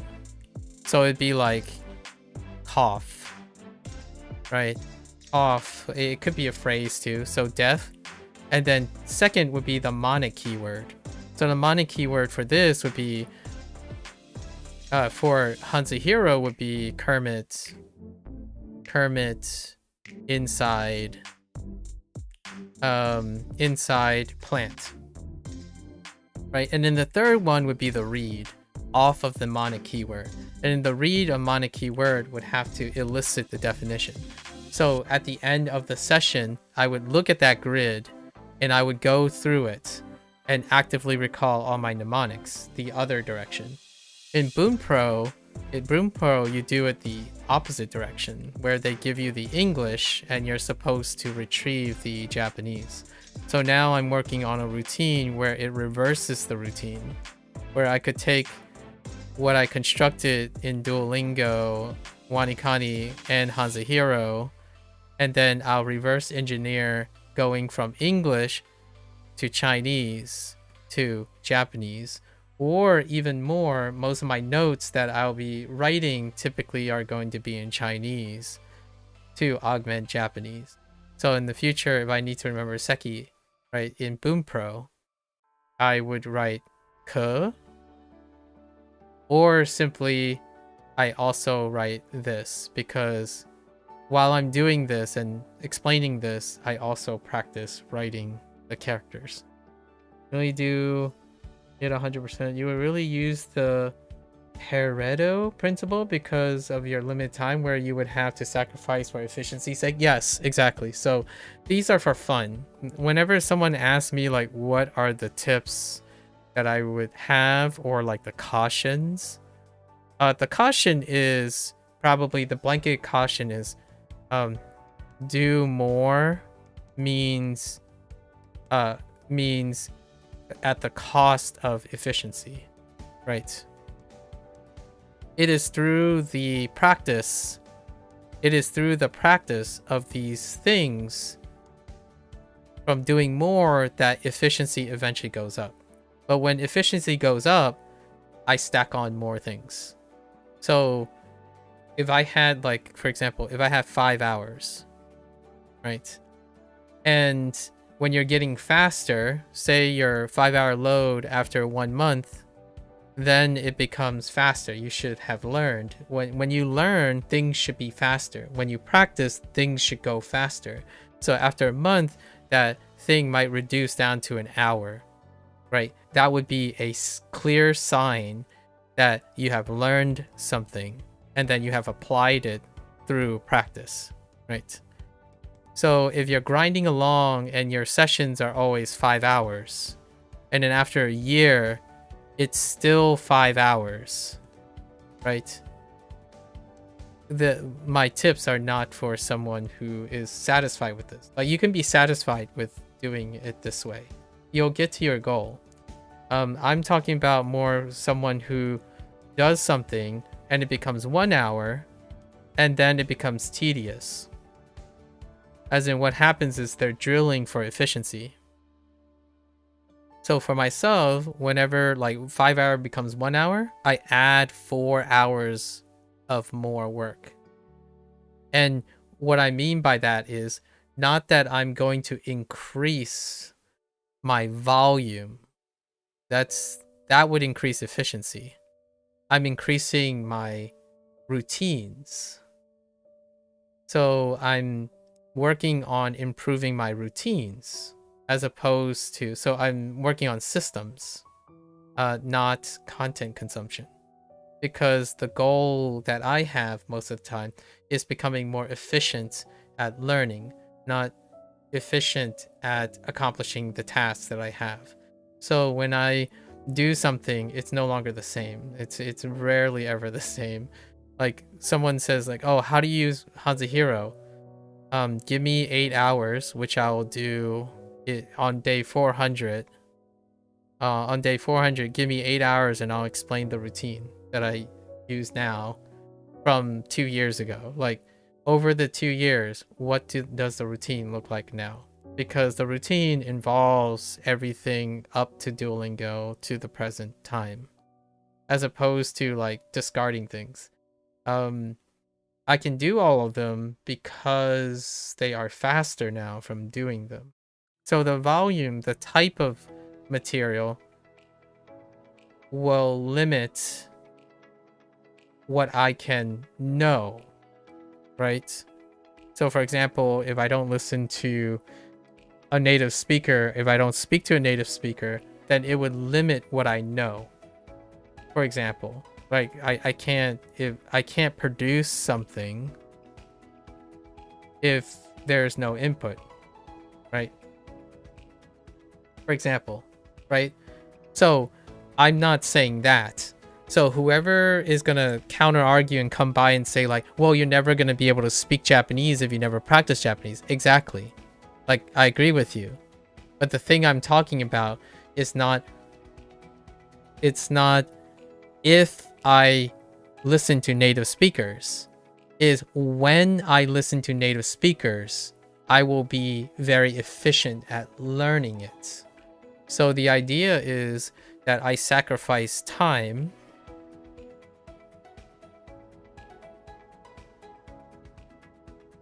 for any possible way of problem solving. So whenever someone asks me, oh, hey, do you think it's too hard for me to learn a language? Right? When someone asks me that question, my goal, my purposeful goal is, let me show you all the ways you can learn a language and pick the one that works for you. Because as like a person who loves education and learning, it's not the fast pace of how much you know. How much you know, like how much you know. It's focused on, it is focused on how you learn. So the idea of why it doesn't really matter what I learn is because that's what my PhD taught me. Like, you give me a problem, I learn it quickly, and I solve it quickly, and I do it quickly because I didn't focus on whether I didn't focus on specializing, knowing a very specific way to learn the knowledge. I focused on how I learn things and solve things, so that when a problem presents to me, certainly when you have a specialist, for example, when you have a specialist and they're very good at solving a specific problem, right? It's like if you're a Japanese expert, right? You're going to be very good at solving a Japanese expert. That's not what my life is about. I'm not here like if you want to have a Japanese expert help you, find a Japanese expert. They will most definitely solve them. For me, the things I want to do, if the person asks me a question, right, I would be able to answer it at least, at least 3 different ways. And that's my perspective on things. So I solve problems, and if you solve problems, you can't think this way, in my opinion. If you think specializing in solving a very specific problem makes you a good problem solver, it makes you a very good problem solver for the very specific problem, like Japanese. So whenever someone, like today, I'll give you my analogy. I talked to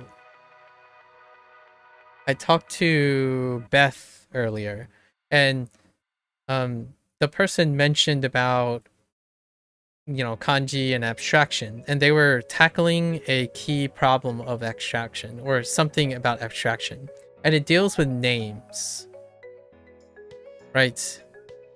And what I did was I thought of a funny analogy that I've been working on.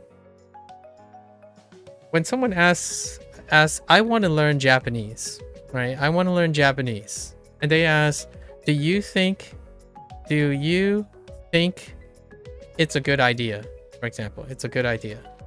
Or how do I know I can do it? Right? And I've been racking my brain around this for a couple of times. Throughout the last 2 years, because this question comes up a lot. And a lot of times you can take something that exists in another problem and demonstrate that it's related. So for example, if I asked you who directed The Shining, this is the example I used today. Who directed The Shining? Right? Someone who understands, who can visualize, organize, have experience, has a higher chance of knowing who the director is. By the way, the director is Stanley Kubrick. We better make sure it's Stanley Kubrick, though.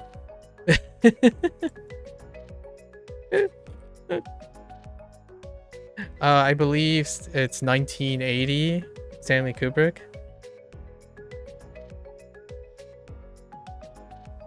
Yes. And then, it stars Jack Nicholson, right? And I shared, like, when someone asked, what is it like to learn kanji? Or what is it like to learn Hanzi, right? You look at this, and what you see is a shining. Like, I don't have to really... The idea is that I'm trying to give the person an example. What kind of skills they might have that they can do that will help them learn this. And one of them is thinking about names. Names of a movie and people's names are abstractions of the collection of what that means, right? Names are very difficult to remember if you don't have a system or a consistency of remembering and attaching meaning to them. So this might as well be The Shining. So now I ask the person, right? How does it feel? If I told you this is a shining, what would you think? You would think, okay, I only know it as The Shining. All right, so if I fast forward another week and I told you, what is this? And you're like, I have no idea. It's really hard to describe when you haven't learned it yourself. Learning kanji really changes your... Yes! So this is why we're establishing the thing that you can do yourself. So if you're saying, like, so you shouldn't know anything. You should only know the thing that I told you. The Shining. This is The Shining, right? This thing right here. You have no idea whether whatever it is, it's going to be not memorable, by the way, because the person who's learning, if they say, well, okay, if you tell me this is a shining, I would ask the person, how do you remember it? For the future. Well, you can parallel this. If you were like me, and when I think about The Shining, I think about a house. I think about a really large mansion with a lot of windows. It's in the snow, in the middle of nowhere. Right? That's visualization. And then I need to organize it. I need to organize the information. It's like, well, there was... Jack kind of loses his mind, There was kind of a murder happening there, right? It's a horror film. right? Not gore, but horror, right? And then I watched the film, right? Oh, I even decided to know a bit about the director. So now when you look at this character and you think of The Shining, you have all these other memory aids to get you to the meaning of this. Even though this is an abstract little concept right here, that now the link is even closer than it was before. So when someone says you can't, if you haven't learned it yourself, that's not true. The basis for memory association exists whether you know a language or not. Abstraction is part of association. So if I asked you, how do you remember my name?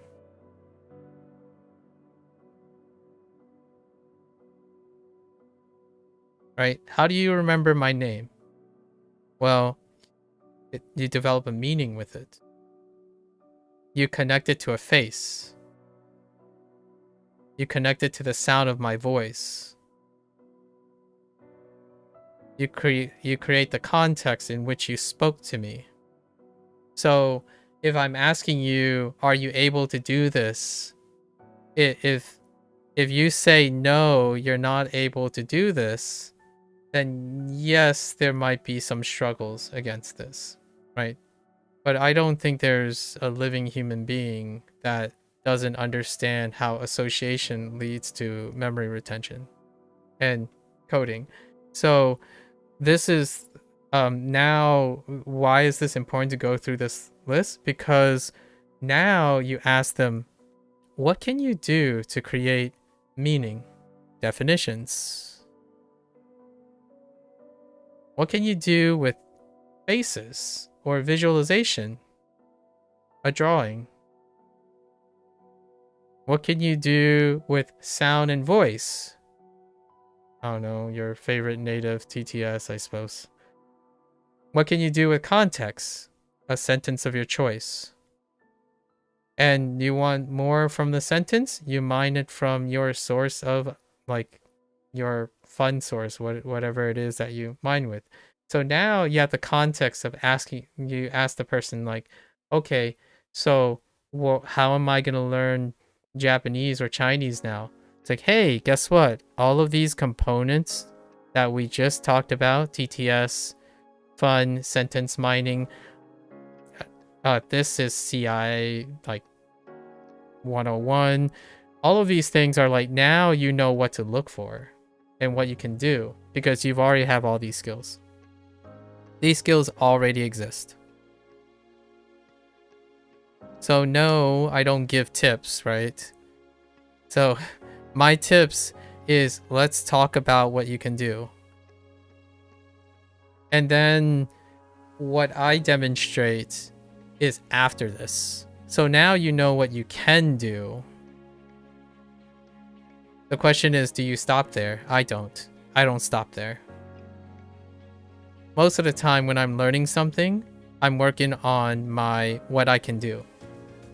So nowadays, these like different methods, whenever someone says like CI, mass input, repetition, mind web, mind palace, they're slightly different. Mnemonics, even though mnemonics is a big group. Rhymes, right? Music triggers or sound triggers, right? Journaling, right? Context-based learning, which can be things like abstraction or logic. You could use logic too. Logic is a little bit more restrictive. So this is what I mean when I think about if you're becoming a professor. And personally, this is me personally. I'm not trying to like tell what other professors do. This is the professor's job. The professor's job is, well, you already know the material. Usually it's within your background of expertise, right? Like, you know the material, but your job is to help someone make it relatable. And you leverage themselves, and then you encourage them to grow their problem-solving skills.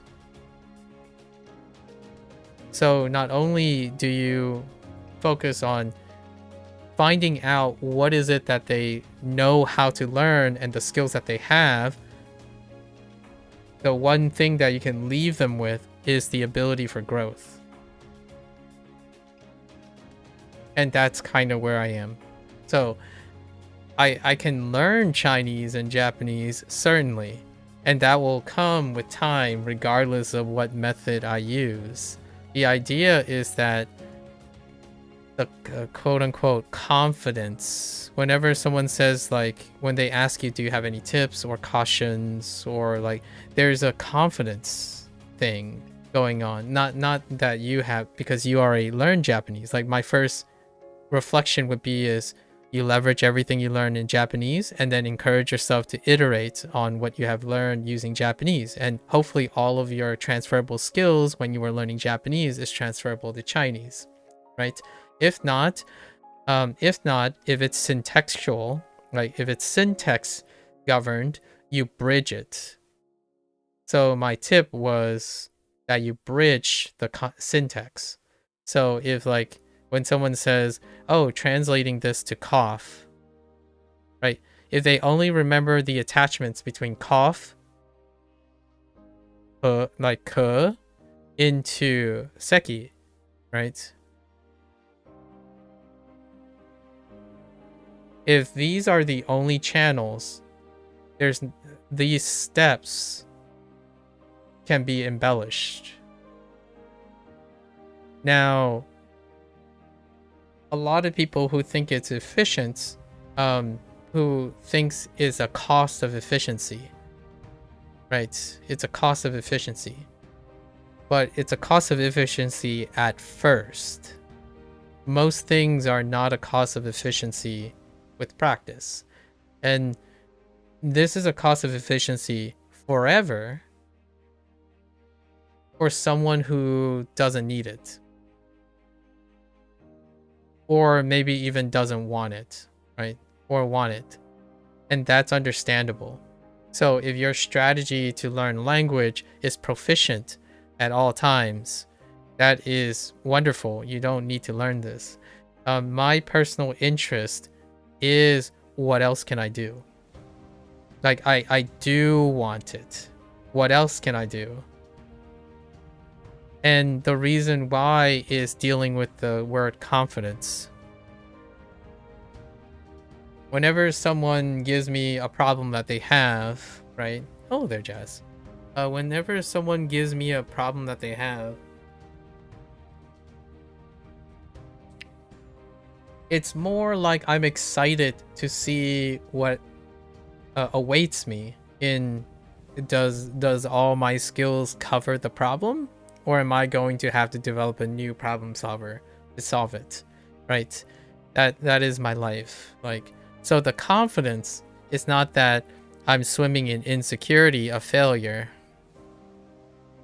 The confidence is coming from the excitement of the challenge.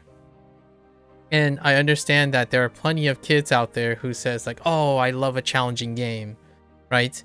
But whenever I ask them to describe what they consider as challenging, they mean they like to challenge the skills that they already have.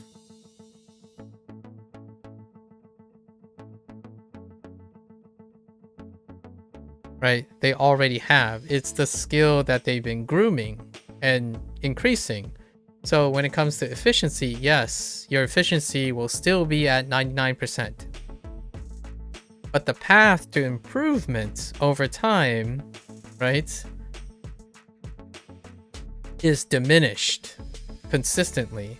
And so over time, what I have spent most of my time doing is, well, all right, sure, I'll maintain a 90th percentile on my primary skills, right? Primary skills, but man, all the other skills may become bottlenecks. So it takes a fraction. It takes a fraction of the time to raise this to 80%. So now you have a person who, instead of their efficiency profile looks like this, you have someone who looks like this. And all this area right here is a fraction of the time. So that's how it's viewed for efficiency. Now, the thing is, this is perfectly acceptable when you only care about this much.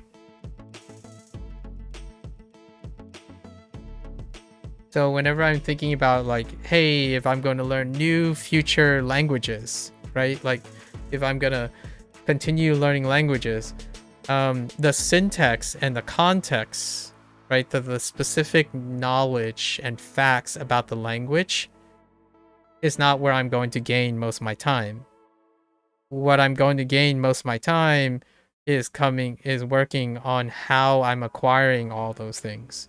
So then when I go and evaluate something, when someone says, oh yeah, you should go and give Dreaming Spanish a try. Right? And then someone will tell me something like, oh, you should, like I recommend Italki, for example, which is what James recommended recently. I recommend Italki because you'll like it, right? You'll like it. And my first thought is, this might be a little diminishing, but most of the things I use, I will like it because they will work. It's not because it's not to argue that they may not work or whether they will work, is I will make it work. That's the excitement. You do something and you understand that you can make it work. If there's something that's broken, you fix it. And that costs efficiency for a particular goal. Because if your goal is to become the most proficient person in a specific language, then fixing other people's problems is a waste of time. There's no reason you should be able to do it. So I'm making a perfect argument, or like a reasonable argument, for someone who should not listen to what I'm saying because it would not be goal oriented. For me, this is the reason why I study 7 hours a day, or like I always learn while I'm doing something, because inevitably my main goal is that when someone talks to me, I will try to talk in many different ways simultaneously, because that is what makes me confident or like a bit more secure in my interest. When someone says, oh yeah, this movie is the worst rated movie ever, my first thought is, okay, let's go find out why it's the worst movie ever. Because there's so much value to figuring out what you don't do, or maybe what was misunderstood. And someone would be like, nah, I only have time to watch good movies. Right? That's kind of like someone who specializes in always watching good movies. Fair enough. So when they start watching good movies and then the movies are not good enough, what do? They go and try to find more good movies.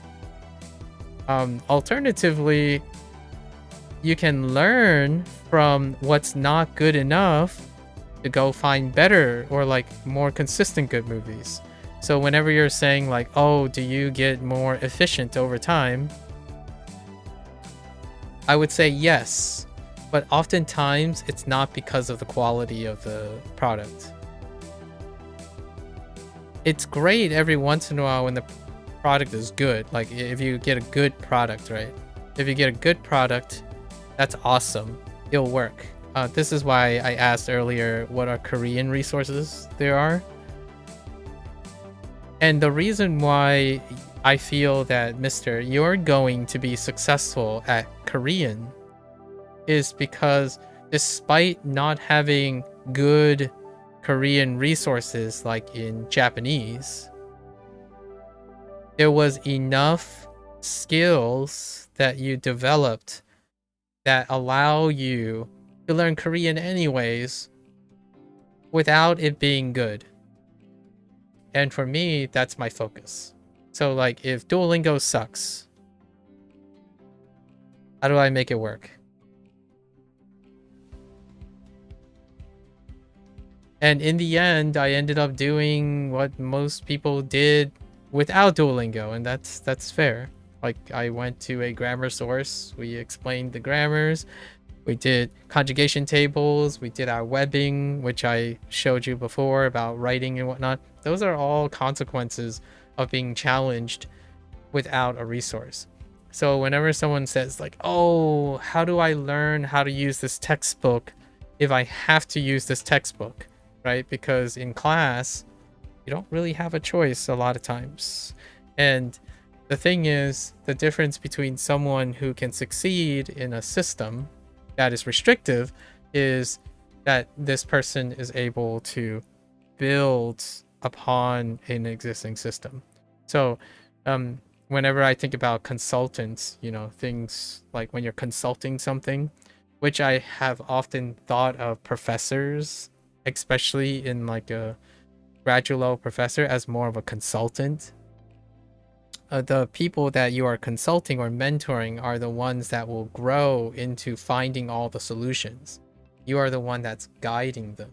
And that's how I felt that mentors did for me. Like they allowed me to brainstorm, look at things, and then learn how to troubleshoot myself while having their constant breadth of ability to know, oh dude, my project is hitting the wall. You go to your mentor and somehow your mentor just mental gymnastics all over you, and you realize, now I feel so calm because it just seems like my mentor seems to know how to do it, like regardless of how tough it is. And that's kind of what I love about learning. Like if you sit there and you're worrying about difficulty, that's something I can't empathize with. Whenever someone says like, oh yeah, like this might be too hard for you, like do you trust me? Like let's do it together. I think you are vastly underestimating your ability to adapt to your problem solving skills. And it's very much the same as what you're saying. Like it's hard if you haven't learned it yourself. That's also true for when you haven't learned something for a very long time. And then that's also true when you have learned something the same for a very long time. It's kind of like the whole like can't teach a dog new tricks situation. But in this case, we're not talking about the knowledge part. We're talking about the ability to acquire skills that are suited for tackling the problem. So like how does learning a language relate to mathematics, for example? And how does math relate to CS? Those are the things that made helping people learn it's night and day when you're able to illustrate the transferable skills. So then it feels like less wasting time, less being less efficient, but more so about understanding that whatever you do now is an investment in your future problem solving.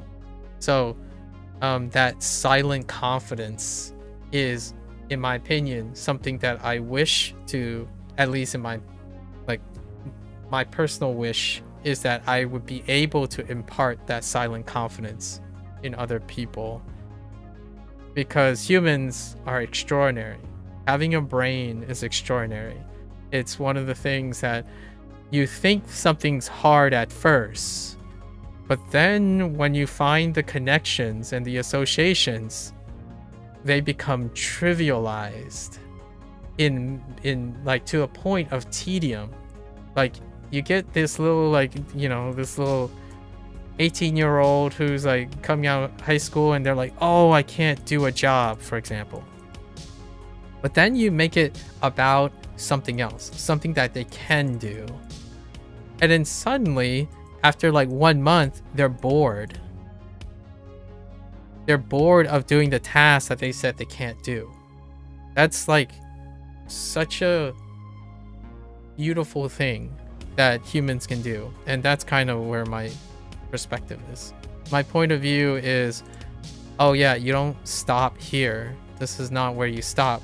So if you're consistently focusing on trying to retain and in my opinion, overvalue a specific information instead of the process of learning it, the process is going to be reused over and over again. The progress you make on your process is going to, in my opinion, over a course of a lifetime, far exceed the amount of expertise or information that you have. Like, yes, certainly you can dedicate most of your time to trying to memorize all the Japanese kanji, for example. Well, we can use a kanji example, right? You can memorize all known kanji as fast as possible, and then spend the rest of your life using a one-to-one inefficient way. Well, it was efficient to get the things, but it was now efficiency goes down for you to retain those things, right? Because you have to use them. You have to use them, you have to apply them, and all that application goes through a process-oriented manner. So and if you're wondering like, why is this important? Because sometimes most people feel like they've wasted their time when they forget something, or when they don't use it. There isn't, in my opinion, I had a brief disagreement with someone else about this. Info doesn't have value until you impart value into it. And what I mean by that is you can convince yourself that the info has value. Like, you memorize 1000 kanji, and then when the test, if it has value, is you remember it eventually, right? But if you forget it, then it will feel like you had negative value, as in you lost the time you spent on them. So my argument is it can be even worse than that. So here's a cautionary tale, right?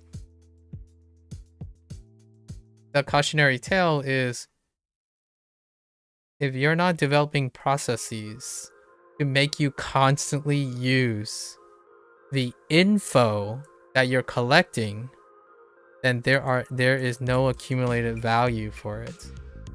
So for me, I certainly can't speak like 我说的中文不好 right 不太好 right 一点中文但是我说的中文 I could be integrated with my English at the same time, right?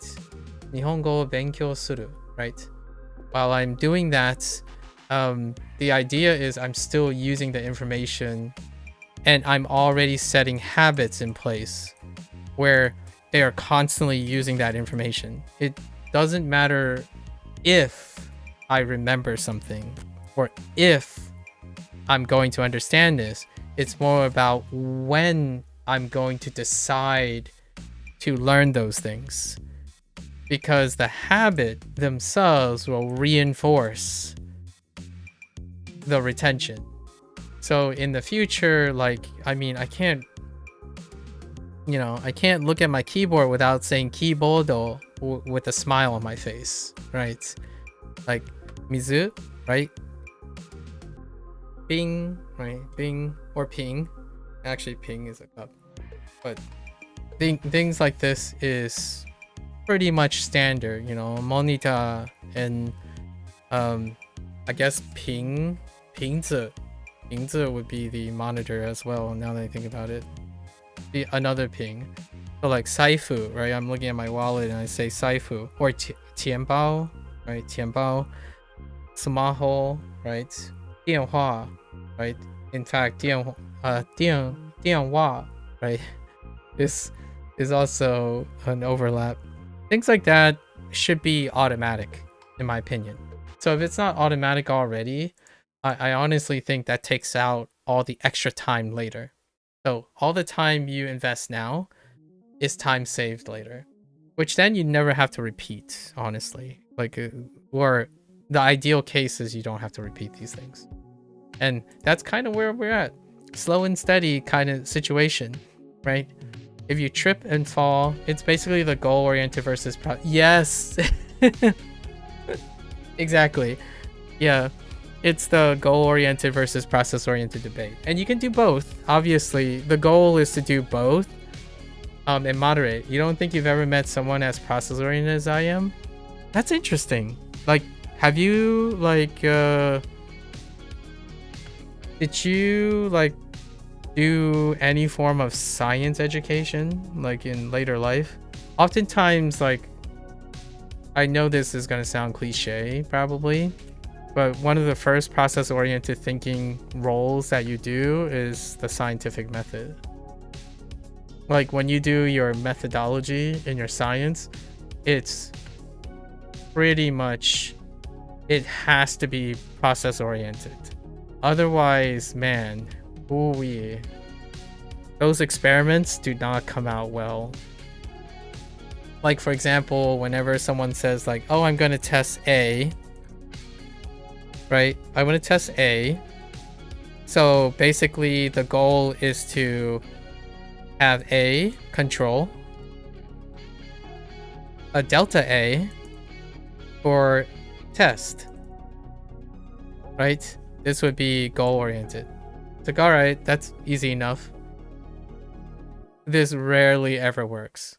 Like, it's not, like, the failure rate is so high, right? Greater than 80% failure rate when you think of it this way. Which is where you start. I mean, like, most people start this way, where if you want to test A, then your first set is to control A and then change A. You can either plus or minus the thing, right? Typically it's minus. You take A away, see an effect, and then you can possibly add A back. That's more process oriented than I would expect someone. Like, most of the time it would be you run parallels. You would have one experiment with A, and you have one experiment without A, and then you have a control, which this begs to differ, like, what's the control? And you run the experiments parallel and you hope to see a difference. You see a delta, right? Now, there's already problems with this. Plus minus A, how do you know which is the control? Is minus A a control, or plus A the control, or a control is something separate from plus or minus A?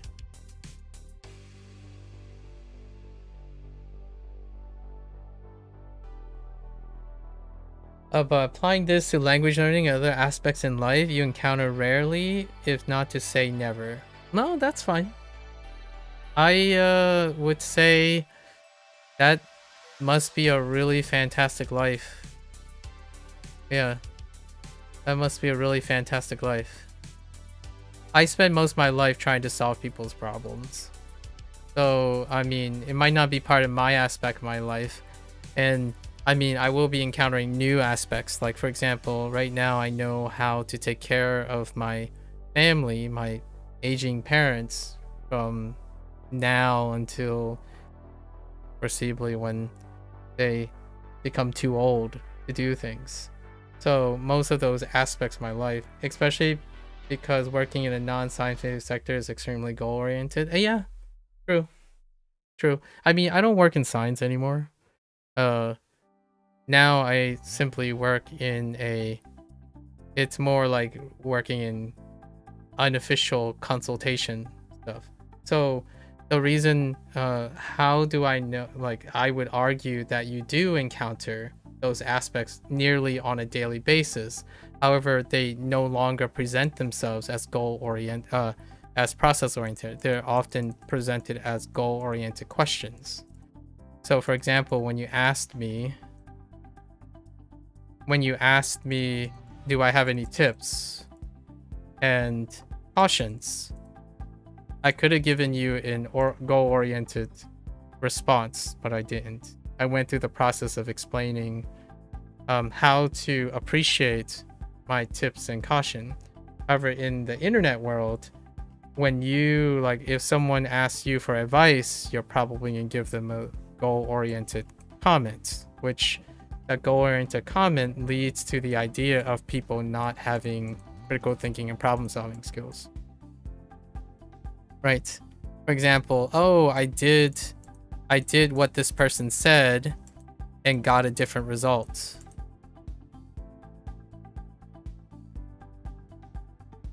People don't want to change working process in their mind, even if it saves them hours on end, and most people are not open to changing their people.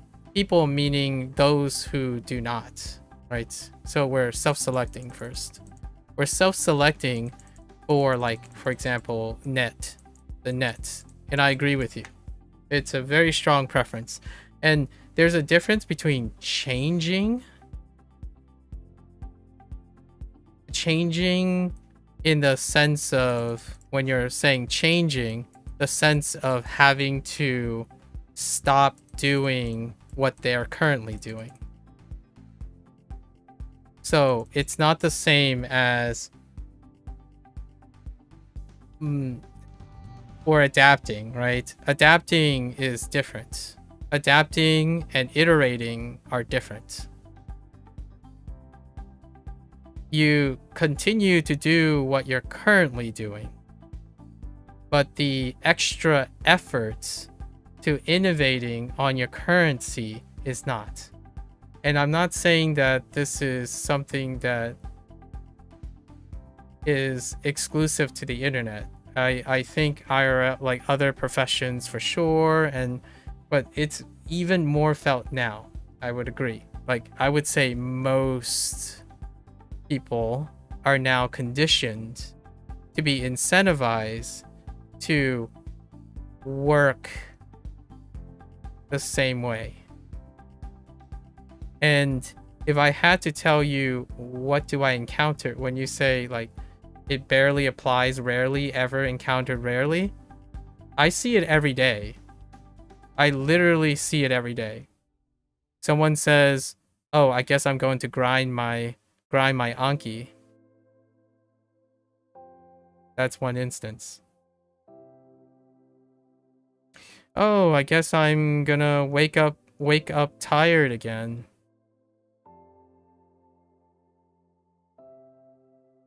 So I disagree with you on that notion, where that you rarely encounter.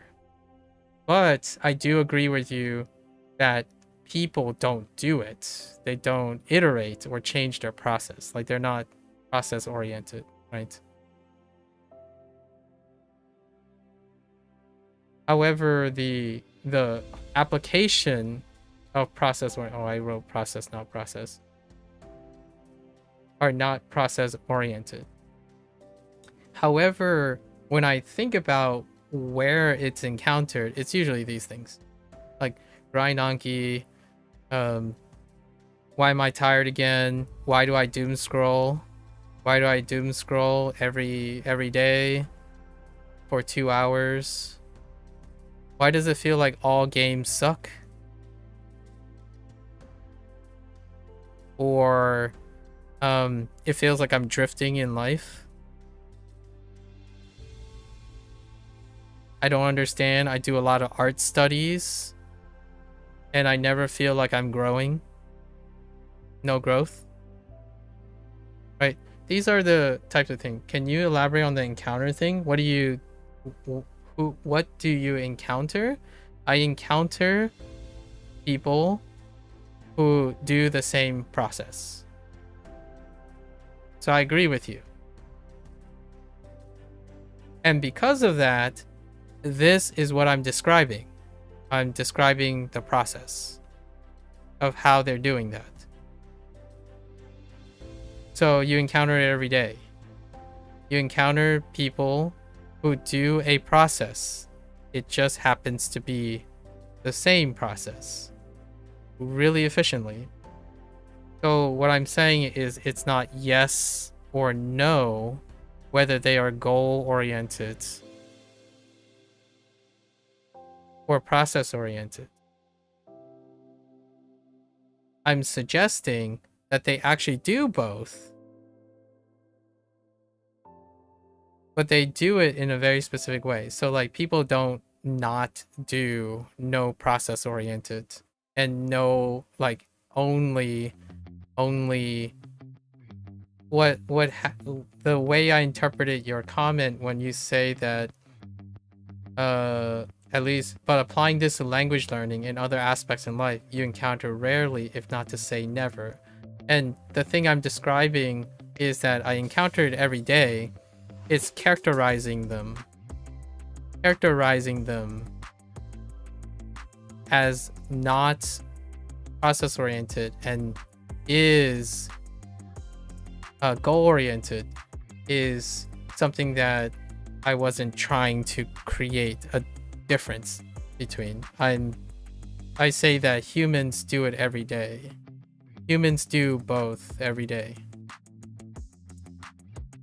Encouraging them to figure out how appropriately they organize their goals and their process-oriented thinking is within their capabilities.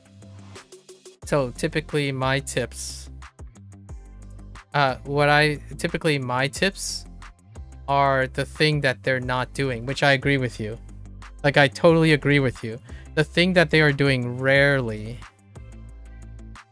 which is how I interpret what you're saying. The thing that is rarely being done is probably going to be my tip.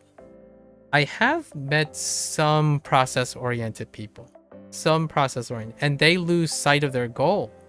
Like I do too. Like it takes other people to ask me like, hey, you should finish your lesson. Right? You should finish your lesson. Sorry, that's an inside joke. Or that's not an inside joke. That's like a inside-outside joke. It becomes very apparent that I get sidetracked all the time. Right? Like I sidetrack myself. And it doesn't make me like, I'm not anxious like to have to stay on task, for example. Like some people would say something like, if you're too process oriented, you can get lost in the process and you lose sight of your goal. So I'm also saying that I can do that too. And that's a good thing to keep in mind. Now, the question is, sometimes you can be so good at something, but a little extra time somewhere else, you get some gains that are disproportionate to the amount of time. And for me,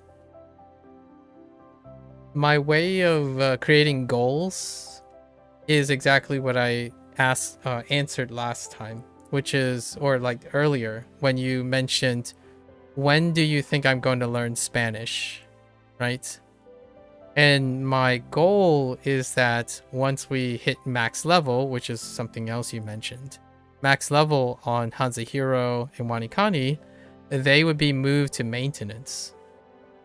However, the maintenance is more like a process-oriented thing. So they will be in the background. So when I'm learning Spanish, these things that I'm working on here is going to go into learning Spanish. So when I do Spanish, I'll probably be talking in Chinese and Japanese as well, which is what I do here most of the time. Whenever someone says like I'm learning Japanese, it's like, oh hey, this is Seki, by the way, if you want.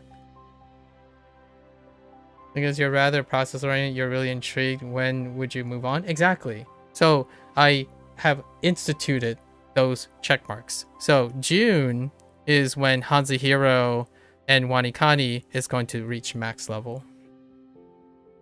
And during that time, WaniKani will shift all of its resources to Bunpro.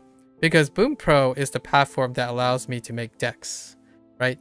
Originally, I was going to take Bunpro and WaniKani and move to Anki, because Anki then would allow me to create the decks. So when I'm playing video games, for example, Video games then would move to Anki, which Anki then, when I get video things into Anki, I can use Bunpro and WaniKani's things I gathered to secure it to a platform Anki. However, Bunpro has a deck maker. So now I'm gonna change up the way I use Anki, for example, or would use Anki. And that's kind of where that's going. And the way I create goal-oriented things is the same thing that everyone else does. The max level is, max level on WaniKani is 60. I think the max level on HanziHero is like 180 or something. I have no idea. It kind of screams somewhere around 180, maybe a little bit less. It's probably like 130 or something like that. So then they will end up going to background processing. Right now, I still use Duolingo. And that's whenever I go on a walk, for example, where I pace around, I use Duolingo because it's on my phone. So Duolingo is like, oh, okay, I'll just listen to a bunch of things and tap away while I'm walking. Sometimes I need to like stretch my legs and whatnot, so we go and do that. Yeah, totally. I actually thought that was your intent. So you try to refine the process as much as possible by setting certain goals, which you reach eventually. Yeah. Most of these have a set timer. So there's a soft timer. There's a soft timer for 1 year. There are checkpoints. Checkpoints is every 100 days. Methodology refinement is every 30 days. Right? So the soft timer is 1 year. Through the progress report of, usually you would have 3 progress reports, or I call them tentative takes. Right. So every 100 days there will be a milestone, and every 30 days there will be a methodology lift. Right. So all of these checkpoints are places where I could stop, so to speak. Yeah. And for these sessions, for like right now, at the resolution of 1 day, for example, 1 day is 6 hours yap. This is a ghost 6 hours, but the stream itself will be 4 to 5 hours for the current 3 projects, which is WaniKani, HanziHero, and Bunpro. Not in that order. It's Bunpro's in the middle.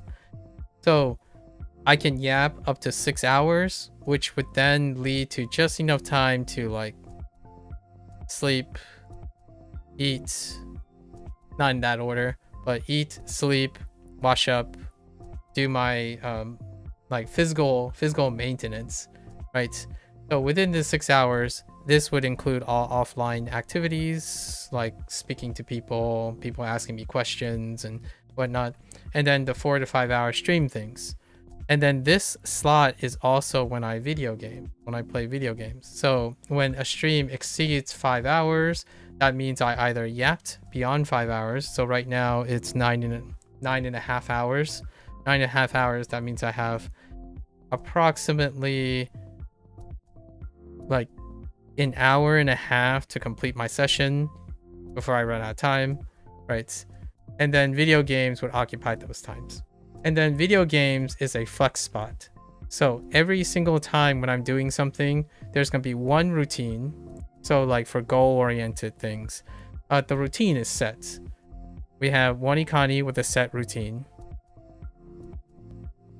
because of last year. So there's a 1 year set routine. Now Bunpro is on a monthly evaluation.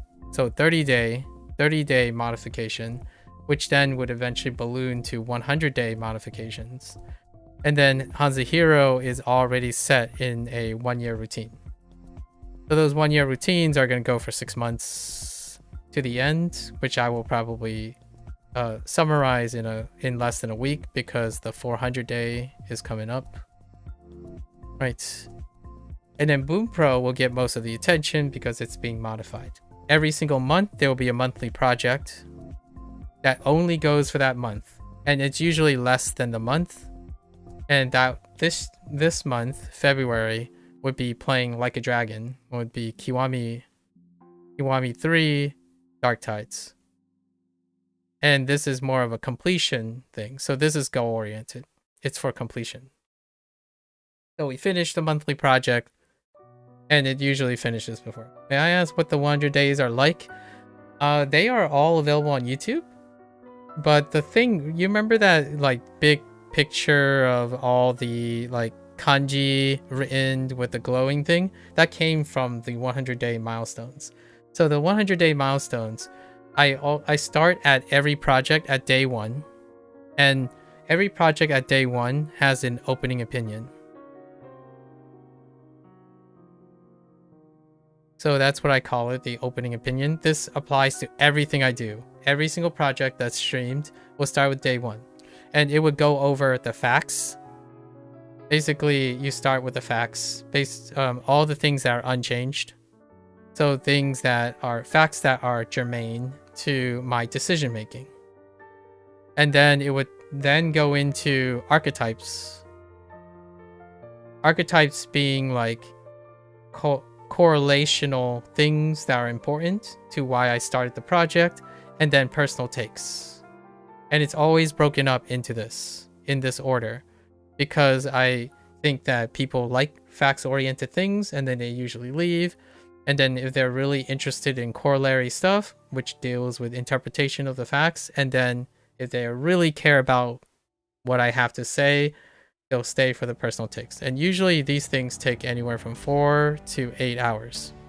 Now, after day 1, when we get to a project, most projects don't last more than like the month.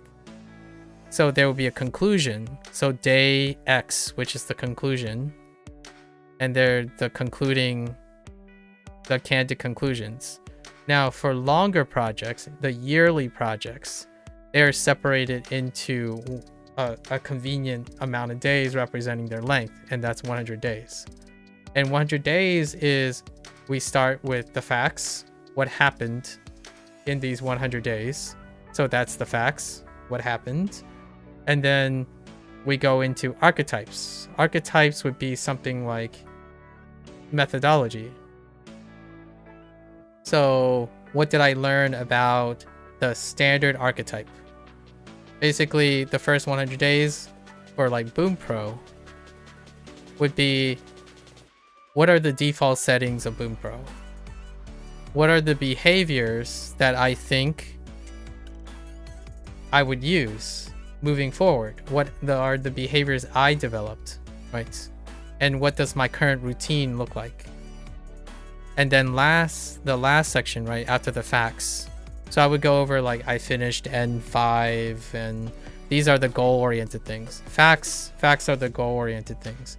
So like Bunpro's 100 days would be something like we completed N5's vocab and grammar section. We tested out all the features that exist in it, and then I correlated to the interpretation. The interpretation is, what behavior routines have I developed? How does this integrate with WaniKani, right? And then the last one, the personal take stuff, would be, okay, so what do I keep? What am I modifying? What will I be testing in the next 100 days? And then we repeat. So over time, every single milestone and every single project will come with a goal-oriented thing, which is the most, by the way, it's the most interesting thing online. Like, what I mean is, even though I don't have people who are interested in this stuff, they at least understand the facts and the goals. Because the facts are, you reach the goals. And then like you reach your milestone. Oh, it's been 100 days. That's a fact. You spend 100 days completing this deck. That's a fact. And then I take the further time to use archetypes and patterns to describe how I interpret my facts. So after achieving these goals, what have I learned? What are the processes? What are the things that I've noticed? What kind of mistakes that I typically do? And how do I remediate it over the time? Remember that every 100 days, there will be 3 periods of process changing. And then personally, the personal parts are my hot takes. So like the things that I'm like, okay, I definitely want to do something like this. Maybe I'll bring in like an anime here every so often. Like, where do I go next? So what happens is I did this when I was younger, when I was in like research. You do evaluations, right? Evaluations, you describe and interpret your data that you have up to your goal. In the lab, when you're in a laboratory environment, it's about a month. So maybe once a week, you check up with your mentor. And then every month, you give a presentation to your office, basically to your 4 colleagues and your mentor. And then after a semester, right, you must go and meet your committee, so to speak, in a way. And all of these things deal with like, well, if you are evaluating yourself, you still got to do all this stuff. You still have to, right, assess the facts. So that means whatever the tool has to offer, and then what data and whatnot. Then you have to analyze what are the patterns. What interpretation can you gather using correlation, because they're all corollary correlation. And then lastly, how do you self-evaluate yourself to create more, right? And I do this every day. So I'm collecting for all this. And the very first one is goal-oriented. This is the part that I feel most people, whenever they ask me questions, like FAQs, for example, the most frequently asked questions that I get, that's not how you frequently FAQs, it's answered by the first like 10 or 20 minutes of the stuff. So like, oh, what level are you on now? Level 38. And then I explain, that apparently explains everything else. Right, this is the what I agree with you pretty much. Most people, when they do not engage, or they choose, they don't really need to. If they don't really need to engage in process-oriented thinking because they're perfectly happy. I think a lot of people think that they're perfectly happy. I don't know if they really are, or if they aren't. It's up to them to decide. They need the facts because they understand the relationship between their goals and the facts, and then the rest are presumed to be true. So if I finish level 60, right? If I reach level 60 in WaniKani, there are a lot of consistent facts that are true. 2000 kanji is one of them, right? Let's just say an average number of 11 days per level is kinda a fairly reasonable assumption, right? Maybe 2 years is what people aim for. These are all goals, and they would be facts at some point. For me, it will be a year and a half is the projected time. So these are the goals. And then later, all the pattern recognition, the reason why it's important for me is that when you do not exercise any form, like if you don't engage in process-oriented thinking, how do you correct for mistakes? Right? And that's where I spend a lot of time talking to people about. And not mistakes specifically to Japanese. Not just that. It's not only that. So it's not only Japanese. It's more like, I'm getting tired. Okay, so what can you do about it? I don't know. Anki sucks. now. What changed? I feel like I'm not making progress anymore.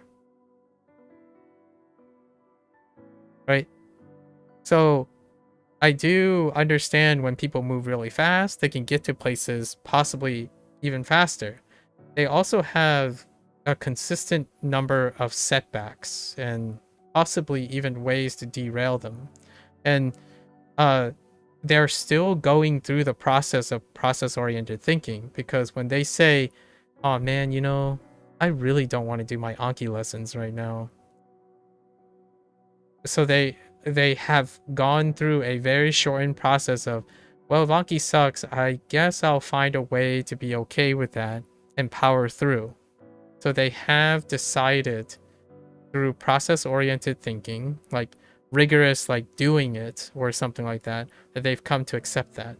And my first thought is, man, that wouldn't it be interesting if someone spent 6 hours each day doing what most people think is the same thing, but somehow this person talks even more and like it even more over time. And I mean, I don't know if it's happening because I convinced myself it's happening, but this is exciting. Like, I like the idea that if you're gonna learn something, you might as well get better at it. Right? And not simply because you get better at Japanese. I mean, those who grind will get that. They will get their milestones. They'll get their goal, right? Their goal is that if they reach that N1, it's gonna be fantastic. It's gonna be great. Like, it's the thing they're going for. And my first thought is, okay, my goal is, sure, we can set the goal at N1, but the thing is, whoa, dude, let's get faster when we're getting there.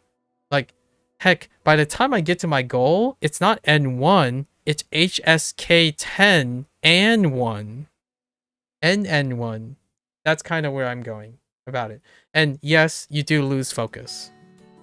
You exchange it with the loss of focus, right? And when you lose your focus, or like you divide your attention, basically, you divide your attention,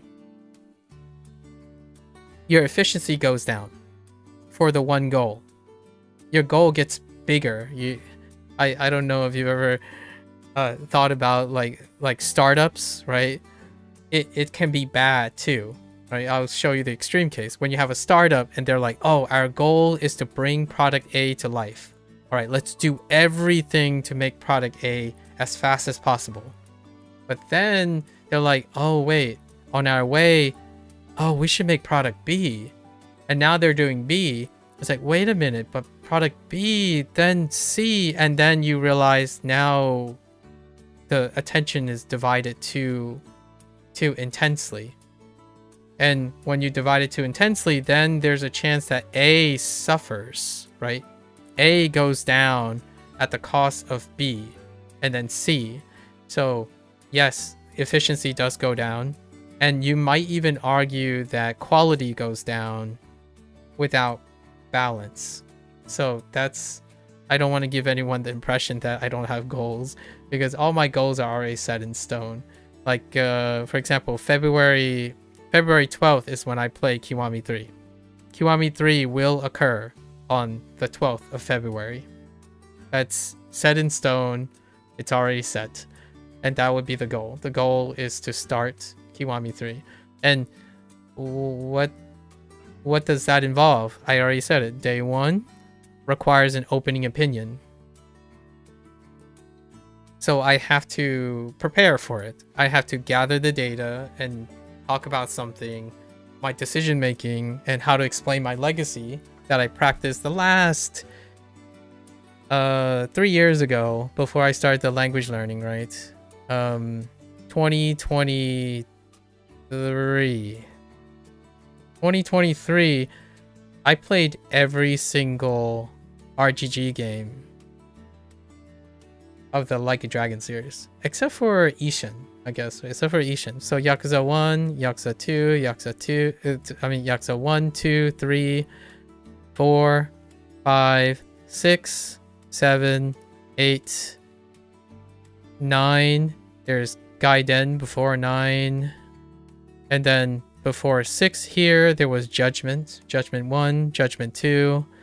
And then these two are Kiwamis because they are the current versions. These three are remasters, which now Kiwami 3 is the line here. And then after 9, there was Pirate Yakuza. So all these things are consistently reached in terms of their goals. And that is on a monthly basis. So you have like goals along the way, right? Goals along the way. And to me, I don't have to explain those things. So hopefully that makes it a little bit more reasonable. I might sound like I'm very process oriented. However, I have a process oriented bias when I'm speaking to other people, largely because you don't have to explain goal oriented things. I think goal oriented things are the way of the future. It is what makes the internet tick. Like, the internet makes you goal oriented. It's satisfying, you know, you secure that streak for the day by doing one lesson. Watch the daily dose of internet. Shout outs to daily dose of internet, right? Each day. Right? Where would you place your aspect of discipline in all this? My discipline is my self-reflection routine. So every month, the discipline comes from looking at the facts, the interpretation, and then self-evaluation. This is where my discipline is developed. So formal education is where my routine comes from this. It's often at some point you have to collect your facts, like what have you done, what have you like the things you planned before to do, have you done it, right? Then you interpret what is the meaning, the value of it, right? And then you use that to self-evaluate and then plan for the next one. Then you repeat. So this is where the discipline comes from. It's kind of hard to know when it started though.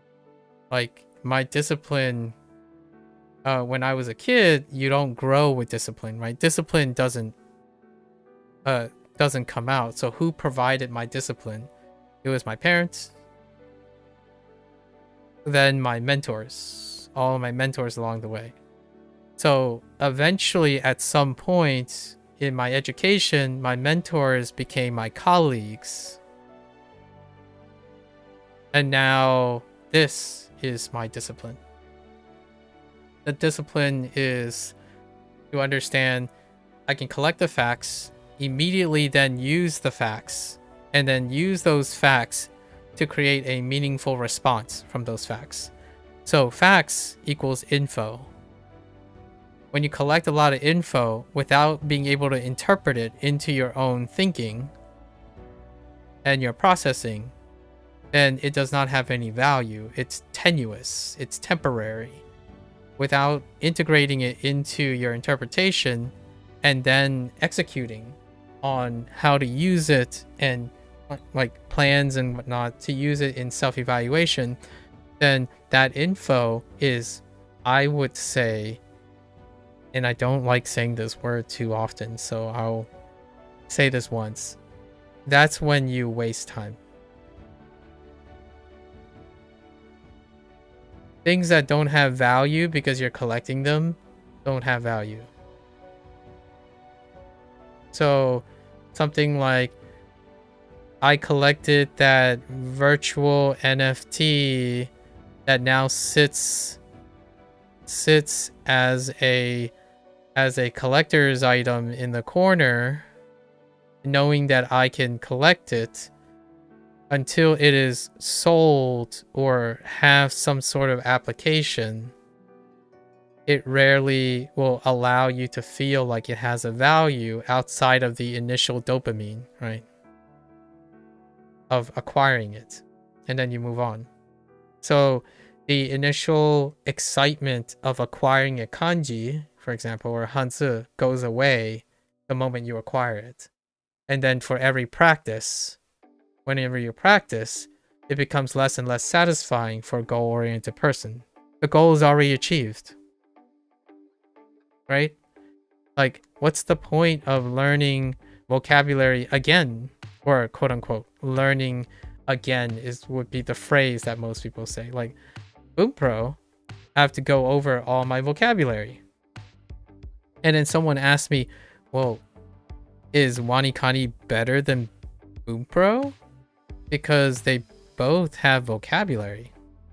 And my first thought is, I'll explain, like, let me explain what they do.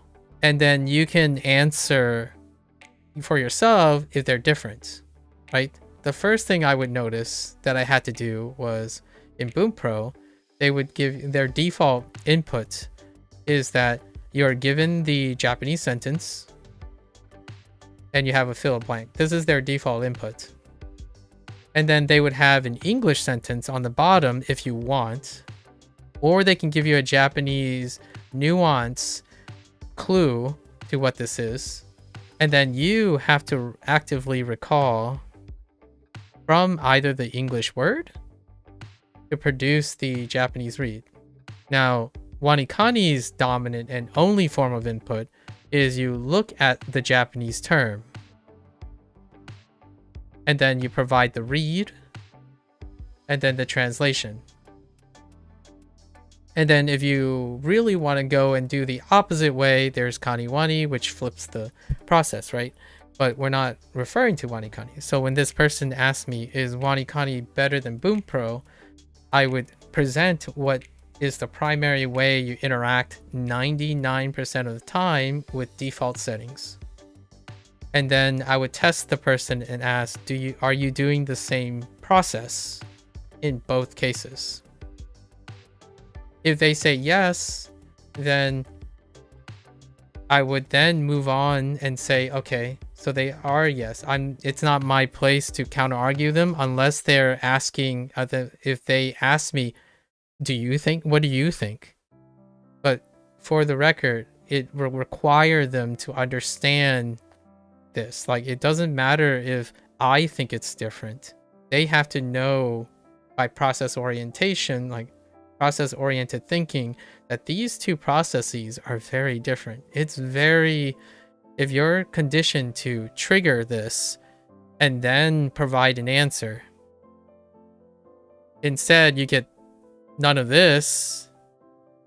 Even if you just get this and you try to answer this, it is so hard because you have a new problem. The process is important here.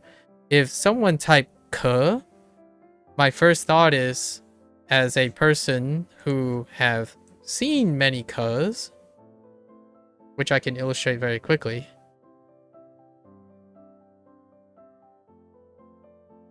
Which one do you mean? So as far as two kes go, right? We have at least two kes here, but that's not actually all the other kes, right? And then if you're in Bunpro, what I have encountered, because I understand that I didn't do this, is that when they ask, like, and they give me a target word, I need to actually see the rest of the sentence or understand the rest of the Japanese sentence. Because if they said good here, I'm like, which good? And now I'm interacting with Bunpro in a different process-oriented way. So then I can do my WaniKani, focus on something different because WaniKani does something different, and I focus on my Bunpro in some way different. Now, this is what happens with the goal-oriented thinking. I encounter it directly too every day because someone would give me an advice. Process-oriented and goal-oriented thinking also comes off as unsolicited advice. From my perspective, unsolicited advice. And one of the unsolicited advice is Duolingo does the same thing that WaniKani does. And my first thought is, okay, keep an open mind, right? That's the goal. You have to keep an open mind. And I want to see if I can understand their reasoning. So I asked him, so how does WaniKani and Duolingo do the same thing? Right? And it would be, they both teach Japanese. Actually, their argument is that Duolingo doesn't teach Japanese and WaniKani does. And my first thing is, doesn't that mean they don't do the same thing? Right? Because process-oriented thinking. If your axiom is that A is B so that they're comparable, and that makes B greater than A, I'll let you guess which one is which, is greater than A, based on the idea that A and B are comparable, right? They're comparable. Then when you say A does not equal B, we have a cyclic argument.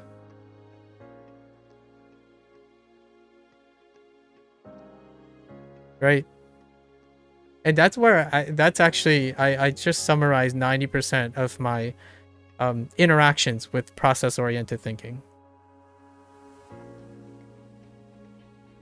And it doesn't hurt me. Like, what I mean is, it won't affect me as much as I want to engage with this person. Because when someone says, oh, I'm tired, and then they say, I don't want to do Anki, my Anki goes down. And their conclusion is that their Anki makes them tired.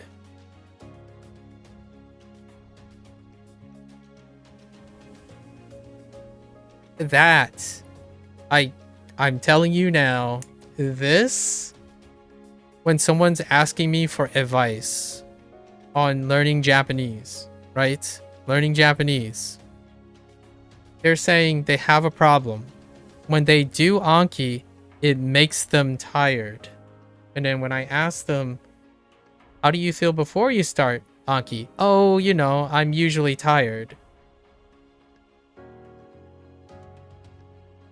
That's what I'm referring to, that I have a hard time, where I'm trying to find interesting ways to illustrate that goal orientation can make you forget that it doesn't go in both directions a lot of times.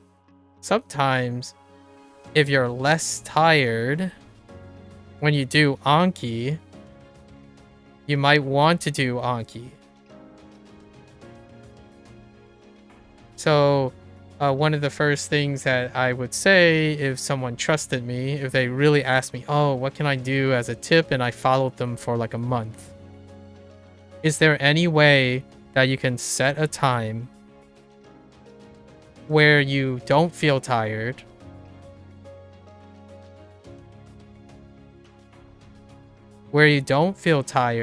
and try it? Try it for like a week. Because you can't know if doing Anki is what makes you tired, or because you're tired, you are doing Anki then. And I don't say this. I don't explain this. I simply ask them, have you tried this? And to this day, 2 or 3 of the people that I interact with what they do is they continue to do this. They continue to do this, and they believe that there's no difference between doing something first and doing something second. So that's tough, because then you would have to assume that everything is connected forward and reverse. So if, for example, if math sucks, then school sucks.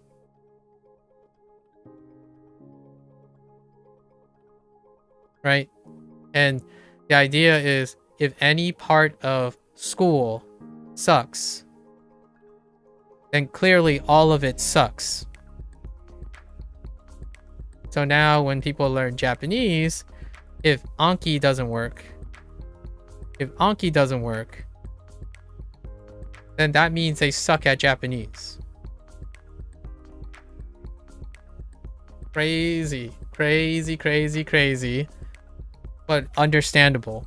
Very understandable. And that's the mindset that I typically embrace to learn. I see what you mean. There's always some type of correlation. Yeah, it's constantly a correlation. And I am trying to come up with very clever ways that makes it a little bit more approachable. Like, hey, you know, like, okay, you told me that you started with kanji. For example, I did this before, where someone, what they wanted to do is they decided that they would use romaji. Then they would learn kana. They would think in kana. And then they would then try to remember the kanji that's attached to kana. And then they would try to remember the meaning, right? In my thought is this working? Like, where do you hang up? So whenever someone is like thinking, you know, they look at this character, what are you thinking right now? And they're like, oh, I'm just thinking everything. It's like, you got to be thinking something, right? Like, did you start with a meaning? And then you went to like a kana?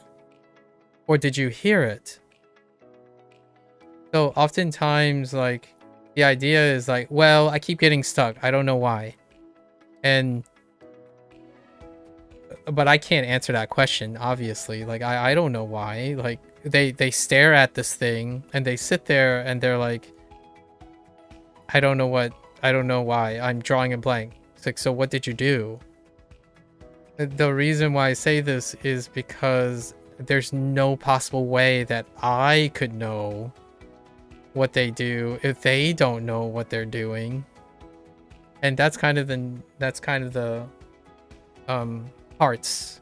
So whenever you're engaging, when someone says, are you engaging in process-oriented thinking? For me, I think a lot of people do it. They just do it very fast. And they do it in a sense that it's almost goal-oriented. No, so if they stare at this and they get a blank, what's their first action? Their first action is to look at the answer. And then when you look at the answer, then you won't have any more blanks. Right? The blanks will go away because you're filling in the blanks. And yeah, that's pretty much the fastest way to do things. No contest. When you Google something and they tell you the answer, or the answer matches, you know, your solution, no contest. There's no way you can be faster than that, right? Like, other than knowing the answer in the first place. So yeah, no contest. And you can live life doing this, pretty much. In my opinion, I think most of the time, you don't really need to go beyond this. That's your process-oriented loop, right? When you blank on something, go look at the answer and then go back. I had 4 people ask me once, why isn't there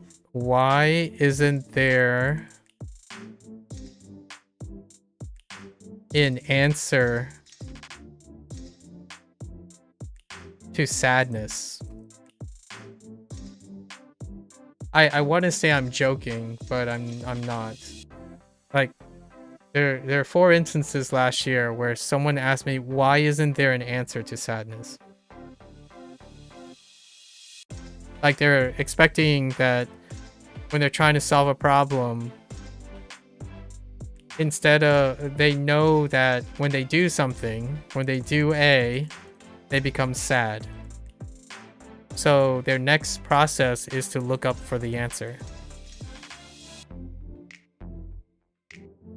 But my question is, then I asked them, what are you looking for? Like, what is it that you're looking for? What is it that you hope to look for? What is it that you're possibly using to help you look for the answer? Like, well, you know, I just type in my problem and the answer will come to me, right?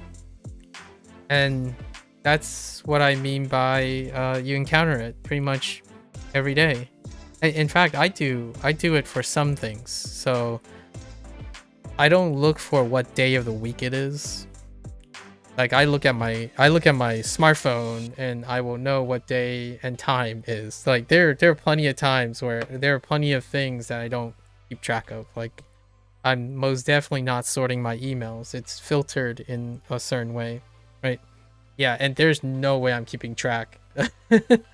I'm not keeping track of my lessons here. Like, that's not happening. So those are the things that if I were to consider the process, yeah, optional, very optional. So I save time there for sure. Like, are you, like, have you ever thought about these things? I'm actually kind of curious, mister, and I don't know what time it is, so I have to keep in mind whatever your time happened. I've always wondered how often I make a decision. You have, but not in the depths, to be honest. Yeah. Okay, fair enough. And obviously none of this is necessary. At least I don't think. I hope it's not necessary. I like to think that it can be fun and engaging to try and have, like, enrichment from. But I really do kind of, in a maybe a, however you want to say, like a half glass full, half glass empty situation, where most people do their decision making, I hope that's enough. That's enough for them to be happy and solve their problems. The current people that I interact with who have problems of this nature, it often comes with their goals. So whenever someone says, oh yeah, you know, my goal was to ace the exam, and my first thought is, so how will you get to it? How would you ace the exam? And their answer is, I look up how to ace the exam, and then I do that. So they would do it, and then if they don't ace the exam, they would repeat the process again. My first question would ask them is like, okay, so now you're gonna go and try the exam again. What are you gonna do differently this time? Like, do you remember what worked the last time you did it? And then, like, maybe you can use that to find a better answer. Like, even if you're going to find or look for an answer, at least use the current thing that you have experienced to better filter your answer. The thing that they go to is their goal, ace N1. Let's just say ace N1, or maybe a little bit lower, like say ace N5. So they would look up the best method. They do that, they get an A, good. That's fine, right? Done. If they do that and it doesn't happen, that's where I interact with them most of the time. And I'll ask, okay, so what's the problem? What do you think? What didn't work about the best method? I know it says best, but can you think of things that didn't work? And then things that did work? And then when you go and look for the best method again, this would impact this. This is process oriented. Right? Because it's a bigger picture.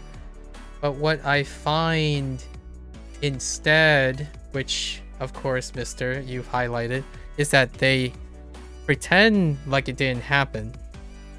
And they go find the current best method. And then hope that it works. And if it works, then this is the method that solved all their problems. So this method is the thing that they will give unsolicited advice about. And that's where I am. So when they did this, then they come to someone like me and say, you know, this is how you will be successful. And my first thought is, can you explain how you got here? Can you explain to me how you got here? How do I know this is what happened? Because when they said this is the best method, the first thing they tell me is all the things that didn't work.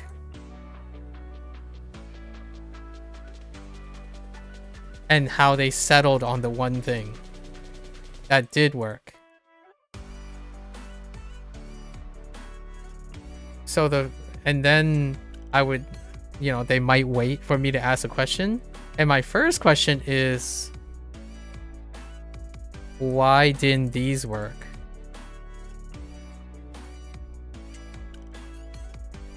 Because what worked is likely not going to tell me if their advice is going to help me or not.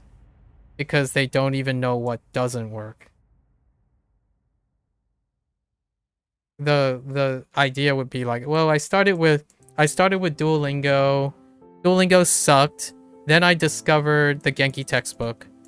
And then after like 3 months, the Genki textbook was boring. So then I started doing CI with immersion. I have no idea what that means, but that's typically what they say. And then I asked them to clarify, and they would say something like sentence mining from like their favorite manga source or something like that. It's like, okay, so is that a branch of it? And then it's like, why'd you stop with Genki and Duo? And then how is CI immersion different from Genki and Duo?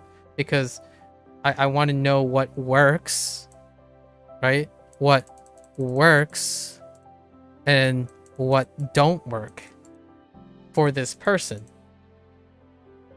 If they don't know what works and what don't work, how could they look at me and figure out what would work?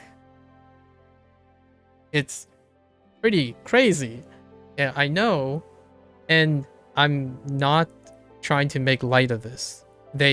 When they have unsolicited advice, they care. Like they're trying to help, right? So in no way does this have anything to do with their honest attempt. It's sincerity. Trying to help is good. So despite being unsolicited, I try to ask these questions. It doesn't really go really well most of the time because they would take it, which honestly, that's very fair. They would take it as, I don't trust them. And guess what I would say? To be frank with you, I don't trust you. But hear me out. Trust is built on communication and earning each other's respect and sharing experience. If you don't believe that I am worth the time and I don't believe that you're worth the time, there wasn't trust to begin with, right? So we could sit down or like we can chat every 30 minutes or something, share with me what you do, right? Then I can infer things. So that means that what was unsolicited advice at first become very useful, because then I know what the person's like. Like whenever James comes on by and he says, oh, you know, I've been watching this anime, it's like, say no more. I'm gonna go watch it, because if something is interesting to James in that anime, then I will likely find something interesting about it. So that's kind of the idea. It's kind of humorous because you want to hear a vicious one. Here's a vicious hot take before like the day's up. I think I'm gonna end my review here, so don't worry, no worries about that. So here's one vicious hot take. When making friends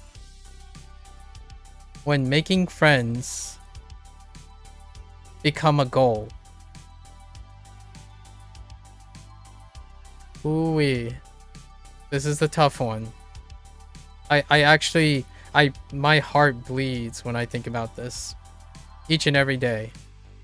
When younger people, we're talking about like younger than 20, who measures making friends as a goal-oriented task. And what is that goal-oriented task? Number of viewers, number of likes, number of subs. That's where we are right now, at least in my opinion. And then how do these people evaluate the value of someone? Number of viewers, number of likes, number of subs. Here's one thing that doesn't filter into most of this. Like, what's a really far, like 10th place? Let's at least give it 10th place.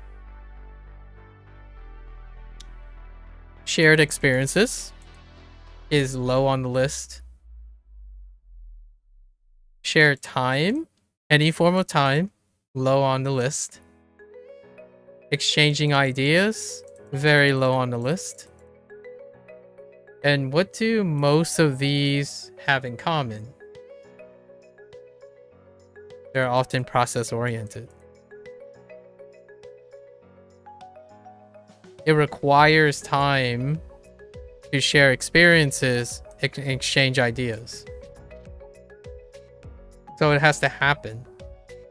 The way these things actually get viewed, in my opinion, is, does this person have an answer that I want? Does their experience have the answer that I want? Then I will listen to them. Or even try to listen to them. Are they going to waste my time? If you say I'm not going to waste their time, no, I'm not going to waste your time, they might listen. If they say that no matter what, I will give you something, and you will give me something, then something is going to happen, then it will happen. Or it will be more likely to happen. So most of the stuff now, when it comes to goal-oriented thinking, is transactional. It's a business world. Transactional. Am I expecting that I'm going to get anything from all of this? No, I'm not. But what I am hoping is that one day someone's going to say, hey, you know what? I decided to talk to someone. And now, whatever it is, whoever is the best method, we ended up studying together. And the rest is history. We spent a lot of time, bouncing ideas off of each other. That's great. Some people, they don't make friends because they don't believe there's a potential to be friends. Not like how you're going to try to make a friend.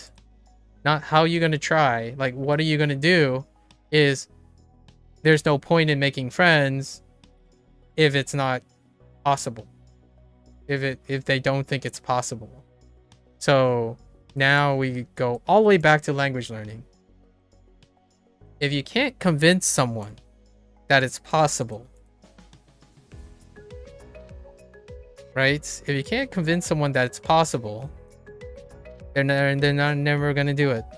It's just not it's irrelevant how good your product is. It's irrelevant how awesome Japanese is, and Japanese is pretty awesome. And it's also irrelevant how awesome Chinese is. If their goal is not possible, there's no point. There's no point, for example, in failing. There's no point in trying. Right? Because what is set in stone is deterministic. And so now we're gonna wrap it all the way back around to describing all the things I did. What was the point of all of that? You know, like creating that analogy about the director, like the film, and the director and all that stuff. Trying to make it, trying to help it seem possible. And there you go. At least, sorry, I wanted to like tie it all back together. Right? We're back to the beginning and we're reinforcing all the ideas. The idea is that I like process-oriented thinking because it's lacking, or it's not, it's rare, as we agree. But yeah, goals work. I simply don't talk about them. They're all mapped out, by the way. I actually have a roadmap for every month. So every month there's a roadmap of like what I'm going to achieve in the month. So for this month, where P5X 3.2 patch is right now. So later today, like in 6 hours, I'm going to be covering the Persona 5 P5X 3.2 patch. It'll probably take 2 days. And then the very next, in another 4 days, the WaniKani 400-day tentative take. I must record that and finish that. Then in another 7 days, the HanziHero 400-day tentative take. And then after that, the Persona 5, the Phantom X 3.3 patch is available. I think that's probably going to be after, because Kiwami 3 would be launched beforehand. So I will start Kiwami 3, and sometime around Kiwami 3, we'll have to squeeze in a Phantom X 3.3 patch. And then I have one game that I'm revisiting because someone released it after me being like a tester. So I want to see how their game turned out. And it's called Kotoba Dash. Kotoba Dash. Which technically launched February 2nd. Which didn't line up with my schedule at the time. So we're going to be doing that if we can squeeze it in. And all of those things have to be completed before the end of the month. Like, they're literally deadlines. So those are always going to be completed. And then on top of all that, then we do the HanziHero and Bunpro and WaniKani. I'm kind of curious. Is your work like you don't have to disclose? That's a lot of goals. Yeah, it only takes 1 day, like 1 or 2 days, right? 1 or 2 days, fairly long. Like, it's 8 hours to prep for the 400, like 8-hour videos here and there. Yeah, it keeps me going. Do you I know if it's not so personal, but maybe it can be like a little vague. Does your like type of work involve like juggling these things? Like, do you use time management skills or something like that? I often wonder about people's professions, but you are more than obviously exercise discretion. I love hearing about other people's work and what type of skills that they end up building, because I could learn from that. All right, so we're gonna leave this review session, and it's gonna hit back. So we have 58. 58 is gonna be added to the existing 131, but we already did our lessons for today, so we're gonna pick this up tomorrow before the Phantom 5X thing. I've crossed my 6-hour allotment, so we're just gonna go and fill these in today and then do that. At work, you mainly do problem solving in IT. Oh, okay. So I imagine then if you're problem solving in IT, I imagine you encountered these all the time, don't you? Like when you say, because that statement must be coming from all the IT problems you encountered, no? I would totally not, like, I would totally be on board if you said like, oh yeah, well now you basically described all the problems. Like other people, like say other people come to you with problems, you're probably in the front lines of most of the time. Like when if someone comes up to you and tried to describe a problem, and your first question would be like, so what exactly did you do? And then can you tell me when and where the problem occurred? Like, I'm not using specifics because I don't work in IT, but the idea is when you're thinking about trying to solve a problem and a person's coming to you for a problem, like you're trying to solve it, your first thought would be like, hey, can you go through what you did with me, like as much as you can think of, so then I can ask you questions and see where the problem comes. And then oftentimes it's like, dang, it would be like, yeah, that's why you've never seen anyone trying to update their process or review it when it's kind of working. That's why talking to process-oriented people or people iterating the process are refreshing. I figured if you're a problem solver, like if you solve problems in IT, you basically would feel like the only one doing it. If you wanted to get a better life, you know what I mean? Like if you have to solve a problem, you're gonna have to try to solve it better next time. So like even when contributing and encountering to someone who never adapts, you're gonna have to, like, one of the solutions you hope that you could do is if you solve their problem and explain the stuff and then get them to do that, then they would have less problems. But yeah, that's rarely the case. I totally agree with you. And it's very empathetic in my opinion. Not that, you know, they don't see it that way. Yeah, they don't really see it that way. It's not like here's a question. Here's a rhetoric that I get after a while. They would say, why can't you just tell me? That's pretty much what I feel is the target. This is the goal. If you can get them to like, if they ask you this, why can't you just tell me, right? And if you can get them to like think back and say, oh wait, but if I can solve it, then I will never have that problem again, or I will have that problem less, right?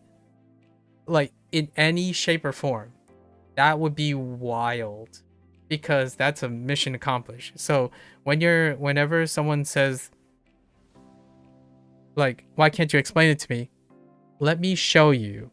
Let's do this together, right? Like, let's go through this together. And I want you to, let's try to make this exciting. Let's talk, let's do something to make this person excited or engaged in solving the problem together. Because if they solve the problem together, there is a chance. I'm not saying it's guaranteed, but there is a chance that their process may change, right? And that's the goal.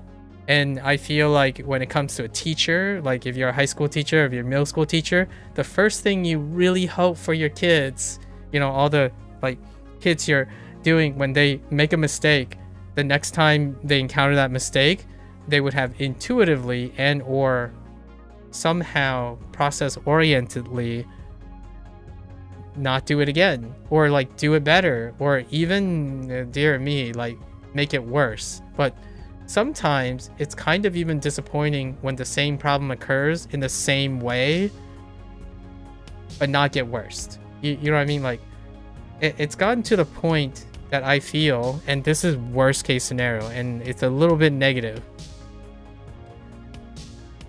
people are so good at repetition that they are able to produce the same undesirable results. Like, hear me out. I don't make guarantees, right? And nothing is guaranteed. When you try to do something different, when you try to adapt, it doesn't guarantee that it will get better the very next time. It's through iteration multiple times that overall you win, right? Overall you win. But the next time, it could actually get worse for a time, right? You're trying something new, so it's less efficient, right? Like, if you're like, oh, my problem is the current method, so I'm gonna go try a new method. And their first thought is, it's gotta be better than the first one, right? But you have to learn the methods. So there are obvious trade-offs. There are gonna be, you have to train in the new method. So it can get worse before it gets better, like before it goes across the midline, right? But instead, it's incredibly impressive that someone is able to get the problem solved and demonstrated to them, and they can produce the same exact undesirable results a second time. Like, that means that not only did the person wasn't open to change, they are so good at repeating the same thing that they themselves can interpret that it's basically the same result. And my first thought is, how could someone be so good at repeating something they don't like again? And obviously we're not talking about literal, so I'm not saying they're literally doing the same, like repeating the same. They tell me it's the same results, and it sounds like this. It sounds like this. They're like, oh, you know, I suck at math. And then they do math homework. See? I suck at math. And I'm like, are these two the same? Like, when you said you suck at math and then you did math homework, is it the same thing you suck at? When they said C, they're saying it's the same. Like, that's what they're saying, right? And I'm like, I don't see how you could be doing math homework. And then they said they solve problems, spend a lot of time, and still get the same result. I still don't understand how that's possible. So then they're like, okay, well, my response is, I'm glad. See, you can do it. I'm glad you were able to solve a problem. And with time, this will become better. It will get better because you're solving problems. You should be learning from these problem solves. Then the delta T goes down. Doesn't change their response. They'll do math homework again. And then it's like, see, I'm back to the same place. I am back at the same place. I'm like, how can that be possible? You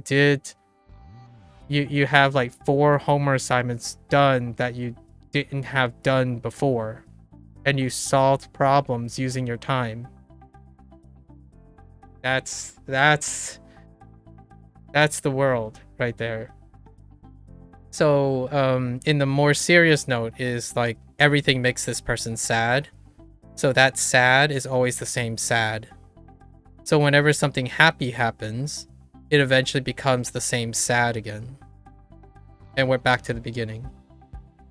This is kind of a deeper dive into maybe not like IT, you know, like IT support, but it's more like a generalization of how people feel that prevents them from wanting to change. One of the biggest things about trying to open someone to change is the idea that that change will make meaningful changes to their cycle. However, it can get to a point where regardless of what change they perceive is doing, that change creates the same outcome. And that outcome means that there's no point in trying to change. And you can replace sad with, like, I don't know, Japanese language learning. You can replace like that with sleep. And it become like one of the ways to cope with this is acceptance, right? So you can cope with acceptance and then leave it be.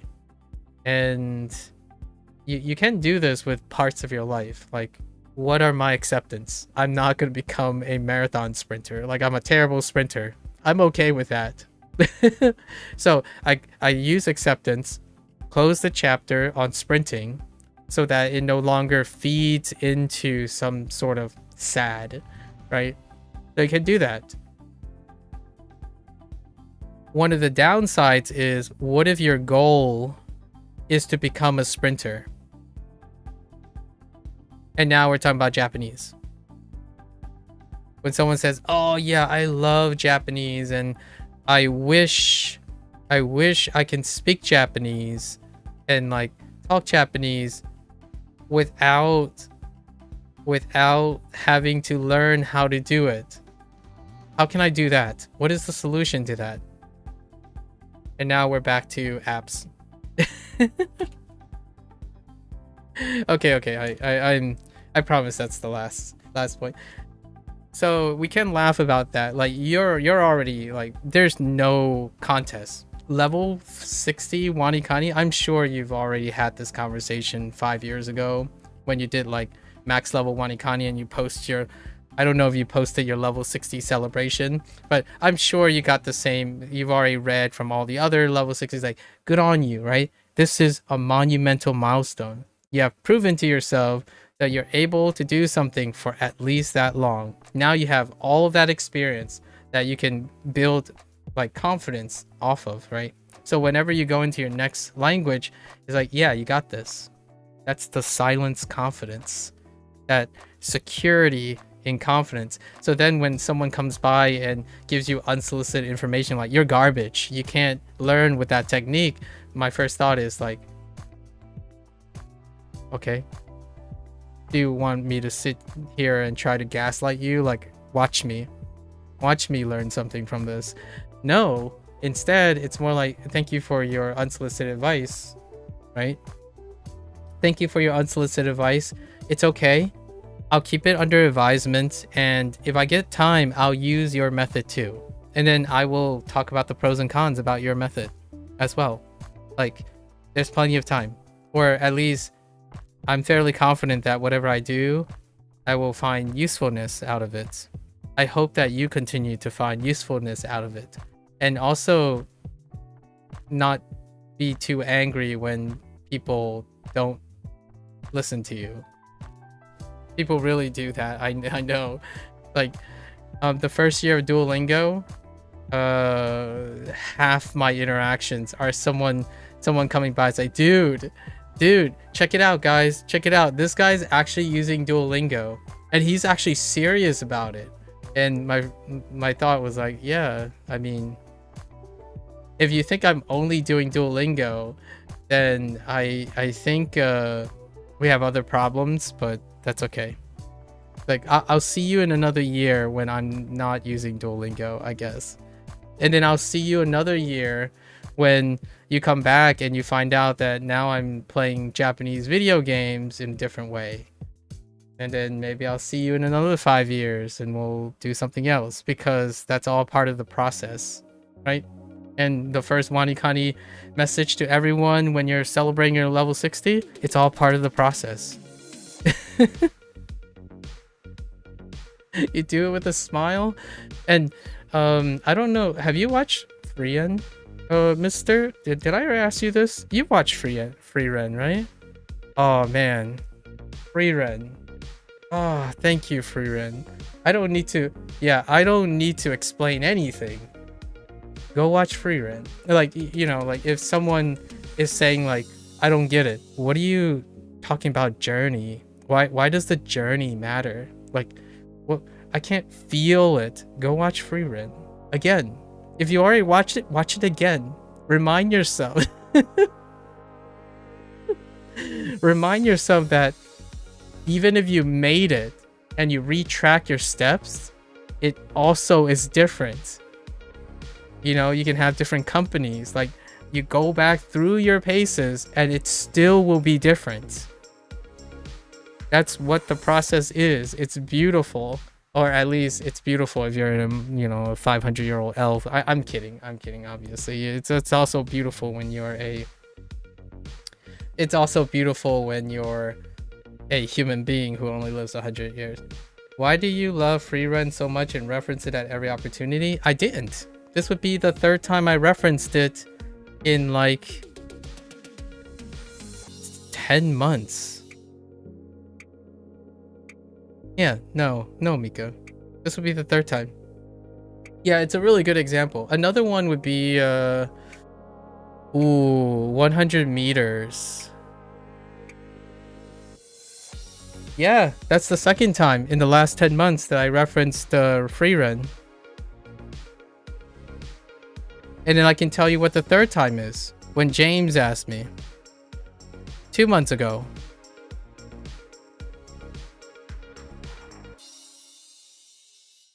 And then before that, it was 6 months ago when I was talking to Procall. Technically, then that actually means that it's less than 10 months ago. It's more like 6 months, now that I think about it. The last time I remember was 6 months ago. I like how you pronounce the Ren in Free Ren in Chinese. Yeah. Free Ren. Yeah. Free Ren. Yeah, I know. How do you like? How do people say it? So I've heard, Fieren. Maybe it could be Fieren. Friden. I don't even know how the Japanese people. Frieren? No, I don't know. You think it's German? And then what is that? Fear? Fearen? To be cold? Yeah, I don't know. Oh, and what I mean is, I'm not talking about how, like, its origins. I'm talking about, like, how the show pronounce it. How the show pronounce it. Like, I watched it in English and in Japanese, so I don't remember how they pronounce it in Japanese. And I'm saying Ren because we're currently in Chinese mode right now, so how would I pronounce this in Chinese? Like fool. Free Ren? I say. So like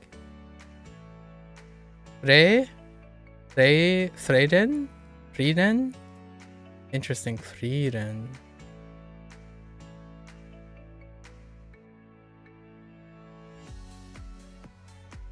It's like katakana furi. Oh, furiren. Furiren. Okay. Furiren. I see. Furi. That makes sense. In Chinese, how would Chinese work? So Ren would be definitely it. And then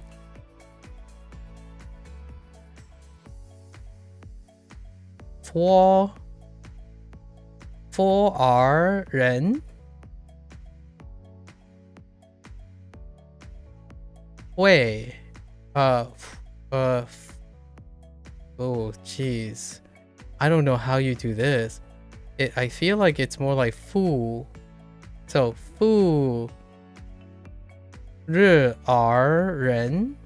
Fu ri er ren. Fu ri er ren. Wow. Maybe the easiest is to do the Japanese thing and just drop the one syllable and just say fu ri ren, probably. Fu ri, maybe like fu ri ren.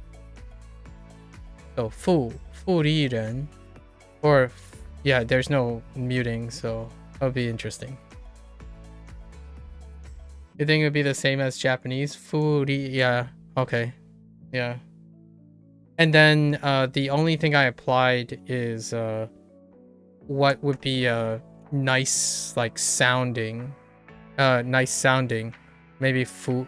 What about that? Fu ri ren. That sucks. Or we could do fu ri ren. That kind of sucks. That sounds awful. Fu ri ren. That sucks.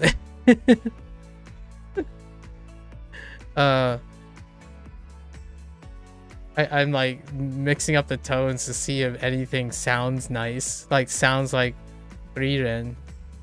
Furi Ren. I mean Furi Ren sounds fine. Furi Ren.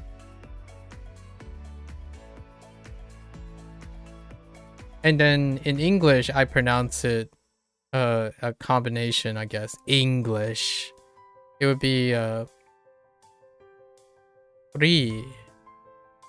Ren is how I'm saying it. So it's like a combination. Fu Ri, like Fu Ri Ren. So Ri Ren. So Ri Ren. Which honestly sounds more like Spanish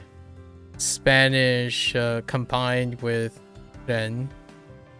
So Chinese. Oh, and then you can roll your R's and be like trigger everyone, every fan ever, and just go like free. Oh jeez, free Ren. I can't do it. Forget it. Like trying to do like oh man, hang on. Free Ren.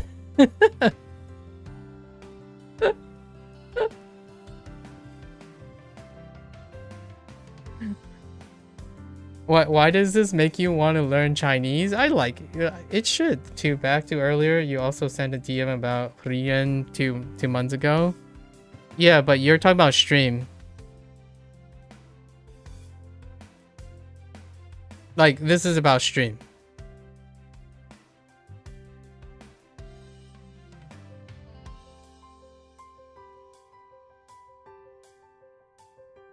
Like you're asking like so much references at every corner. Yeah. No, I don't really do it.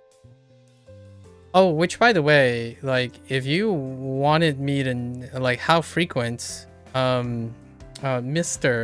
that I'm talking to is new. So we mention Furiren whenever a new person comes in, I suppose.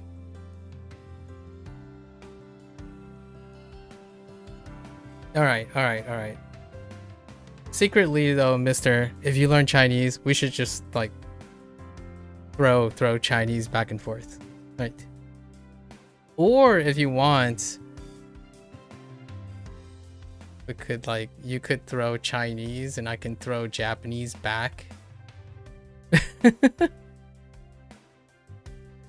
Is that the same level 60 guy from Tuesday, you think? Oh yeah, the level 60 guy, Mr. Yeah. You're officially known as the level 60 guy. Congratulations. That is your title, Mr. 60. I hope you're not uncomfortable about that. The way I remember people's details, you've had worse. The way I remember people's details is by using the details with other people. Okay, so you're not uncomfortable. Okay. I hope you, and also remember that all of this is recorded, so use your discretion if you want. Like the other person I was talking about earlier, I was talking about Mika, which is on Twitch right now. I mean, not on Twitch, on the YouTube side of things. So, and then I was referring to Bree earlier. I want to remember people's names. So if you share with me something, I talk you up. Hopefully, that's not uncomfortable because now you're Mr. Level 60. I don't think I've met anyone who's complete the WaniKani thing. Like, literally talk with them about completing the WaniKani thing. It's that rare, honestly. So interesting. What is it even like? I guess I'll know in 6 months, but what is it even like for you? What was it like? Do you remember? It's like, yeah. Oh, did you do the... Hold up. I'll show you a graph. Did your graph look like this?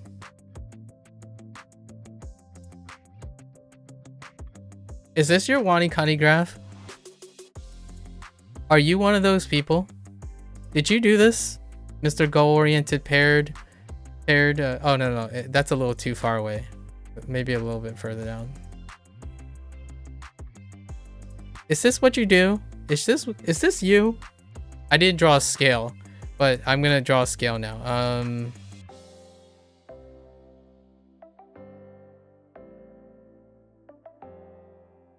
Yeah, from hitting something. Is this you? Mr. 60? Did you do this? Is that you? I'm genuinely, if you did this, it is incredibly impressive. Like, if you didn't do this, now you have a story to tell me. If you did this, you kind of know what the start. Explain the graph for non-WaniKani users. This is levels. So levels is down here. Level 1 through 60. And this is the average amount of time per level. The people who got WaniKani, they always talked about the 2K in 1 year. 2K in 1 year gold standard. And the very first thing is to achieve that, you require, like, this is even like probably even a little bit under 2K in 1 year. And this is what the graph looks like. All of these take 4 days. And this is level 45 right here. Level 45. And then all of the other ones take 7 days. My graph is 11 days. And then my prediction is the level 45 would be 7 days.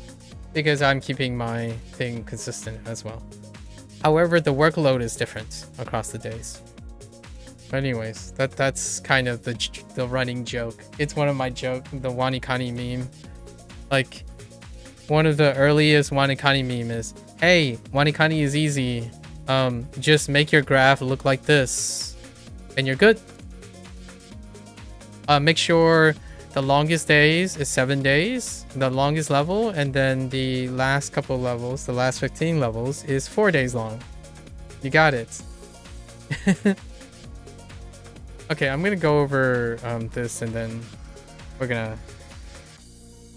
Oh man, I can talk about this all the time. Hit me up with questions, and then also come with stories, because I want to hear, man, do I want to hear IT stories, with discretion, of course. But I absolutely I like hearing people solving problems because it's really funny, or like it's humorous, it's taxing, it's frustrating, but it's also kind of rewarding that you manage to solve a bunch of problems. And also the sun's up. That's why the room has now have 3 sources of backlit. Okay, all right. Let me finish this here. Your recent story is fighting with printers. Dang. You think the graph fits pretty good? Nice. So you were trucking. You were like consistent. Nice. I mean, like, not the specific units, but you were solid across the board. Nice.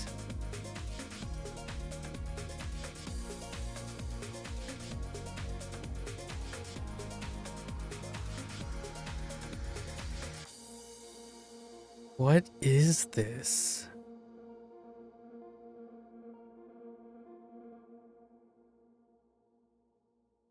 Now I'm gonna see.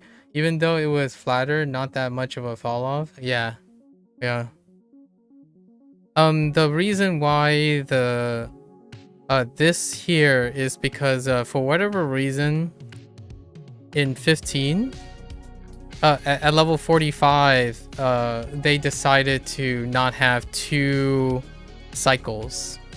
So you can level up in 1 cycle as opposed to 2 cycles. You know how like all the levels were broken up in like just enough kanji that you can't level up after finishing the first set. So at level 15 there's a exact half, because then it takes half the time. So that's like the reason why the graph looks like that all the time when you're looking at a level up graph. And I still have yet to decide. So Mika, did you win the fight with the printers? Alright, we're gonna do this. So Shu, see if we remember all these. Shu,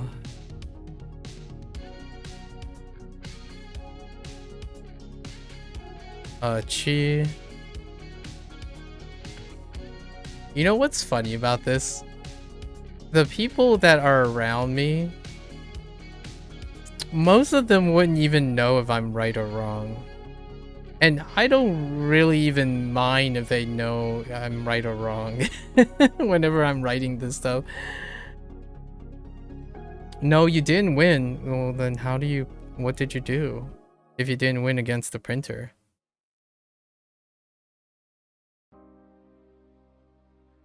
Tang, and what is this?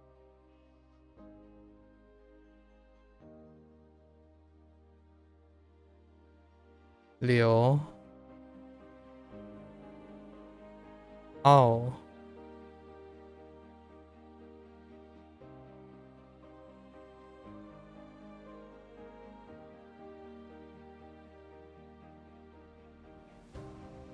Yeah.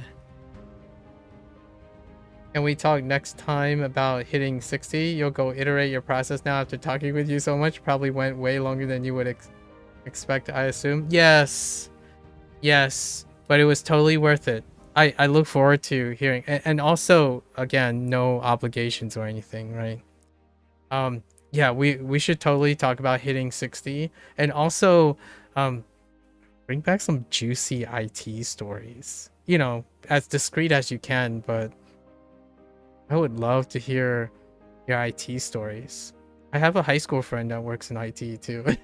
And they work for like a hospital place. So, interesting stories. Yeah, thank you for keeping me company, mister. Always a pleasure. Pleasure, pleasure, pleasure. Now I want to hear more about your side of the process-oriented I don't know what you call it, hellscape. Okay, so you have printing to do for art coursework. So there's a wall poster, right? So you followed it, you downloaded something they said to download to let your laptop use the printer. Okay. So you downloaded it and pressed print on your account. Then you went to the printer and had to log in. But when you typed your detail, it didn't work. Even when capitalized or not. Email and password, by the way. So eventually you just ask one of the staff to print it for you. Again. Nice. Glad you joined. You'll let you know what you figure out. Until next time. Yeah, take care, mister. Good luck. Best of luck to everything. We could totally start chatting in Japanese and Chinese in another year or two. Promise. Promise. Or bet. You know. Keep us motivated. Yay. I kind of hope we do that with pretty much everyone that's still around. So now you still have to ask staff to print everything? Oh. Why don't you go ask IT? Is there a chance you can go get IT support for your password and account?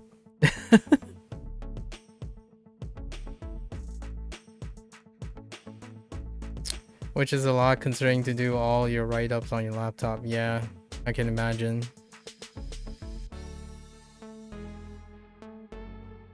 Okay, so I gotta finish up here as much as I can here.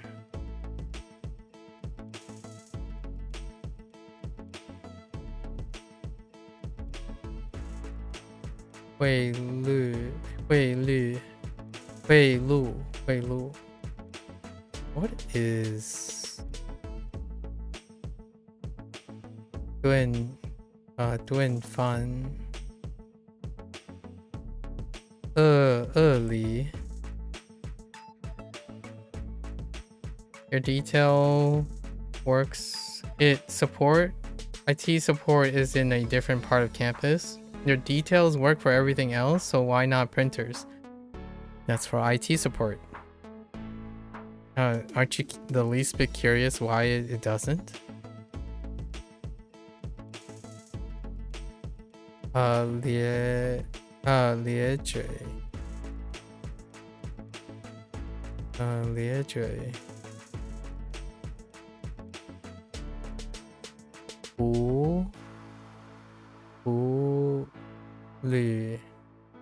What is that? I think it's CC Rang. Yeah, CC Rang.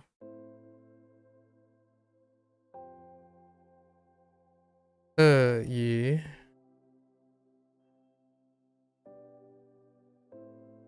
What's this?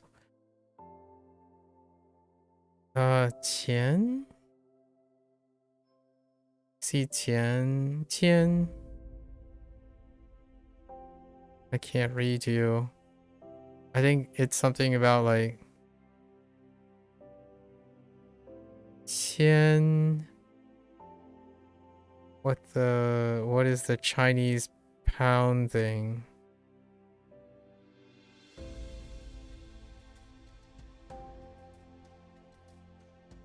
Like Tianzhi, no? 千卷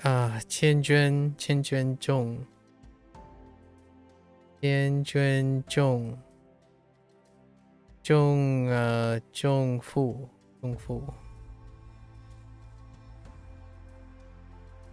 and keycards doesn't work as an option because you have to sort of link them with the login at the printer. I see.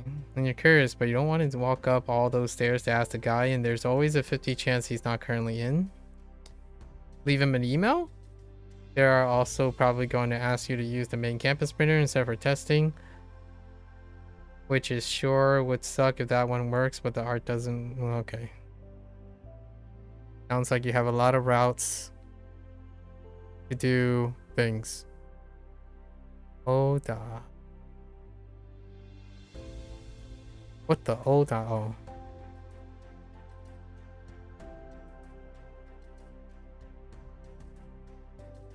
Tianzi.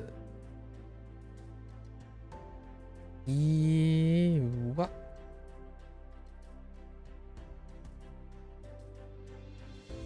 Okay,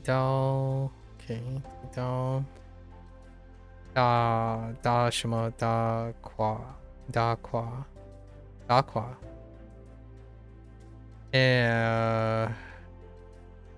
这是什么字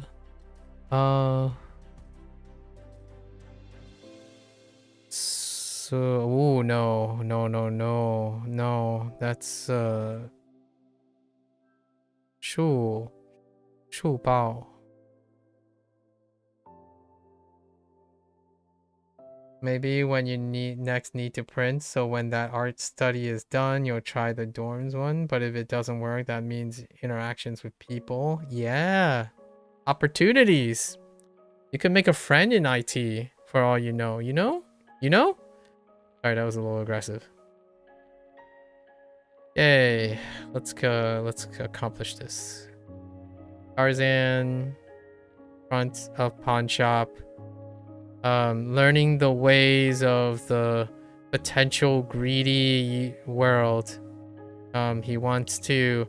He's been amassing a bunch of shellfish in order to exchange for a simple alarm clock.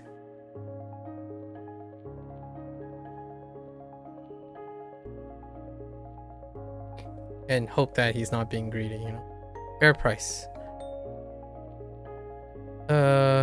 Sherlock, bathroom, house. What is he doing? Oh, he snuck into the bathroom of an elderly person of interest during the day to try to get him to look at some evidence in his net full of evidence to get him to sign on as a witness or something like that. No? Haven't even talked to those CN dorm girls since 2025? Nothing like the present. 2026. And you don't want to expect guys to be willing to talk to you? Well, that's a weird expectation. Alright. Or a non-expectation. Quasimodo, front of house. His neighbors packed a horse. Right? Packed a horse with boxes of goods and told him to, and urged him on to get out of here because they don't like him. I know. Sad. Then we have Casper in front of the chapel where he's doing his best. He's decorating a storehouse with flowers. How do we storehouse this? Is it like this? Yeah, storehouse it with a bunch of ashen flowers to complement his ashen appearance because Casper is a ghost. Okay, we have Link in the bakery being requested to complete a quest by what's this guy's name? Leo, Mr. Leo, and he's been challenged to make croissants with a bunch of metal tools. Wait, is that how this works?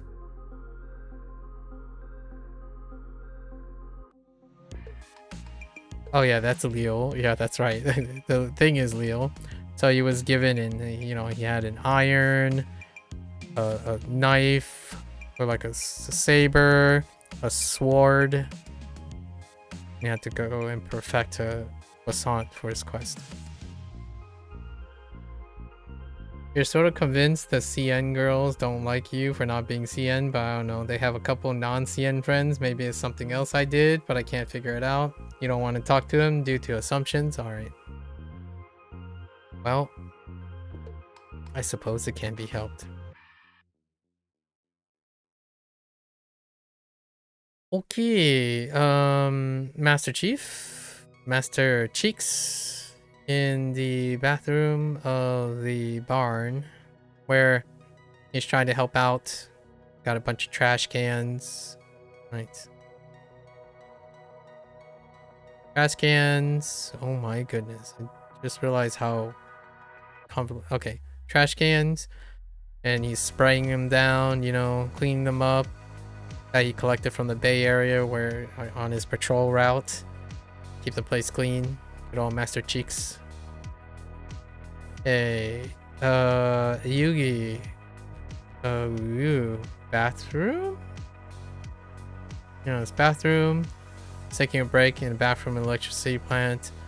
When suddenly a merman appears, whisking him off on a quest to save another soul.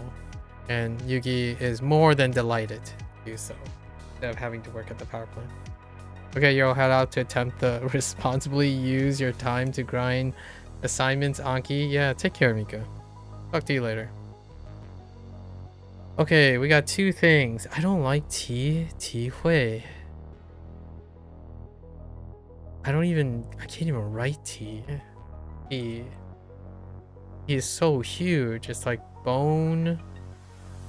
Let's try. So we have the bone, right? So this is bone. And then it has the steak. And then the drum, right? or the beans. Yeah. And then Hui is even weirder in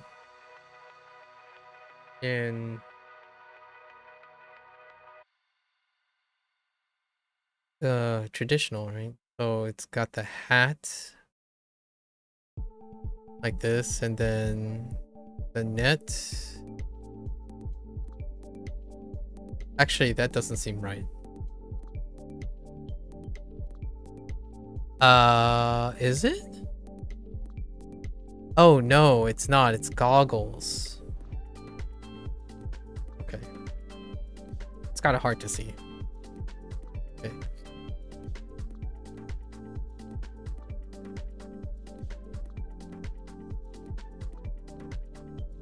Well, we cut a few corners, but no worries today, right?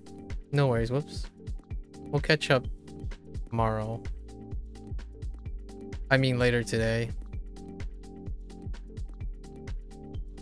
So what is this? T. Wait. And understanding? Yeah, this needs some help. So maybe like, oh, you meet, maybe meet body to body, like have a share of empathy, I suppose. Maybe like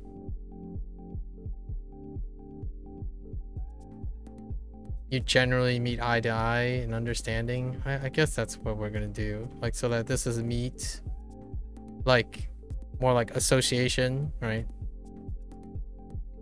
And the two people's body are associated together, so the two bodies, which creates an understanding.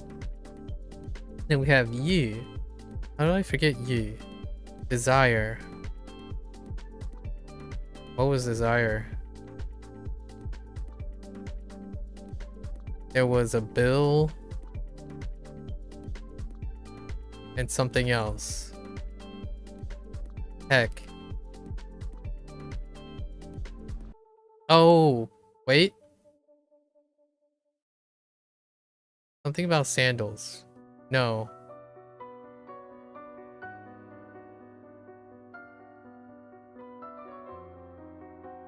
A shellfish.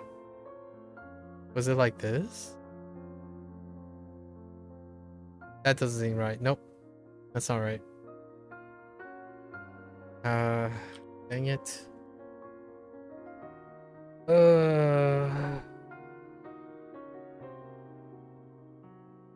Oh, no, wait. Is it desire or is it pleased? No.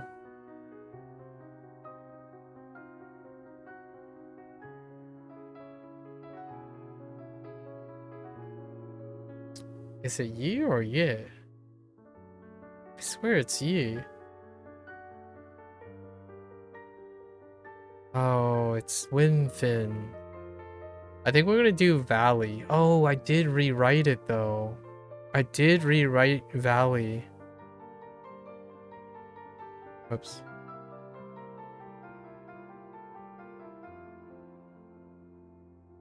Yeah. For what is this? Desire? Let's take a look. The other one where that's gonna be the with the head off. Head off. Alright. Okay. Is there anything I can overlap this with? Probably not. Having the desire to go back to the dangerous ancient valleys of of his ancestors rather just play cards. Okay. Lack the desire. Instead of using Bill, I even rewrote it that way too. Lack the desire.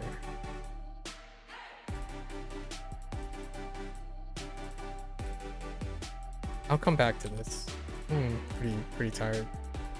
We'll come back to this.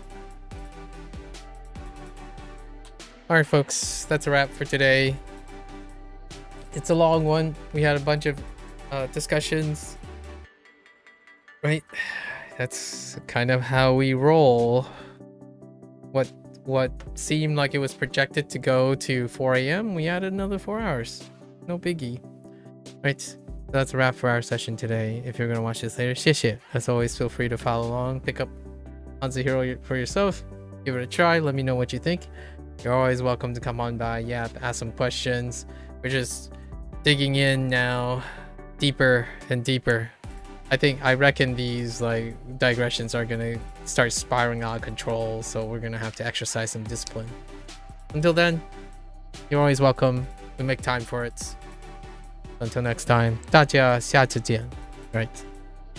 感谢观看. Thanks for watching. See you guys next time. Bye bye.